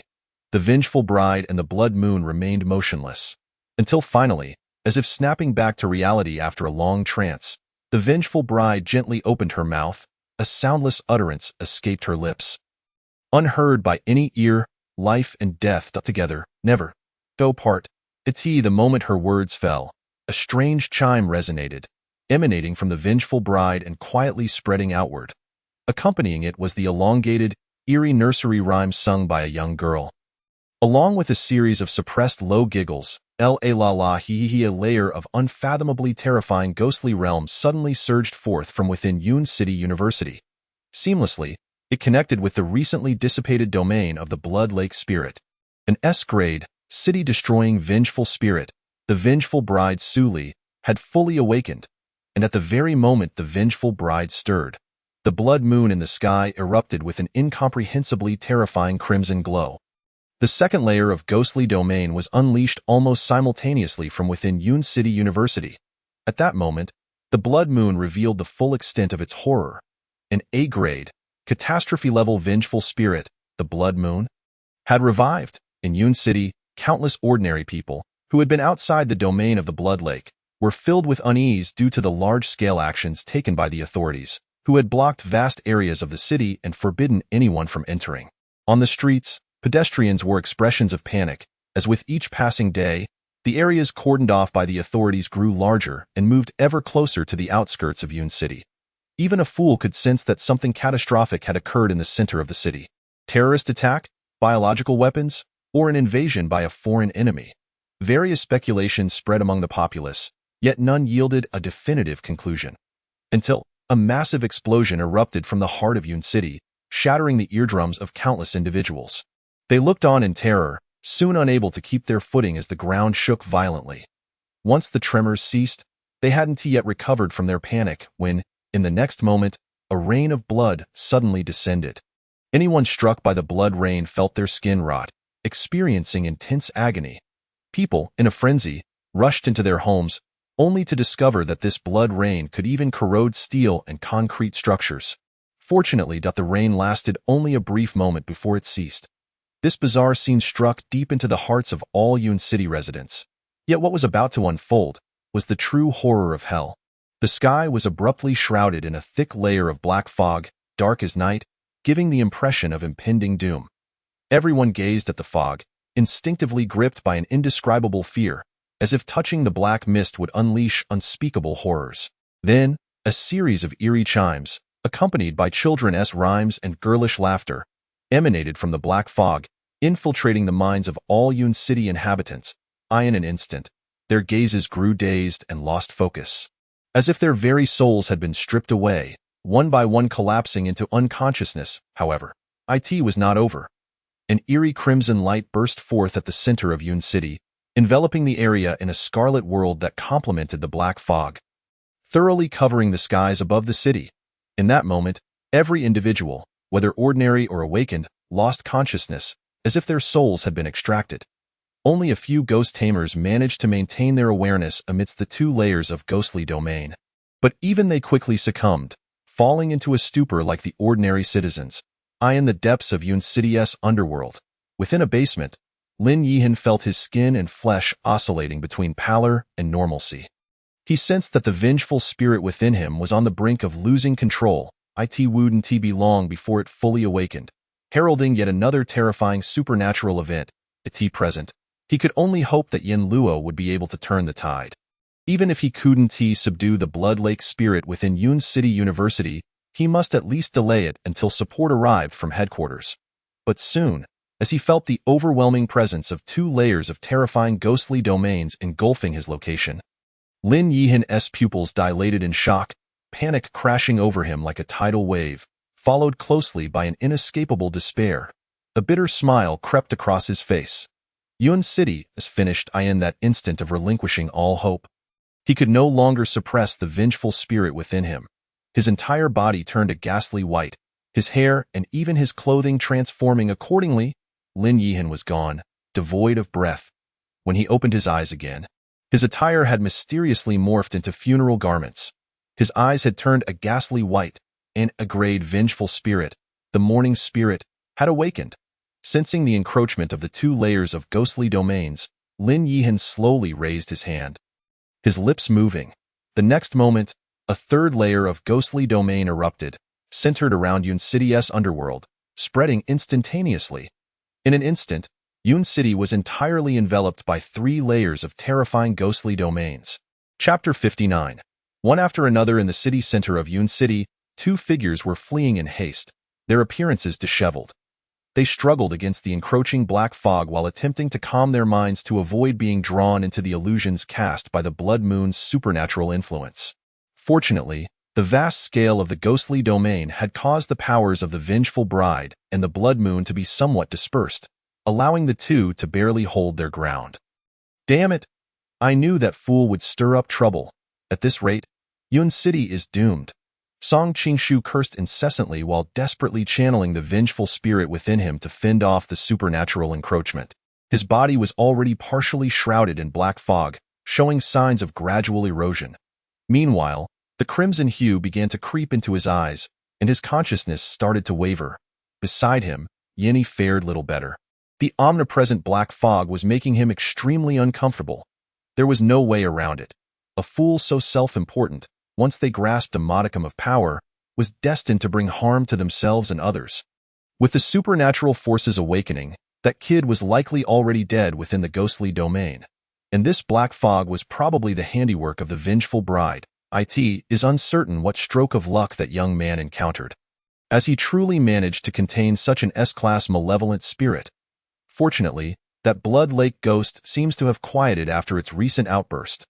Otherwise, with the 3 malevolent spirits' domains, both of us would likely meet our demise here.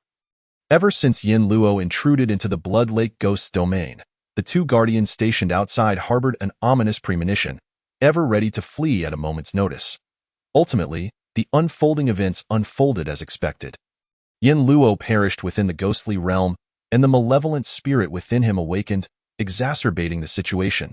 In a short span, the turmoil spread throughout the entire Yun City, and the supernatural occurrences spiraled completely out of control. The resurrection of the ghost bride was somewhat anticipated. However, Song Qingshu furrowed his brow. From whence did this additional layer of ghostly domain arise? It is terrifying, at least of A-class caliber. How could it be so unfortunate that another fearsome, malevolent spirit would awaken at this critical juncture? Moreover, the source of this ghostly domain appears to be in the city center. Could it possibly be within Yun University as well? Upon hearing this, Yinny shot him a glance, exasperated. Do you still have the leisure to ponder the origins of this ghostly domain? If we do not hasten our escape from Yun City, even if we manage to survive, once we excessively provoke the malevolent spirit's powers, resulting in unrest within our own spirits, we shall suffer grave consequences. Indeed, as the two conversed, their pace remained unwavering. On the streets, countless pedestrians lay motionless, evidently affected by the ghost bride's supernatural influence. Their fates now lay in the hands of destiny. The sudden dissipation of awareness led to a surge of traffic accidents, and several buildings ignited in flames. Yet at this moment, these minor calamities went unnoticed. The entire Yun City now resembled a desolate ghost town, devoid of any semblance of life, gradually distancing themselves from the city's core. The pervasive eerie force began to wane, allowing the two to finally relax. However, before they could let their guard down for long, an exceedingly perilous omen descended upon them in an instant. Yin Yi and Song Qingshu's expressions changed dramatically. A pallor spread from the headquarters of the underworld in Yun City, flooding their vision in an instant. The third layer of ghostly domain has descended. This is the domain of the funeral ghost residing within Lin Yahan. Song Qingshu's complexion turned ashen immediately. Damn. How could I have forgotten about this layer? Lin Yahan was already teetering on the brink of supernatural upheaval, and now suddenly enveloped by two layers of ghostly domains. It was certain that the malevolent spirit within her could not be contained any longer. What now? What else is there to do but retreat from Yun City immediately? Yinny bellowed, disregarding the potential repercussions of exhausting their supernatural energies, and fervently urged the malevolent spirit within him to flee beyond the confines of Yun City. Only then did he suddenly recognize an extremely grave issue. Within Yun City, the spirit tamers facing the threat of malevolent spirit resurrection far exceeded Lin Yahan alone. Not to mention Wang Qingfeng and Shen Xinling, both of whom were also victims of the Blood Lake incident, standing at the precipice of supernatural turmoil, albeit not as severely as Lin Yahan. The situation in Yun City was already chaotic. Now, shrouded by three layers of ghostly domains, if even they could not safeguard themselves, who could guarantee that Wang Qingfeng and Shen Xinling would not also experience supernatural resurrection? If it were to reach that 5 top-tier malevolent spirits simultaneously in chaos, the mere thought of such a scenario was beyond their imagination. Simultaneously, within the underworld of Yun City, in a hospital room, Shen Xinling lay quietly on the hospital bed, the air thick with the stench of disinfectant, sharp and discomforting in her unconscious state, her brow furrowed, occasionally revealing moments where her facial features momentarily vanished, only to return to normal in the next instant. This was a harbinger of malevolent spirit resurrection. Fortunately, she still managed to suppress it, and the situation was not too dire, until the ghost bride's blood moon domain enveloped the entirety of Yun City, causing Shen Xinling's brow to deepen further. As if provoked by this stimulus, her facial features began to fade in and out, clearly indicating that the wuxiang ghost within her was becoming restless. Vaguely, a faceless figure seemed to stand silently at the edge of Shen Xinling's bed, watching her intently. It awaited, biding its time for an opportunity. When Lin Yahan perished and the funeral ghost fully awakened, the third layer of ghostly domain descended. The faceless figure, which should have maintained a neutral expression, seemingly revealed an eerie smile. In the outskirts of Yun City, Wang Qingfeng, recuperating at home and desperately suppressing the supernatural turmoil within him, was the least affected among those involved in the Blood Lake incident. Yet, even so, to avoid the worst-case scenario of the contained malevolent spirit awakening, he could not continue to engage with supernatural events for the time being. The Blood Lake incident was truly too horrifying. In Wang Qingfeng's view, the underworld of Yun City lacked the strength to resolve this supernatural crisis and could only await reinforcements from headquarters. Song Qingshu and Yin Yi could at most only delay the expansion speed of the ghostly domain, but no one knew how long they could hold out. Moreover, based on Wang Qingfeng's understanding of his two colleagues, once the situation took a turn for the worse, they would undoubtedly prioritize their own safety. Thus, Wang Qingfeng remained observant.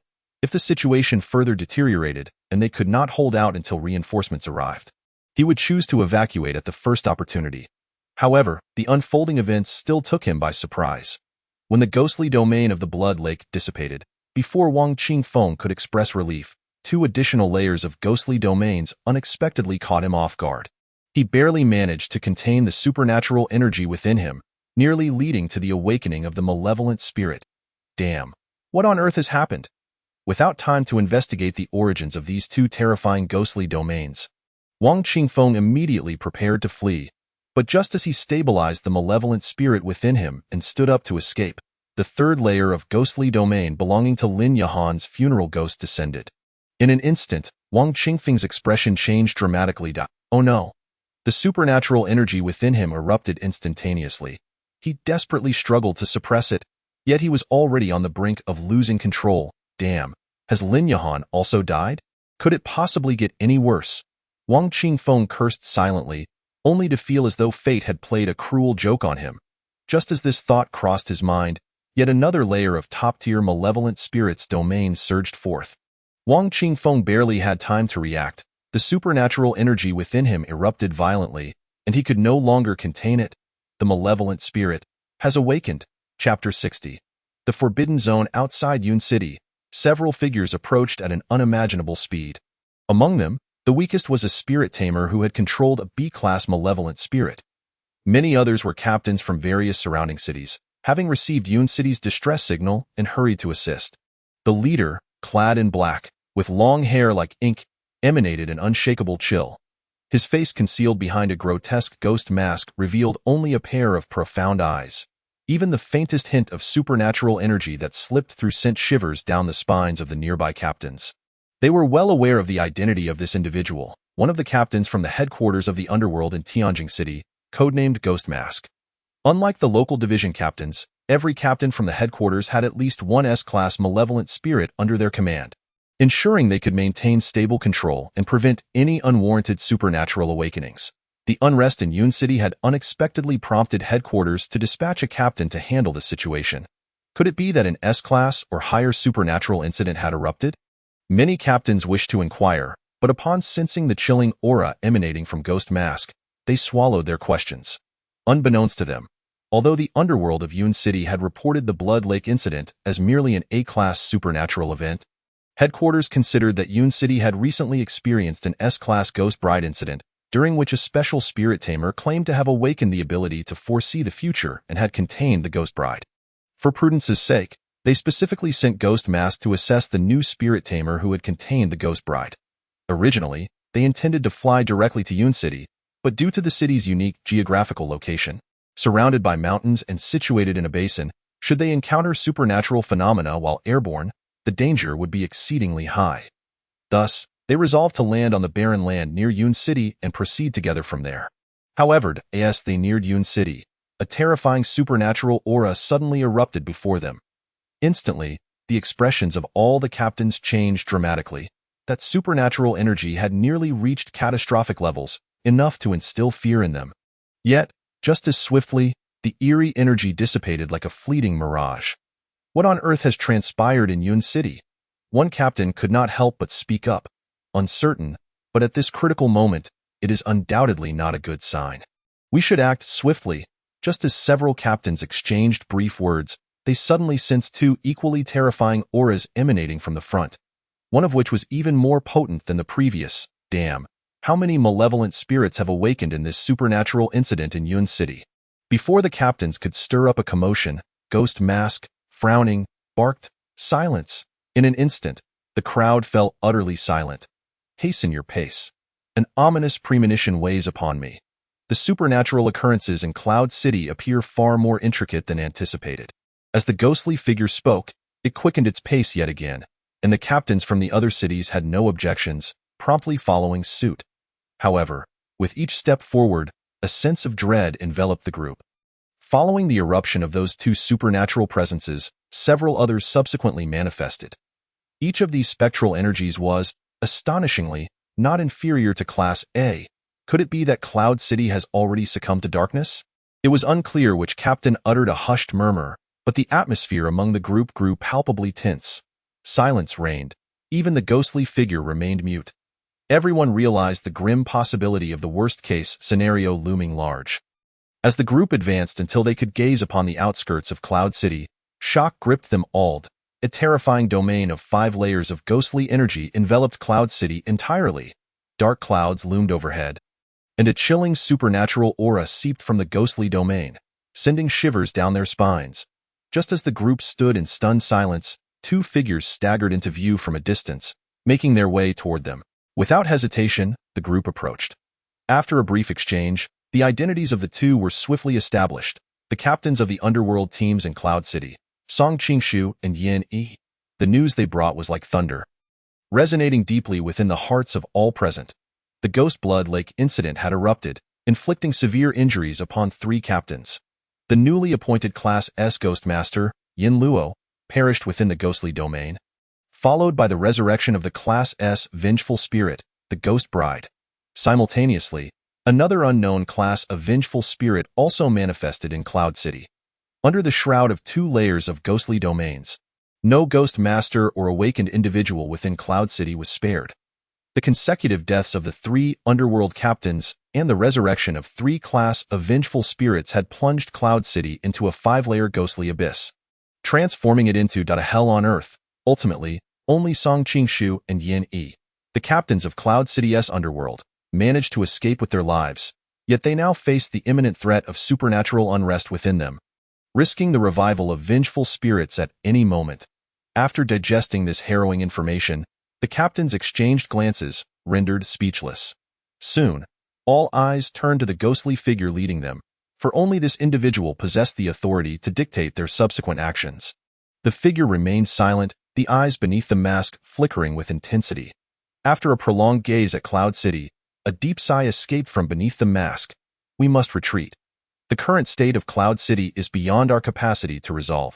Secure the site. Upon our return, I shall report this matter to the Underworld headquarters, awaiting further discussions on how to address Cloud City. Though these words were spoken, the ghostly figure was acutely aware that Cloud City had entirely fallen, transformed into a city of the dead. With so many terrifying vengeful spirits present, the most prudent course of action would be to designate it as a forbidden zone, sealing it off entirely and prohibiting any approach. It was not that the Underworld headquarters lacked the capability to address the situation in Cloud City. Rather, it was simply not worth the effort. There was no need for the Underworld to mobilize a significant number of Ghost Masters to handle a city that had succumbed to death. The living hold far greater importance than the deceased in light of the frequent supernatural occurrences across various regions of Xia country, where the Underworld is already shorthanded. The best choice when faced with a situation like the one in Cloud City is to abandon it. After today, another forbidden zone will emerge in Xia country. After casting one final, lingering glance toward the direction of Cloud City, the ghostly figure shook its head and turned away, departing without further delay. The captains who had come from other cities to provide assistance also shook their heads in regret before following suit. They had traveled a great distance for support, only to find it was ultimately too late. As they left, they took with them Yin Yi and Song Qings who die in the center of this basin. A city destined to become ruins was all that remained. Soon, within the archives of the Underworld headquarters in Tianjing City, a new file was added. Forbidden Zone Sequence 36, Cloud Capital.it is currently known that at least one S-Class supernatural entity exists within Cloud Capital, along with multiple Class A entities. Any Ghost Masters below Class S are strictly prohibited from approaching within a 100-mile radius of Cloud Capital. I have glimpsed the future. Chapter 61. Return. The Ghost of Blood Lake at Yun University has gained substantial power. Even the combined forces of the Ghost Bride and Blood Moon may only provoke its desperate retaliation. While the Ghost Bride and Blood Moon would remain unharmed, I, as the core target of the Blood Lake Ghost, am destined for demise. The ultimate outcome would be the resurrection of the S-Class Ghost Bride along with the A-Class Blood Moon, triggering a series of chain reactions that would lead to the successive revival of vengeful spirits within Cloud City, rendering it a forbidden zone where living beings cannot tread. In summary, my previous overconfidence in the previous timeline, naively believing that the alliance of the Ghost Bride and Blood Moon could firmly suppress the Blood Lake Ghost, resulted in the tragic conclusion. Vengeful spirits cannot die, but Ghost Masters remain human, and every vengeful spirit poses a significant threat to them. This was true during the Blood Moon incident and remains so for the Blood Lake incident. I felt my consciousness gradually returning.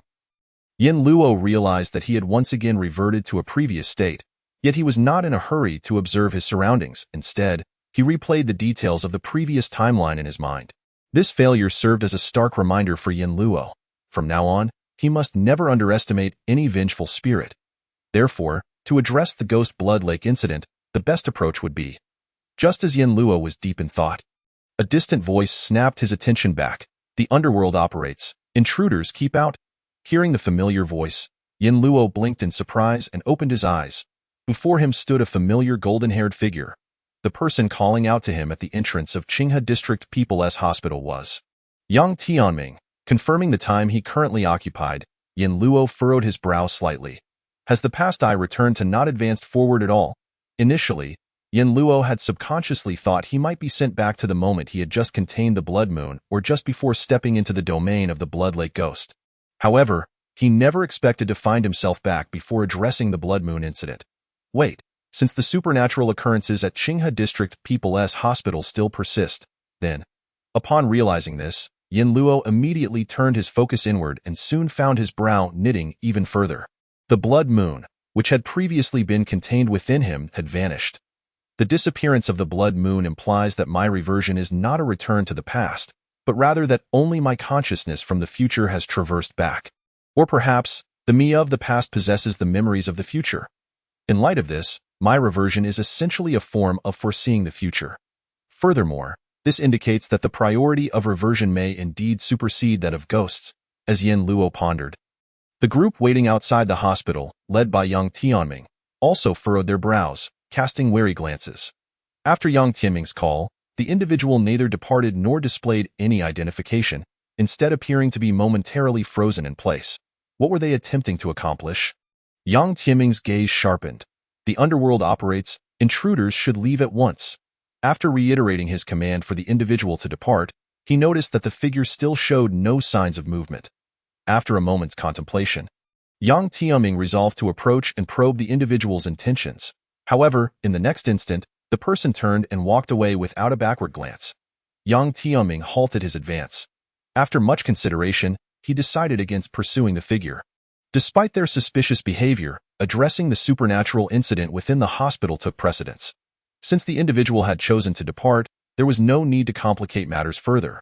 Yet, just as that person had walked a short distance, they suddenly halted, and a dispassionate voice reached Yang Tianming and the others' ears. The danger level of the ghost within the hospital has escalated to catastrophic. It is beyond what you few can contend with. If you wish to live, you should leave promptly. Upon hearing this, the expressions of Yang Tianming and his companions shifted dramatically, but before they could utter any inquiries, Yin Luo had already turned to leave. They remained, exchanging perplexed glances. What nonsense is this? The underworld records clearly indicate that the supernatural threat level in this hospital is only categorized as dangerous.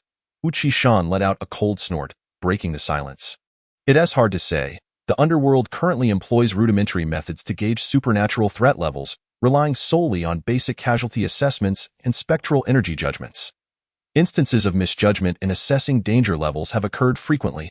Su Ling, evidently more cautious, offered a different perspective. We cannot take the word of a suspicious individual as gospel, can we? You know, she added, the ghostly domain within this hospital does indeed feel somewhat unusual. Yang Tianming, what are your thoughts? As differing opinions emerged, the group naturally turned to Yang Tianming for his input. Whether due to the identity of the individual as a scion of a prestigious family or his status as a ghost master, he wielded significant influence within this temporary team. With the question directed toward him, Yang Tianming gazed into the expanding ghostly domain of the hospital, feeling an inexplicable sense of unease burgeoning within him. Frowning slightly, he fell into deep contemplation. Meanwhile, at Yun City University, a layer of terrifying ghostly domain abruptly enveloped the sky, startling countless awakened ones and ghost tamers in an instant. Within moments, the area was sealed off in layers, dispersing the surrounding populace. Lin Yihan, the chief officer of the underworld in Yun City, immediately issued an order for the captain of the nearest third squad, Shen Xinling, to rush to the scene and stabilize the situation. A few minutes later, a figure darted into the ghostly domain that shrouded Yun University, under the watchful eyes of numerous awakeners and ghost tamers. This blood rain. With the supernatural power of the Wuxiang ghost within her, she resisted the encroaching blood rain cascading from the heavens. After observing for a moment, Shen Xinling quickly assessed the situation. This is troublesome. It was evident that she could not handle the source ghost alone within a short time, prompting her to make a decisive choice. The power of the Wuxiang ghost was activated, and the countless corpses wandering within the ghostly domain halted in their tracks, their facial features vanishing at a visible speed. Enveloped by the supernatural force of the Wuxiang ghost, Shen Xinling made no attempt to save these students who had long been deceased. After ruthlessly nullifying their mobility, she swiftly gathered the survivors from the nearby dormitories and classrooms, bringing them all into several classrooms within the central teaching building. Let me make it clear, I have no obligation to save you. If you wish to live, then obediently follow my arrangements. Step out of this classroom, and you shall be on your own. After coldly intimidating the anxious students, Shen Xinling sat cross-legged, using her supernatural power to protect them amidst the blood rain, establishing a safe zone. All that remained was to hope that reinforcements from the bureau would arrive swiftly. Shen Xinling sighed inwardly, then gazed toward the depths of Yun University. An inexplicable sense of foreboding lingered in her heart. If this supernatural incident dragged on, the consequences could be dire. At the same time, a figure had silently returned to the outskirts of Yun University, quietly surveying the ghostly domain before him. Chapter 62. A favorable situation. The way ahead was sealed. The approaching person was halted by a team of special police securing the scene. The newcomer, however, paid them no heed. After raising a hand to display the underworld identification, he strode past the security line. Seeing this, the special police no longer obstructed him, silently saluting as they watched his figure disappear from view. At this moment, outside the ghostly domain of Yun University, numerous awakeners and ghost tamers wore troubled expressions. They employed various methods to attempt to slow the expansion of the ghostly domain, but it was utterly futile. Most present were B and C grade awakeners, with the number of ghost tamers being scarce. Even A grade awakeners found themselves powerless against such a disaster-level ghostly domain. At this point, all they could do was maintain order at the scene and fend off any supernatural entities that might emerge from the ghostly domain. Captain Shan had already entered. It was uncertain whether she could resolve this supernatural incident alone. It was hard to say. The speed of the ghostly domain's expansion was indeed alarming. Everyone hoped that the remaining captains from headquarters would arrive soon. Otherwise, an outbreak of this magnitude in the city center, reaching a grade, could lead to an incalculable number of casualties. Expressions of concern spread among the crowd, their faces grave as they engaged in hushed conversations. During this time, more awakeners and ghost tamers continued to arrive. The atmosphere grew increasingly oppressive and tense, and amidst this ambience, a figure approaching the scene went largely unnoticed. A few nearby awakeners took note of the newcomer but merely regarded him as unfamiliar. Lacking the inclination to engage in conversation given the current circumstances, standing outside Yun University, Yin Luo observed the ghostly domain before him with a deep, contemplative gaze, quickly formulating a plan. Compared to the previous week, the Blood Lake ghost had become exceedingly dangerous. It had yet to severely injure Lin Yihan and the other 3 captains, nor had it recklessly expanded and slaughtered to revive itself. Judging from the supernatural aura leaking from this ghostly domain, it should still be at a disaster-level intensity. In that case, it is feasible. A glimmer of determination sparked in Yin Luo's eyes as he resolutely made his way into the ghostly domain. The previous week's containment of the Blood Moon had cost him too much time, resulting in the Blood Lake ghost's supernatural influence becoming uncontrollable and uncontainable. Even if he forcibly suppressed it, he would only provoke a desperate counterattack. However, if it were the Blood Lake in its current state, Yin Luo would not miss the opportunity to contain it. Whether it be the corrosive supernatural blood rain or the supernatural methods that stirred the fierce ghosts, both were undoubtedly formidable tools. While it was regrettable to lose the Blood Moon and its illusions and flight capabilities, once he successfully contained the Blood Lake, ordinary ghost tamers would pose no threat to him. Even if he possessed some terrifying supernatural ability, Yin Luo could ensure that they would perish from the resurgence of the fierce ghost within before threatening him. This was precisely why, upon returning to this timeline, Yin Luo abandoned the Blood Moon and hurried back to Yun University. In this world, threats did not solely come from various resurrected fierce ghosts. Fellow ghost tamers were equally perilous. Hey, what are you doing? Are you crazy? This is a disaster-level supernatural incident. Without captain-level strength, entering the ghostly domain is a death sentence. Initially, Yin Luo's actions attracted little attention. However, as he drew closer to the ghostly domain, he soon garnered the gaze of several individuals from the underworld. Don't be reckless. Captain Shun has already entered. All we can do now is wait for the other captains to come to our aid.at this. Yin Luo's brows furrowed slightly. Shen Xinling has already entered. He immediately quickened his pace. He was unaware of the specific circumstances when Lin Yihan and the others dealt with the Blood Lake Ghost during the previous timeline. If Shen Xinling had fallen within the ghostly domain, it would not bode well for him. Seeing that persuasion had failed, an awakened one reacted swiftly and prepared to step forward to stop this reckless colleague. Yet, with Yin Luo's speed, he reached the edge of the ghostly domain in the blink of an eye, leaving them no chance to catch up. Just as everyone thought this headstrong individual was about to plunge into the ghostly domain, Yin Luo suddenly seemed to recall something, halting in his tracks. He turned back, his gaze sweeping across the crowd with indifference, before speaking loudly. I am Yin Luo, the resolver and container of the S-grade Ghost Bride incident. Moreover, my awakened ability is future foresight. From the moment I appeared, it signifies the end of this supernatural incident here. Without waiting for the crowd's response, Yin Luo dove headlong into the ghostly domain, leaving behind a bewildered assembly. What did he just say? He resolved an S-grade Ghost Bride incident, and his ability is future foresight. Awakeners and ghost tamers from the underworld exchanged bewildered glances, Yin Luo's brief declaration plunging the scene into an eerie silence. Should he succeed this time, the reputation of future foresight would undoubtedly resonate widely. The higher-ups at the underworld headquarters could not afford to turn a blind eye any longer. Thoughts surged in their minds as the world around them shifted, and Yin Luo had already entered the ghostly domain. The crimson sky rained down blood, corroding the earth. Everything visible was stained in a scarlet hue. A glance revealed numerous ghostly servants wandering within the ghostly domain. Their faces were marred with decaying flesh, their appearances grotesque and terrifying, dragging their broken bodies aimlessly, having clearly lost all vitality and become puppets under the control of fierce ghosts. The situation was not markedly better than the previous week. After observing calmly for a moment, Yin Luo reached a conclusion. The Blood Lake incident had only recently erupted.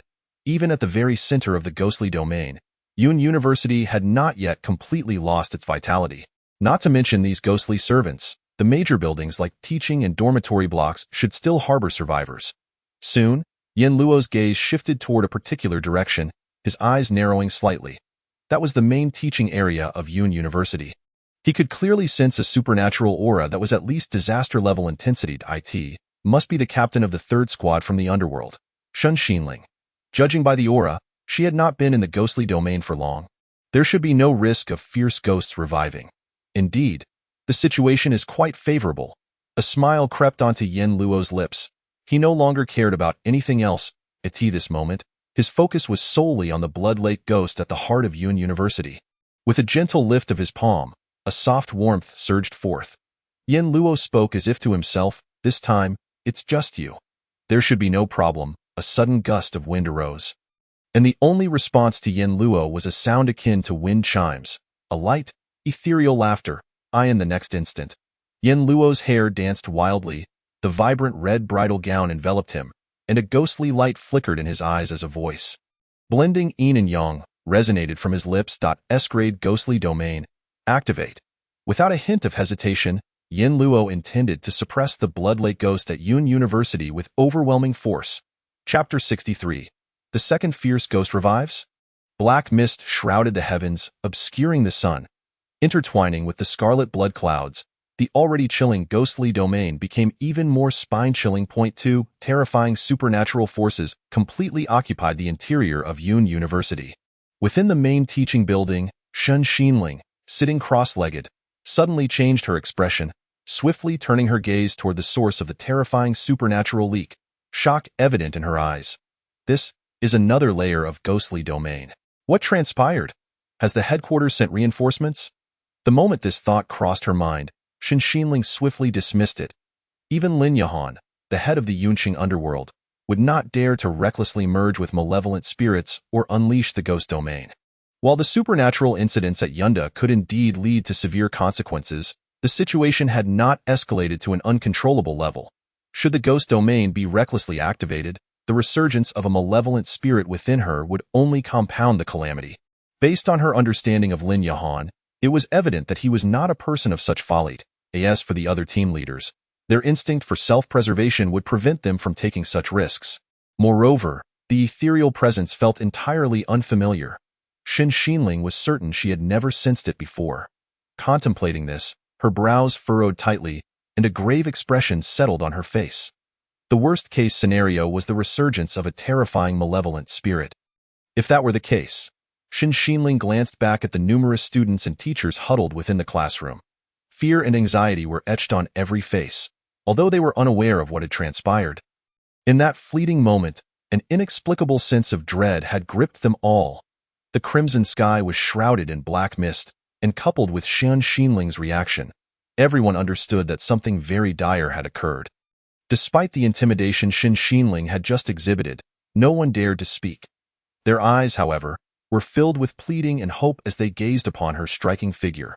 Just facing one malevolent spirit, it would be a formidable challenge to ensure the safety of these individuals. If matters reached a catastrophic conclusion, it was likely. Xin Xinling rose, her demeanor icy. Those who wish to survive, remain here quietly. Staying offers a glimmer of hope. Venturing out is certain death. With that, Xin Xinling augmented the supernatural power of the Wuxiang ghost to protect the classroom where the survivors were gathered before resolutely approaching the source of the second-layer ghost domain. Regardless of the circumstances, she had to witness the situation with her own eyes. Yet, as she stepped out of the teaching building, she had not ventured far when she sensed that terrifying supernatural presence rapidly closing in. In mere blinks, it was upon her, its speed utterly horrifying. An overwhelming sense of unease surged within her. Xin Xinling's heart skipped a beat, and instinctively she prepared to wield the Wuxiang ghost's supernatural power to counter it. However, as that figure drew nearer, she was astonished to discover that the Wuxiang ghost within her was becoming agitated. Even the A-level Wuxiang ghost could sense danger. Xin Xinling's nerves were taut as she stared ahead. In the next instant, a silhouette came into view. The figure was clad in a vibrant red wedding gown, with hair cascading like a waterfall, and eyes as dark as an abyss.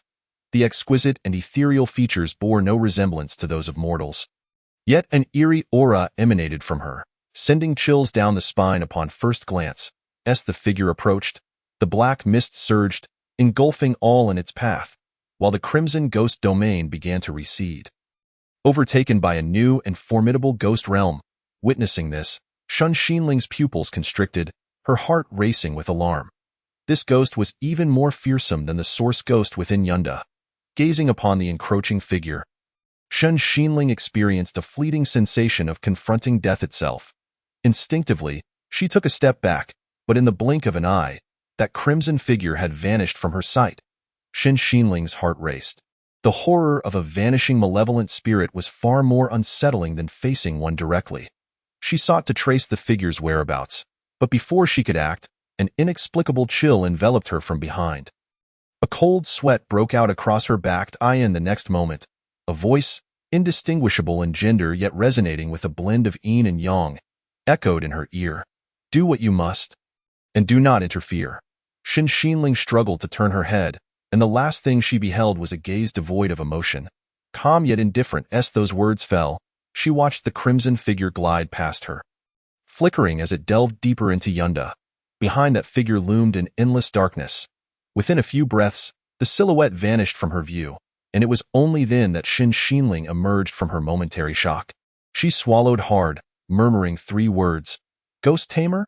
In her mind, a recent document from the captain's meeting began to resurface. The young man depicted therein had striking features, his disheveled hair obscuring eyes that conveyed serenity and detachment. Upon reflection, she realized that the figure she had just seen bore a certain resemblance. Could it be? Xin Xinling's pupils constricted, her burgeoning speculation bordering on the audacious. A newly minted ghost tamer had not only contained an S-level malevolent spirit, but had also achieved a state of fusion in such a brief span of time. Fixating on the direction in which the figure had disappeared, Xin Xinling remained speechless for an extended moment. Finally, she gritted her teeth and turned back towards the main teaching building. Yin Luo, it has been years since the underworld has encountered such an anomaly. I can only hope you can successfully resolve this supernatural incident at Yunda. Outside Yunda, the ghost domain, ever expanding in its crimson hue, exerted immense pressure upon the numerous awakened individuals and ghost tamers present. Yet soon, a patch of darkness swiftly enveloped the crimson ghost domain, causing the original domain to halt its advance.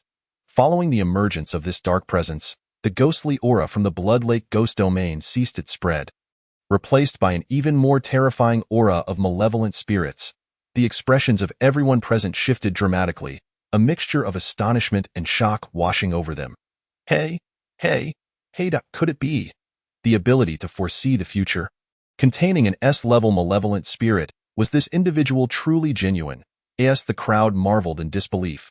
Outside the containment line, two figures approached swiftly. Halting at the periphery of the ghost domain, Lin Yahan and Wang Qingfeng exchanged glances. The former let out a cold snort and was about to speak when he suddenly sensed something amiss in the atmosphere. Lin Yahan furrowed his brows, following the gazes of the crowd toward the ghost domain ahead. In an instant, the expression of this head of the Yunqing underworld changed dramatically. On the other side, Wang Qingfeng, also a captain-level figure, wore a grave expression. As a level malevolent spirit tamers, their perception was far sharper than that of the onlookers. Within Yunda, it was evident that they were now engulfed by two overlapping ghost domains. The Crimson Ghost Domain, based on its aura, was determined to be of disaster level, undoubtedly the source ghost of Yunda. Yet, the additional layer of darkness was suppressing the Crimson Domain, Nth-level malevolent spirit. The very thought resonated within both Wang Qingfeng and Lin Yahan. A second malevolent spirit has awakened, or possibly, after a brief moment of shock. Lin Yahan reacted swiftly and charged directly into the ghost domain. Behind him, Wang Qingfeng, brow furrowed in deep thought, surveyed the assembled awakened individuals and ghost tamers. After a moment of hesitation, he gritted his teeth and followed suit. Chapter 64. Suppression. Deep within Yunda's campus, the blood-red lake flowed serenely, occasionally rippling with undulations. Streams of sanguine energy continuously emanated from the lake's surface, merging into the blood clouds above, rendering the already crimson sky even more ominous. Blood-colored raindrops fell from the heavens, saturating the earth, extinguishing life, only to rejoin the lake like mud flowing into the sea, nourishing its depths. Suddenly, the once tranquil blood lake became agitated.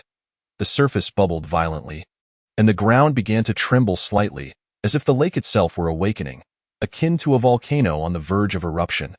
This malevolent spirit, rooted deep within Yunda for many years and recently awakened. Sensed an unprecedented crisis. At the end of the path, a flash of crimson approached with alarming speed. The figure moved with a deliberate grace, yet each step spanned hundreds of meters, closing the distance in the blink of an eye. The bells adorning its ankles chimed melodiously with each step. The sound seemed to carry a certain enchantment, transforming the blood-stained earth into an abyss of darkness. As the figure drew closer, the blood lake stirred with even greater intensity. Ultimately, splashes of crimson rose high, and the lake churned violently, unleashing towering waves that bore the visages of fierce malevolent spirits, roaring at the approaching figure, before crashing down with ferocity. Faced with this formidable adversary, the Blood Lake ghost showed no hesitation, preparing to unleash its most terrifying attack. The corrosive blood rain would suppress supernatural powers, while the assault of the Blood Lake sent the malevolent spirit into a frenzy. Truly a brutally simplistic method of murder. The voice, an amalgamation of yin and yang, reverberated throughout the space. Yen Luo spoke slowly, his calm eyes glinting with a cold, sharp light beneath his flowing hair. Compared to this hasty counterattack, I preferred your composed demeanor from last week, on the surface, suppressed, yet secretly gathering power, willing to expend all supernatural strength to drag me down with you. How delightfully surprising. Above, the blood waves surged ominously, and Yen Luo sensed the agitation of the merged ghostly bride, yet he merely smiled coldly. He slowly raised his hand, supernatural energy coalescing upon his crimson attire, and when he brought his palms together, a white silk ribbon was firmly grasped in his hand. Are you so anxious now, sensing that all your means of resistance have slipped away? With those words, the supernatural energy of the ghostly bride surged forth from the white silk ribbon. Yen Luo merely waved his hand lightly, and the originally half-meter-long white silk suddenly expanded, stretching to an immense length of over 1,000 meters in the blink of an eye, grandly overshadowing a significant portion of the sky. The blood waves crashed against the white silk, yet not a single ripple was stirred. They were thoroughly enveloped and consumed by the silk, given the recently revived state of the blood lake. It was utterly insufficient to contend with the bride of the underworld. Although it was not an effortless feat, in the integrated state, it was evident that Yin Luo could firmly suppress the blood ghost. With a flick of his hand, the white silk contracted, completely obliterating the blood waves it had just engulfed. When the silk unfurled once more, the previously tumultuous blood lake had shrunk considerably, no longer exuding its former ferocity. Lin Yihan and his companions were likely caught off guard by this maneuver, and in the turmoil of the restless ghost within them, they were compelled to forcefully activate their ghost domain to flee from Yun University. Yin Luo smiled, casually waving his hand, and the sky-covering white silk descended upon the blood lake. Terrifying supernatural energy surged forth, as if intent on completely subduing the blood lake and plunging it into silence. The now contracted blood lake stirred once more, but to no avail. It was soon entirely enveloped by the bride of the underworld's white silk. The sounds of the blood waves, thrashing and roaring, continued to resonate beneath the silk. Yin Luo's gaze remained tranquil as he coldly observed the undulating white silk. Time passed until the blood lake returned to tranquility, firmly bound by the silk, showing no signs of further struggle. Above, the heavy crimson clouds gradually dispersed, leaving only a sky shrouded in black mist. The blood rain ceased to fall, and the supernatural aura enveloping Yun University began to dissipate, as if everything had settled into stillness. Earlier, Yin Luo would have chosen to withdraw the white silk, imprisoning the blood lake and firmly suppressing it with the bride of the underworld's supernatural powers. Subsequently, he would have repeatedly attempted to fully subdue the blood lake, making it the second ghost he contained. However, now, Yin Luo merely stood quietly in place, his expression unperturbed as he gazed at the blood lake wrapped in white silk. Then, he slightly raised his palm, gently contracting the silk. As he moved, the silk enveloping the blood lake began to gradually shrink, but rather than imprisoning it, it was slowly eroding its supernatural essence, the already languid surface of the lake. With the contraction of the silk, continuously expelled blood rain, rendering the blood lake, the source of it all, even weaker, its scale drastically diminishing. Throughout this process, the blood lake remained calm, displaying no signs of struggle. Seemingly having lost all means of resistance, Yin Luo showed no urgency, methodically controlling the silk to gradually weaken the blood ghost. As time elapsed, the size of the blood lake had been reduced by more than half. The expansive lake that once occupied the center of Yun University had now shrunk to merely a slightly larger pond. Truly, he was remarkably composed. Yin Luo chuckled softly, flipping his right hand to manifest a red embroidered ball in his palm. The white silk of the ghostly wedding could be utilized to suppress malevolent spirits, while this embroidered ball, symbolizing a joyous banquet, could enhance a ghost's supernatural abilities. Yin Luo remarked, lightly tossing the embroidered ball in his hand. "This is your final chance. Should you fail to resist, you shall be resigned to my custody." As his words fell, Yin Luo hurled the embroidered ball into the air, aiming for it to land atop the white silk. In that instant, a terrifying supernatural aura erupted violently from within the silk. The long-subdued blood ghost could no longer contain itself. The blood lake surged violently. A catastrophic explosion, long in the making, was about to unfold at the heart of Yun University. "Ha! Do you think I would fall for the same trick a second time?" Yin Luo let out a cold laugh as the red embroidered ball lightly settled atop the white silk. At that moment, the white silk, which had been restraining its supernatural power, finally unleashed its full might. An overwhelming force surged forth from the white silk, abruptly stalling the blood lake ghost's impending explosion. The next moment, rumble, the earth trembled, the landscape shattered. A colossal explosion erupted at the center of Yun University. A breach formed at the heart of the white silk, and crimson raindrops cascaded from within. Amidst the torrential blood rain, Yin Luo stood quietly by the lakeside, an invisible force separating the falling blood raindrops from touching him. He slightly raised his hand, his expression as indifferent as ever. Then, with his fingers together, retract, the white silk began to gather. Within Yun University, the presence of the blood lake ghost had completely dissipated. At the same time, not far away, two figures sensed a powerful supernatural fluctuation approaching this location. Chapter 65. Turning the Tide. When Lin Yihan and Wang Qingfeng entered the ghost domain, witnessing the entanglement of the ominous black mist and the scarlet blood clouds, they were momentarily rendered speechless in shock. This blood rain was undoubtedly the killing method of the source ghost of Yun University. As for the black mist, it likely originated from the second malevolent spirit. Wang Qingfeng murmured, his brow furrowed. Yet, this situation seemed eerily familiar. This is the ghost domain of the Bride of the Underworld. Lin Yihan, with a complex tone, nodded at Wang Qingfeng, who immediately understood. When the incident involving the Bride of the Underworld erupted, although it was unfortunate that no team leader was present in Yun City, they had certainly gained a thorough understanding of the situation afterward regarding the S-rank supernatural event. The all-encompassing black mist had spread hundreds of miles within 3 days. Any area enveloped by the black mist became a forbidden ground. Ordinary people who entered would have their consciousness instantly siphoned away, plunging them into a dream, ultimately leading to their demise after a period, ranging from mere seconds to several minutes. Even those who were awakened or ghost tamers risked having their consciousness extracted while engulfed in the black mist. A careful consideration of these descriptions resonated perfectly with what they were witnessing now. What on earth had transpired here? Could it be it as they recognized the source of the second layer of the ghost domain within Yun University? Both rapidly came to a realization. Currently, besides these two layers of ghost domains, there was a third source of supernatural energy emanating from the vicinity of the main teaching building. With a slight sense, both understood the identity of this supernatural presence. "Let us go," Lin Yihan commanded, and the two used the powers of their inner ghosts to resist the encroaching blood rain as they made their way toward the main teaching building area. As expected, they soon encountered Xin Xinling, who had been the first to arrive at Yun University to address the supernatural incident, along with a large group of gathered survivors. "Thank goodness you arrived in time.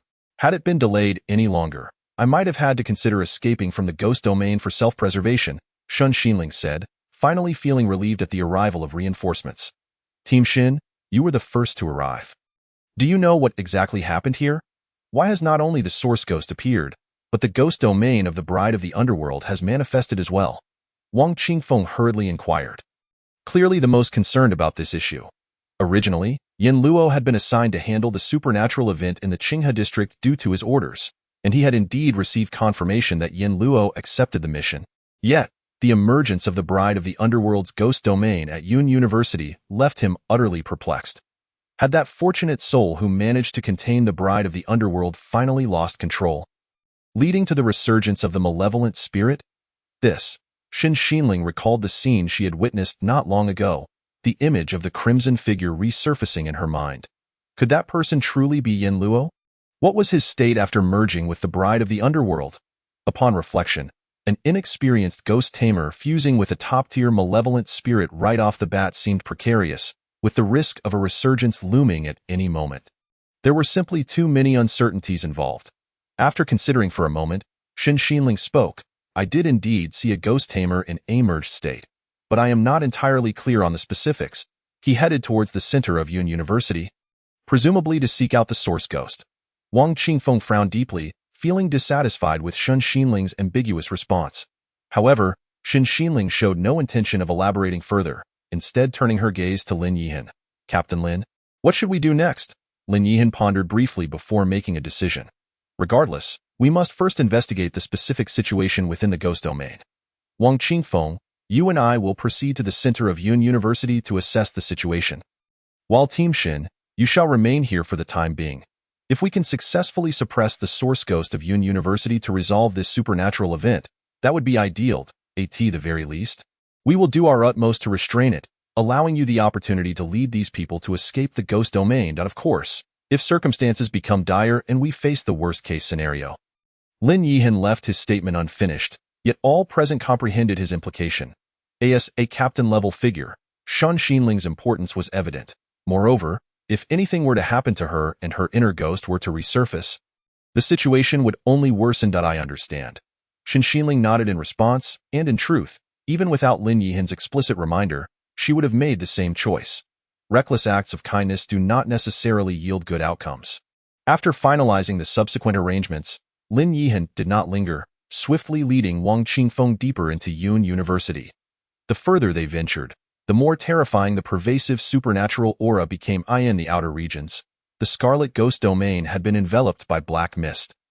But as they delved deeper into Yun University, the sky above displayed a chaotic spectacle of scarlet and black mist intermingling, the scene becoming even more tumultuous and magnificent. Clearly, the battle between the two malevolent spirits had yet to reach its conclusion. Until then, a chilling and colossal supernatural wave suddenly surged forth from the depths of Yunda, causing both Lin Yihan and Wang Qingfeng to change countenance, sensing an oppressive force emanating from the malevolent spirits within them. Immediately following this, the aura of the source ghost from Yunda began to diminish rapidly. Were the two spirits engaged in a battle that would determine a victor? A flicker of thought crossed Lin Yihan's mind. Uncertain whether this event was fortuitous or ominous, without delay, he urged himself onward, quickening his pace. Wang Qingfeng, though apprehensive, felt an undeniable curiosity about the situation ahead and followed suit without hesitation. Just as they were nearing the Blood Lake, a distant silhouette, shrouded in impenetrable darkness yet vividly red, came into view. At that moment, the presence of the ghost in the Blood Lake plummeted, and the blood clouds above dispersed, revealing a sky cloaked in black mist. Lin Yihan's expression turned grave as he prepared to advance further, only to witness the crimson figure produce an object and hurl it towards the enormous, eerie white silk ahead. In the next instant, an incredibly terrifying supernatural aura erupted from the front, sweeping across the surroundings. The ground trembled, and both men stumbled momentarily, caught off guard. Subsequently, a torrential downpour of blood rained down from above, prompting a drastic change in their expressions as they summoned their supernatural powers to fend off the assault. Before them, beneath the crimson deluge, the figure in red remained poised and elegant, effortlessly summoning the overwhelming white silk back into his palm. Simultaneously, the Scarlet Ghost domain enveloping Yunda dissipated entirely, and the presence of the Blood Lake ghost vanished. Both men stood in stunned silence, witnessing a terrifying ghost of disaster level being subdued so effortlessly. As they were lost in disbelief, the red figure turned, and his calm gaze fell upon them. With a gentle smile, reminiscent of a blooming flower, the words of harmony and chaos floated forth. Lin Captain, this time you need not face death. How delightful. Chapter 66, Suppressing Power You Are. Yin Luo, Lin Yihan exclaimed, scrutinizing the figure before him, unable to suppress his astonishment. The lingering doubt he harbored was instantly dispelled the moment the other spoke, though he was puzzled as to how Yin Luo recognized him. Upon confirming that the individual before him was not a ghost but a ghost master, Lin Yihan could only recall Yin Luo, who had recently contained the ghost bride. From a distance, the terrifying supernatural aura radiating from the other was palpable, carrying an icy chill. How frightening! Was this the ghost master in a state of fusion? Behind Lin Yihan, Wang Qingfeng sensed the overwhelming danger, his expression dark as water. Though both possessed the ability to briefly merge with malevolent spirits and unleash ghost domains, such powers were reserved for life and death situations. Wang Qingfeng understood that, given his level of containment of the spirit within him, any attempt to fuse with it would result in his demise upon its awakening. Lin Yihan was no exception. But what about Yin Luo? This individual had just recently become a ghost master and had contained a terrifying spirit like the ghost bride. Why could he merge with her so effortlessly? Moreover, it was not merely a fleeting fusion.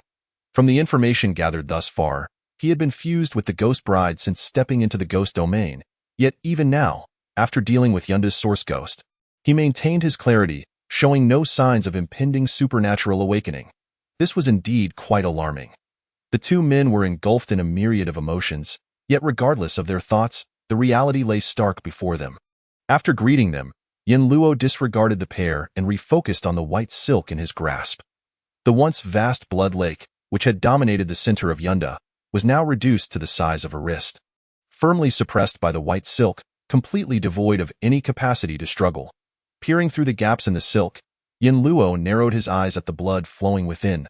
Ghosts possess intelligence. They feign weakness, yield, disguise, deceive. After enduring the Blood Moon and Blood Lake incidents, Yin Luo had come to this realization. But no matter your schemes, the future has long been within my sight. Yin Luo smiled softly as his cascading hair began to retract. The vibrant red ceremonial attire vanished, and his black and white eyes gradually returned to normal. A spectral figure detached from behind him, ethereal and elusive, nearly imperceptible to ordinary eyes.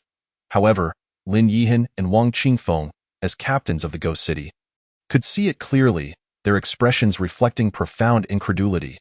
The Ghost Bride, a formidable S-class spirit, displayed such docility, wrapping her arms around Yin Luo, gently leaning against him. It was simply unfathomable. The previous gift is gone. Now, you must take care of this new one. Yin Luo tossed the orb in his hand casually over his shoulder. This scene caused Lin Yihan and Wang Qingfeng's brows to twitch in alarm. The orb wrapped in white silk contained a terrifying disaster-level ghost. The Ghost Bride obediently reached out, catching the orb with a sense of reverence and cradling it close to her. Beneath the crimson veil, the bride's lips curled into a subtle smile, and then her figure gradually faded from sight.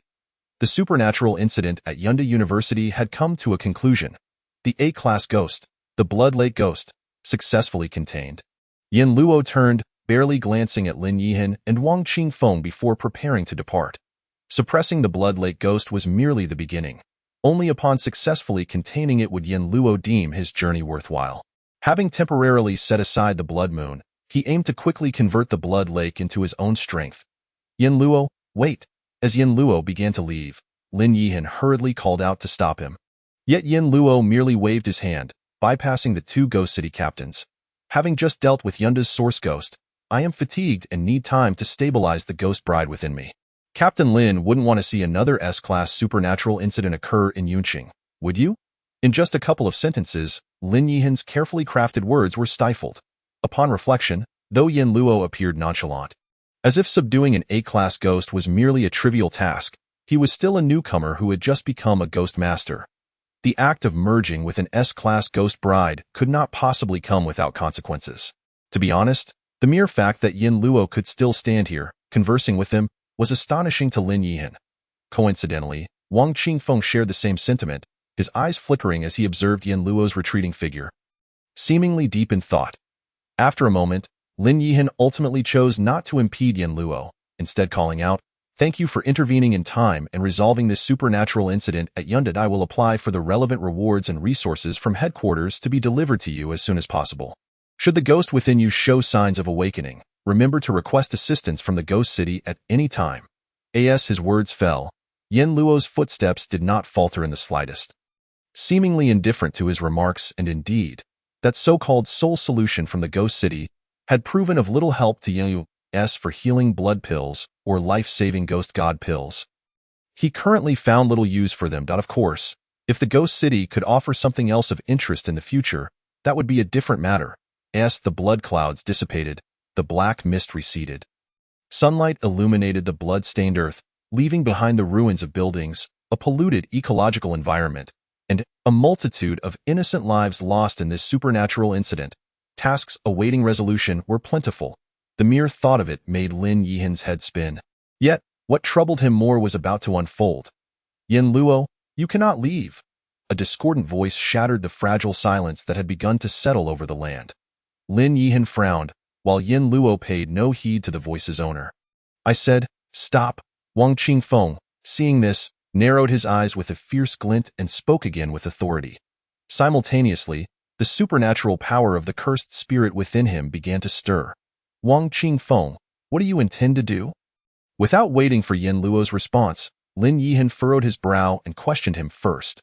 Wang Qingfeng cast a sidelong glance at him, coldly replying, "Captain Lin, you must think carefully. The act of merging with a malevolent spirit carries risks. Not just for him, a newcomer who has just become a ghost master, but for both you and I. We too are at risk of the spirit's awakening. Do not be deceived by his current demeanor. He might already be on the brink of supernatural revival. The moment you let him leave, that Ghost Bride could awaken. This is the heart of Yunqing, where the mere presence of Yunda's source ghost has wrought immense destruction. If another, even more horrifying supernatural incident were to occur, as the person responsible for Yunqing, are you certain you can bear the weight of such a decision by allowing him to depart?" Lin Yihan's gaze sharpened as he fell silent, deep in thought. Chapter 67. One crisis after another. Seeing Lin Yihan in contemplation, A glimmer of malice flickered in Wang Qingfeng's eyes as he fixed his gaze on the ever-distant Yin Luo.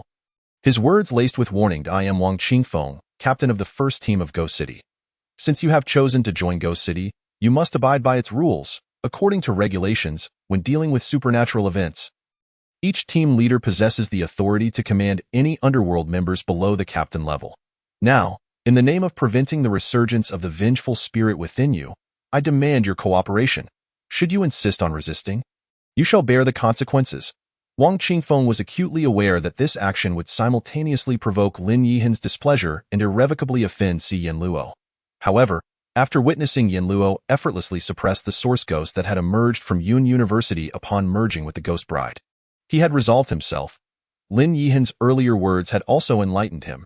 Despite Yin Luo's seemingly nonchalant demeanor, he was merely a rookie who had just become a ghost master. How could he truly merge with a vengeful spirit without consequence? It was possible that Yin Luo was already at the end of his tether, if not significantly depleted. Regardless, Wang Qingfeng had already angered him by obstructing his promotion to Underworld Captain and assigning him compulsory tasks as a show of force. Therefore, it was better to eliminate potential threats entirely. Otherwise, once Yin Luo stabilized, who could guarantee that he wouldn't settle scores with him later? Killing him, which would lead to the Ghost Bride's revival, was certainly out of the question. Yet, when it came to dealing with an impending supernatural resurgence, the underworld had ample experience. If several captains joined forces, it was not impossible to incapacitate him while keeping the vengeful spirit within him in check. Wang Qingfeng's gaze darkened as he fixed his eyes upon Yin Luo's retreating figure, his hand slowly raising, channeling the cursed and resentful energies within him. Should Yin Luo persist, he would not hesitate to strike. It was only at this moment, feeling the stirring supernatural forces behind him, that Yin Luo paused. He turned, casting an emotionless glance first at Wang Qingfeng, then shifting his gaze to Lin Yin. It appeared that Captain Wang intended to forcibly detain him. What have you, Lin? What are your thoughts on this matter? As Yin Luo spoke, his left hand rose to rest upon his shoulder, his fingers subtly moving as if caressing something. A phantom red figure hovered silently behind him, its eyes, hidden beneath a red veil, calmly locking onto Wang Qingfeng and Lin Yihan. A chilling wind swept through the surroundings, carrying an icy bite.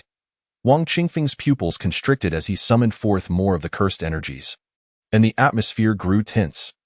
Lin Yihan furrowed his brow, scrutinizing Yin Luo, while after a brief moment of contemplation, he stepped forward to position himself protectively in front of Wang Qingfeng, pressing down the hand that had been raised in warning. Lin Yihan. Wang Qingfeng's expression darkened, his tone growing heavier. Lin Yihan paid no heed to his intent, instead turning to face Yin Luo. The underworld does not constrain ghost masters, especially those of merit. Although you have only recently become a ghost master, your control over the Ghost Bride likely surpasses ours. Since you are confident in containing it without succumbing to its backlash, I see no reason to obstruct you. After a moment's thought, Lin Yihan added, however, you should come to the Underworld headquarters afterward to discuss the rewards for resolving the Ghost Bride incident and this Blood Lake affair, as well as regarding your position as an Underworld captain. Oh? Yin Luo raised an eyebrow, retracting his hand from his shoulder. He maintained a calm demeanor, yet others reacted far more vehemently. Lin Yihan, have you lost your mind? Not only are you letting him go, but you also intend to promote him to captain? The reprimands that Wang Qingfeng had on the tip of his tongue were abruptly silenced by Lin Yihan's cold interjection. Wang Qingfeng, I must remind you that I am the overall commander of the underworld in Yun City. You? Wang Qingfeng was momentarily speechless, his fists clenched tightly, and after a long pause, he managed to utter, I warn you, Lin Yihan, when you perish at the hands of a vengeful spirit, you will regret this.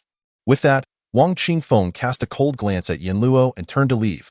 Since Lin Yihan was resolute in supporting Yin Luo, any attempt at force would yield no favorable outcome for him. Regardless of Yin Luo's state, he could not bypass Lin Yihan, and thus he had no intention of lingering any longer. You have my apologies, Lin Yihan sighed softly, shaking his head in a wry smile. Although I may be the nominal head of the underworld in Yun City, if the other captains were to openly defy me, there would be little I could do. It would be impossible to take action against them. The underworld already suffers from a scarcity of high-tier combatants. Losing a few more captains would leave us unable to address multiple simultaneous supernatural crises, leaving us devoid of manpower. Yin Luo remained silent. his gaze steady as he cast a fleeting glance at Wang Qingfeng's departing figure. He then turned to leave, his voice drifting lightly into Lin Yihan's ear. I will pay a visit to the underworld headquarters. 3 days hence. Lin Yihan paused, then responded with a light chuckle. You are welcome at any time. Welcome? Should I truly arrive, you may not be as welcoming. Let me remind you, the supernatural incident at Qinghe District Hospital is also a catastrophic event. Though it may not pose as widespread a threat as the Blood Lake incident at Yun University, if it drags on too long, allowing the source ghost to grow, it will become increasingly difficult to manage. Upon hearing this, Lin Yihan's expression shifted, his demeanor turning grave as he nodded in acknowledgement. I understand. After a moment's hesitation, he tentatively inquired, Is this a foresight of the future that you possess? It was no wonder Lin Yihan posed such a question.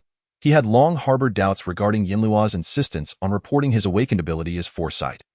Moreover, having witnessed Yinluo, who should have been dispatched to handle the supernatural incident at Qinghe District Hospital, returned to Yun University to resolve the supernatural crisis there, along with the information he had just received from Yinluo, Lin Yihan's belief in Yinluo's foresight abilities began to solidify. Yet this time, Yinluo chose not to answer his question. Captain Lin, it would be best to act swiftly. Otherwise, more members of the underworld may perish due to supernatural events there. Especially that individual named Yang Tianming, who hails from an influential family. With that, Yinluo vanished entirely from Yang Tianming's sight.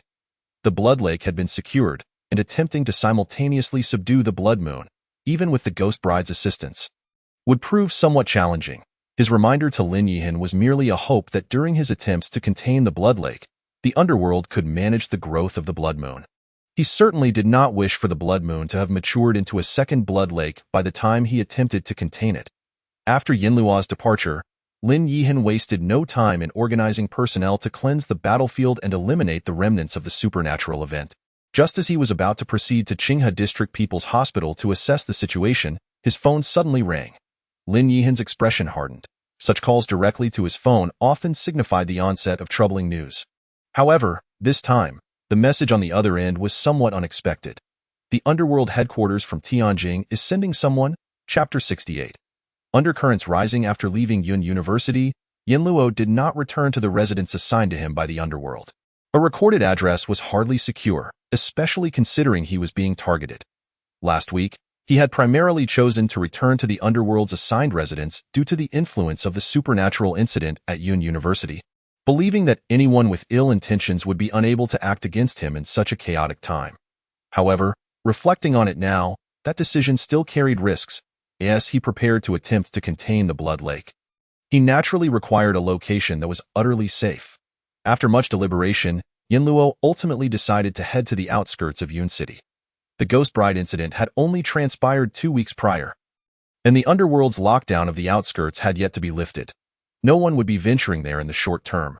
Crossing the quarantine line, he stood on the deserted street, surveying his surroundings for a moment before casually selecting an unoccupied room to enter.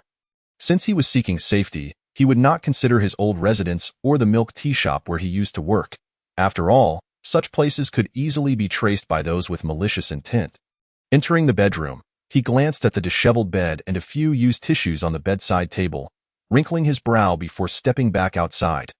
After tidying up the sofa, Yinluo sat cross-legged upon it, carefully sensing the surroundings several times before confirming the absence of any supernatural presence. Only then did he close his eyes and descend into his consciousness. In the dark realm, a gray mist enveloped everything. At the center, a single point of red light stood silently in the hands of the Ghost Bride. Su Li was a ball of white silk wrapped tightly, through which a hint of crimson could be seen flowing within. As footsteps echoed, Yinluo emerged from the gray mist, approaching the Ghost Bride. Under his calm gaze, he fixed his attention on the Blood Lake for a moment, a slight smile gracing his lips, with a flick of his bangs. He swept his hair back, exuding an aura that shifted abruptly to one of wicked allure, a hint of madness swirling in the depths of his eyes. With a swift motion, he grasped the Blood Lake ghost bound by the white silk in his palm. Containment at that moment was, of course, impossible. The white silk unfurled gradually, and the Blood Lake ghost, which had previously seemed dormant and devoid of movement, began to leak out supernatural energy. A few drops of blood seeped through the gaps in the contained white silk, saturating the world shrouded in gray mist. Drip, drip, the blood continued to ooze, gradually intensifying the sound of water, flowing down like a stream. Splashing, the ground beneath him began to take on a shade of crimson.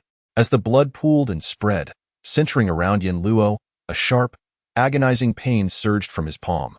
Glancing down, Yin Luo was horrified to discover that blood had begun to cling to his palm, eroding his skin, flesh, and even bone, revealing a ghastly white skeleton beneath. Moreover, as the blood beneath his feet continued to rise, it soon engulfed the soles of his feet, and the searing pain rapidly coursed up his legs. During this torment, the flow of blood from within the white silk increased with each passing second, amplifying Yin Luo's agony. Observing this, the Bride of Ghosts, who had remained silent beside him, finally stirred. Beneath her crimson veil, her eyes quietly scrutinized Yin Luo, and she slowly raised her hand, reaching toward his already severed arm. There was no need for that. Yin Luo did not turn around. His tone remained as calm as ever, with not a hint of pain evident on his face. His deep-set eyes coldly regarded the blood lake demon that relentlessly devoured his body, a derisive smile curling at the corners of his mouth. The suffering I have endured pales in comparison to this. If this is all you can do, then capturing you will be easier than ensnaring the blood moon. In the very next moment, the blood flowing from his palm surged violently, cascading like a waterfall. In an instant, the blood enveloped Yin Luo entirely, drowning him within its depths. An indescribable agony radiated from every part of his being, and a wicked grin twisted upon Yin Luo's lips. Yes, now it feels right. Come, let us see whether you drive me to madness first, or I manage to contain you. In the fog-shrouded world, only the sound of rushing water remained. Meanwhile, on the other side, Wang Qingfeng had departed from Yun University and crossed the quarantine line, immediately drawing the attention of several awakened individuals from the underworld and ghost tamers nearby. Captain Wang, the ghost domain at Yun University has vanished. Has the source ghost been dealt with? With the combined efforts of Captain Shen, Wang, and Lin, even an A-level supernatural incident could indeed be managed. I never expected this supernatural event to erupt in the city center. Had it not been resolved promptly, the casualties could have been unimaginable. Thankfully, several members of the underworld who recognized Wang Qingfeng approached him to inquire about the situation at Yun University. Among them were a few ghost tamers. Yet the strongest among them had merely managed to tame dangerous-level spirits. They lacked the courage to even venture inside the terrifying ghost domain at Yun University. At this moment, their conversations were tinged with half-hearted flattery and half-hearted respect, each face reflecting lingering fear. Their silence was a relief, but once they spoke, they struck directly at Wang Qingfeng's sore spot, darkening his already unfavorable expression. However, they merely assumed he was fatigued after handling the supernatural incident and did not think much of it. By the way, what about that ghost tamer named Yin Luo? I believe he was the second to enter the ghost domain after Captain Shan, claiming his awakened ability was foreseeing the future. It seems that the second layer of the ghost domain only opened after he entered. The speaker's voice grew quieter under Wang Qingfeng's icy gaze, nervously retracting his neck. It was Wang Qingfeng's unusual reaction that instantly alerted those present. They all prudently fell silent. Just a reckless little ghost who has only recently grasped the supernatural. If he dares to tame spirits like this, I doubt he will last long before being claimed by a vengeful ghost. Wang Qingfeng scoffed disdainfully, coldly uttering those words before striding away. This venture had cost him dearly. Not only had he completely offended Yin Luo, but he had also strained his relationship with Lin Yahan. The terrifying power displayed by Yin Luo instilled fear in him, and Lin Yahan was nominally his superior. Although their ideas often clashed, they had at least maintained a semblance of decorum. After this incident, it wouldn't be long before both sides would be at each other's throats. That scoundrel Lin Yahan even wishes to support Yin Luo as the underworld captain. Damn it, if he succeeds, a significant portion of the resources distributed by underworld headquarters will certainly be diverted. Moreover, the existing power dynamics within Yun City's underworld will be shattered. Though Lin Yahan is the nominal head of the underworld in Yun City, the three captains, including Wang Qingfeng, have never been entirely subservient to his command. They often listen to the orders but not necessarily the proclamations. Historically, the only one who consistently supported Lin Yahan was Shen Xinling. If Yin Luo were to become the sixth captain of Yun City's underworld, even if he does not support Lin Yahan, he would undoubtedly threaten their positions. No, I must devise a plan. Wang Qingfeng's gaze grew profound, his thoughts swirling in his mind. That night, in the capital of Xia Country, an elongated Lincoln limousine came to a halt before the imposing Empire State Building, towering at a staggering 888 stories.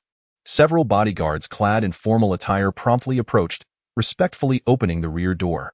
Inside the vehicle, a man with a chiseled face bore a slight, mocking smile, his lips curling as he casually tossed a stack of documents to his secretary. His expression remained inscrutable, devoid of any visible emotion. With the new year approaching, let the Su Group make a contribution to stir excitement nationwide. Understood, the secretary replied calmly, yet her face betrayed no surprise. Although the Su Group was certainly a first-rate entity in Xia Country, it paled in comparison to her master. This man, who had mastered the Analects at 3, joined the military at 4, became a king of special forces at 5, retired at 6, earned a doctorate from Harvard at 7, and established the first People's Hospital of Huaxia in the capital of Eagle Nation at 8, had already grown disenchanted with the mundane world by 9, purchasing a deserted island to indulge in a primitive lifestyle. Though he was absent from the world, legends of his exploits persisted, undying. Had it not been for the tragic loss of both parents in a catastrophic fire when he was 12, he might have truly lived his life as a primitive man. It is said that upon sensing a foreboding regarding his parents' potential misfortune while on the deserted island, he swam across the Pacific alone, spending 7 days and nights to return, at their funeral. Gazing at his parents' portraits, he was engulfed in sorrow, suddenly enlightened, declaring, "Within 30 years, I shall ensure the Lin Group becomes the leading enterprise in Xia Country," before vanishing without a trace. During his absence, numerous rumors circulated, yet the most credible accounts revealed that he began by opening a small supermarket, employing unscrupulous methods to crush competitors, buying out suppliers, and seducing their wives and daughters, ultimately transforming his small store into a nationwide chain.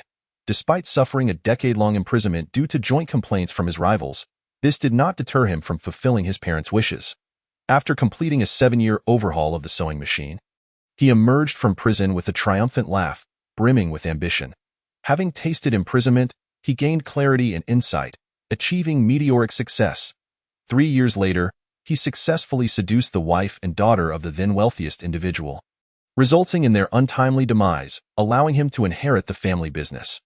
Renaming the conglomerate to the Lin Group, he embraced a more liberated approach, courting both men and women alike, subsequently absorbing several large enterprises and expanding the Lin Group into an immense entity. From that point onward, the heavens could no longer blind his vision, nor could the earth constrain his heart. As the secretary reflected on the man's legendary life, admiration shone in her eyes. To be fortunate enough to accompany such a figure and witness the unfolding of his remarkable journey was truly a blessing. Striding into the building with his long legs measuring a staggering 1.8 meters, he moved slowly yet gracefully, with dozens of maids bowing in greeting on either side. "Welcome back, RCO Lin," who has returned after 2.5 years of seclusion, now standing at 3 meters 2, with a chiseled physique that could rival your husband's. Raising an eyebrow, the man found the phrase amusing. He slightly lifted his hand, prompting the butler to step forward. "Who came up with that line? It appears that the Grand Steward has taken that old man, by ding, to mate with my purebred European royal lineage golden retriever." Before reaching the elevator, a dedicated butler had already pressed the button. Bending slightly to gesture invitingly as the elevator doors closed, I caught a glimpse of several attendants dragging the old man away like a chick to the luxurious 88-story villa designated for the golden retrievers. At that moment, the old man's mouth was moving incessantly, as if he were calling out something. The gilded elevator ascended slowly, and once the display screen registered over 100 floors, the man skillfully accepted an oxygen tank and a spacesuit from a nearby attendant. When the elevator finally came to a stop on the 888th floor, the man stepped into his expansive top-floor office, which sprawled over a vast area of 400 acres on either side. The attendants held the oxygen tanks in one hand while pushing open the grand doors with the other. As the attendants behind them came to a halt and bowed respectfully, only after the man boarded his private office helicopter did they gently close the doors. He smoothly landed the helicopter in front of the ultra-reinforced glass windows. Several meters above the ground, holding an oxygen tank in one hand and a glass of red wine in the other. Gazing out at the view beyond the glass, He looked up to see a sprinkle of stars and then down to behold the same twinkling lights. A hint of melancholy crossed his face as he quickly took a sip of red wine and inhaled deeply the oxygen from 1982. Through the spacesuit, the deep, magnetic bass resonated, truly embodying the chill of heights. There were so few things in this world that brought him joy. Even the Grand Steward, that old Bai Ding, would occasionally whisper in his ear that it had been ages since he last laughed. Given his current power and status, he had experienced nearly everything that an ordinary person could imagine or not imagine. Except for old Ba's secret hamburgers, perhaps he could let the Grand Steward try them next time. Time had passed, and all he could do was sigh at the mundane. Suddenly, a flash of light in the distance caught the man's attention. Was it a shooting star? A wicked smile crept onto his lips as he raised his glass of red wine. His tone filled with authority. "Shooting star, come to this president." The shooting star did not pause, nor could it have, swiftly disappearing beyond the horizon. "Humph, you're playing with fire. Very well, you've successfully captured this president's attention." As the words fell, the man couldn't help but chuckle. This was merely a small amusement of his own, one he would only reveal in solitude. Soon, the smile faded, leaving behind a faint sigh.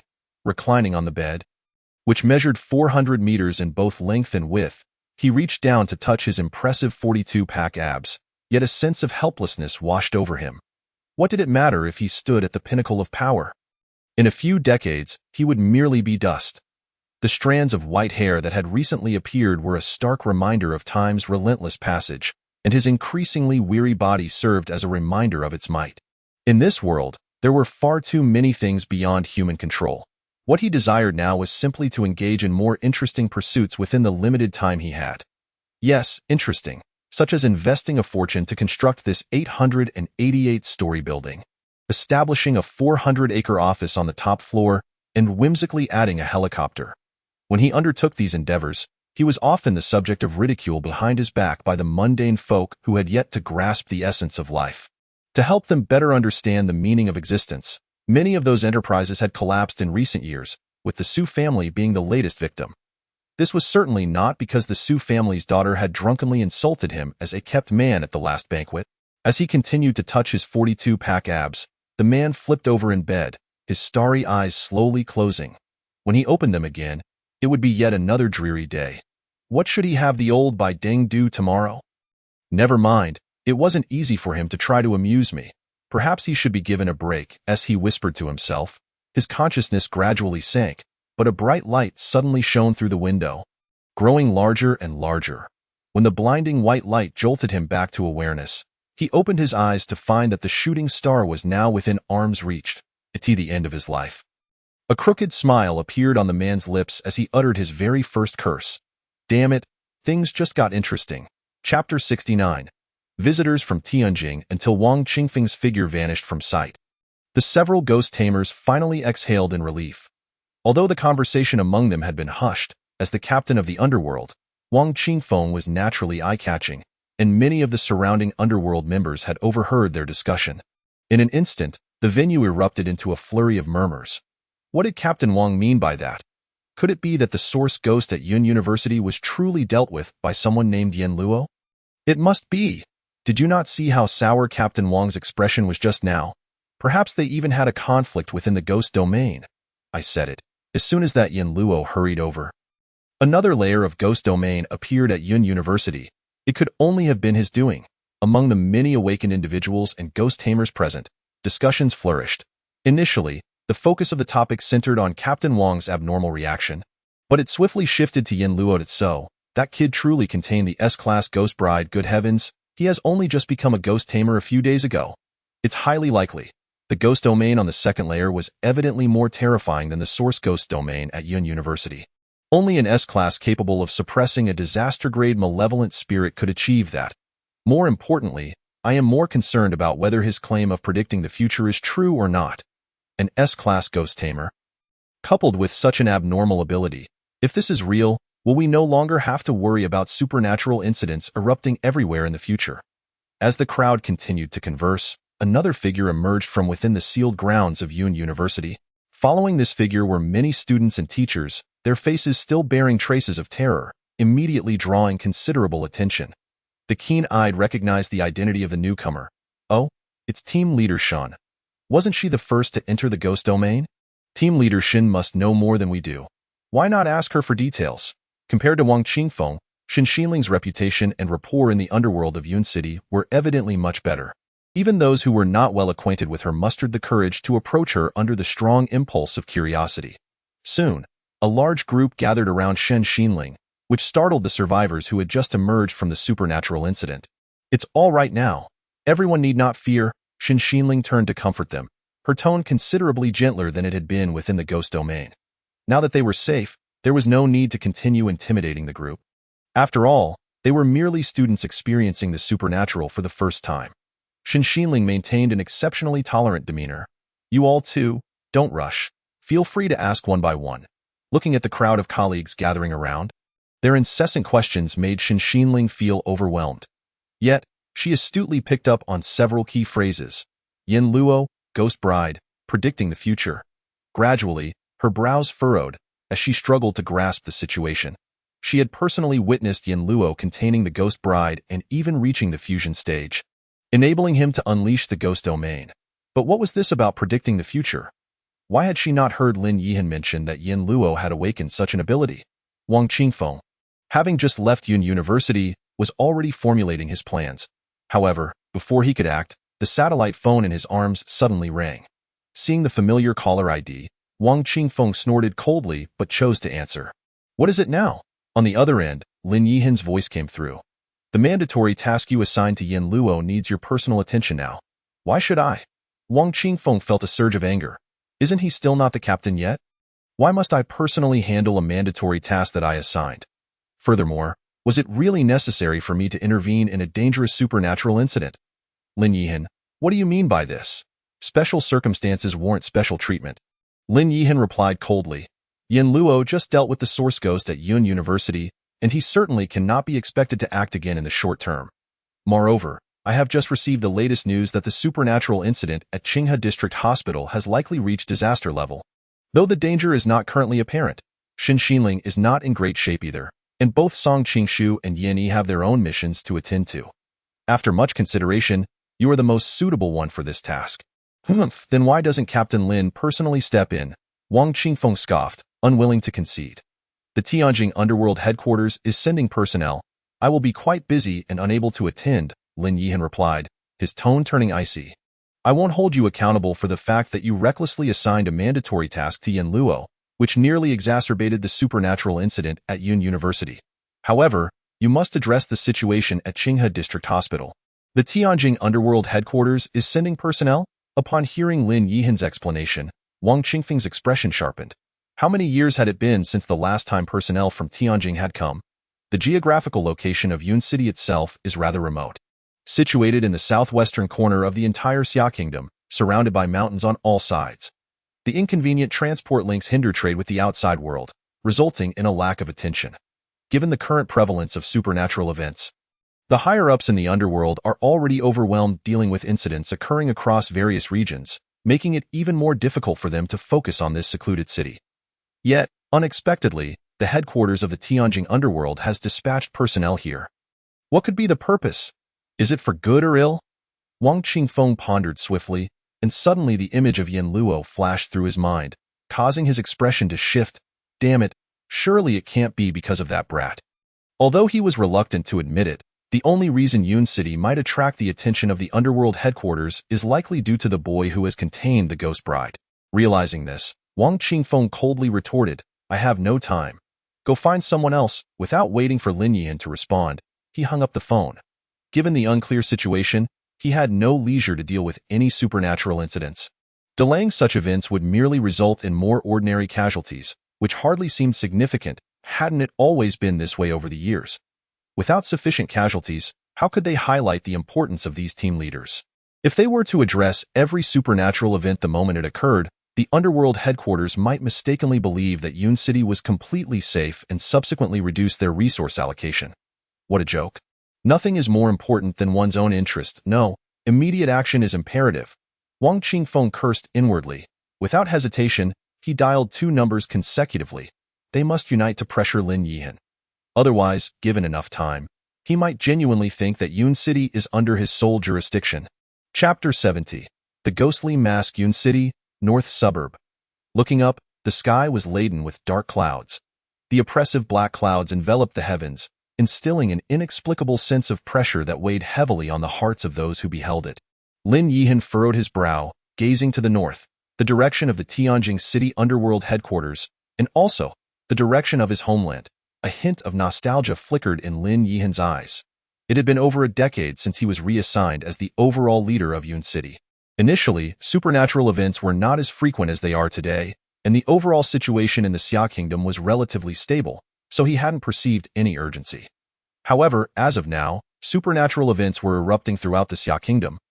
And indeed, not just within its borders, but the entire world seemed to be entering a phase of crisis. Even with the Xia Kingdom's resources, they appeared somewhat stretched thin, let alone those smaller nations that had only existed for a few decades or centuries. Presently, merely maintaining the precarious situation in Yun City had completely drained his energy and spirit, leaving little room for other concerns. Had it not been for the arrival of personnel from the Tianjing City underworld headquarters, Lin Yihan might have forgotten that he had unknowingly spent so many years in Yun City. At this juncture, to Lin Yihan, Yun City felt no different than his second hometown, and reminiscing about the past inevitably filled him with melancholy. However, he quickly extricated himself from such thoughts and began to replay the recent developments in Yun City in his mind, his brow gradually furrowing. Currently, two matters weighed heavily on his heart. The first was the supernatural incident at the Qinghe District Hospital. After being rebuffed by Wang Qingfeng, he had no choice but to send Shen Xinling to stabilize the situation. If it were a highly dangerous supernatural event, he wouldn't need to worry about Shen Xinling's capabilities.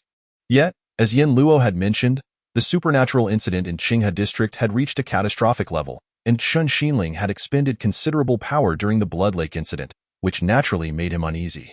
However, based on the observations thus far, the strength of the source ghost within the hospital remained uncertain, and the rate of ghostly territory expansion was relatively slow.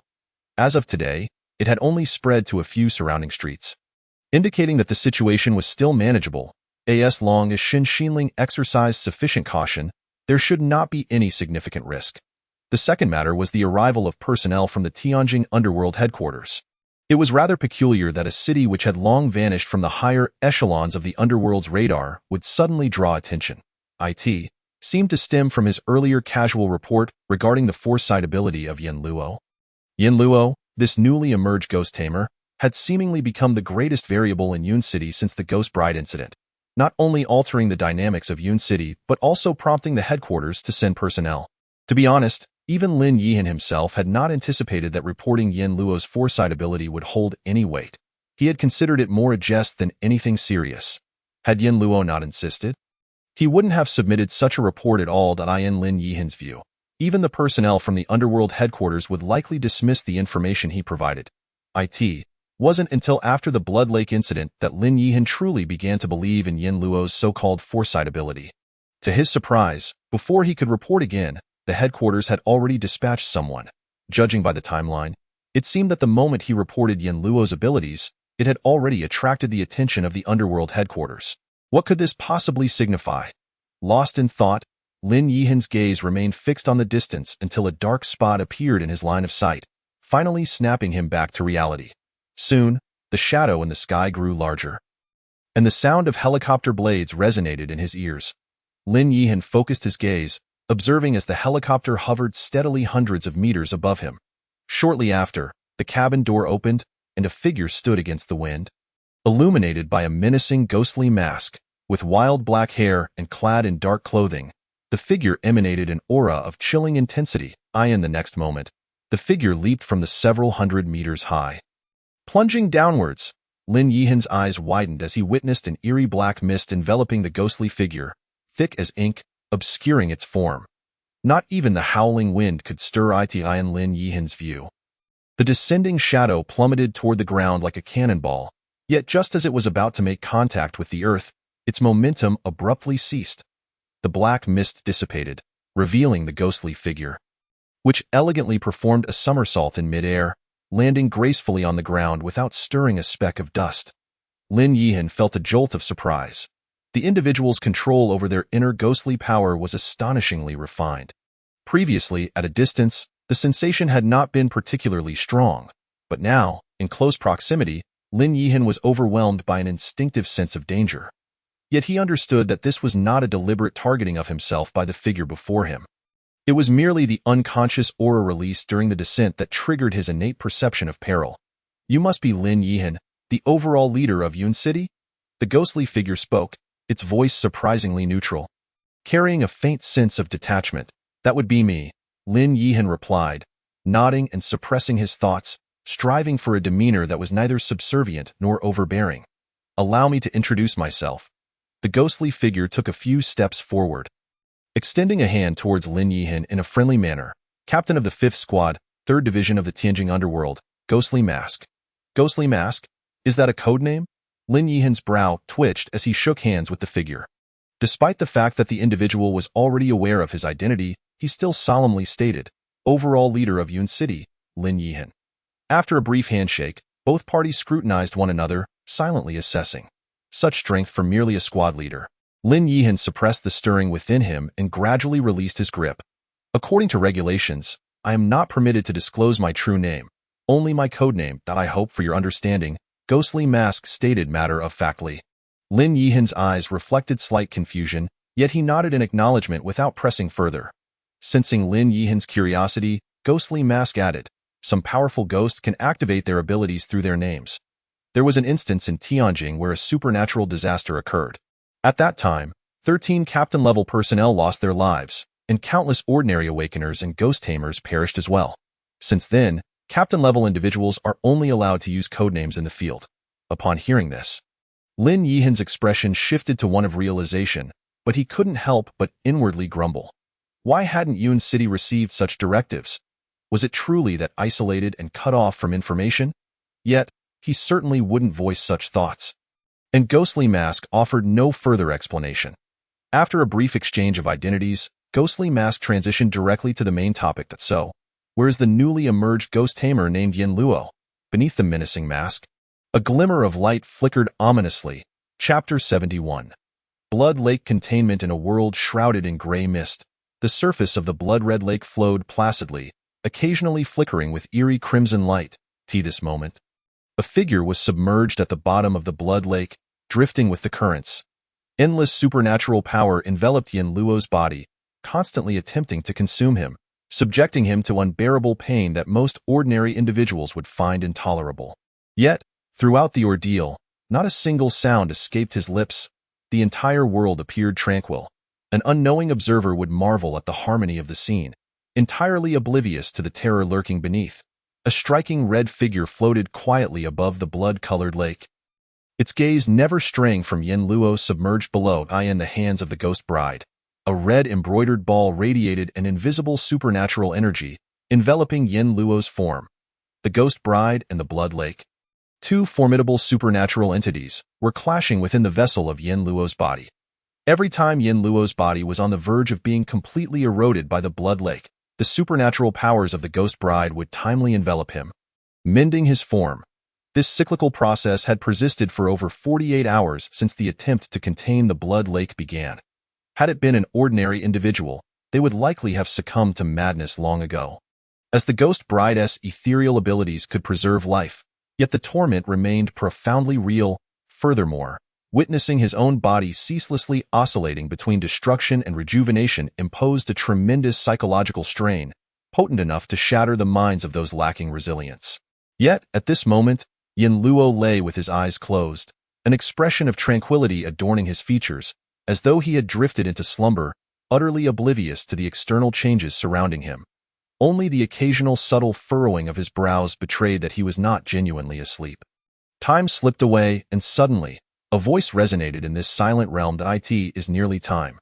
Following this pronouncement, Yin Luo, submerged deep within the blood lake, finally opened his eyes slowly. At that moment, his gaze appeared drenched in a vivid crimson hue. His eyes, calm and collected, fixated on his body, which was incessantly corroded by the blood lake and subsequently healed by the ghost bride, revealing a nonchalant demeanor as if it were not he who was enduring this ordeal. Initially, Yin Luo had no intention of utilizing the Ghost Bride's powers to conquer the Blood Lake. His reasoning was akin to that which guided him when he contained the Blood Moon. However, after several attempts, he realized that accomplishing this feat alone was nearly impossible. Unlike the Blood Moon, the supernatural essence of the Blood Lake acted directly upon his corporeal form, and even after containing the Ghost Bride and becoming a Ghost Master, his physical constitution remained fundamentally that of flesh and blood. Thus, as a mere human, he was inevitably powerless against the erosion of the Blood Lake. This was not a matter of willpower or mental fortitude. It was simply a question of inadequate hardware. Upon this realization, Yin Luo altered his strategy, striking a kind of deal with the Blood Lake. He would harness the Ghost Bride's supernatural abilities to ensure his physical survival, during which time the Blood Lake could employ every means to shatter his will, attempting to drive him to madness or to abandon the notion of containing the Blood Lake. However, should the Blood Lake fail to achieve this, it would have to be obediently contained by him and under his command. Otherwise, from that moment forth, Yin Luo would compel the Ghost Bride to perpetually suppress the Blood Lake spirit, denying even the chance of future resurgence. Even if Yin Luo were to perish one day, the Ghost Bride would still heed his directives, eternally suppressing the Blood Lake spirit, thereby obliterating any possibility of revival. Within this realm woven by the Ghost Bride, the Blood Lake would find itself utterly powerless. With no alternative left, it could either force Yin Luo to lose his will amidst endless agony or remain forever subdued. Yet, 2 days had passed, and the former had proven unattainable. The latter, too, was beyond the acceptance of the Blood Lake spirit. Thus, the choice before it appeared singular. The time had come to irrevocably lose the chance of revival or to become my second contained ghost. You must make a choice. Yin Luo opened his mouth, yet not a sound emerged from him, submerged within the Blood Lake. Nevertheless, his intent was unmistakably conveyed to the Blood Lake. The placid surface of the blood-colored lake began to ripple, and soon erupted into violent turmoil. Waves of blood surged, the Blood Lake boiling as if countless anguished wails of vengeful spirits echoed in his ears. Yin Luo coldly observed the tumultuous Blood Lake spirit, his demeanor betraying no emotion. Gradually, the roiling waters of the Blood Lake settled into calmness, the once flowing surface now completely stilled as he sensed the supernatural force that persistently sought to erode him gradually dissipating. A smile finally graced Yin Luo's lips. His body began to rise, ultimately floating atop the blood-hued lake. Then, Yin Luo slowly stood, remarkably poised on the surface of the Blood Lake. Beneath him lay an infinite expanse of blood. Lowering his gaze, he beheld a youthful visage, handsomely aloof, reflected in the crimson waters. Yin Luo calmly regarded that face, while the reflection of himself in the Blood Lake silently gazed back, their eyes locking in an exchange. Yin Luo smiled, yet the reflection remained expressionless. Now, this felt appropriate. The ethereal powers of the Ghost Bride gradually faded from Yin Luo. The striking crimson figure glided towards him, quietly hovering behind, gently leaning against him. Yin Luo raised his palm, a hand extended from his side and rested upon his palm. Grasping the Ghost Bride's hand with his right, he flicked his left hand forward, palm facing downwards. Mimicking a grasping motion, in the next moment, the boundless blood-colored waters began to churn, coalescing into pillars of blood that surged towards Yin Luo's palm. Gray mist swirled as the scarlet hue receded. In the blink of an eye, the vast Blood Lake vanished entirely. Yin Luo withdrew his hand and gazed at his palm, where a lingering shade of crimson now resided. Upon closer inspection, that crimson seemed almost alive. Flowing gently within his grasp, Yin Luo chuckled softly. His voice, though quiet, resonated through this fog-laden world. The second ghost, the Blood Lake. Successful containment in Cloud City, at the headquarters of the underworld. In the conference room, a rectangular table occupied the center. Lin Yahan sat at the head, while another figure adorned with a grotesque ghost mask quietly occupied the first chair to his right.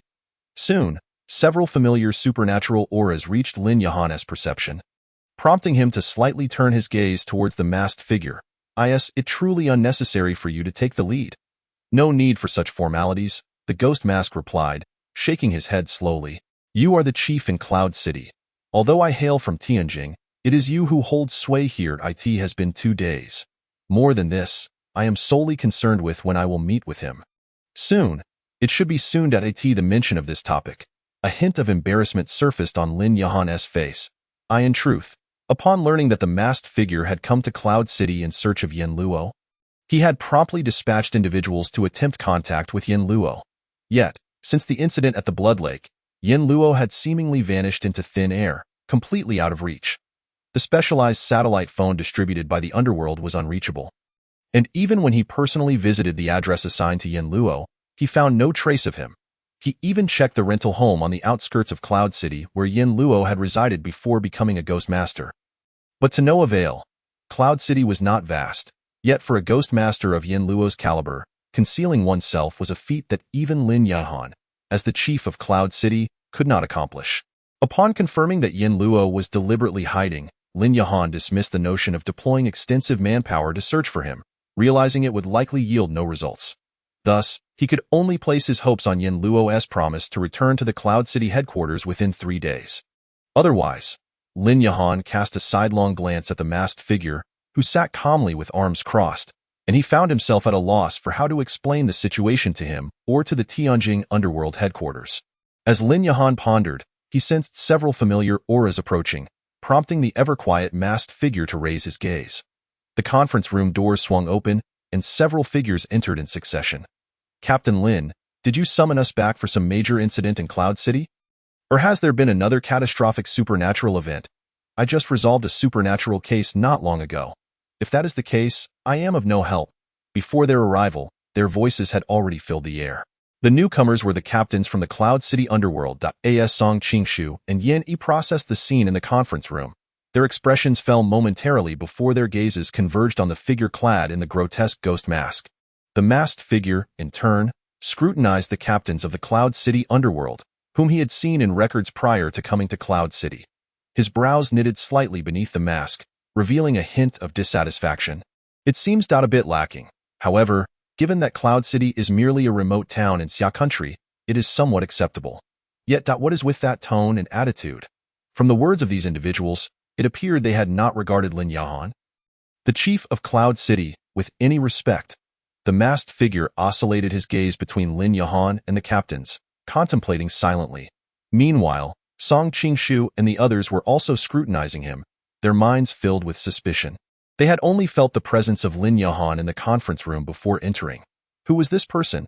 It was Wang Qingfeng, who walked in last, whose gaze landed on the masked figure and, in conjunction with the latter's current position, made an immediate connection. Could this be the individual Lin Yahan mentioned as having been dispatched from Tianjing a couple of days ago? This person is. As Song Qingshu and Yin exchanged glances, realizing the situation was amiss, they collected themselves and, after each taking a seat, Song Qingshu turned to Lin Yahan and tentatively spoke. "Please, introduce us." Clearing his throat, Lin Yahan replied, "This is the team leader from the Tianjing underworld headquarters, codenamed Ghost Mask. So it is as such." Wang Qingfeng felt a sinking sensation in his heart. He had originally intended to leverage this Captain S meeting to pressure Lin Yahan, thwarting his aspirations to promote Yin Luo. He hadn't anticipated the Tianjing envoy's arrival would be so swift. He was left wondering what the other's stance might be. Meeting the gazes of the captains, Ghost Mask nodded slightly, offering a minimal greeting. Observing this, Song Qingshu and Yin Yi also inclined their heads in acknowledgement, signaling goodwill. The individual hails from the headquarters of Tianjing underworld, and their demeanor is not overtly arrogant. Thus, they have no justification for displaying a sour expression that would unnecessarily offend the other party. Therefore, why has Captain Lin summoned us back? Lin Yihan smiled slightly and began to speak. After the incident with the ghost bride in Yunqing, I propose that Yin Luo be given the opportunity to assume the role of the 6th captain in Yunqing. You all remember this, don't you? Lin Yihan delved straight into the topic, causing Wang Qingfeng and the others to exchange glances, ready to interject, but Lin Yihan preemptively interrupted, urging them not to rush to oppose. The captain of the Ghost Face team has come to Yunqing specifically for Yin Luo. If it can be confirmed that the abilities he has awakened are genuine, it is likely that Yin Luo will return to Tianjing to receive focused training from the headquarters of the underworld. As Lin Yihan's words settled, the three responded distinctly. Song Qingshu and Yin Yi nodded slightly, visibly relieved. Where Yin Luo goes is of little concern to them, although it is somewhat enviable that he would be selected for the underworld headquarters right after awakening. They are well aware of their own limitations. Moreover, going to Tianjin may not necessarily be a blessing. For the supernatural occurrences, there are far more perilous than those in this small locale of Yunqing. With this thought, any lingering envy dissipated. In contrast, Wang Qingfeng's expression darkened further. Given that he had already severely offended Yin Luo, the latter being valued by the underworld headquarters was hardly good news for him. Yin Luo's exhibited strength was already formidable. Should he receive further training, the prospect of reprisal in the future left Wang Qingfeng feeling cornered. Contemplating this, Wang Qingfeng's gaze grew colder, yet after a furtive appraisal of the ghost-faced captain, he momentarily quelled his frenzied thoughts. The captain from Tianjing's underworld must possess significant strength, at least not inferior to his own. Furthermore, he currently could not discern the depths of the opponent's capabilities. At this moment, it seemed the ghost-faced captain sensed something, abruptly glancing at Wang Qingfeng. That single look caused Wang Qingfeng's pupils to constrict, a wave of inexplicable dread washing over him. Had he been seen through? He quickly averted his gaze, retreating from the intensity of the stare while desperately suppressing his inner turmoil. Notably, this brief exchange went entirely unnoticed by the rest of the meeting room's occupants. The purpose of this meeting was primarily to deliberate on the rewards to be bestowed upon Yin Luo for his resolution of the Ghost Bride and Blood Lake supernatural incidents. Lin Yihan continued, noting that the Blood Lake incident had occurred just 2 days prior, while the Ghost Bride incident was now some time ago. Given that Yin Luo was likely to depart, delaying any decisions would not bode well. What are your thoughts? As he spoke, Lin Yihan's gaze landed upon the ghost-faced captain. Despite the latter remaining silent and still, his presence inadvertently lent weight to Lin Yihan's words. Previously, Wang Qingfeng and the others had been dismissive of his commands, yet now, with the captain of Tianjing's underworld present, it was only reasonable to assume they would not dare to defy him. Lin Yihan regarded Wang Qingfeng and the others with a knowing smile, making no effort to conceal his intent to exert pressure. Though regrettable that he could not persuade Yin Luo to remain as Yunqing's captain, Lin Yihan recognized Yin Luo's significant contributions in resolving 2 supernatural incidents and would not neglect to advocate for him. This time, it was not just Wang Qingfeng. Even Song Qingshu and Yinny wore expressions of concern. Clearly torn. They wished to voice their opposition, but the presence of the ghost-face captain rendered them hesitant. The atmosphere in the meeting room grew palpably tense. Just then, a figure rushed in with an anxious expression. Chapter 73. Supernatural uprising. Within the silent meeting room, Song Qingshu and the others were deep in thought, occasionally casting discreet glances at the ghost-face captain across the table. Throughout, the captain remained seated, arms crossed, eyes closed in contemplation, as though merely an observer, indifferent to the proceedings. It was precisely this demeanor that further unsettled the trio. The silence did not linger long. After a brief exchange of glances, they each arrived at their respective conclusions. Naturally, all matters should be conducted according to protocol. Song Qingshu was the first to break the silence. Since Yin Luo had resolved both supernatural incidents, it was only fitting that he receive his due rewards. However, here, Song Qingshu paused, casting a sidelong glance at the ghost-faced captain. The aftermath of the Ghost Bride incident had been thoroughly assessed, yet the concluding details of the Blood Lake incident were still pending. The final casualty figures from Yun University had not been fully compiled, and it would be imprudent to distribute rewards hastily. Perhaps it would be wise to delay the Blood Lake rewards until all subsequent matters were resolved, while promptly dispensing those for the Ghost Bride incident. To withhold all rewards would be indefensible, especially with the headquarters representative present. They could not resort to the same evasive tactics previously employed with Lin Yihan. Yet, distributing all rewards would significantly strain their own resources. Thus, they sought to negotiate for a reduction in losses. Having spoken, Song Qingshu gazed intently at the ghost-faced captain, and upon seeing no reaction, he felt a sense of relief wash over him. Lin Yihan, observing the captain's lack of response, furrowed his brows, preparing to speak. Suddenly, a series of urgent footsteps echoed in the meeting room. Knock, knock. The door to the conference room was rapped upon. Come in, Lin Yihan replied tersely. This was a meeting room designated for captain-level discussions. All members of the underworld were acutely aware of this protocol, and it was rare for anyone to intrude unless in dire circumstances. At that moment, Lin Yihan felt a surge of unease well up within him. As a communications officer entered, breathless, the words that escaped their lips caused an immediate shift in the atmosphere. Not good, Captain Lin. The supernatural event at Qinghe District Hospital has escalated rapidly within the last half hour, and the ghost domain is expanding at an alarming rate to save the many citizens who could not be evacuated in time. Captain Shun has personally entered the ghost domain to assess the situation, and he is now missing. What? Lin Yihan's eyes widened in shock as he slammed his hand on the table. Yin Luo had foreseen this accurately. The sheer speed of the ghost domain's expansion indicated that it could not merely be a hazardous supernatural event. The source of the disturbance at Qinghe District Hospital was indeed an A-grade malevolent spirit. The Blood Lake incident had barely concluded, and Yunqing was now facing yet another catastrophic supernatural crisis. Had the situation regarding supernatural occurrences in Yunqing deteriorated to such an extent? The Ghost Bride, the Blood Lake, and now this latest calamity. Typically, catastrophic supernatural incidents would occur once every few months or even once every couple of years. Yet, within a mere month, 3 had transpired. Among them, 1 had even reached S-grade.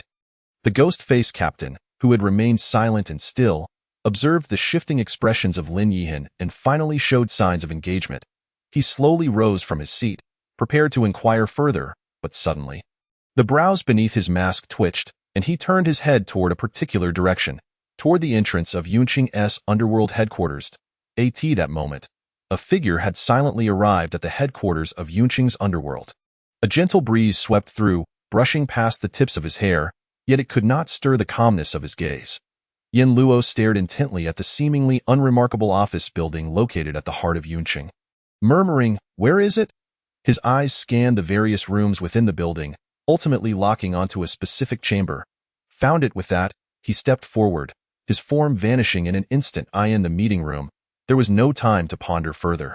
Lin Yihan was poised to issue directives to contain the rapidly escalating situation, intending to personally oversee the response at the scene. However, at that moment, a hand quietly brushed past the anxious communications officer and gently rapped on the door of the meeting room, drawing the attention of everyone inside. The young communications officer turned, and a strikingly handsome yet aloof young man came into view. "Everyone's here, quite the gathering, isn't it?"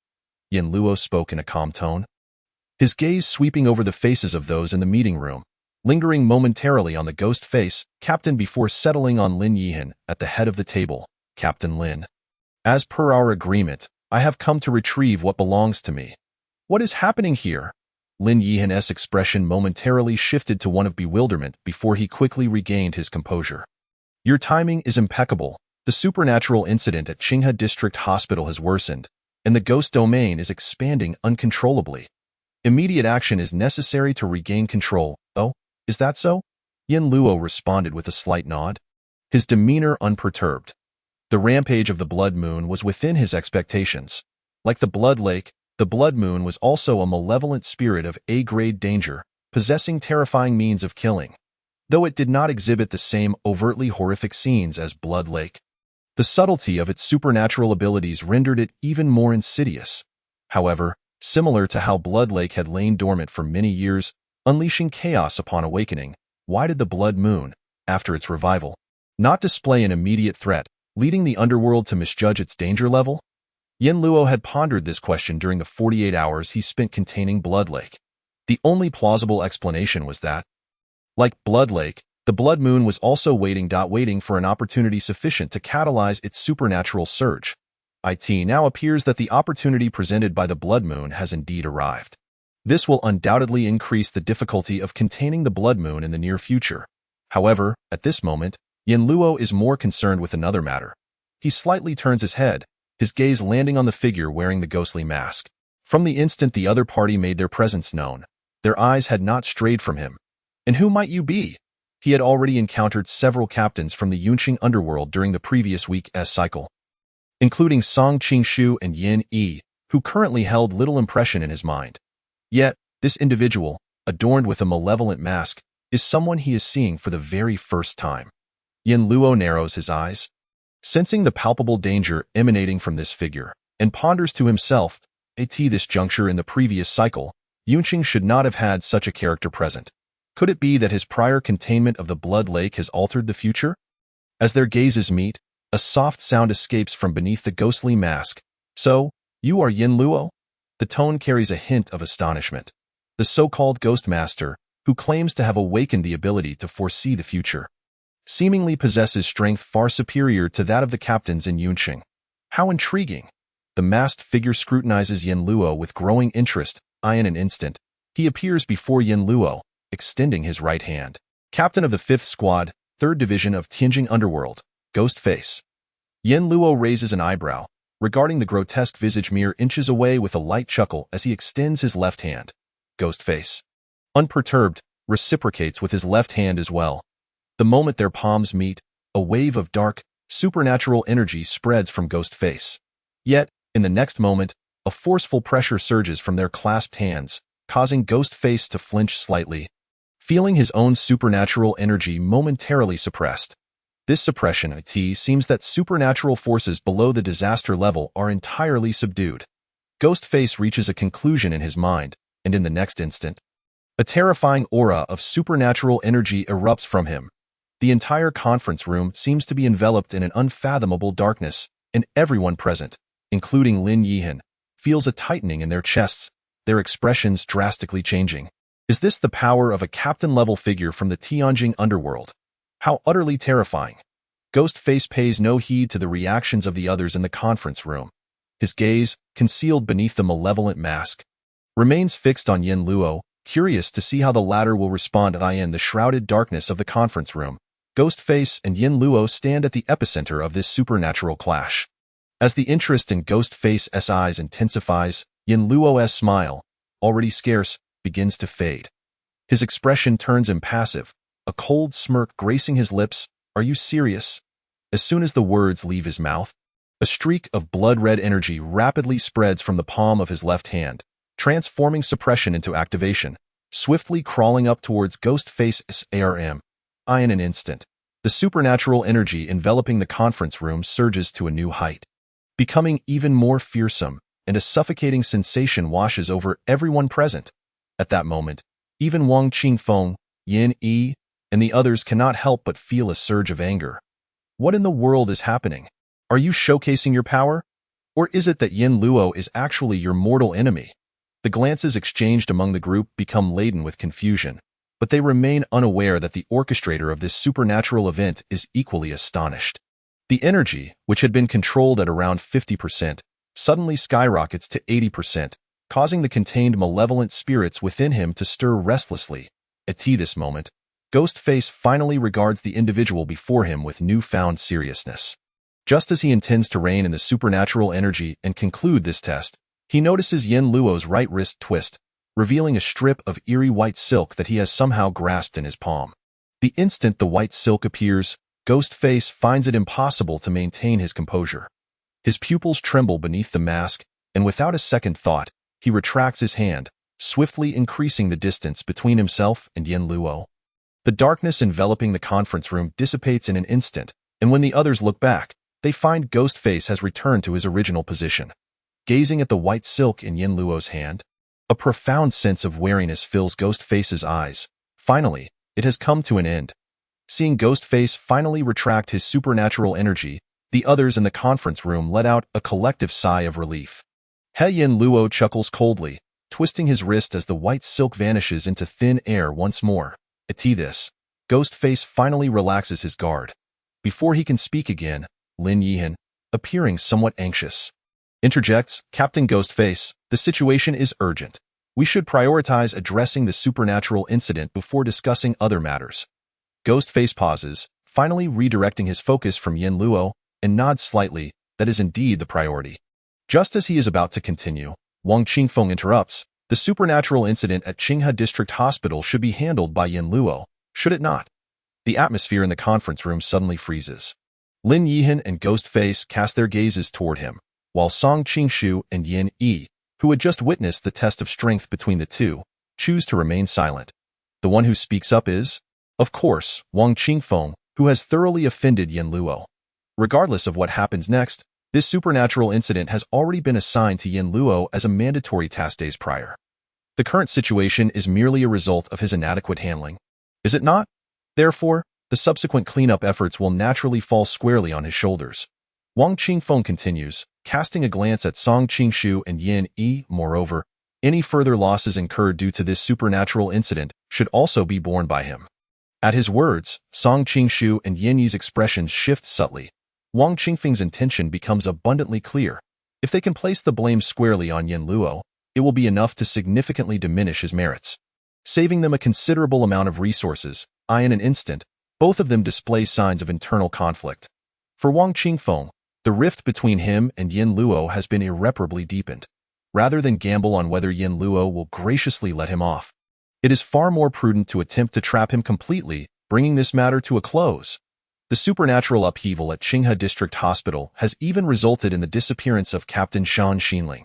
If Yin Luo were to handle it alone, even if he were capable of resolving the matter, he would undoubtedly expend a substantial amount of supernatural energy, not to mention face the risk of malevolent spirits awakening. Wang Qingfeng's eyes grow colder. He does not believe that Yin Luo, a newly minted ghost master, can successfully integrate with powerful malevolent spirits multiple times, let alone the S-class malevolent spirit known as the Ghost Bride. The expressions of everyone in the conference room vary. Ghost Face remains silent, unaware of the intricacies at play, while Lin Yihan's brow is furrowed deeply, his dissatisfaction with Wang Qingfeng and the others reaching a boiling point. Typically, he could tolerate such maneuvers for the greater good, striving to maintain stability in Yunqing. However, with a disaster-level supernatural incident unfolding, and the potential loss of Shan Xinling looming, Wang Qingfeng still chooses to act in such a manner. And he can no longer endure it. Taking a deep breath, Lin Yihan is about to speak when a soft sigh resonates in the conference room, causing his words to catch in his throat. Team leader Lin, do you understand why Yunqing finds itself in such dire straits now? Why supernatural incidents occur daily? Why so many lives are lost to these events? Why that there are so many senseless sacrifices? Everyone instinctively turns towards the source of the voice. Lin Yihan is momentarily taken aback, but when he raises his gaze, he meets Yin Luo's cold, indifferent stare.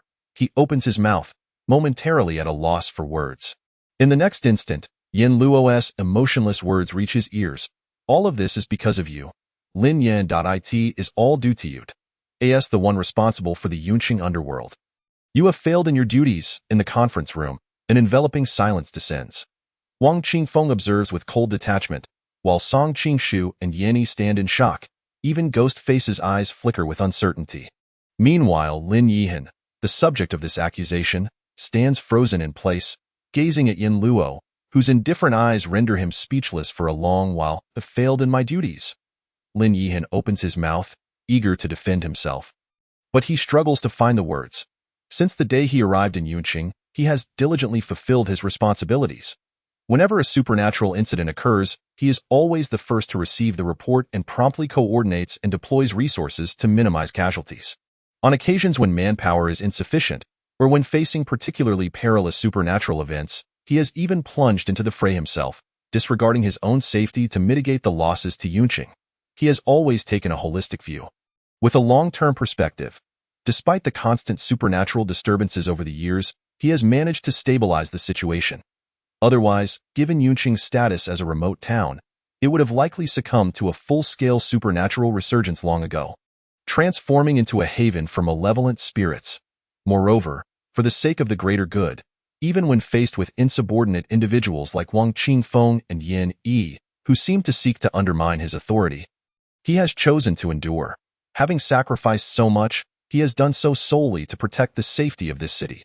Lin Yihan believes that in his role as the leader of Yunqing, he has never acted with a guilty conscience. Yet now, he finds himself being accused of dereliction of duty. At this moment, a sense of absurdity washes over him, but the composure he has cultivated over the years allows him to quickly regain his footing. Yin Luo, even if you have some grievances against me, this is not the time for such discussions. Our immediate priority is to, however, before Lin Yihan could finish his sentence, Yin Luo coldly interrupted him. Do you still not understand, Captain Lin? The resurgence of the supernatural is merely the fuse. The true root cause of Yun City's predicament lies with you. His calm words pierced Lin Yihan's heart like a sharp blade, causing his pupils to constrict and a surge of anger to rise within him. Yin Luo, what exactly do you wish to convey? Yin Luo's expression remained tranquil, yet within his profound gaze flickered a chilling glint. In your position, one must fulfill their duty. It is precisely due to your dereliction that Yun City faces these dire consequences. Captain Lin, have you not yet realized where you have failed? Lin Yihan's brow furrowed. His face contorted with indignation. Since your appointment, how many years have you occupied the position of the overall leader of Yun City? Not a day more or less, a full 17 years. Very well. Yin Luo replied evenly, then let me ask you, how many captains are there in Yun City? Including me, there are 5 in total. What of it? 5, which means 3/5 of our elite combat force. Yin Luo inhaled deeply, casting a sidelong glance at Wang Qingfeng and the others. For a whole 17 years, Captain Lin, you have failed to establish your authority even within the underworld of Yun City. Not only are there voices of dissent beneath you, but there are also individuals who dare to openly oppose you. As your failure, Yin Luo's tone intensified, his piercing gaze fixed upon Lin Yihan, capturing the slight tremor in his pupils. If you were merely an ordinary captain, you would indeed be quite competent, perhaps even surpassing expectations. Yet, as the overall leader of Yun City, you have been unable to command the ghost tamers who govern the underworld during these 17 years. You, as the overall leader of Yun City, are indeed a complete failure. Yin Luo's words echoed throughout the conference room, striking at Lin Yihan's innermost being, inflicting genuine wounds and critical blows. Lin Yihan's countenance was dazed, enveloped by an inexplicable sense of powerlessness. As he propped himself against the conference table, barely maintaining his upright posture. Yet Yin Luo showed no signs of relenting, continuing to deliver his blows.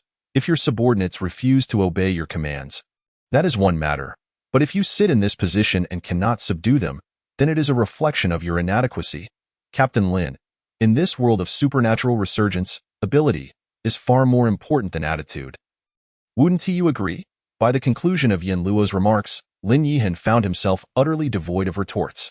The atmosphere within the conference room grew increasingly sinister. Wang Qingfeng, Song Qingshu, and Yin Yi all wore exceedingly grim expressions.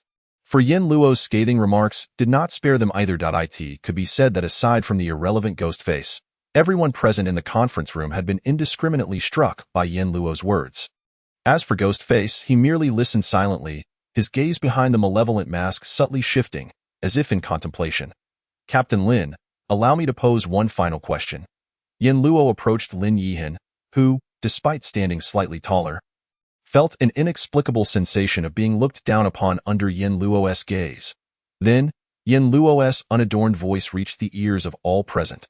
What do you think I would do if I were in your position? Eh?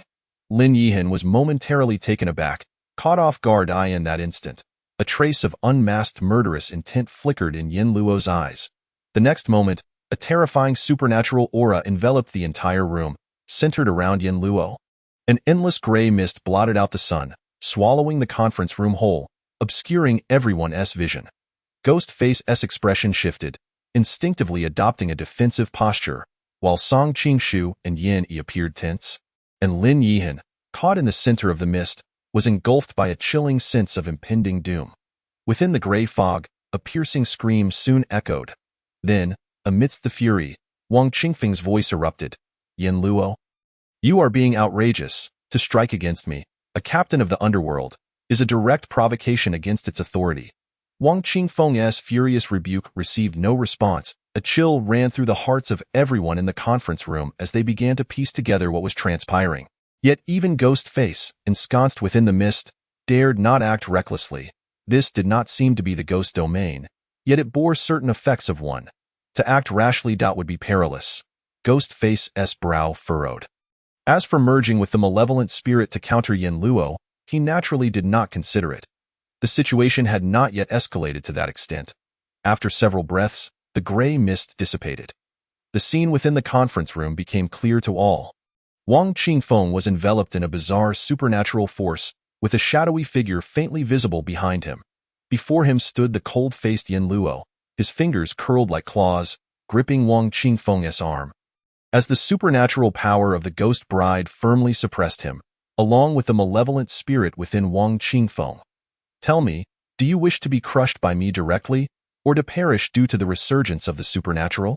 Yin Luo smiled coldly, his right hand tightening around a length of white silk on Wang Qingfeng's left hand. A streak of crimson was rapidly spreading. Chapter 76. What happens if you kill? Wang Qingfeng did not respond. His eyes bulged with rage, glaring at Yin Luo, his once handsome face now twisted and grotesque. It was not that he did not wish to speak, but merely summoning the malevolent spirit within him to resist the ghost bride's supernatural incursion had drained all his strength. Yet even so, the eerie gray mist continued to creep along his arm, and with each passing moment, Wang Qingfeng felt the breath of death drawing nearer. Moreover, the malevolent spirit within him began to exhibit signs of agitation. And Wang Qingfeng knew precisely what that meant. The malevolent spirit's resurgence. How could this be possible? Given his current level of containment of the cursed spirit, how could he have reached this point without frantically urging the spirit's supernatural power? Or could it be? Wang Qingfeng looked at Yin Luo, a flicker of terror in his eyes. Yin Luo, does he truly possess the means to incite the resurgence of ghost tamers? Not going to answer? Yin Luo chuckled, his eyes icy. Then I shall make a choice for you. With that, the white silk in his right hand rapidly elongated, coiling around Wang Qingfeng's arm like a spectral serpent. From the white silk, a terrifying supernatural aura poured forth, enveloping the beleaguered Wang Qingfeng. As he struggled to resist, Wang Qingfeng soon realized that the supernatural force within him was being uncontrollably suppressed. This was the supernatural technique of an S-class malevolent spirit.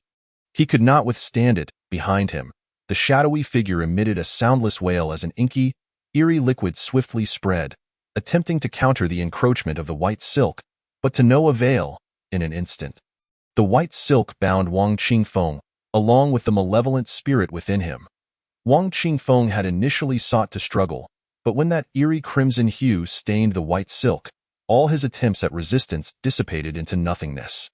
His connection with the malevolent spirit weakened to an extremely frail degree, rendering him devoid of any possibility of countering.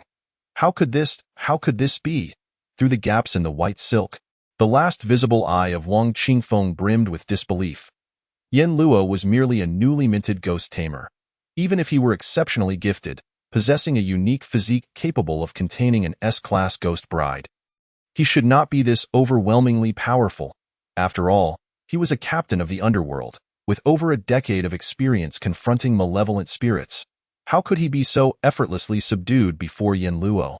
But the stark reality before him forced Wang Qingfeng to accept the harsh truth. The chasm between him and the individual before him was indeed vast. In Wang Qingfeng's pupils, Yin Luo's cold gaze reflected back, causing his body to tremble uncontrollably.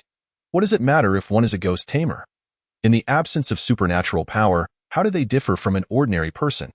In your eyes, the lives of ordinary people may seem insignificant. Coincidentally, in my view, you hold the same value. Yin Luo's tone remained calm, devoid of any fluctuation, as if subduing Wang Qingfeng was merely a trivial matter. What, after all, has given you the delusion that you can act brazenly before me? As his words fell, Yin Luo seized Wang Qingfeng by the throat, lifting him effortlessly into the air. Captain Wang, have you considered how you wish to meet your demise? Wang Qingfeng's pupils dilated in shock, repeatedly shouting, "No, no, no!" He desperately attempted to break free from Yin Luo's grip, but the white silk bound not only his supernatural force but also his limbs. Yin Luo, you cannot kill me. I am the captain of the underworld in Yun City. I have rendered great service to Yun City. I have resolved countless supernatural incidents. How many lives have I saved? How can you kill me? How dare you kill me? Under the looming dread of death, Wang Qingfeng screamed frantically, losing all semblance of composure. Yin Luo, it is permissible to teach him a lesson, but should you truly take his life? At this moment, Lin Yihan finally regained his senses. Observing Yin Luo's inclination to act, he hesitated for a moment before attempting to dissuade him. Upon hearing this, Yin Luo cast a fleeting glance at Lin Yihan, but before he could utter a word, Wang Qingfeng shouted loudly, "Yes, yes, yes! You cannot kill me. This is the headquarters of Difu in Yun City. I am the captain of Difu. If you slay me, you will be utterly provoking the authority of Difu, and there will be no good ending for you. Lin Yihan, you are the overall leader of Yun City. You cannot stand idly by while I am murdered. And you, Song Qingshu and Yin Yi, you two, hurry. Save me. This lunatic is a complete madman. You must act quickly and stop him." Before he could finish his words, the white silk binding him suddenly constricted violently, choking Wang Qingfeng and silencing his subsequent utterances in an instant. His eyes bulged, bloodshot and filled with terror, as he gazed at the face so close to him, his pupils trembling uncontrollably. In the next moment, a resounding crack echoed as blood erupted in a shower, staining the ceiling of the conference room crimson. Drip, drop, blood seeped from the confines of the white silk, pooling onto the floor below. Wang Qingfeng had completely lost any opportunity to speak. The atmosphere in the conference room plummeted to an icy silence. Song Qingshu and Yin Yi were taken aback, while Lin Yihan stood frozen in place. The figure of Gue Mian observed with an expressionless visage, his eyes beneath the sinister mask remaining composed. Silently fixated on Yin Luo. Just a second after Wang Qingfeng's demise, a terrifying supernatural aura surged forth from the white silk. The vengeful spirit had awakened. The cursed specter's domain within Wang Qingfeng's body erupted, enveloping the entire conference room and threatening to spread further. A liquid as dark as ink seeped from the white silk, accompanied by a chilling gust of wind, a strange wailing sound reverberating throughout the room. All who heard the sound felt their expressions shift, a sense of impending danger tightening their hearts. Yet, in the next instant, a scarlet wave surged forth, an even more horrifying supernatural presence bursting from the white silk. The half-formed domain of the spirit dissipated in an instant, and all eerie phenomena vanished without a trace in the blink of an eye. The conference room returned to a state of calm, as if nothing had transpired. This time, however, a deeper silence enveloped the space. Yin Luo raised his hand. The white silk that amalgamated the supernatural essences of the ghostly bride and the blood lake began to retract, swiftly shrinking to the size of his palm, which he casually held. And a level, terrifying, vengeful spirit had been effortlessly subdued.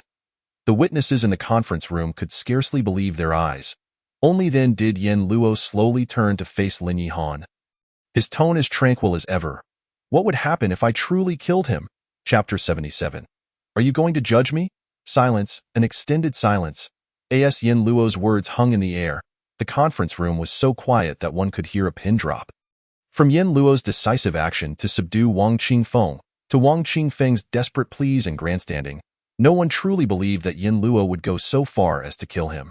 In the headquarters of Difu in Yun City, especially in the presence of a captain-level figure from the Tianjing Difu, it seemed unfathomable.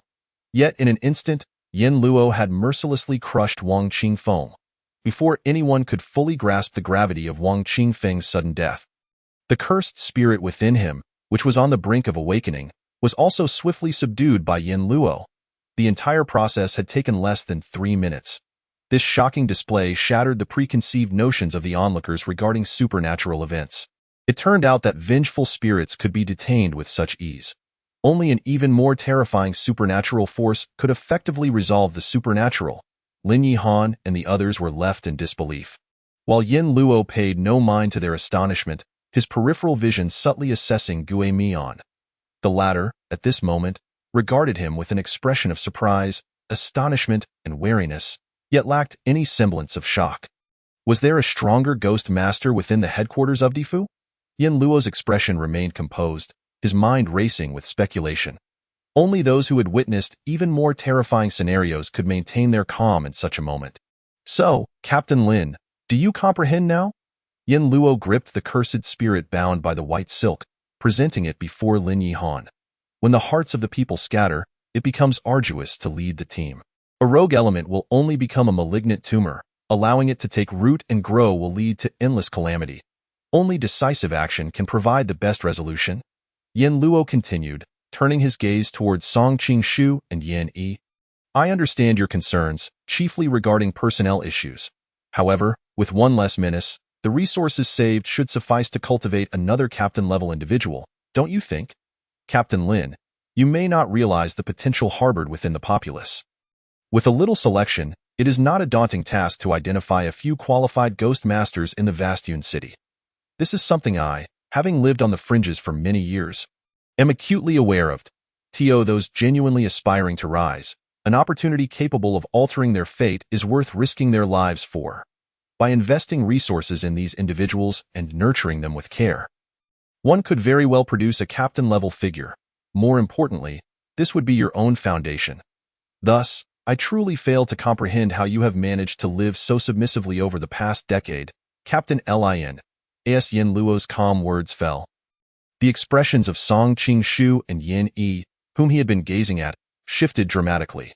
The two once self-important captains of Difu could not help but take a step back, their bodies taut with tension.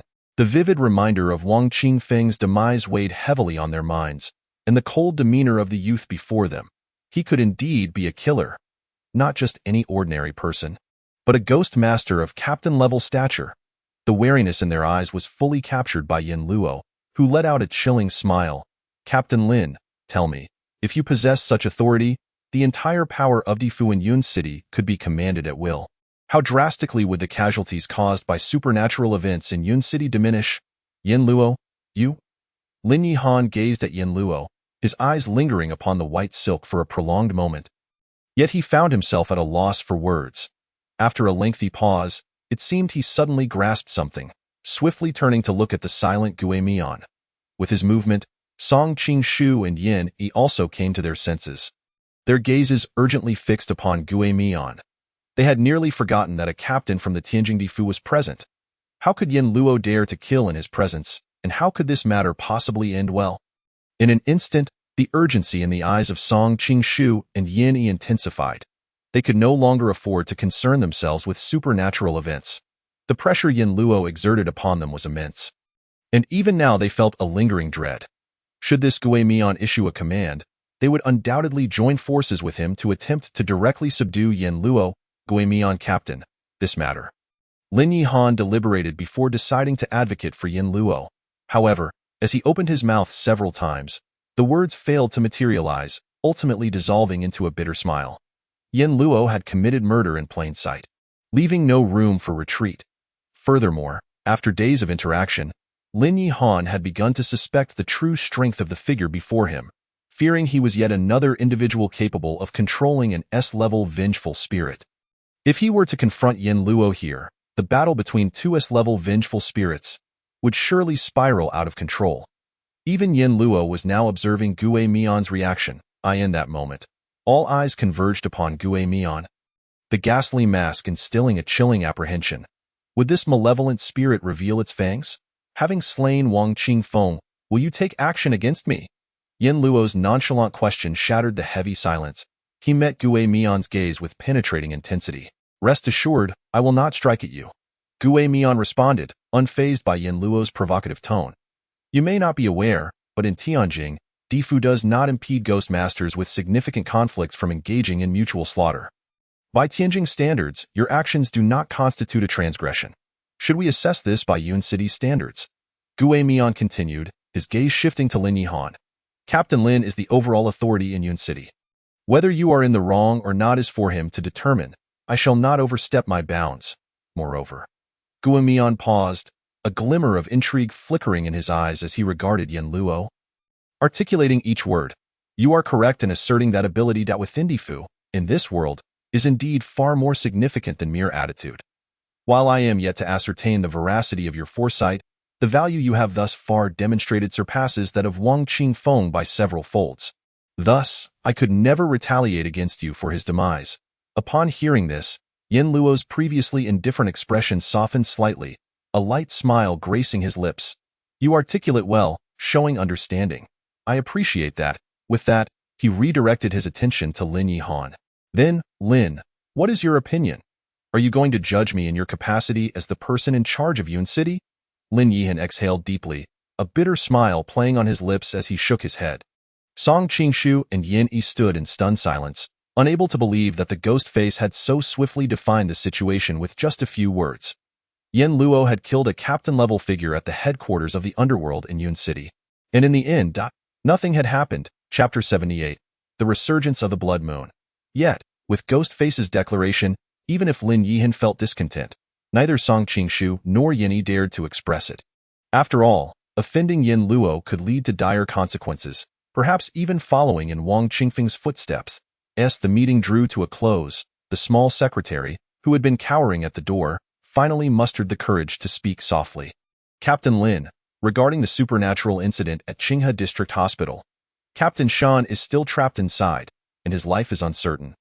Lin Yihan suddenly realized, having been overwhelmed by a series of shocks, that he had nearly forgotten the most pressing matter. Before he could speak, Yin Luo interjected, "No worries."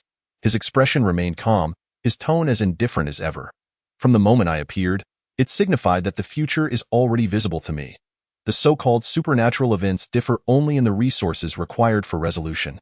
With that, he casually tossed aside the white silk that bound the vengeful spirit, and a flash of crimson vanished behind him, the silk disappearing in an instant. Yin Luo then turned to Ghostface and chuckled lightly. "Since you have come for me, let us proceed. Allow me to show you that my value in the underworld far exceeds that of a mere spirit tamer." Ghostface's expression shifted slightly as he gazed at Yin Luo for a long moment before finally nodding. Understood. Indeed, Yin Luo's displayed strength was formidable, yet there were still many stronger forces within the underworld of Tianjing. His assignment to Yun City was not merely to retrieve a spirit tamer with decent combat ability. Initially contemplating how to test Yin Luo's so-called foresight ability, he realized that this was an excellent opportunity. After all, what could be more convincing than practical experience in a supernatural incident? Ghostface nodded. And Yin Luo turned to Lin Yihan, speaking in a measured tone, "Let us go, Captain Lin." He then cast a glance at the silent Song Qingshu and Yin Yi. "You two should come along as well."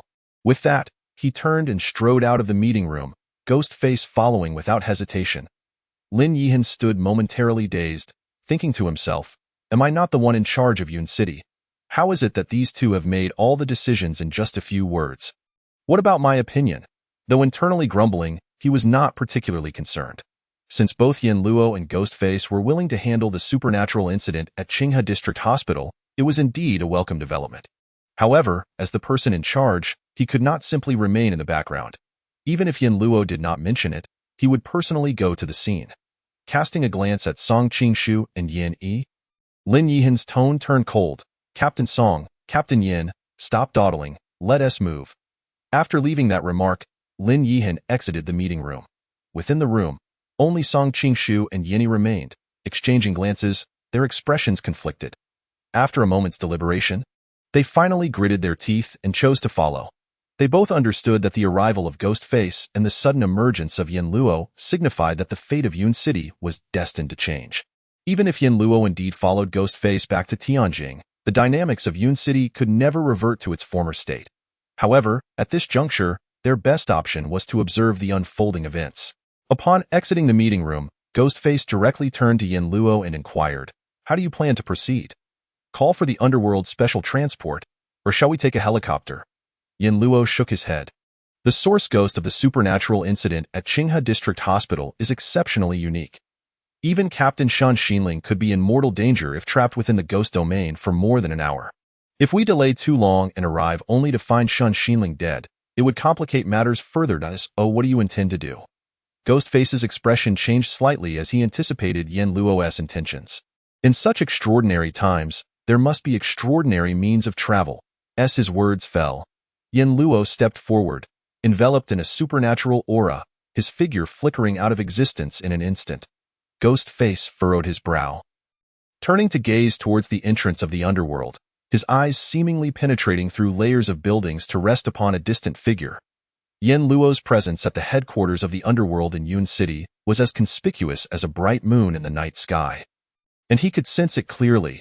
Because of this, he felt an even greater shock. This was no mere high-speed movement. It was a genuine form of teleportation. In the blink of an eye, Yin Luo had disregarded the barriers of space and teleported hundreds of meters away. From the moment Yin Luo had materialized, Ghostface had harbored a vague suspicion, which was now confirmed. Just how adept was this individual at containing the vengeful spirit within him to use such supernatural abilities so casually? Thoughts swirling in his mind, Ghostface did not hesitate. A strange supernatural aura emanated from him, and the next moment, he was enveloped by a shadow. The shadow was like ink, cloaking Ghostface entirely. After 2 breaths, he too appeared at the entrance of the underworld. However, within his perception, Yin Luo had already materialized 1,000 meters away, the presence gradually fading. The distance between them was only increasing. Ghostface's brow tightened, the darkness surrounding him deepening further. Without any hesitation, he pursued Yin Luo closely. The two figures swiftly vanished from the headquarters of the underworld in Yun City. Moments later, when Lin Yihan exited the meeting room. He was left utterly bewildered. Where had they gone? He turned to glance back, faintly noticing two dark figures in the distance, falling into silence. When had spirit tamers begun to use supernatural powers so recklessly? Were these two truly unafraid of the resurgence of vengeful spirits? In Yun City, Qinghe District, the two figures arrived one after the other. Ghostface frowned as he gazed ahead at the ghost domain, his expression somewhat grave. Before them, a layer of crimson ghost domain had completely enveloped the entire Qinghe District, the scene in chaos. Numerous police officers and special forces maintained order, continually evacuating crowds from several blocks away. The awakened from the underworld and the spirit tamers stood vigil outside the ghost domain, on guard against the supernatural forces that might emerge and prepared for any potential upheaval within the ghost domain. That crimson realm had become a source of terror to all, initially perceived as merely a hazardous supernatural incident. Yet now a single upheaval within the ghost domain had ensnared even the third team leader, Shun Xinling. The attendees were left in a state of unease. The source ghost of this supernatural incident was indeed of catastrophic danger. Ghostface spoke in a low voice, his expression serious. Given his strength, resolving a catastrophic-level supernatural incident should not pose a significant challenge, but that came with the caveat that the ghost did not possess any particularly terrifying supernatural abilities. The stronger the spirit tamer, the less likely they were to underestimate any ghost. No one could predict whether the other party might possess some terrifying killing technique that could lead to immediate demise.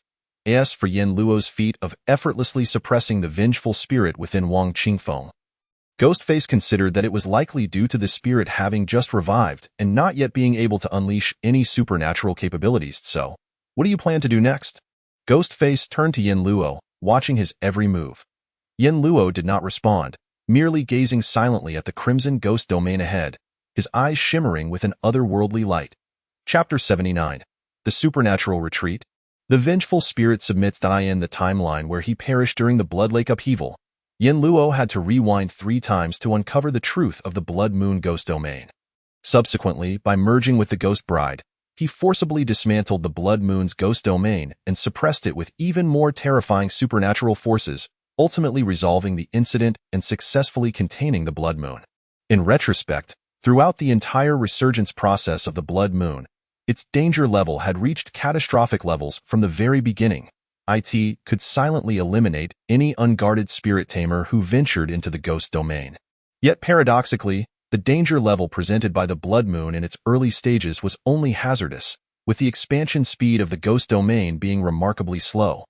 Had it not been for Yen Luo's awakening, the underworld would likely have been unable to foresee that this was a catastrophic-level supernatural incident. This ghost entity not only possessed intelligence, but a considerable degree of it as well.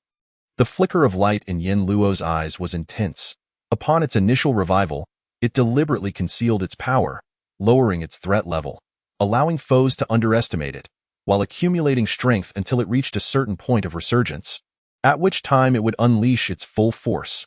Caught off guard, it directly resulted in countless fatalities, including those of the awakened from the underworld and spirit-tamers, in the absence of knowledge about the Blood Moon's abilities. Even spirit tamers who were enveloped by the ghost domain could not escape death. Reflecting on this, Yen Luo suddenly spoke, inquiring of Ghostface, "If it were you, how would you handle this situation?" Ghostface was taken aback, not expecting Yen Luo to toss the question back at him. However, after a moment's contemplation, he provided his response. Allow the supernatural to envelop your body, enter the ghost domain, then cautiously probe to identify the source ghost and assess its danger level. If I can resolve the situation, I shall proceed to do so, ensuring that I remain safeguarded from any supernatural resurgence. Conversely, if that is not feasible, I shall tear a rift in the realm of spirits and make my escape. Ensuring that the situation does not deteriorate further, if necessary, I shall contemplate merging with a malevolent spirit to confront the threat posed by the ghostly domain. Oh? Yen Luo uttered a soft exclamation. The response from the ghostly visage evidently surprising him. Would one not adopt a heightened state of vigilance even before entering the ghostly realm? Setting aside other matters, in terms of experience in dealing with supernatural occurrences, I am clearly far inferior to those captains who operate on the front lines. The ghostly visage's gaze was sharp, taking in the entirety of the scene, its tone tinged with gravity. The situation had escalated to this extent.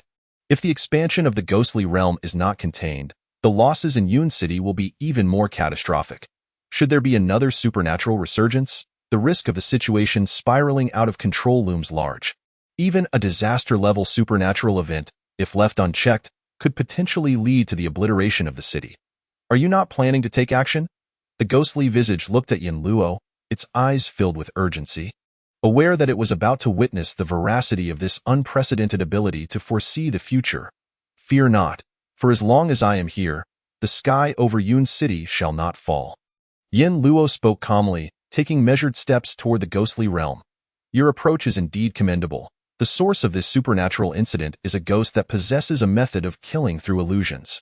Regardless of how terrifying the spirits you have contained or the level of your mental and spiritual fortitude, as long as you remain in a corporeal form, the moment you step into the ghostly realm, your consciousness will be ensnared in an illusion, and after spending a sufficient duration within this illusion, the source ghost's further supernatural abilities will be triggered, leading to your annihilation.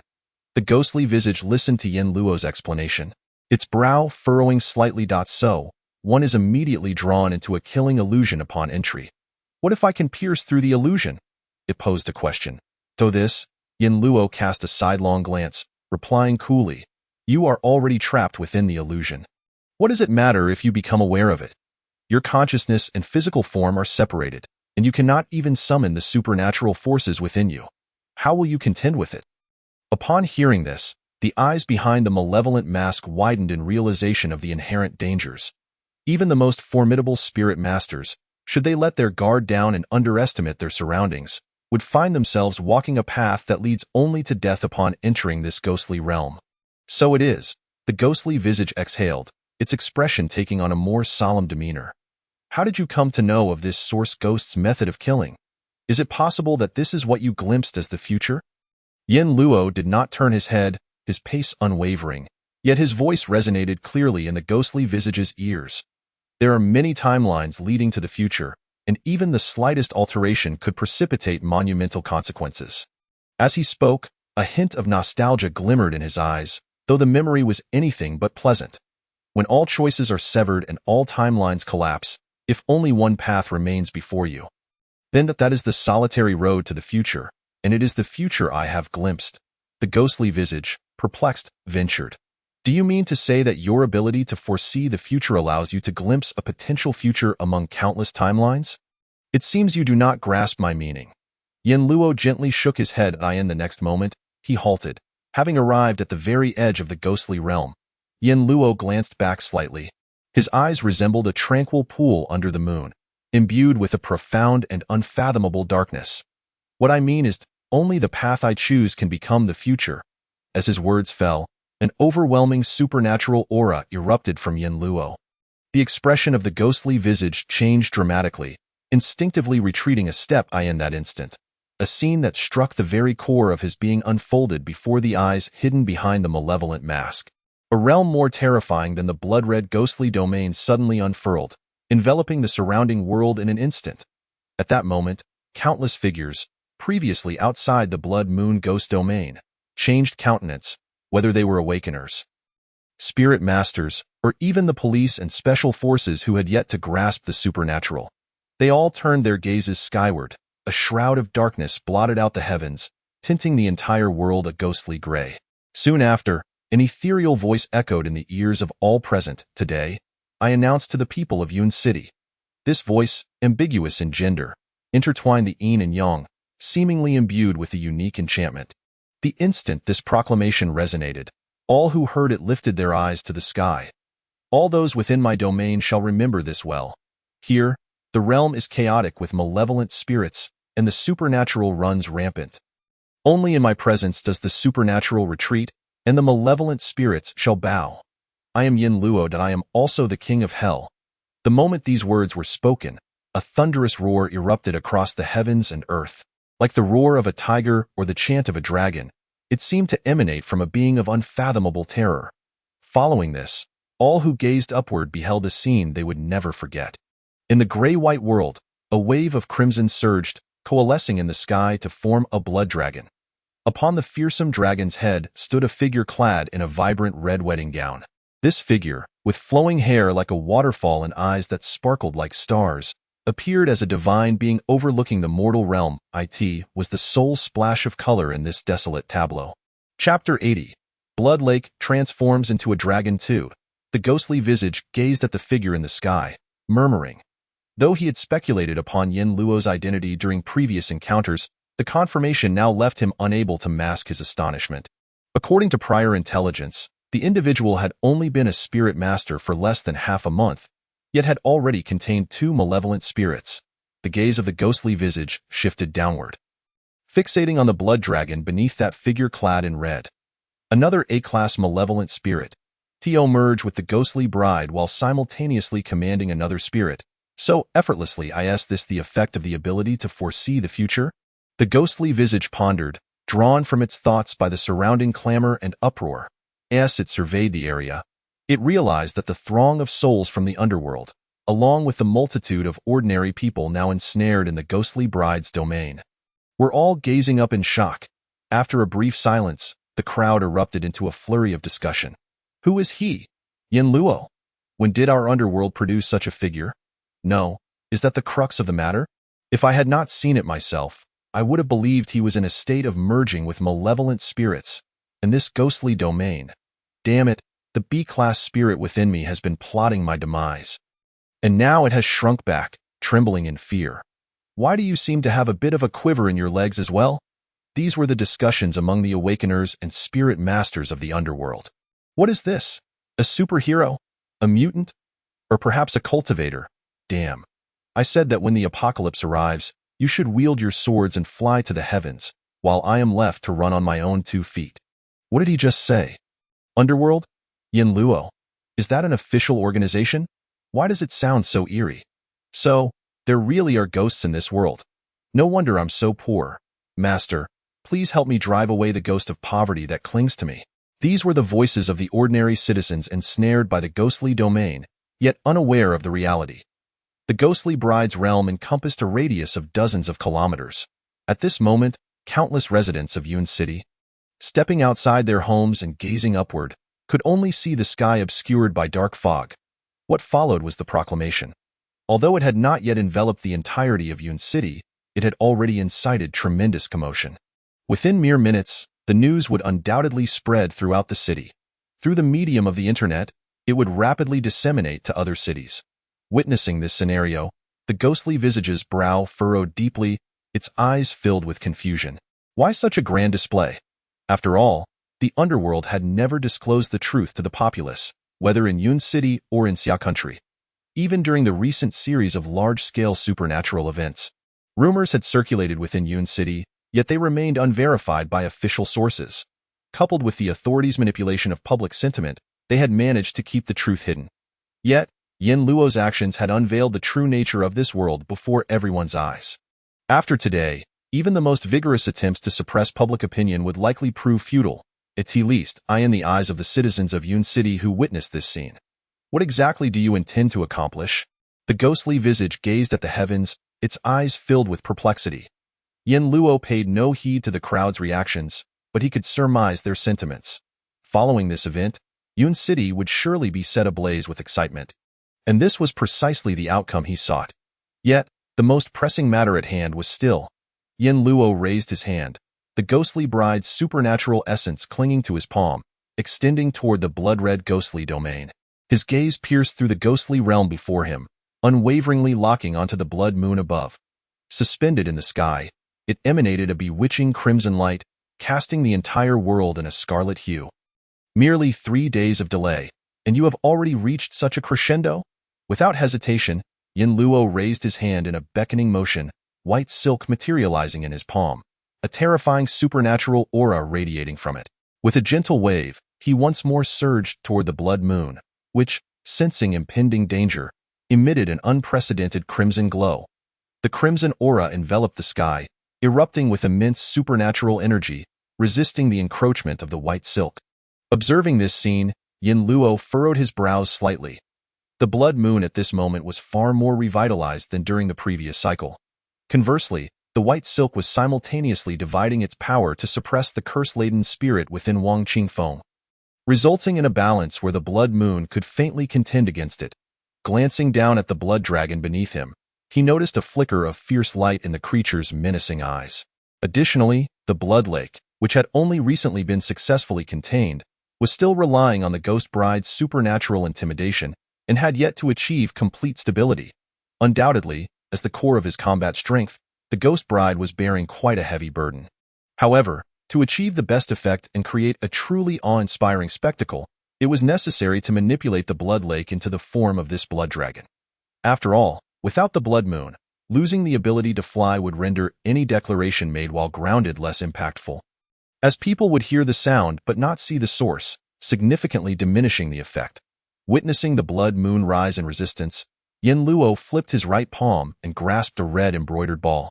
Emanating the unique supernatural aura of the ghost bride, he hurled the red ball towards the white silk, causing the supernatural energy of the white silk to surge wildly, meeting the crimson radiance, and expanding to cover the sky, heading straight for the blood moon. The blood radiance trembled, and in an instant, the entire scarlet ghost domain showed signs of quaking. Yin Luo's gaze remained fixed on this spectacle, his eyes narrowing slightly.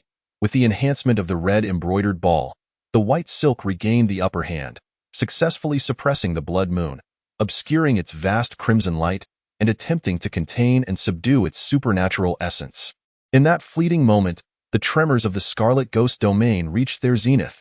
The ghost face, which had originally been merely observing, suddenly underwent a drastic change, sensing an overwhelming aura of danger, caution.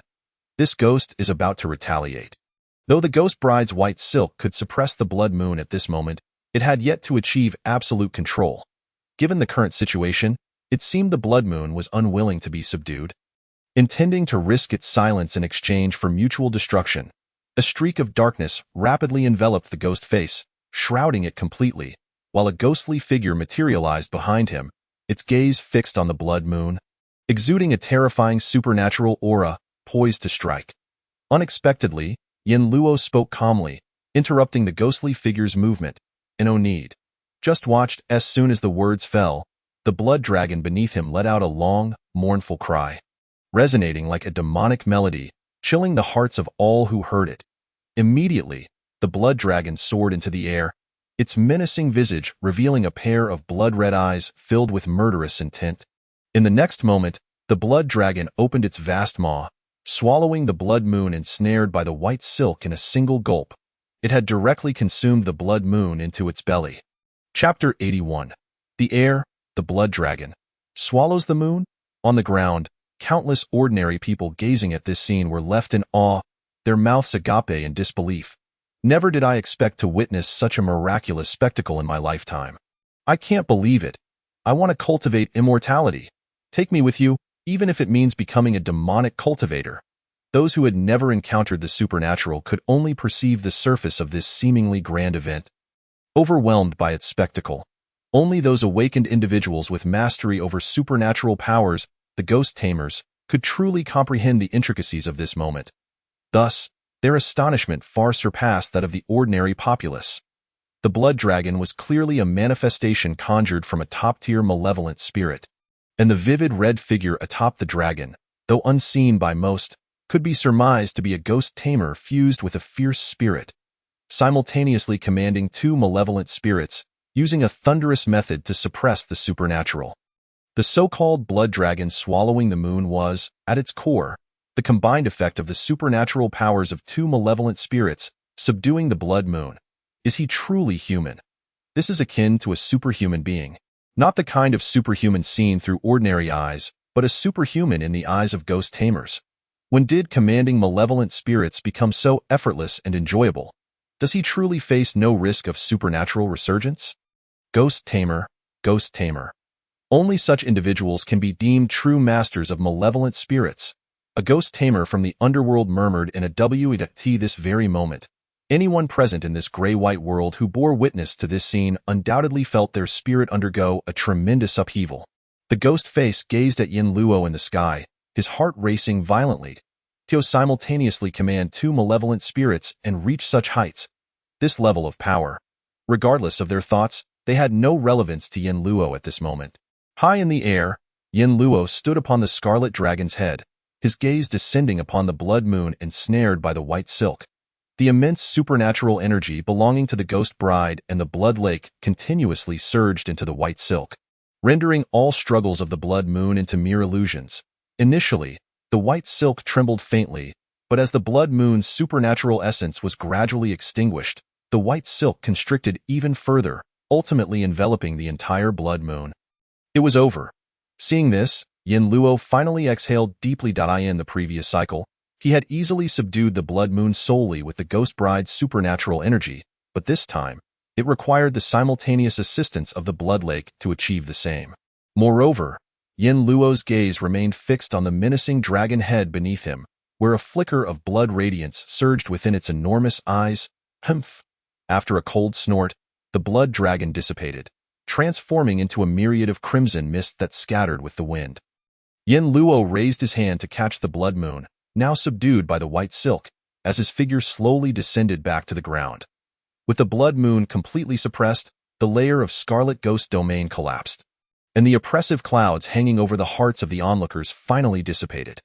During his descent, the ghost bride's supernatural aura gradually faded from Yin Luo, his flying hair returning to its original state, and his expression becoming once again indifferent as the gray mist shrouding the sky slowly dispersed. Upon landing, a fleeting figure clad in bridal attire appeared behind Yin Luo, taking possession of the blood moon that had been suppressed by the white silk before vanishing entirely. With that, the ghost bride's domain also dissolved. A gentle breeze swept through. The sky overhead turned a brilliant blue once more, and a ray of sunlight illuminated the land. The supernatural incident triggered by the blood moon had unequivocally reached its conclusion. Yin Luo's figure had vanished from the sight of all, but the repercussions of his actions were only just beginning to ripple through Yun City. The third one, even without considering the already contained blood lake, simultaneously suppressing two level malevolent spirits, was still somewhat taxing. Yin Luo pondered, a hint of fatigue flashing across his brow, quickly suppressed. The continuous exertion, from the blood lake to the curse-laden spirit within Wang Qingfeng.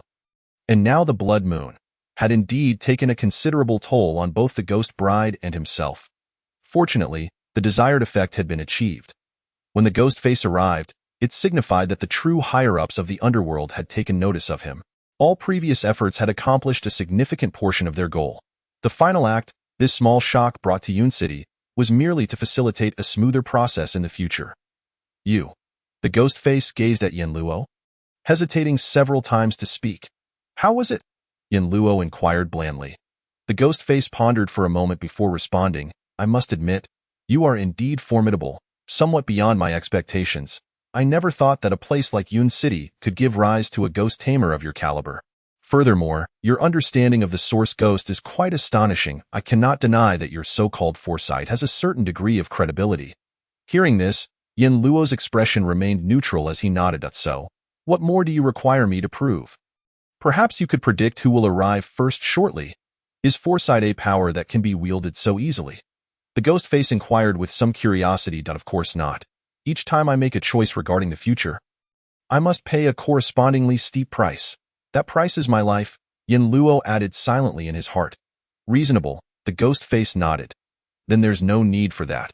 I will tentatively assess the credibility of your abilities. As for what follows, you shall return to Tianjing with me, allowing the higher-ups of the underworld to further examine you. Should your abilities be confirmed, then no. Before the ghost face could finish, Yin Luo coldly interrupted him. At this stage, I do not intend to head directly to the Tianjing underworld headquarters. As his words fell, he turned to gaze at the end of the road, where several figures were hastily approaching. The foremost among them was Lin Yahan, the head of the Yun City underworld. Too slow. Yin Luo felt disappointed by the efficiency of the Yun City underworld's response. They rushed here only after the supernatural incident had been resolved, akin to arriving too late to savor the warmth of a meal. So, what do you mean? The ghost face followed Yin Luo's gaze, also noticing Lin Yahan and the others hastening towards them. What do you think? Yin Luo shot a glance at the ghost face, enunciating each word carefully. May I assume the role of the overall leader of Yun City? Chapter 82. Seizing Power. You wish to take on the role of the overall leader of Yun City? Gue Mian was taken aback, completely unprepared for such a statement to spring from Yin Luo's lips. Why was that?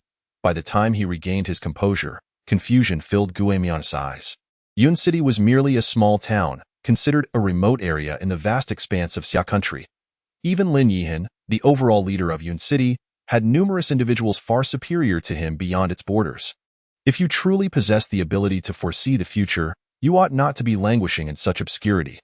Guemian attributed this to Yin Luo's limited perspective, having grown up in Yun City, and was about to offer counsel when Yin Luo effortlessly countered with a nonchalant remark. In the future I envision. This is the optimal outcome.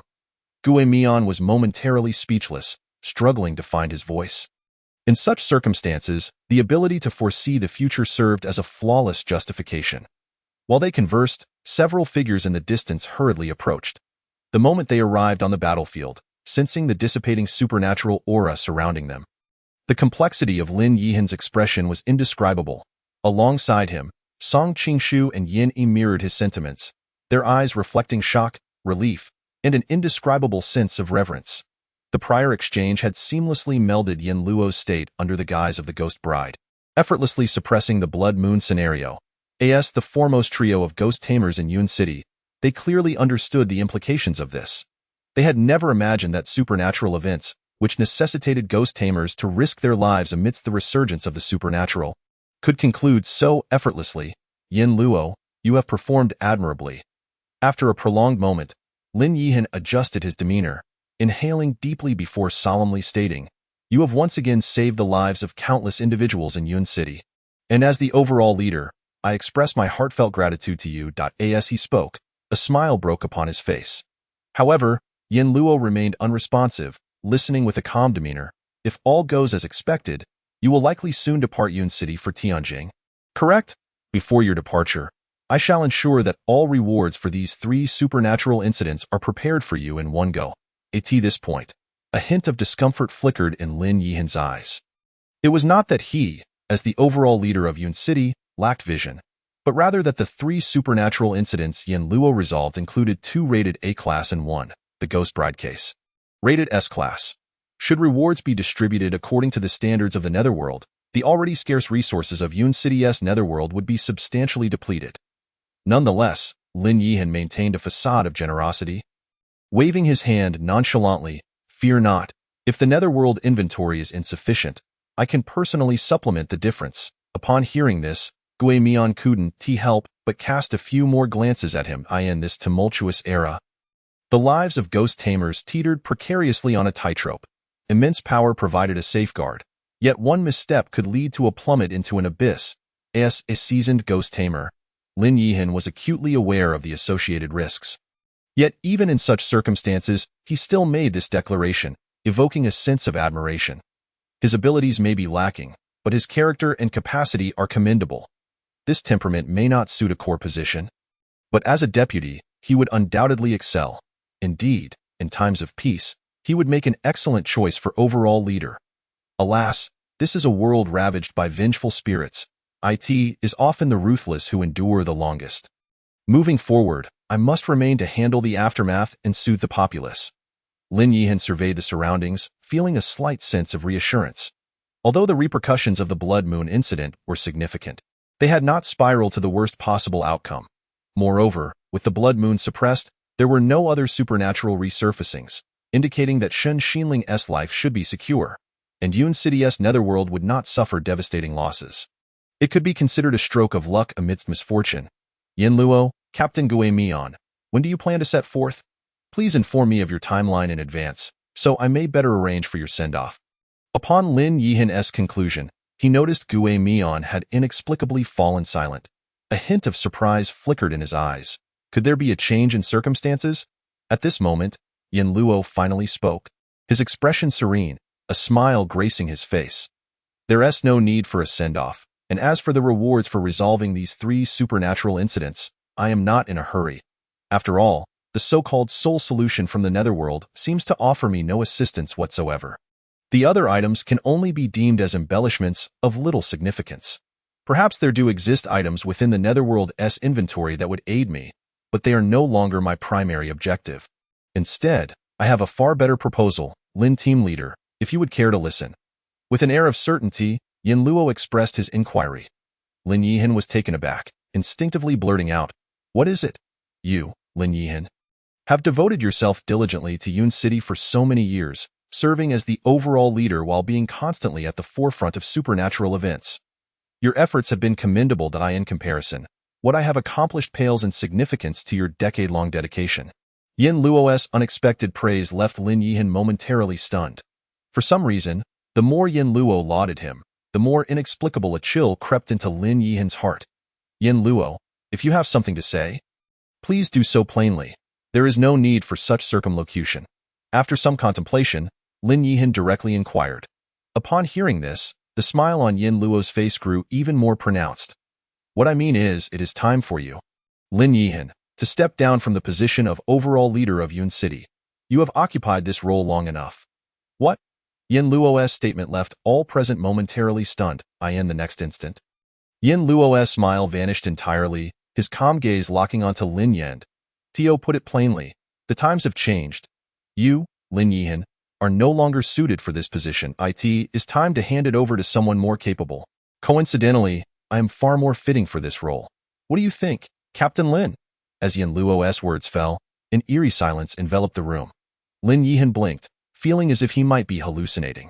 He looked at Yin Luo, whose expression bore no trace of jest, then glanced at Gue Mian, who was lost in thought, momentarily at a loss for words. After a long while, Lin Yihan finally gathered his thoughts to respond. Yin Luo, you wish to become the overall leader of Yun City. His emotions were a tumultuous blend.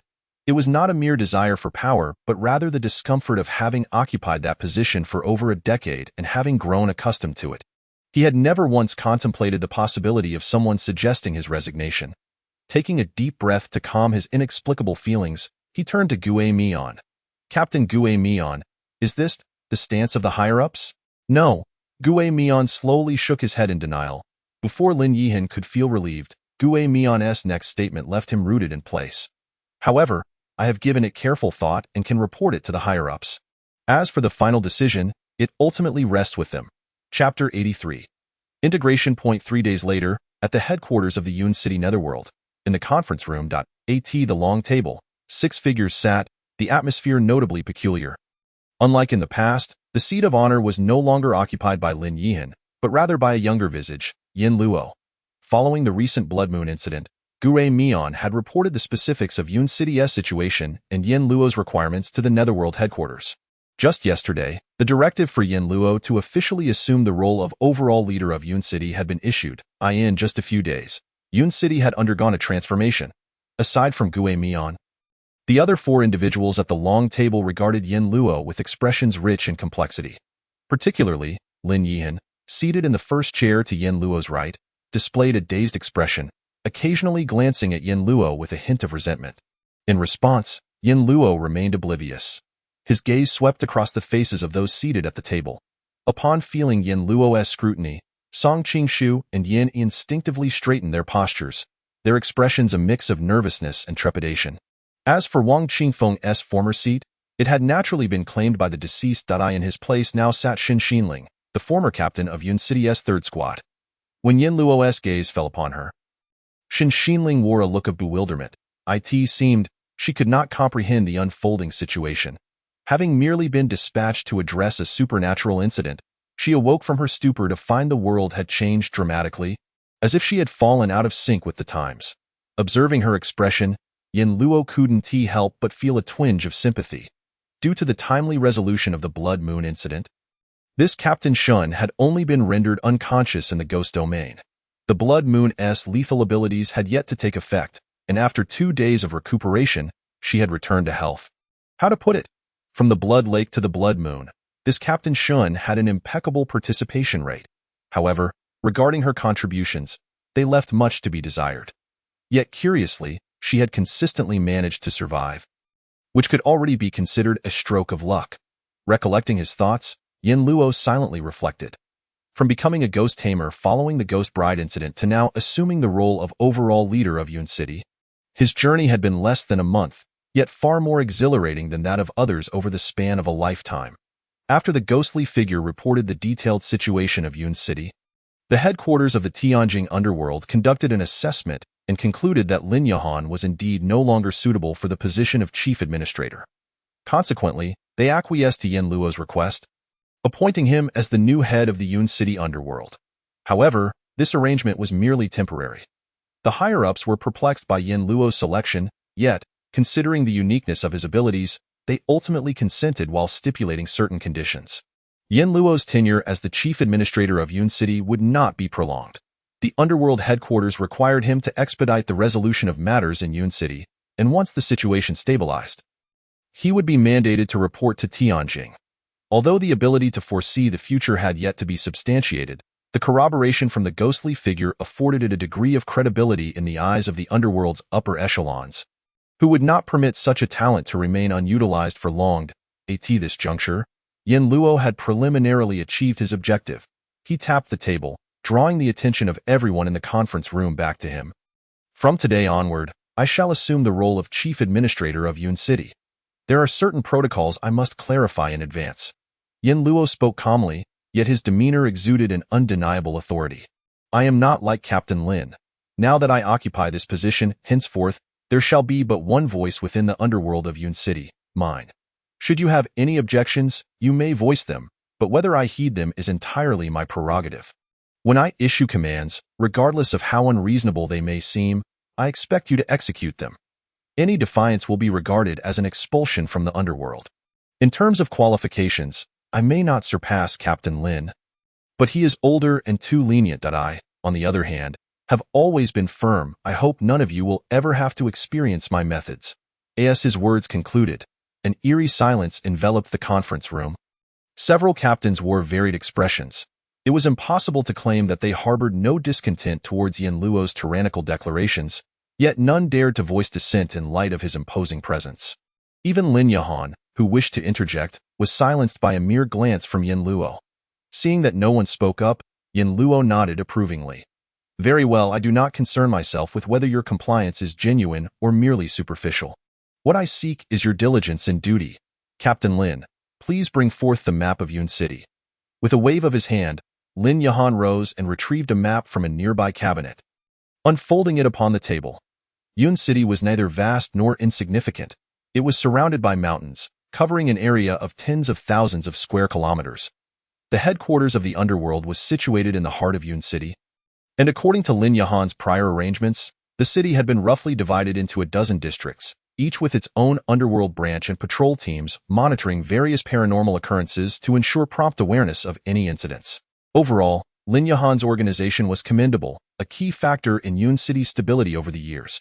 Yin Luo glanced at the map a few times, familiar with the terrain as a native of Yun City. In a short while, he picked up a pen and began delineating on the map. With a few strokes, he divided Yun City into 4 major zones. Yin Luo then began assigning responsibilities. Song Qingshu. You will be in charge of Zone A, which includes Qinghe, Tianfu, and Anding. Yin Yi, you will oversee Zone B, primarily comprising Baoxing, Shangjia, and Kaihe. Xin Xinling, you will supervise Zone C, which encompasses Guanying, Shanyang, and Lishan.as for the final central zone. Yin Luo said, tapping on the largest area at the center of the map. It will be jointly managed by myself and Captain Lin. Why requirements are straightforward. Should any paranormal incidents arise in your designated areas, you are to mobilize and manage personnel to address them. For Class A and above incidents, you are to take action personally. If you are unable to resolve them, report back to headquarters or seek assistance from other zones. Additionally, from today onward, you are to regularly compile and report the paranormal occurrences within your jurisdictions to headquarters. For my personal review, I do not concern myself with your methods. I merely wish to see that your areas remain stable, thereby proving your worth. Lin Yahan listened to Yin Luo's directives, his expression shifting subtly. Unlike previous protocols where local incidents were managed first before reporting to headquarters, Yin Luo was directly delegating authority, allowing the captains to handle their respective areas autonomously, undoubtedly enhancing efficiency. Lin Yahan had entertained similar thoughts in the past, but had ultimately set them aside due to a lack of authority. Let me be clear, the resources of the underworld are limited and cannot accommodate idleness. With Wang Qingfeng gone, I can easily find another Li Qingfeng or Zhang Qingfeng to cultivate with the same resources as a replacement. No one is irreplaceable. Ordinary people can perish, and so can frontline awakened beings and ghost tamers. The same goes for all of you present. Yin Luo spoke, His tone grew increasingly somber, of course. This includes myself as well. Chapter 84. Farewell. If there are no further questions, this meeting is adjourned. Captain Lin, please remain. The rest of you may return to your assigned areas. As the meeting concluded, Song Qingshu, Yin Yi, and Shun Xinling departed in succession, collectively exhaling in relief upon exiting the conference room. Song Qingshu and Yin Yi felt fortunate. After their brief encounter, Yin Luo's formidable presence left them somewhat intimidated. Fortunately, the new administrator did not seem intent on implicating them due to Wang Qingfeng's situation. Shun Xinling, too, could not help but reflect on the palpable pressure emanating from Yin Luo. His earlier remarks echoed in her mind. It appeared that Yin Luo would not be easily amenable, raising questions about what the future would hold. Once the three had left, the conference room fell silent. Captain, I wonder what matter you wish to discuss with me? The sudden shift in address left Lin Yahan feeling somewhat awkward, yet he managed to voice his inquiry. You know well that I will not remain in Yun City for long, Yin Luo replied succinctly. The dim lighting in the room lent his face a weighty aura. My time in Yun City is limited. It will not be long before I depart for Tianjin. The extent to which my efforts yield results during my stay will depend on you. What do you mean? My expectations of you are simple. Either you maintain the capability to suppress all others after my departure, or you select a suitable successor to cultivate from now on. The resources of the Yun City underworld can be appropriately allocated in this direction during this time. After all, most of the resources would not significantly benefit Yin Luo. He could merely peruse the underworld's inventory, choosing what was useful to retain while the rest held little value for him. I understand. After a brief pause, Lin Yahan's gaze flickered before he nodded, indicating that he had formulated a plan in his mind. After instructing Lin Yahan, Yin Luo turned his attention to the ghostly figure. The ghostly figure, having completed his tasks, gradually rose from his seat. Since you have resolved everything, I shall take my leave and return to Tianjin. The pressure from paranormal incidents there is substantial, and those at the captain level cannot be absent for too long.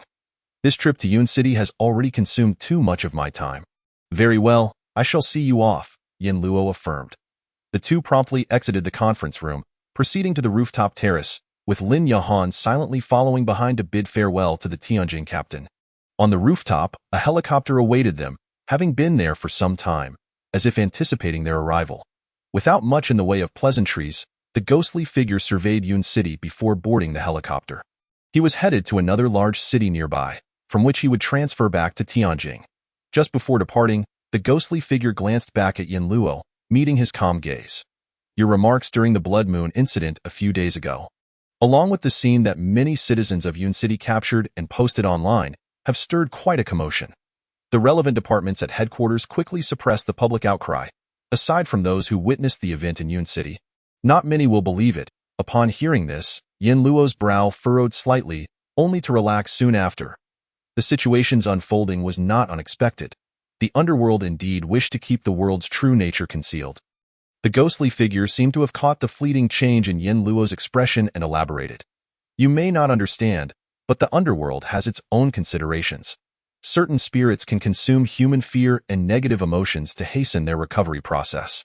To prevent panic and the escalation of paranormal incidents, the higher-ups of the underworld had no choice but to choose to suppress the information. Yin Luo nodded slightly, refraining from further comment. Some among the headquarters harbor reservations regarding your actions. It would be wise to prepare yourself mentally before you return to Tianjin. After a moment's contemplation, the ghostly figure ultimately offered a reminder to Yin Luo. Thank you for the warning, Yin Luo replied calmly. Lastly, I wish to convey that while information may not escape Yun City, during your tenure as chief administrator, all matters, big and small, will be under your jurisdiction. You may wield your authority freely, for I too am curious. To what extent one capable of shaping the future can achieve. The helicopter's rotor blades emitted a deafening noise as the ghostly visage slowly ascended into the sky, soon transforming into a mere black on the horizon, vanishing from sight. Watching the spectral figure depart, Yin Luo finally withdrew his gaze. Even without your prompting, I had already resolved to act thus. Beside him, Lin Yihan regarded Yin Luo's silhouette with a furrowed brow. A look of inner turmoil evident in his eyes. If you have any questions, feel free to ask. There is no need for subterfuge. Upon hearing this, Lin Yihan took a deep breath and slowly spoke. I am deeply curious about your actions that day. Yin Luo, what was the true purpose behind them? The underworld has concealed its secrets for so many years, yet you chose to proclaim them so brazenly.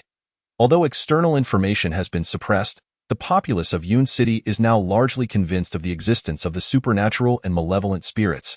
Recently, unrest has gripped the city, as many impetuous youths, or those with a thirst for power, desperately seek an official response, pursuing the existence of ghosts by various means. In Lin Yihan's view, these individuals are utterly misguided.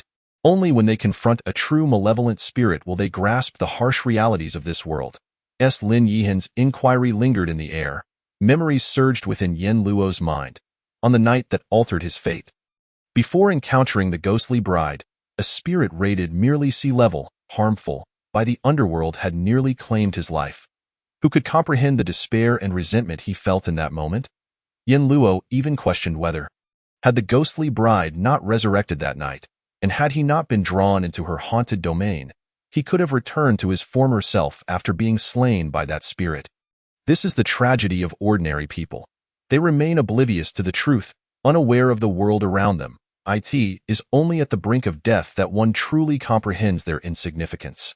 With a soft sigh in his heart, Yen Luo revealed no trace of emotion on his face, merely offering a light smile as he responded casually, "It is nothing. Merely the fervor of youth." A penchant for seeking recognition, he had no intention of delving deeper into this topic with Lin Yihan, for if the latter could truly empathize with the plight of ordinary individuals, Yun City would not have endured such prolonged information blackouts. Moreover, Yen Luo had no desire to effectuate change in the world. All he sought was to forge ahead relentlessly, until the day he could seize control over his own destiny in this unforgiving realm. Gazing toward the direction of the ghostly visage's departure, a multitude of thoughts swirled within Yen Luo's mind. Having tested the strength of the spectral figure, he was convinced that beyond Yun City, there existed even more formidable spirit manipulators. Until he could attain absolute power, venturing to Tianjing would only render him powerless, potentially reducing him to a mere tool in the worst-case scenario. Yen Luo had never shied away from contemplating the most sinister of human intentions. The position of chief of Yun City had granted him a measure of time, which he intended to use to fully assimilate the powers he currently possessed. Tianjing, I shall make my way there. Chapter 85. The Treasury, Yun City Underworld, Headquarters Treasury. Ding, identity verification successful, please enter. The mechanical voice echoed as the heavy alloy doors of the treasury slowly parted, allowing Yen Luo and Lin Yihan to step inside. It is worth noting that as the newly appointed chief of Yun City, Yen Luo had yet to acquire many relevant permissions. Thus, entry into a place such as the underworld treasury required the clearance of Lin Yihan's identity. The treasury was enveloped in an aura of darkness, and upon entry, a chill assailed them. The only source of illumination emanated from dimly flickering candles mounted on the walls. In the shadows, an unsettling presence seemed to lurk. And as Yen Luo raised his gaze, he pierced through the gloom, pinpointing the source of that unsettling gaze. What? There are actually spirits imprisoned within the underworld treasury. Since when have malevolent spirits become resources to be utilized? Though not particularly strong, likely only B-level in danger, several malevolent spirits indeed resided within the treasury. They posed little threat to those of Yen Luo's caliber, but for individuals below the rank of team leader, they constituted a significant danger. It is merely a precaution, Lin Yihan elucidated. Should identity verification fail, and someone attempts to force their way into the underworld treasury, the seals binding these malevolent spirits would be lifted. And even if the intruder could not be subdued, the ensuing commotion would serve as an alarm. This is the headquarters of the Yun City underworld. Who could possibly infiltrate it unnoticed? Yen Luo furrowed his brow slightly. Lin Yihan replied with a bitter smile. There are many spirit manipulators who are about to face the resurgence of the supernatural, and some might choose to take desperate risks before meeting their demise. After all, if it is a choice between certain death and the possibility of seizing resources from the treasury, some may gamble for a chance to prolong their lives. As he spoke, Lin Yihan approached 2 rows of shelves, tapping the few alloy boxes resting atop them. Not to mention, this soul solution can assist those on the brink of supernatural resurgence in suppressing the awakening of spirits within them. While it does not resolve the issue fundamentally, who would willingly embrace death if they could survive? Lin Yihan paused momentarily, as if concerned that Yen Luo, being young, might not fully grasp the underworld's practices, and continued. The quantity of this soul solution is limited. There is currently no possibility for mass production. Each month, we await distribution from the Tianjin headquarters, and the allocation to each city is fixed. Given Yun City's circumstances, the amount each spirit manipulator receives is barely sufficient, merely maintaining a delicate balance. Should this equilibrium be disrupted, the consequences would be dire, as there are not a few spirit manipulators within the underworld grappling with the resurgence of the supernatural. It is not that we are heartless, but some matters simply cannot be ignored. There is no need for such extensive explanations, Yin Luo interjected, raising his hand to interrupt Lin Yihan's lengthy discourse. After casting a brief glance at the sole solution on the shelves, he lost interest. These items, regarded as treasures by ordinary spirit manipulators, inexplicably held no allure for him. Walking past Lin Yihan, Yin Luo ventured deeper into the treasury, his gaze sweeping over the rows of shelves. There were life-extending elixirs for the critically injured, ghostly spirit pills meant to stimulate malevolent spirits as a last resort, and various supernatural items designed to stabilize one's mind and regulate a spirit manipulator's state. These were the most basic resources of the underworld, which Yin Luo had received upon joining, yet to him, they were hardly more than a mere consolation. As he delved deeper, the chill in the air thickened, the cold almost becoming tangible. Any ordinary person would surely feel a shiver down their spine, and prolonged exposure could lead to severe illness. The items on the shelves began to take on peculiar and bizarre forms. There were sheets of white paper stained with unknown blood, fragments of shattered mirrors, twisted ropes that resembled nooses, pure white funeral garments, aged bronze gongs, and even decayed tables and chairs. Each of these items was stored in specially crafted vessels. Yet they all emanated an eerie aura that instinctively repelled one from approaching. These artifacts were collected by the Yun City underworld over the years, most of which bore the essence of malevolent spirits, endowing them with certain mysterious powers. Some even possessed such a potent supernatural aura that they could potentially evolve into new malevolent spirits. Improper usage could pose a risk of backlash, even for spirit manipulators. Noticing Yin Luo's gaze linger on these items for some time, Lin Yihan resumed his role as a guide. Additionally, there are some particularly unique items obtained through the subjugation of certain malevolent spirits. Lin Yihan pointed toward an ancient bronze mirror on a nearby shelf. Following his gesture, Yin Luo beheld the mirror, its frame corroded and blackened, exuding an ominous dark energy. As he gazed into the mirror, a vague silhouette seemed to materialize within, locking eyes with Yin Luo in silent confrontation. Such supernatural artifacts derived from malevolent spirits are the most perilous point. One cannot be certain that when the spirit lies dormant for a time, it will not use these items as conduits upon its revival. However, should that situation arise, we will implement appropriate countermeasures, even attempting to destroy the supernatural items if necessary. Yin Luo nodded slightly, flicking his fingers toward the bronze mirror. In the next moment, the figure within the mirror appeared to dissolve in terror, as if it had encountered a great horror. Is this akin to the soul hunter that Jiang Chan once bestowed upon me? Though it appears far more dangerous, it is likely only effective against malevolent spirits of a dangerous level. If the Yun City underworld treasury possesses such a scale, I wonder what the situation in Tianjin would be like. Yin Luo mused internally, his steps unceasing as he continued deeper into the treasury, his gaze scanning the various supernatural items in search of something that might aid him. Yet, after a thorough examination, he found nothing of worth. After all, it is but a small city. Even S-level supernatural incidents are rare, making it exceedingly difficult to uncover anything that could enhance his abilities. Fortunately, Yin Luo had not harbored high hopes for this visit. He was merely going through the motions, as he pondered. Yin Luo ceased his lingering and was about to turn away when his peripheral vision was suddenly captivated by an object in the corner. Simultaneously, that familiar voice once again echoed in his ears. Life and death together, never separated. The ghost bride leaned closer to Yin Luo's ear, whispering softly, "Oh?" Yin Luo raised an eyebrow, halting his steps to crouch down in the left corner.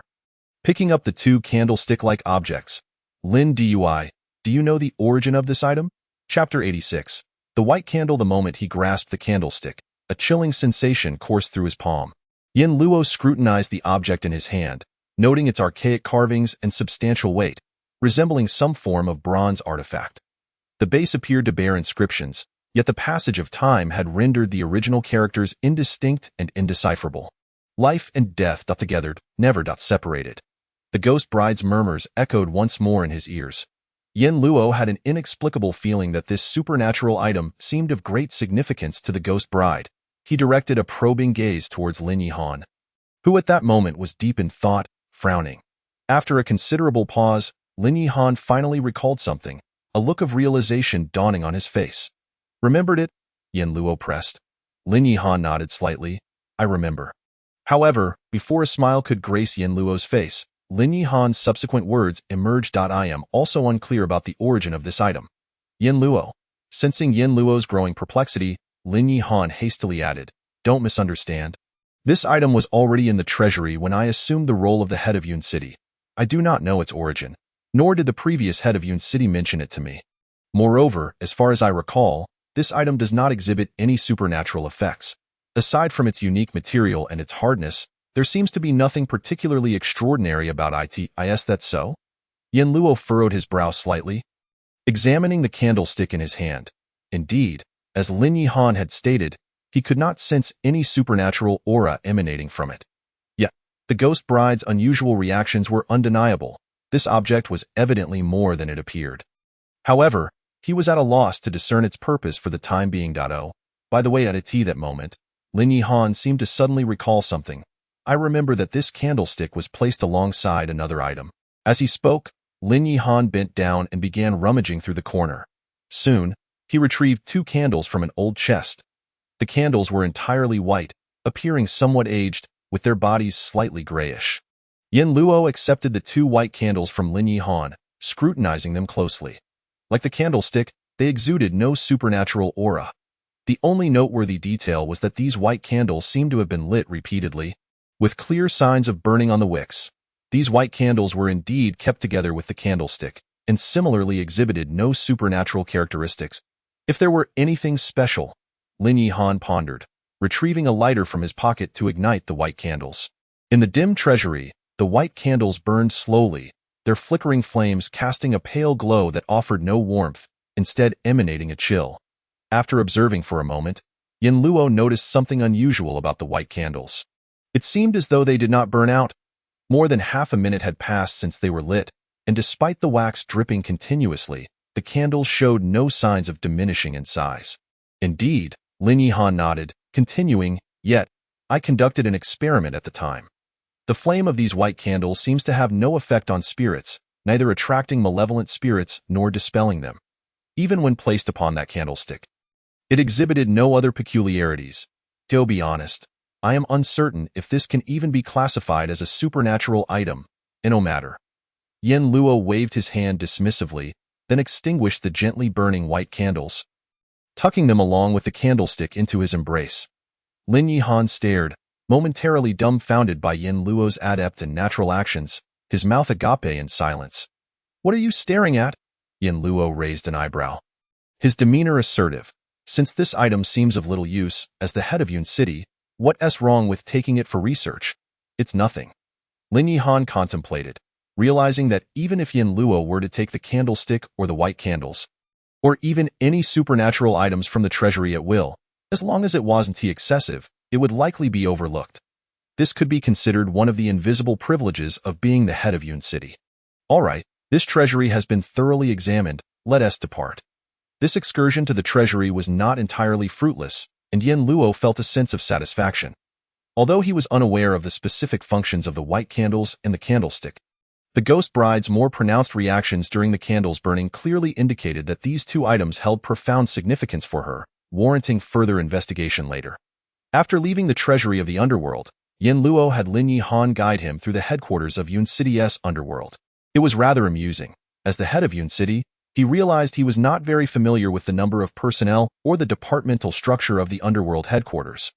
This was precisely why he had chosen to keep Lin Yihan by his side, assisting him. As long as he wasn't seated in the top position, Lin Yihan proved to be quite competent. After a detailed introduction from Lin Yihan, Yin Luo soon gained a preliminary understanding of the underworld situation. The structure of the Yun City underworld was not overly complex, primarily consisting of 3 main departments. 1 was responsible for gathering information on supernatural events, liaising with spirit tamers, and acting as an information hub for handling supernatural occurrences. Another managed resource allocation, organized information on spirit tamers and awakeners, evaluated resource quotas for spirit tamers, and conducted relevant research on supernatural entities and malevolent spirits. The last was the operational department, tasked with addressing supernatural events. Comprised of numerous spirit tamers and awakeners, always on the front lines. In addition to these, there were smaller departments responsible for training newcomers and identifying potential talents, as well as departments dedicated to psychological support and counseling for spirit tamers and awakeners, among others. However, these latter departments were far less significant compared to the first three. Given the current personnel shortage in the underworld, whenever a new awakener or spirit tamer emerged, they were typically hastily trained and dispatched to the front lines to handle supernatural incidents, with little opportunity for systematic training or education. Among Lin Yihan's explanations, what truly captured Yin Luo's attention was a special clandestine department within the underworld. This department was specifically tasked with collecting and assessing the situations of various awakeners and spirit tamers. If any were deemed on the brink of supernatural revival and irredeemable, to prevent further deterioration of the situation, these spirit tamers often met their demise on the front lines or mysteriously vanished. Yin Luo refrained from commenting on this, acknowledging that while such a method of disposing of those who could not contribute was cruel, without it, Yun City would likely have been obliterated amidst the incessant supernatural events. Ultimately, dealing with supernatural incidents inherently carried immense risks for spirit tamers. Even if they succeeded in resolving an issue, they could easily fall into a state of supernatural revival themselves, creating a vicious cycle. In any circumstance, failing to occupy the apex of the food chain meant one was forever at the mercy of fate, often unaware of how one might meet their end in this brutal world. The law of survival was invariably sanguinary, a truth Yin Luo had long recognized. What do you plan to do next? After introducing the detailed situation of the underworld to Yin Luo, Lin Yihan inquired. What to do? Yin Luo smiled gently, standing atop the high-rise of the underworld headquarters, gazing down at the streets of Yun City. The underworld is in dire need of personnel, and to alter the situation in Yun City, it is only natural to begin by augmenting our numbers. There is clearly a substantial reserve of combatants at hand. Why hasn't He Lin Dui considered utilizing them? Chapter 87. The Yang family in the realm of ordinary mortals. A family often refers to a lineage that has been passed down for hundreds or even thousands of years, boasting substantial depth in both political and business circles, an existence that is beyond the reach of common people. Similarly, in the world of spirit tamers, there exist esteemed families of spirit tamers. Throughout the entirety of Xia country, these families represent a formidable force that cannot be underestimated. Even the official institution of the underworld finds it challenging to bring these families' spirit tamers under its wing. However, the reason these families have persevered through the ages is that they possess their own set of survival rules, which do not necessitate opposition to the underworld. To this day, the relationship between the underworld and numerous spirit tamer families remains ambiguous. When Xia country faces the perilous situation of supernatural revival, these families are willing to lend a hand, uniting with the underworld to navigate the crisis. Yet, during times when the situation is still manageable, they will not act without reason, focusing instead on consolidating their power and seeking their own development. In fact, many families proactively send their younger members to join the underworld, allowing the family's heirs to gain experience on the front lines of supernatural events, acquire resources to enhance themselves, and simultaneously alleviate tensions between the family and the underworld. Should any significant conflict arise in the future, these family members who join the underworld would serve as a buffer. For instance, during the handling of the Blood Moon incident, Yang Tianming was a prime example. Thus, in the current escalating crisis of supernatural revival in Xia country, these family forces continue to stand resilient.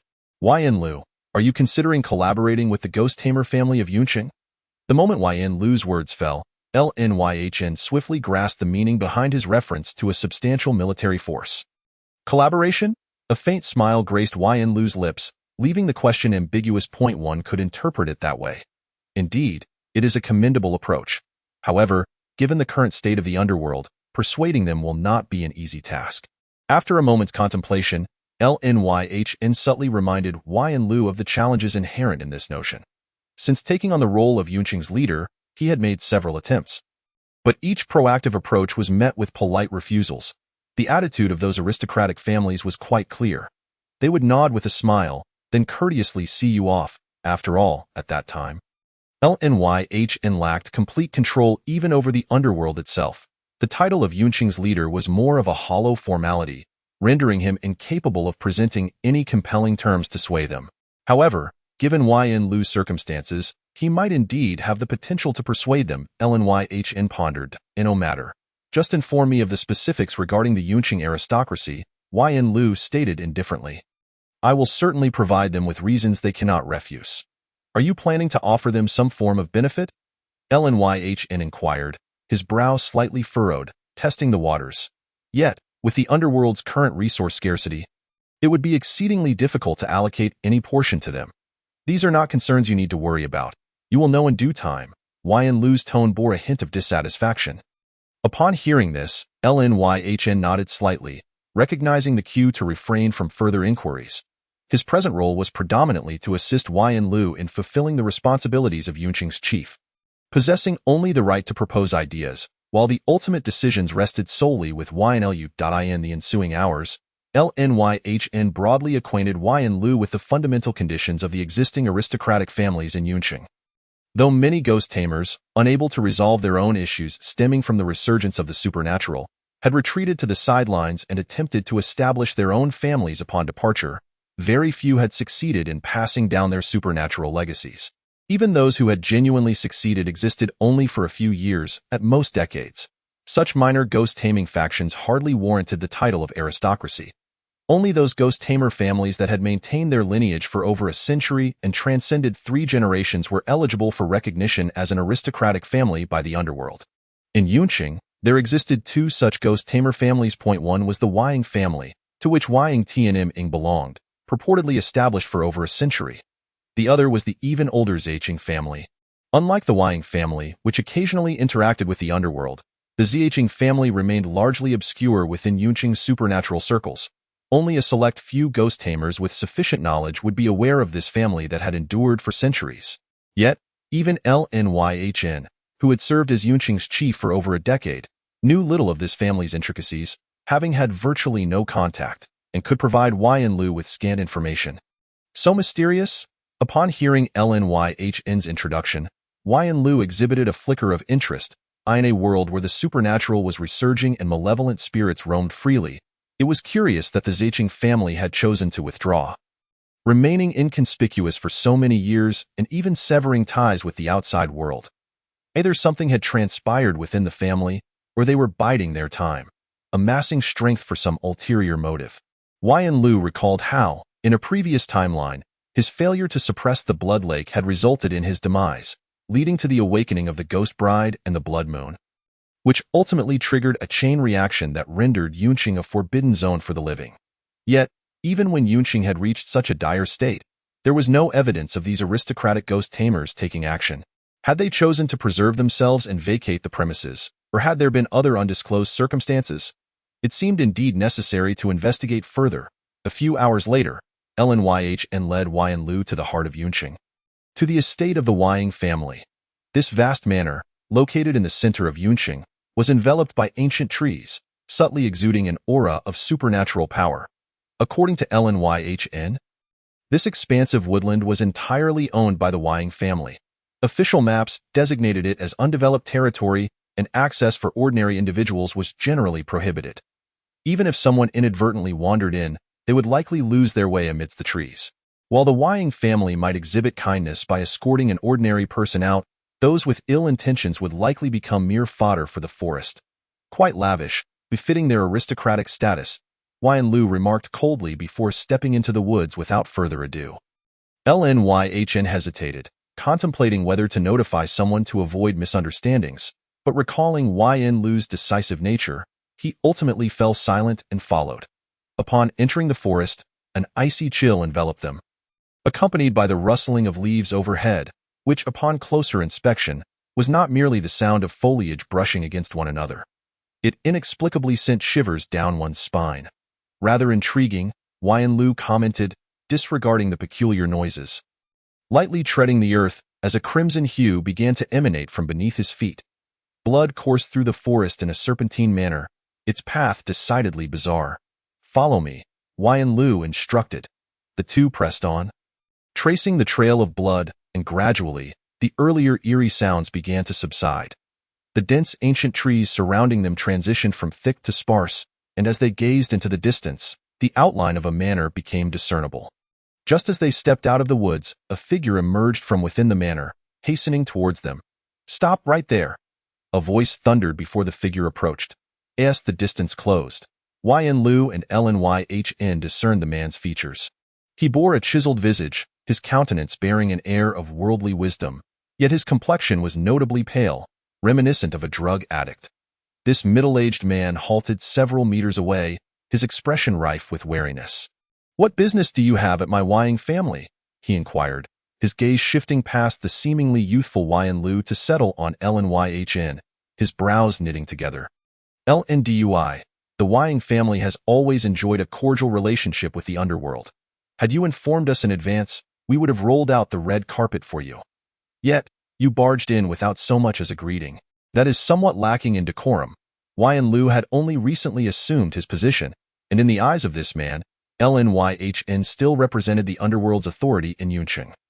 Given the man's status and strength, such an abrupt intrusion was bound to raise suspicions. Decorum? Yan Lu arched an eyebrow, surprised that such notions still lingered in this age. The man exuded an antiquated, scholarly demeanor. Were it not for his aristocratic lineage, Yan Lu might have dismissed him as delusional. Lyn leaned closer to Yan Lu, quietly introducing, "This is Wying Gy, a brother of the Wying family, also a ghost tamer of considerable strength." While this was true, Lyn himself had never witnessed the man in action. His assessment was based solely on the man's lineage. Yan Lu nodded in acknowledgement, noncommittal at that moment. Wying Gy abruptly realized that Lyn, the chief of Yunqing, had intentionally positioned himself half a step behind the younger man. Adopting a subordinate stance, this realization deepened Wying Gy's frown, and an ominous premonition stirred within him. Lyn cleared his throat, attempting to ease the tension with a smile. But Yan Lu stepped forward, locking eyes with Wying Gy, and coldly declared, "Decorum? In Yunqing, I am the embodiment of decorum. I dictate who is right and who is wrong. What is your Wying family? That I must seek your permission to enter?" The frigid wind howled. Lyn's smile faltered, frozen in place. Upon hearing such audacious words, Wying Gy's expression darkened with anger. Yet he restrained the impulse to retaliate, sensing that the situation was decidedly amiss. "Who are you?" Wying Gy demanded, his voice low and tense. "I am Yan Lu, the newly appointed chief of the underworld in Yunqing." Came Yan Lu's equally cold response. "Call your elder brother, the head of the Wying family. You are not yet worthy to stand against me." Wying Gy's fury escalated, yet he was simultaneously taken aback by the implications of Yan Lu's words. He glanced at Lyn, who wore an awkward expression but refrained from contradicting him, and from Lyn's reaction, Wying Gy confirmed the veracity of Yan Lu's claims. Wying Gy, this matter Lyn contemplated interjecting to defuse the situation, but before he could finish, Wying Gy shot him an irate glare and, with a huff, turned to leave without hesitation, lacking any intention to test the waters. He was not foolish. Merely Lyn was beyond his capacity to handle, and coupled with this untested new chief of Yunqing, engaging in conflict would yield no favorable outcome. Rather than engage in a battle of wits, it was wiser to heed Yan Lu's words and promptly return to summon reinforcements. Lyn watched Wying Gy's retreating figure, then turned to the unperturbed Yan Lu, letting out a resigned "Yan Lu, are you not aiming to leverage the ghost tamer's strength from the aristocracy? This confrontation has likely offended them deeply. How could they possibly be inclined to assist the underworld now?" Offended, Yan Lu cast a sidelong glance at Lyn, shaking his head. "Captain Lyn, you evidently still do not fully comprehend my intentions. Merely consolidating the underworld's power is, in my view, but the most elementary step. Although you have been ensnared at this stage for many years, it is merely the starting line in my perspective." Lyn forced a smile, even his resilient disposition feeling the sting of Yan Lu's blunt words. Yet Yan Lu remained undeterred, continuing to expound. "Lyn, what do you believe qualifies one to be the overall leader of Cloud City?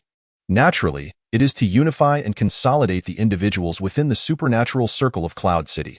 Merely possessing the power of the underworld in Cloud City does not warrant such a title. How things were in the past is beyond my concern, as Cloud City was not under my jurisdiction. However, since I assumed the position of the leader of Cloud City, I will not allow the existence of factions such as the noble families, which operate as a nation within a nation.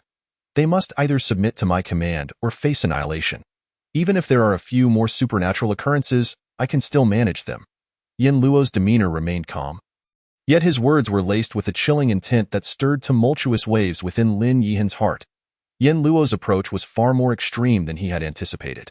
Yet, considering, this was someone who dared to slay the captain of the underworld headquarters directly. As their conversation unfolded, figures soon emerged from the mansion ahead, and from a distance, there appeared to be dozens of individuals. Among the leading figures, one was the recently departed Yang Jiayu, and the other must be the head of the Yang family. Yang Tianzhou, the strongest ghost master of the clan, if he recalled correctly. Yin Luo smirked, sensing that they appeared intent on challenging him, which provided a perfect opportunity to gauge Yang Tianzhou's strength. Lin Yihan observed the imposing group before him, his heart slightly uneasy. Would there truly be a confrontation today? Could just the two of them contend against the entire Yang family?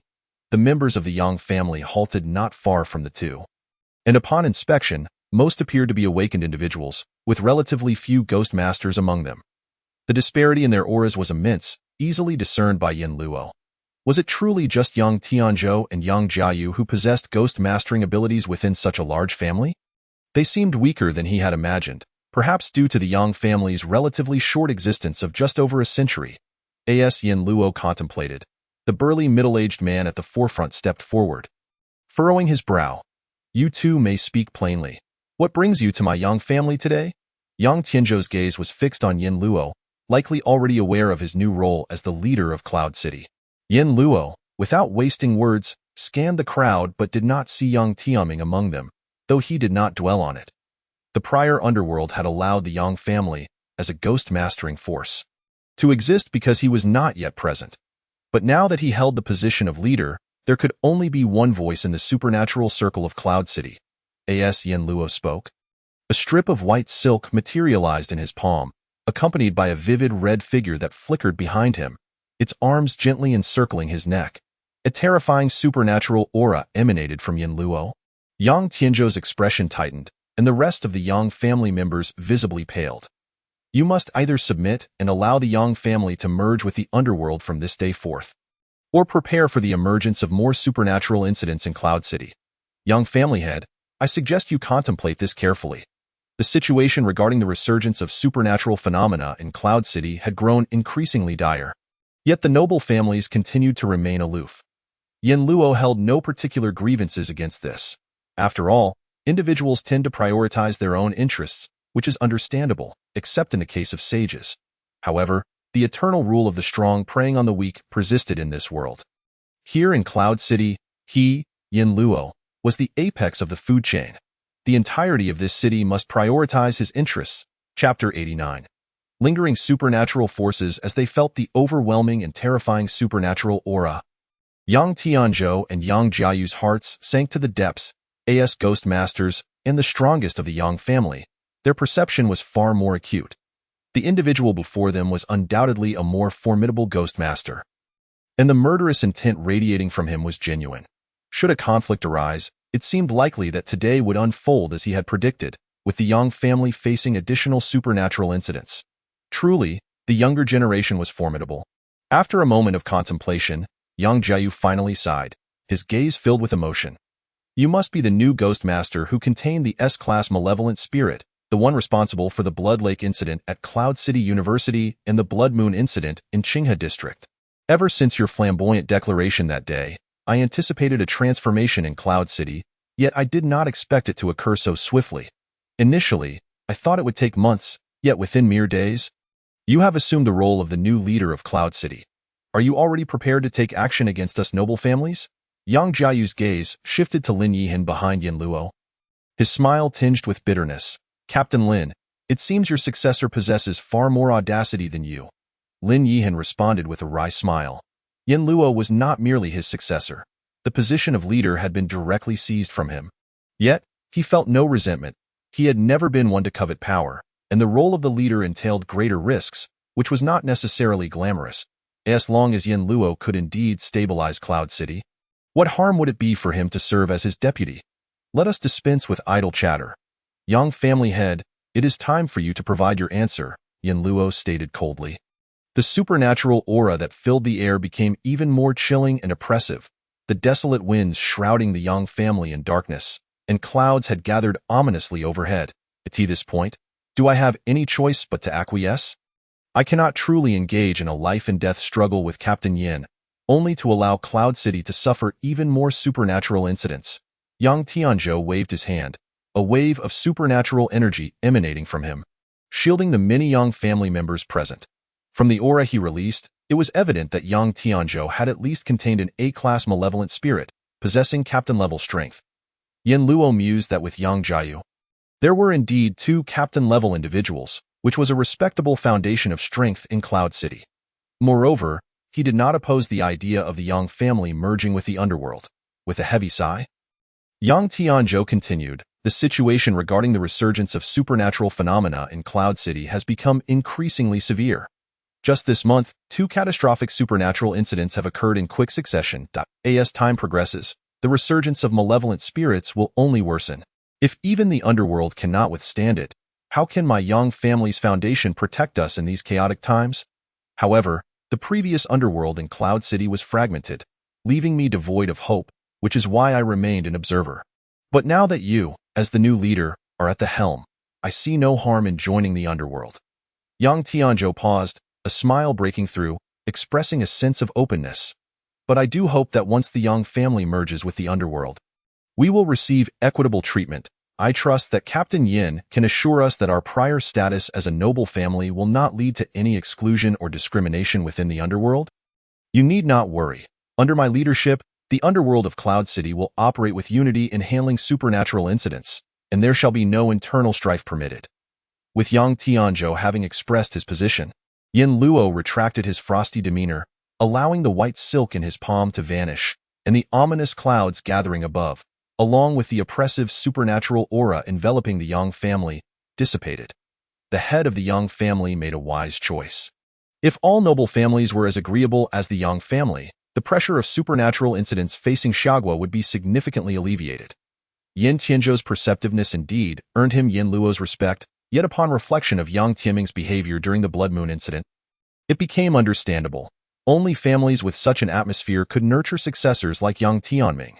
Bring all the combatants of the Yang family to report to the underworld by tomorrow, at which point you will be assigned to the existing divisions of the underworld. With that, Yin Luo cast one last glance at the members of the Yang family, absorbing their expressions and reactions. Aside from Yang Jiayu, who still bore some resentment, the others appeared rather unperturbed, likely due to Yang Tianzhou's esteemed position within the family. Just as he turned to leave with Lin Yihan, Yang Tianzhou suddenly called out, halting their departure. Captain Yin, please wait. Yin Luo paused, glancing back at him, noticing the complexity of Yang Tianzhou's expression, and thus awaited his words.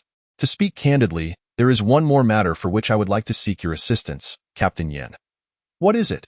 Yang Tianzhou shook his head with a sigh, recounting, not long ago, during the Blood Moon incident you resolved. A young member of the Yang family was unfortunately engulfed by the chaotic Blood Moon and drawn into the ghost realm. While he was fortunate enough to survive due to your timely intervention, he has remained in a coma ever since. I have attempted numerous methods to awaken him, but to no avail. Seems the lingering supernatural forces from the Blood Moon have entangled with the spirit within him, plunging him into a state of death-like slumber. I wonder if Captain Yin possesses any means to resolve this. As Yang Tianzhou spoke, his eyes reflected urgency and sincerity, devoid of the steadiness he had previously exhibited. Noticing this, Yin Luo had a sudden realization and blurted out, Yang Tianming? Yang Tianzhou was taken aback. Captain Yin knows my son. Understanding dawned upon Yin Luo, and he inwardly nodded, formulating a plan.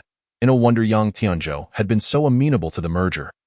Even omitting any conditions, it appeared he was in need of assistance. Although he had previously warned Yang Tianming and his companions to exercise caution and avoid venturing into the ghost realm of the Blood Moon, it seemed they had still been caught up in the aftermath. I am not very familiar with him. We have merely crossed paths once in the current timeline. He and Yang Tianming have merely crossed paths once. Without even exchanging greetings, is there any way for Captain Yin to awaken Tianming? Young Tianzhou inquired anxiously. It is difficult for me to say anything without understanding his current condition, Yin Luo replied. Casting a glance at young Tianzhou, in any case, please take me to see him first, so we can ascertain what has transpired. Very well, this way please, Captain Yin. Upon hearing this, young Tianzhou's expression brightened, and he promptly turned to lead Yin Luo and Lin Yihan towards the Yang family estate. The lingering supernatural presence of the blood moon. Yin Luo pondered the blood moon, which was still being suppressed by the ghost bride. Once he had dealt with the trifles of Yunqing, he would promptly attempt the containment plan for the third malevolent spirit. Chapter 90. Supernatural confrontation. Stepping into the estate, the interior layout starkly contrasted with its unremarkable exterior. From the outside, it appeared to be an ordinary villa in a residential area, albeit somewhat larger. Yet, the internal architecture exuded an antique charm. Despite his tendency to doze off during lectures, Yin Luo had not neglected to absorb the essential knowledge, instantly recognizing this architectural style. Perhaps it is reminiscent of the designs popular in the Summer Kingdom over a century ago? Yin Luo mused. As they traversed the quaint courtyard, the two men followed Yang Tianzhou to a room nestled in a corner of the estate. This is it, Yang Tianzhou said, his face etched with concern as he pushed the door open. With Yin Luo and Lin Yihan closely trailing behind. Upon entering the room, they beheld a figure lying quietly on the sickbed, distinguished by his striking golden hair. At that moment, young Tianming lay with his eyes tightly shut, his brow slightly furrowed, appearing to be merely ensnared in a nightmare. Suddenly, Yin Luo seemed to recall something, turning his gaze toward Yang Tianzhou's flat cap. Although sparse, it was still discernible that his hair color was black. Yang Tianzhou, who had initially appeared somewhat sorrowful, sensed something amiss after noticing Yin Luo's focus and, despite his composure, his expression darkened. He cleared his throat and explained, "The hair color is no issue. This kid dyed his hair golden after stepping out, and he even bought a vehicle that emits a rainbow glow." Understood, Yin Luo nodded, dismissing the trivial details. He approached the bedside and began to scrutinize Yang Tianming's condition. Lin Yihan also furrowed his brow. Assessing the situation before offering his insights, he harbors two supernatural forces within him, which are entangled and at odds with each other. One seems to originate from the blood moon, albeit merely a remnant. Yet it still holds the advantage. The other likely stems from the malevolent spirit contained within him. At such a young age, he has managed to contain a dangerous grade malevolent spirit. He indeed possesses considerable talent as a spirit master. Lin Yihan remarked with unreserved praise. However, he hesitated for a moment, instinctively glancing at Yin Luo, only to realize that this individual appeared even younger. Previously astonished by the other's strength and methods, he had nearly forgotten Yin Luo's age. "Captain Lin, you flatter me," Yin Luo replied modestly. Yang Tianzhou sighed, shaking his head. Possessing exceptional talent as a spirit master may not necessarily be a blessing. It is not hard to imagine how many spirit masters perish each year. Even each day, due to the resurgence of supernatural forces. Had he not contained that ghost infant, Tianming would not be lying unconscious now. Oh? Yin Luo withdrew his gaze from Yang Tianming and directed it at Yang Tianzhou. "Are you regretting allowing your son to become a spirit master?" "Not quite," Yang Tianzhou replied candidly. In these chaotic times, lacking the strength to protect oneself will inevitably lead to a mysterious demise. "I simply regret allowing Tianming to venture out for training too early. He should have had more time to cultivate his temperament and act with greater caution." Such a pragmatic and insightful individual. Yin Luo thought, deepening his assessment of Yang Tianzhou. He was not keen on having another Wang Qingfeng under his control in the Yunqing underworld. While managing such matters was not overly troublesome, it could still be quite vexing. So, Captain Yin, do you have a solution? Yang Tianzhou's tone conveyed hope as he gazed intently at Yin Luo. Upon seeing Yin Luo nod slightly, his heart leaped with joy. "What I must convey to the Yang family head is this. Were it not for the ghost infant within Yang Tianming, he would have perished under the blood moon's supernatural influence by now." Yin Luo stated calmly. Yang Tianzhou's expression grew solemn at these words, awaiting Yin Luo's elaboration. At present, Yang Tianming's consciousness was ensnared by the remnants of the blood moon's supernatural presence, trapped in an illusion. Ordinarily, remaining trapped within such an illusion for a certain duration would trigger the blood moon's lethal capabilities, leading to his immediate demise. Subsequently, the malevolent spirit he contained would also awaken, reigniting a supernatural incident. However, by an unfortunate twist of fate, the Blood Moon's essence had recently been imprisoned by Yin Luo, causing the remnants of its supernatural energy to lose control, at this moment, while Yang Tianming's consciousness lay dormant. The ghost infant within him could awaken at any moment, yet it was simultaneously suppressed by the aimless remnants of the Blood Moon. Although the ghost infant was merely of dangerous grade, the supernatural energy within Yang Tianming was only a remnant of the Blood Moon, resulting in a peculiar state akin to a deadlock, rendering both malevolent spirits dormant. Hence, Yang Tianming neither succumbed to the resurgence of supernatural forces nor to the lethal capabilities of the Blood Moon. Upon concluding his explanation, Lin Yihan and Yang Tianzhou exchanged astonished glances, both regarding Yang Tianming with newfound wonder. They silently marveled at Yin Luo's keen insight, which had effortlessly unveiled Yang Tianming's current state. Yin Luo, however, felt little astonishment. Firstly, he possessed ample knowledge regarding the Blood Moon's abilities, and currently, its essence was under his control. Secondly, Yang Tianming's present condition bore some resemblance to his own, with multiple supernatural forces entangled within him, akin to how he had suppressed the Blood Lake using the Ghost Bride's supernatural energy. Nevertheless, Yin Luo's gaze lingered on the figure of Yang Tianming, his expression contemplative. It must be said that Yang Tianming's condition provided him with a degree of inspiration. Perhaps in his future attempts to contain more malevolent spirits, he could experiment with a similar approach. Returning to the present, meeting Yang Tianzhou's expectant gaze, Yin Luo spoke softly. To awaken Yang Tianming is quite simple. We merely need to expel the remnants of the Blood Moon's supernatural energy from his body. Yang Tianzhou's countenance brightened at this, only to be quickly shadowed by a hint of worry. However, if that is the case, according to your assertion, Captain Yin, once the ghost infant within Tianming is unrestrained, it would be quite easy for the supernatural forces to resurge before he regains consciousness. Wouldn't it? Indeed, Yin Luo affirmed. Therefore, we must simultaneously extract the Blood Moon's supernatural energy while briefly suppressing the ghost infant within him. Once Yang Tianming awakens, we can then re-establish control over the ghost infant. As his words fell, Yin Luo extended his hand and firmly grasped Yang Tianming's head. With his other hand, he flipped his palm, revealing a strip of white silk tightly clenched within it. A crimson hue began to coalesce in Yin Luo's palm. And in the next moment, the white silk danced and immediately ensnared Yang Tianming, wrapping him entirely like a mummy within mere seconds. As Yang Tianming became ensnared in the Ghost Bride's white silk, both Lin Yihan and Yang Tianzhou could distinctly sense that the two supernatural energies within him had vanished without a trace. Such a terrifying method of suppressing supernatural forces. Yang Tianzhou's expression turned to one of shock as he gazed at the white silk emanating supernatural energy. Feeling an involuntary sense of relief, had he acted impulsively earlier and engaged in a confrontation with this individual, the Yang family would have indeed become a thing of the past. After successfully suppressing the two supernatural energies within Yang Tianming, Yin Luo raised his hand once more, revealing a spherical object tightly encased in white silk, which floated above his palm. At this moment, a faint crimson glow seeped through the gaps of the silk. This is Yang Tianzhou's pupils constricted, the Blood Moon Ghost. Chapter 91. Yearning for home, this new overseer of the underworld unexpectedly carried the suppressed malevolent spirit with him at all times. Yang Tianzhou was genuinely taken aback. To be honest, Yin Luo had yet to contain the Blood Moon during this cycle and held no absolute confidence in separating the Blood Moon's supernatural energy from Yang Tianming.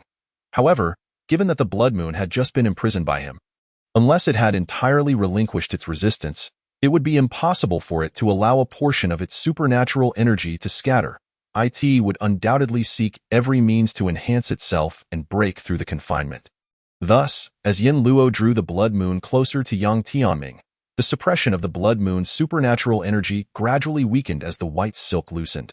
Through the gaps in the silk, the crimson glow of the Blood Moon illuminated the entire room, radiating an eerie and uncanny atmosphere, as if a terrifying ghostly domain was poised to breach the confines of the white silk.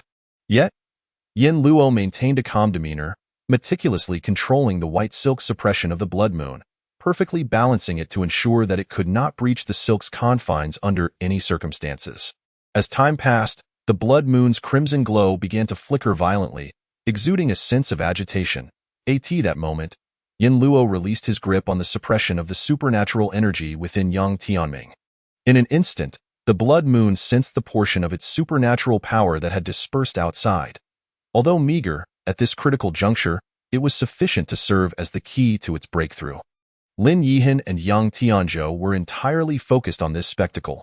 The next moment, they distinctly felt the supernatural energy belonging to the blood moon being separated from Yang Tianming, while the once dormant ghost infant within him began to stir restlessly once more.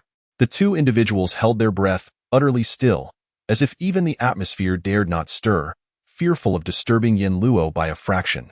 At last, as the supernatural essence of the blood moon was entirely extracted, and the ghostly infant was poised to inhabit Yang Tianming's body, Yin Luo, who had been silently observing, finally took action. The spectral power of the ghostly bride surged dramatically upon the white silk, momentarily overpowering the blood moon that was on the verge of breaking free. Simultaneously, the white silk binding Yang Tianming also exerted its force, and under the terrifying suppression of supernatural energy, the previously awakening essence of the ghostly infant abruptly froze. At this juncture, the taut expressions of Yang Tianzhou and Lin Yihan finally relaxed. With the supernatural aura of the blood moon extracted and the ghostly infant's revival temporarily subdued, everything appeared to be progressing in a favorable direction. Having accomplished this, Yin Luo exhaled softly, feeling a slight relief. This process was far from as effortless as it seemed. He had to concentrate intently on maintaining the white silk suppression of the blood moon, ensuring that it had a chance to break through the seal without actually allowing it to succeed in reviving, while simultaneously dedicating part of his attention to vigilantly monitor the movements of the ghostly infant within Yang Tianming. Indeed, while the ghostly bride possessed formidable supernatural strength, it was crucial to remember that Yin Luo was simultaneously containing Wang Qingfeng's cursed ghost, compounded by the still unrefined blood lake, which posed a risk of backlash. Relying solely on the ghostly bride's abilities was somewhat taxing. Yin Luo had a clear awareness of his state and understood that he needed to quickly harmonize all of this to have the potential for further advancement. After briefly checking Yang Tianming's condition and confirming there were no abnormalities, Yin Luo prepared to take his leave. The issue concerning Yang Tianming had been resolved, and barring any unforeseen circumstances, he would soon awaken. As Yin Luo spoke, he cast one last glance at Yang Tianzhou. Patriarch Yang, you have cultivated your son well. With further refinement of his character, perhaps it won't be long before the underworld gains a new face. Although Yang Tianming and the Yang family were destined to not walk the same path as him, having such individuals in high-ranking positions within the underworld would undoubtedly be a boon for the populace. At the very least, in times of necessity, they would be willing to prioritize the greater good over personal interests, placing the safety of the people at the forefront. While Yin Luo did not harbor particularly strong feelings towards such individuals, he certainly could not claim to dislike them either. Yang Tianzhou was momentarily taken aback by these words but instinctively nodded, though he was filled with curiosity. How could Yin Luo seem to know so much about his son when they had only met once? If there are no issues, remember to bring all of the Yang family's combatants to the underworld for registration tomorrow. Without further elaboration, Yin Luo turned and departed with Lin Yihan. Yang Tianzhou contemplated for a moment before simply nodding in agreement. All right. Thank you, Captain Yin. On the hospital bed, the unconscious Yang Tianming finally began to slowly open his eyes, gazing somewhat bewilderedly at the ceiling. The sounds in his ears drew his attention, and as he turned his head, he caught sight of two figures pushing the door and departing. One of them appeared somewhat familiar. Dad? Yang Tianming softly called out. Awake? Yang Tianzhou turned back, noticing Yang Tianming had regained consciousness, and the light in his eyes flickered momentarily before he composed himself into a calm demeanor. How many times have I emphasized this to you? When dealing with the supernatural, no amount of caution is too much. Your mistake this time has not only jeopardized your own safety, but also the resources the family has invested in you, along with the family's future. After this, make sure to reflect thoroughly. All right, Dad. Yang Tianming had just awakened and still felt a bit dazed. He could only nod blankly in response to his father's reprimand. By the way, who were those two just now? That was Yin Luo, the new head of the Yunqing underworld, Captain Yin, and the former head, Lin Yihan. Yang Tianzhou explained. Yin Luo? Yang Tianming repeated the name, finally recalling where he had seen that figure. Wasn't he the peculiar individual outside the hospital in Qinghe district, warning them not to trespass into the ghost realm? The new head of the underworld. His background was unexpectedly significant. You owe your awakening largely to Captain Yan's intervention in handling the residual blood moon essence within you. Yang Tianzhou remarked with a sigh, reflecting on how remarkable a person he was at such a young age, leaving one to wonder how much he would grow in the future. Now that you're awake, hasten your recovery and re-establish control over the ghostly infant within you, lest you require Captain Yin to expend his energy on suppressing the supernatural revival for you. As Yang Tianzhou's words fell, Yang Tianming looked down and discovered that he was tightly bound by a white silk. Simultaneously, he noticed that the ghostly infant within him had fallen completely silent. Before he could fully process this overwhelming amount of information, Yang Tianzhou continued, starting tomorrow, the Yang family will be merging with the underworld. You have one day to adjust your state. We will report to the underworld together tomorrow. With that, Yang Tianzhou turned and exited the room. He still needed to consolidate the entire family today and prepare for their registration with the underworld. Inside the room, Yang Tianming was left alone, staring blankly at the wide-open door, his mouth moving but unable to articulate any words. How could it be that after just a few days of unconsciousness, he woke to find his family gone? Chapter 92. Recruitment. After leaving the Yang family and emerging from the area enveloped in supernatural energy, Yin Luo and his companion found themselves back on the street. Was it truly that simple to resolve? At this moment, Lin Yihan still appeared somewhat dazed. The Yang family, with 2 captain-level combatants and a group of formidable awakened, had been so effortlessly recruited by Yin Luo in just a short span of time. What did that make of the efforts he had invested over the past decade? Consider yourself a model worker. Yin Luo remarked abruptly, as if he could see through Lin Yihan's thoughts. Lin Yihan was taken aback, a chill running down his spine. There's no need to dwell on such matters. Just know that from the day I became the head of Yunqing, this city is destined to be unlike before. Subduing these aristocratic families and transforming all of Yunqing's combat strength into my own is merely the first step. Come, we must proceed to the next location. Yin Luo stated nonchalantly. Lin Yihan, with a tumultuous mix of emotions, nodded silently and stepped forward to lead the way. The two traversed the bustling streets, heading towards the suburbs outside Yunqing, where the surroundings gradually grew more desolate, and the foot traffic thinned. Yin Luo's brow began to furrow. How is the Zhang family's residence even more remote than my previous home? Truly a hidden family, sequestered in the depths of the mountains. Not exactly, Lin Yihan clarified. According to the geographic divisions of Xia country, the Zhang family's residence does fall within the Yunqing area. However, their methods are indeed peculiar. Unlike the Yang family, a century-old lineage rooted in the city center, they chose to settle in the outskirts, in a desolate area. During my tenure as the head of Yunqing, I have only visited the Zhang family once, yet they showed no inclination to communicate, keeping me at bay. Over the years, the Zhang family has rarely engaged in activities within Yunqing, gradually fading from the supernatural scene. Were it not for this mention, they might well become forgotten in a few decades. As they conversed, the two ventured further afield, ultimately crossing a large mountain in the suburbs and finally catching sight of what was purported to be the Zhang family's residence. Dozens of low-rise houses were neatly arranged at the foot of the mountain on a flat expanse. From a distance, wisps of smoke could be seen rising, and figures moved about, resembling a small village. It was no wonder that even during the recent turmoil, the Zhang family's ghost masters had not been seen. Residing in such a secluded spot, they remained unaffected by the frequent supernatural incidents in Yunqing. Yin Luo pondered, his brow slightly furrowed. A family that had thrived for centuries yet chose to hide in the mountains clearly wished to avoid involvement in supernatural events. It seemed that persuading them would be even more challenging than anticipated. What do you think? Lin Yihan inquired, observing Yin Luo's reaction. Now that we are here, we must certainly pay a visit, Yin Luo replied, then leaped directly down from the mountaintop, causing Lin Yihan's brow to twitch. At a height of several hundred meters, free-falling for mere seconds. Yet, just as he was about to hit the ground, Yin Luo's descent abruptly halted, as if an invisible hand had caught him. Witnessing this, Lin Yihan fell momentarily silent. Why did these individuals favor free-fall from great heights? Whether it was Ghostface or Yin Luo, containing an S-rank malevolent spirit was indeed impressive. Wait for me. As Yin Luo strode towards the Zhang family residence, Lin Yihan quickly called out, hurrying down the mountain after him. The Zhang family was not akin to the Yang family. Who knew what kind of ghost masters resided within this family? Given Yin Luo's approach, Should anything go awry, it could lead to unforeseen consequences. Before they could even step into the village, several figures with grim expressions blocked their path, glaring at the two as they approached. The earlier surge of supernatural energy had been too conspicuous. Even from a distance, it was palpable, naturally alerting the Zhang family members.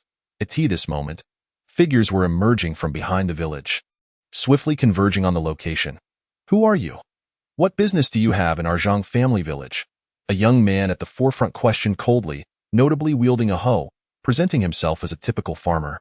"Zhangjiakan." Yin Luo surveyed the group of Zhang family members ahead, each clad in simple attire of coarse fabric, wielding hoes and sticks, presenting a perfect representation of farmers from a remote mountainous region. Has the Zhang family, having lived in seclusion for so long, truly come to regard themselves as mere ordinary farmers? Yin Luo's gaze swept across the village's structures, pondering if they genuinely intended to sever all ties with the outside world and dwell here in isolation.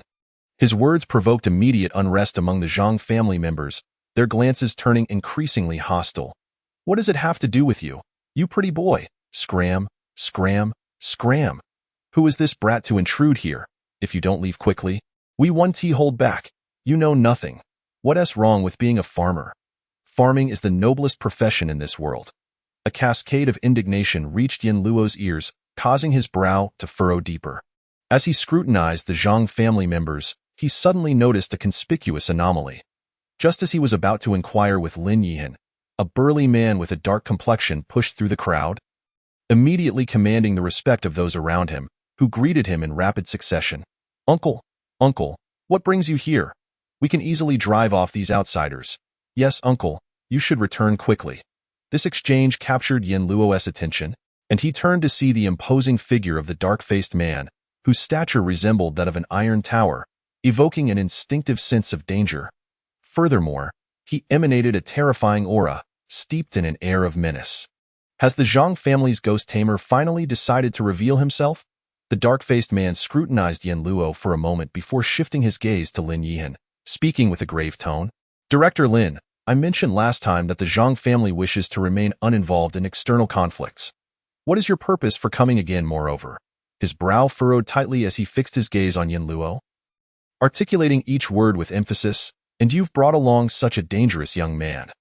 The Zhang family has lived in seclusion here and has not offended anyone, so what do you wish to accomplish?" As he spoke, the oppressive aura surrounding him intensified, prompting even the nearby Zhang family members to instinctively step back. "Allow me to introduce myself. I am Yin Luo, the newly appointed General Director of Yun City." Yin Luo's voice was cold, and a glimmer of crimson flickered in his eyes, pushing back against the dark-faced man's imposing presence. "I dislike beating around the bush. My purpose here is quite simple. The underworld wishes to recruit the entire Zhang family's ghost tamers. Nothing more." Chapter 93. Predicament. With that declaration, Yin Luo boldly unveiled the banner of the underworld, and he couldn't deny the utility of his position as General Director. "The new General Director of Yun City?" The dark-faced man appraised Yin Luo for a moment before slowly shaking his head. "I am not concerned with that. Regardless of whether you are the Director of Yun City or a high-ranking official of the underworld, it has no bearing on the Zhang family. Though our territory may be classified within the Yun City region, we have long severed ties with the outside world. What happens in Yun City or the underworld is no longer our concern. Depart at once, young man. There is no need to stir up trouble." Yin Luo's brow tightened at the response. The Zhang family was far more difficult to deal with than the Yang family. Their stance was clear. They wished to remain tucked away in these mountains like turtles. The Yang family, despite being in the city center, could never completely sever their connection to Yun City. Yet the Zhang family, huddled in this desolate wilderness, truly seemed unwilling to emerge. Just as they stated, it would be futile to force them, as it would only lead to a fruitless endeavor. It was one thing for them to be unproductive. The possibility of them stabbing him in the back at a critical moment was not off the table. Considering this, Yin Luo carefully observed the Zhang family members, who were united in their animosity. After a moment, he noticed a change in the expressions of some individuals, prompting a flicker of interest in his heart. "My name is Yin Luo. May I know how to address you?" "I am Zhang Shan. The younger folks in the village like to call me uncle." The dark-faced man did not adopt an air of superiority in his response. Yin Luo nodded and said, "Would it be possible for us to speak privately for a moment?" Zhang Shan displayed a hint of confusion. You can't expect me to come all this way only to leave empty-handed after a few words, can you? Rest assured, what I have to say next will surely pique your interest. Zhang Shan pondered for a moment, scanning the surroundings, and eventually nodded slowly. Fine. Wait here for me. Yin Luo calmly instructed Lin Yihan to remain, then turned and walked into the nearby woods, with Zhang Shan following after casting a glance at Lin Yihan. In that instant, only Lin Yihan and the group of Zhang family members remained, staring at the unfriendly gazes directed their way. Lin Yihan's lips twitched slightly, and he chose to turn away, preferring not to see nor hear. Once Yin Luo and Zhang Shan had walked a certain distance, ensuring their conversation would not be overheard, they finally halted. What do you wish to discuss with me? In the forest, the only sounds remaining were the chirping of insects and the calls of birds. And Zhang Shan was the first to break the silence. Yin Luo turned to face Zhang Shan, speaking solemnly. The Zhang family's choice to withdraw from the supernatural realm and live in seclusion here must surely be due to some underlying circumstances. Correct? What does that have to do with you? Upon hearing this, Zhang Shan's brow immediately furrowed, and a wary expression crossed his face. Regardless of the circumstances, feel free to share. Yin Luo replied candidly, I am unaware of the capabilities of previous directors of Yun City, but given the Zhang family's stature, the issues you face are ones I am confident I can assist with. Are you insinuating that I am being provoked? I merely speak the truth. Zhang Shan hesitated, and Yin Luo did not shy away from meeting his gaze. What leads you to such speculation? Zhang Shan countered without directly answering Yin Luo's question. The issues within Zhangjiakan are quite apparent. Are they not?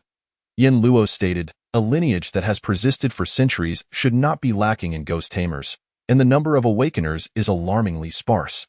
Even the most discerning observer can recognize the anomaly. Having interacted with the group of Zhang family members earlier, Yin Luo had discerned that the younger generation lacked any supernatural abilities. Only a few of the older Zhang family members still retained traces of such powers. And even those were not particularly strong up to this point. Zhang Shan was the only one who exuded a sense of strength befitting someone from a lineage that had existed for centuries. This foundation was even inferior to that of the Yang family he had previously encountered. Considering the Zhang family's peculiar actions, the answer was evident. After a prolonged silence, Zhang Shan let out a soft sigh. Young man, your ascent to the position of General Director of Yun City indicates that you possess some degree of capability. However, the matters of the Zhang family do not concern you, nor do they involve the underworld. There is no need for outsiders to meddle. Are you certain? Before Zhang Shan could finish, Yin Luo interjected, if the Zhang family could resolve their issues independently, they would not have fallen to this state. Would they? Moreover, even if that is your perspective, can you guarantee that the other Zhang family members share the same sentiment? I won't even mention the elders, but among the younger Zhang family members at the village entrance, many still harbor dreams of the outside world. Yin Luo's tone was calm, his gaze fixed unwaveringly on Zhang Shan. Avoiding the supernatural may reduce danger, but would they truly be content to live out their lives in such mediocrity? To toil as farmers for their entire existence in this wilderness? Furthermore, the Zhang family's current predicament certainly raises questions about any potential dangers they face. With Yin Luo's words, Zhang Shan fell into a deeper silence. He closed his eyes, his brow furrowed as if grappling with significant inner turmoil. Yin Luo did not rush him, patiently awaiting his response. Though you truly believe you possess the strength to resolve the Zhang family's crisis? Zhang Shan suddenly opened his eyes, his expression grave, articulating each word with clarity. As soon as he finished speaking, a dangerously potent aura radiated from him, and a towering shadow appeared behind him, its dark eyes fixed intently on Yin Luo. A chilling smile spreading across its face. Yin Luo remained composed, and it felt as though a sudden chill swept through the forest. In the next moment, a vivid red figure manifested behind him, gently leaning against his back, its eyes beneath the red veil silently meeting that dark shadow. Yin Luo raised his hand, gently caressing the hand of the ghostly bride resting upon his chest. Unflinchingly holding Zhang Shan's gaze, Yin Luo's attention shifted. The gaze beneath the red veil also turned slowly, ultimately landing on Zhang Shan. Whether it was an illusion or not, Zhang Shan's expression seemed to darken further at that moment. The veins on his forehead twitching slightly. There's still a problem? Yin Luo retorted coolly. Zhang Shan's expression stiffened for a moment before he silently retracted his supernatural energy, causing the shadow behind him to gradually fade away. If that is the case, you do indeed have the right to make an attempt. However, I must caution you that even with such a right, you may not possess a significant guarantee of resolving the Zhang family's predicament. And, Zhang Shan inhaled deeply, what do you wish to obtain from the Zhang family? If your demands are excessive, then let us forego this discussion. From the very beginning, I have made it clear that my sole purpose for coming to the Zhang family is to enlist the services of their ghost tamers to venture into the underworld. To be more precise, for my own use. Chapter 94. The gluttonous ghost. Why are you so fixated on the Zhang family? With your capabilities, it seems improbable that any supernatural event in Yun City would be beyond your resolution, right? As Zhang Shan spoke, he couldn't help but reflect on the youthfulness of the person before him, juxtaposed with the terrifying spirits they contained. Indeed, the underworld is a realm of prodigious talent. The Zhang family has been in seclusion for so long that they must be oblivious to the circumstances of the outside world. Yin Luo shook his head and elucidated, the resurgence of supernatural phenomena has become increasingly dire. Just this month, Yun City has already witnessed 3 incidents classified as grade A or higher in such a climate. Who can guarantee a safe return from these encounters? Moreover, even I, alone, am overwhelmed by the multitude of supernatural events in Yun City. It is impossible for me to dedicate all my energy to resolving them. Presently, the underworld is expanding its ranks, particularly seeking combatants of captain-level strength. Thus, I require the mobilization of all available forces in Yun City. Prior to visiting the Zhang family, I made a trip to the Yang family, who have already consented to assist. Now, the ball is in your court. Upon hearing this, Zhang Shan's demeanor softened considerably, and he nodded slightly, understood. Is the situation in Yun City so grave? A weight settled heavily in Zhang Shan's heart. First, please tell me what troubles the Zhang family is facing, Yin Luo urged. Follow me, Zhang Shan sighed. Leading Yin Luo back, he felt a twinge of relief that Yin Luo had not voiced these concerns in front of the villagers. He was acutely aware of the aspirations of the younger villagers, who had been confined to this mountain settlement since birth, a fate that was indeed unfair. He could hardly bear to imagine how he would confront the intense gazes of those fiery young souls if Yin Luo's words fell upon them. If you can indeed resolve the Zhang family's plight, while I cannot make promises regarding other matters, I, Zhang Shan, am willing to join the underworld and follow your command. Zhang Shan spoke with newfound seriousness, and Yin Luo regarded his upright figure silently, offering no reply. Everything would have to wait until the Zhang family's issues were clarified. Whatever had driven a centuries-old clan to such desperation was surely linked to the supernatural. A particularly terrifying spirit, or perhaps an object of extraordinarily strange abilities? Yin Luo pondered as he followed Zhang Shan out of the forest, returning to the outskirts of Zhang family village. That moment, Lin Yihan was still confronting the Zhang family members, his expression somewhat awkward. As the two returned from their discussion, the villagers turned their attention toward them. Second uncle, the Zhang family members called out in sparse voices. Seeing their focus shift from him, Lin Yihan finally breathed a sigh of relief. All right, Zhang Shan surveyed the gathered villagers and waved his hand. It's fine now. You can all disperse and return to your duties. I'll take care of these two. The villagers exchanged glances, their gazes lingering on Yin Luo and Lin Yihan. Yet, Zhang Shan's authority in the village was evidently strong, and even the elder members of the Zhang family ultimately said nothing, quietly sheathing their weapons and departing. The once crowded village entrance now stood empty except for the 3 of them. Seems you are quite trusted in the Zhang family, Yin Luo remarked casually. Zhang Shan replied with calmness, it is merely the reputation built by my ancestors. It is nothing remarkable. With that, he glanced back at Lin Yihan. You two, follow me. Zhang Shan then turned, leading Yin Luo and Lin Yihan directly into the heart of Zhang family village. Walking along the muddy dirt path, curious glances from passing Zhang family members fell upon the 2 outsiders. However, upon recognizing Zhang Shan at the forefront, they said nothing further.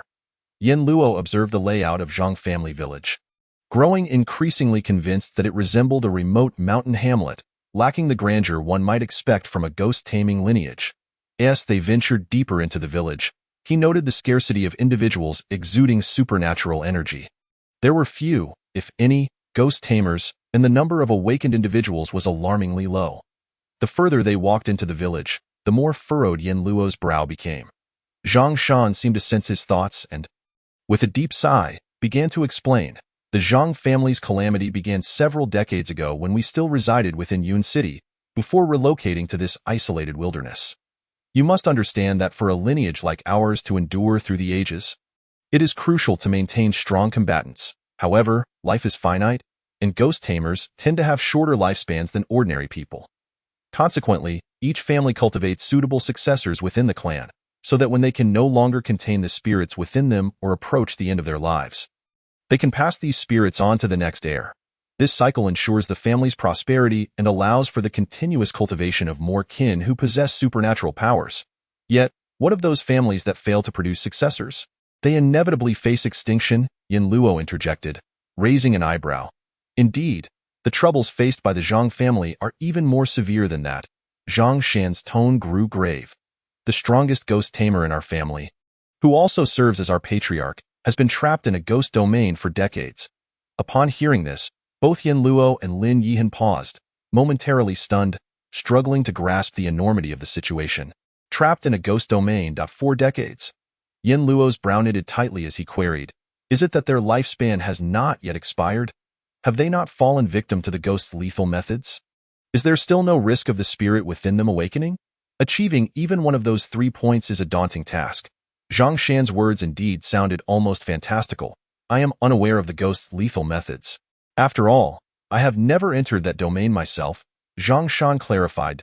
"As for lifespan and the risk of revival, it is due to the unique abilities of the ghost our patriarch has contained. It is a gluttonous spirit, capable of consuming nearly anything, from ordinary food to precious metals, even human lifespans, and it can even consume supernatural energy." As Zhang Shan spoke, his brow furrowed slightly. Moreover, what it consumes is partially returned to the patriarch, encouraging him to continually provoke the ghost's abilities. It is for this reason that our patriarch has managed to survive thus far. Are you suggesting? Yin Luo was taken aback, but soon connected the dots, forming a bold hypothesis based on the peculiarities he had observed throughout their walk in Zhang family village. The patriarch's ability to withstand the ghost thus far was due to the gluttonous spirit's capacity to consume the supernatural energies of the Zhang family members, thereby fortifying himself? No, it must involve more than just supernatural energy.